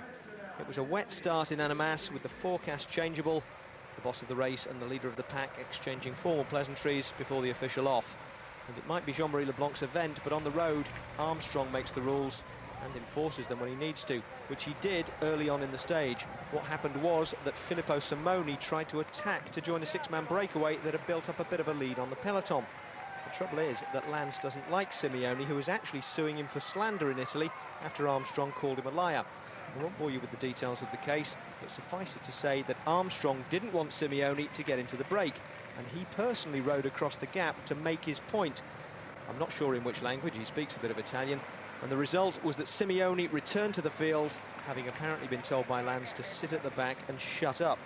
That's the kind of authority the patron of the peloton has, and Lance is not afraid to wield it.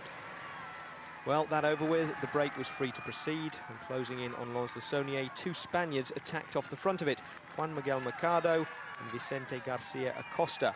And in the end, it came down to a straight sprint between the 2 of them.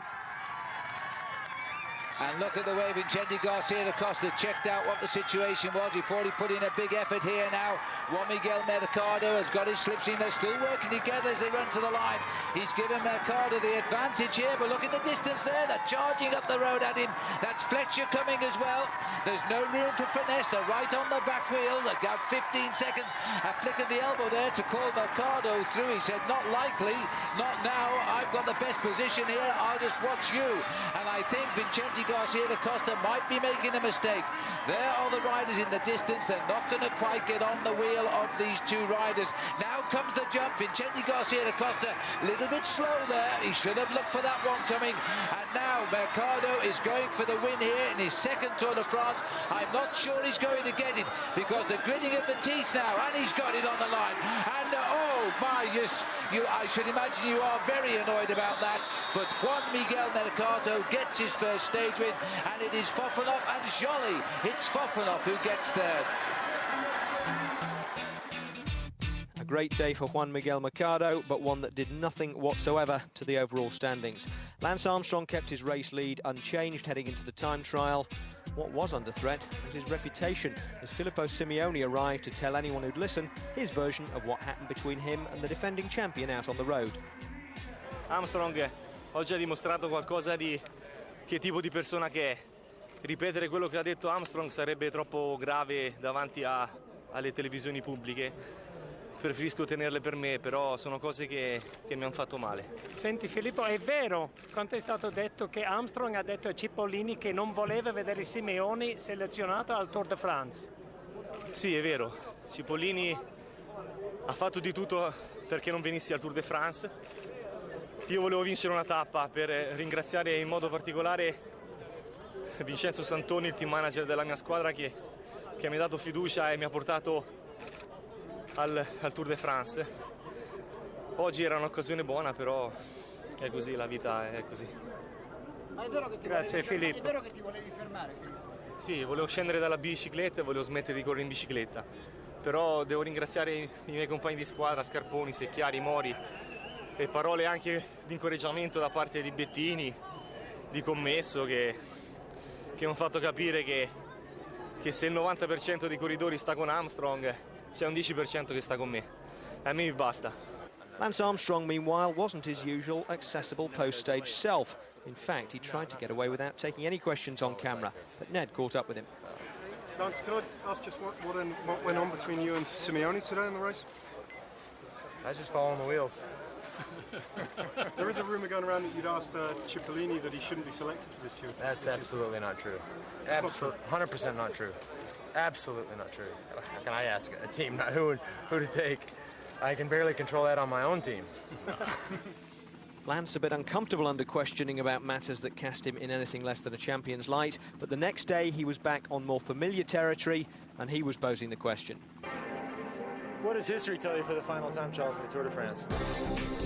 It is getting desperately close here. Armstrong is the winner of the time trial. He has achieved yet another page in this fairy story that just goes on.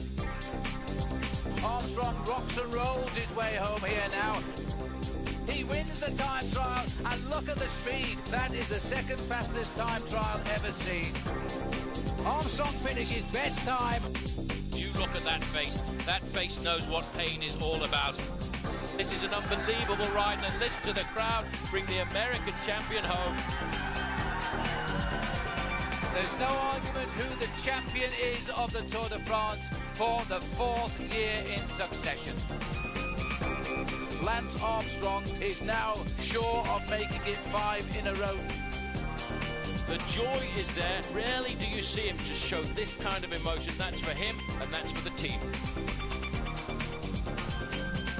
Lance Armstrong was looking to make it a personal best 5 stage wins at Besançon in the final time trial and extend his lead over Ivan Basso in the process. Basso, meanwhile, had Andreas Klöden to worry about, just 1 minute and 2 seconds behind him, while Jan Ullrich was looking for a titanic performance to pull him up from 4.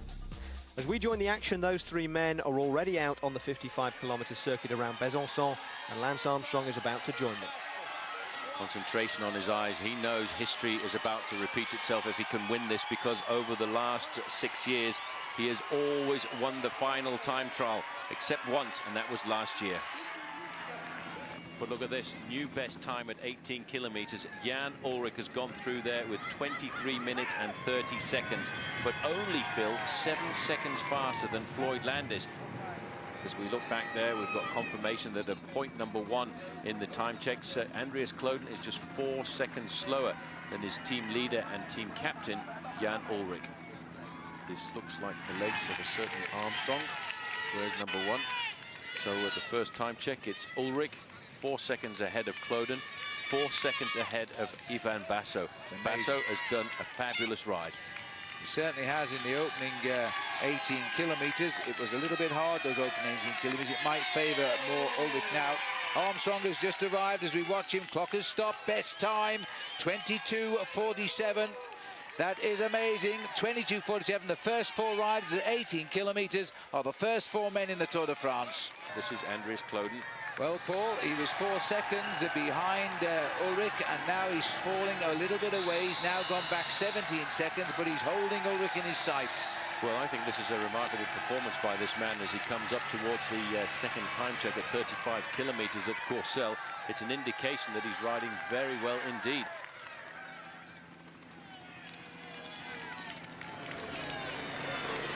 Here is Lance Armstrong. Look at the crowd as they bring him through here. 42:31, and best time for Armstrong with just about 20 kilometres to ride.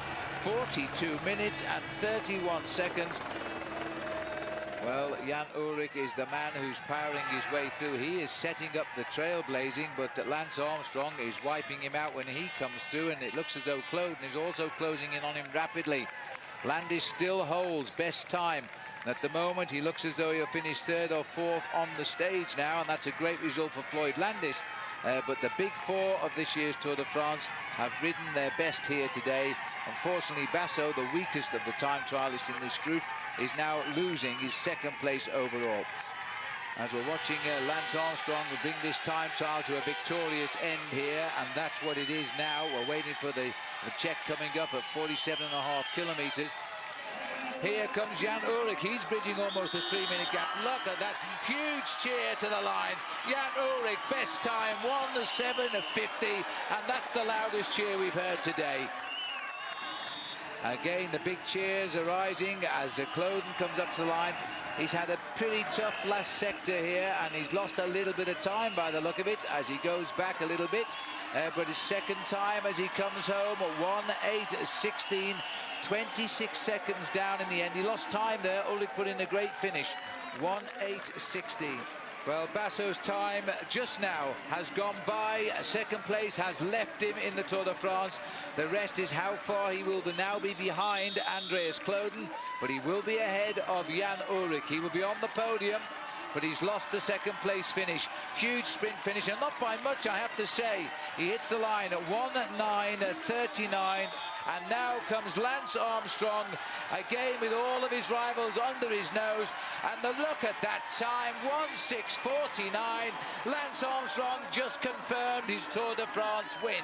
Look at that average speed as well, Phil. 49 kilometres an hour for Lance Armstrong. That is one of the fastest time trials we've had in the Tour de France over many, many years.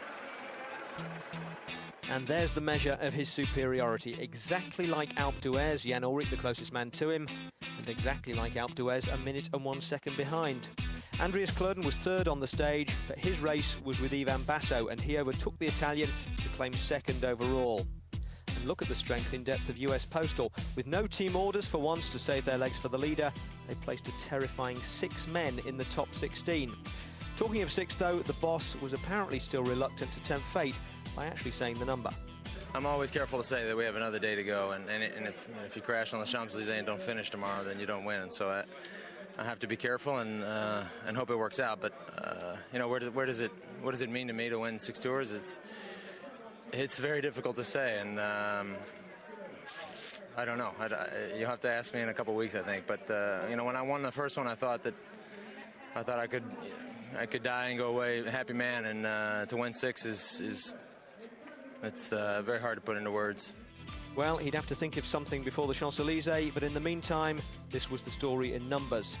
Lance Armstrong was going to ride into Paris with a lead of 6:38 over Andreas Klöden, with Ivan Basso slipping to third but no further, and Jan Ullrich failing to make the podium for the first time in 7 tours. And the next podium Lance was going to be standing on after this one would be one step higher than any cyclist in history. Join us for the final stage of this year's tour after the break.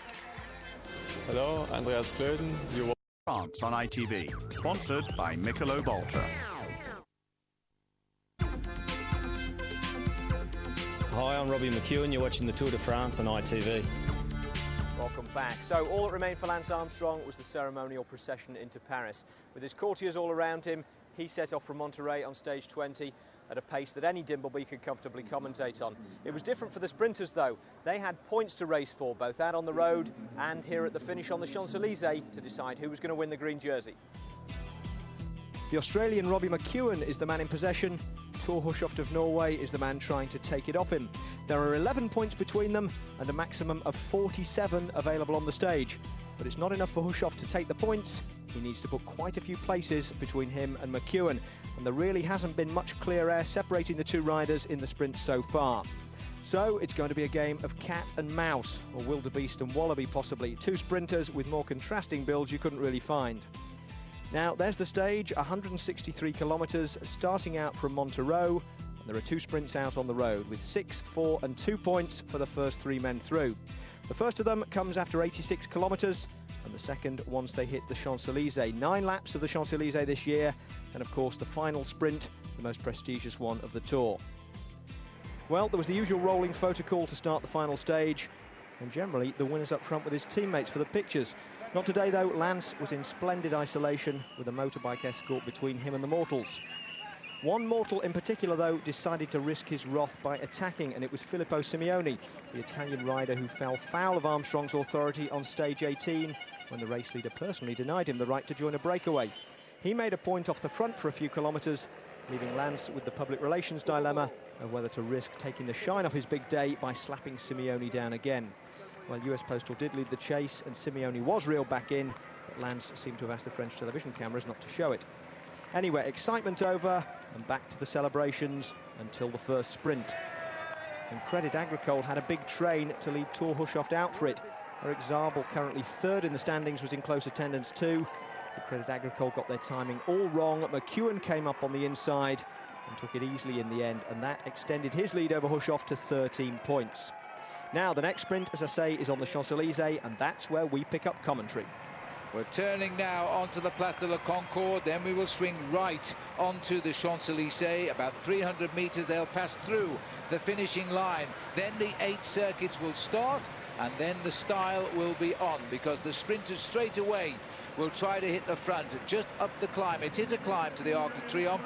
They will fight out the last green jersey points on the route. Right where the arch is, just come forward, that's it.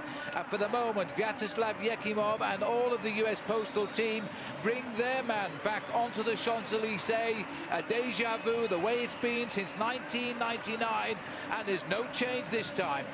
The big long blue line there, picking the pace up in the first part of the race. They've had a little bit of time off. They've been riding along at around about 35 kilometers an hour, but that's not the case now. The clocks have just been tilted up just a fraction. 8 laps to go, and it's going to be 8 laps at least 30 miles an hour. There is an armada, a flotilla of press behind the main field, looking to get the final shots here on the Champs-Élysées. And you know, when you race here, you think, oh, this is a little bit of a flat course, but if you could just tilt upwards, it climbs uphill all the way to the Arc de Triomphe at the top. It is painful.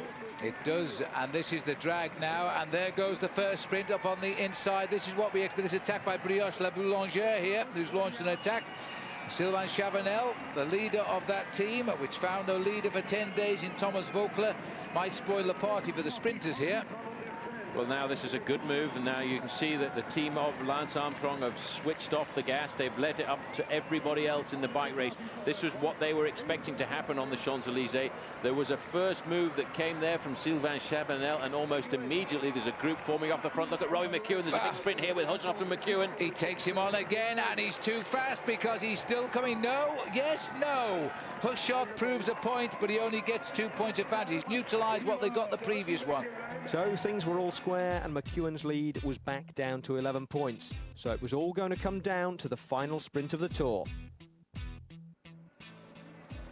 Now still Quick-Step in complete control, but they seem to have lost a bit of firepower. They're waiting now for Waterloo to take over the pressure at the front end of the main field. Everybody now is grasping for the front end. It's going to be such a desperate dash for the line. Well, there's a lot of elbows going out there now, and Baden Cook fancies his chances. He's riding in the guy in the white dead centre.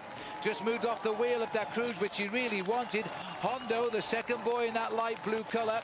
And watch out too now, because Hushoff and McEwen, they are the two that are concentrating on each other for the final green jersey of this year's Tour de France. The advantage has got to go with McEwen now. As they race towards the line, we can announce Armstrong has won his 6th Tour de France. He's inside a kilometre from the line.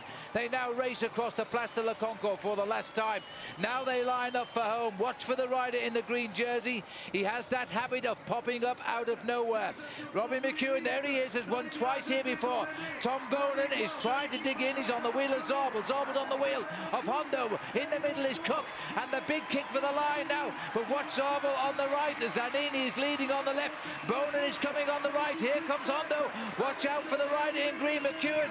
And as they hit the line now, Cookie is trying very hard. It is Tom Bonan who gets it, the rider who won in Angers. And I don't think Robbie McEwen is happy about that. Bonan has won the stage. McEwen has won the green jersey. There he is. What an incredible finish. So the stage all the sprinters want goes to Tom Bonan, his 2nd of the Tour, ahead of last year's winner Jean-Patrick Nazon and Robbie McEwen. Behind them, Lance Armstrong actually lost time for once. He finished safely out of the scrum for the green jersey points. So too, though, did Thor Hushoff in 16th. He was never really in contention for the sprint, which meant 3rd was comfortably enough to secure Robbie McEwen the 2nd green jersey of his career. Ned spoke to him just after he'd made the presentation a father and son affair. And when Ewan has grown up, that picture on his wall is going to look great, isn't it, with his dad next to Lance Armstrong? I'll already frame one in and put it in his bedroom with him. I think he's having a good time on the podium there. But, who knows, maybe in 20 years or so he could be standing there in the white jersey himself, I don't know. Back for more next year then? Yeah, I'll be back again. While we're wrapping up the jerseys, Richard Virenque, as we know, was confirmed as King of the Mountains days ago. And so was Lance Armstrong as the winner overall. But he was very conscious of the possibility of a crash, and as you can see, he lost a little time to the 3 men behind him today. No change in the order, though, of course. Armstrong, Kleurden, Basso and Ulrich. Well, as we said, he's rescinded his membership of the Five Timers Club and founded his own with a more exclusive door policy. The first man in history to win 6 tours, 6 in a row to boot, and the poor bloke is barely off the podium before the speculation's building for 7. Lance, well, I'm back for more next year. Probably. It's a yes or a no? Well, he was a big favourite to make history long before he actually did it, but the fact that Lance Armstrong has lived up to all the pre-race expectations doesn't mean that this has been a boring race. At the risk of waxing a bit philosophical at the end of 3 hard weeks, the Tour isn't so much about the destination as it is about the journey, and it's been another fascinating one. Armstrong.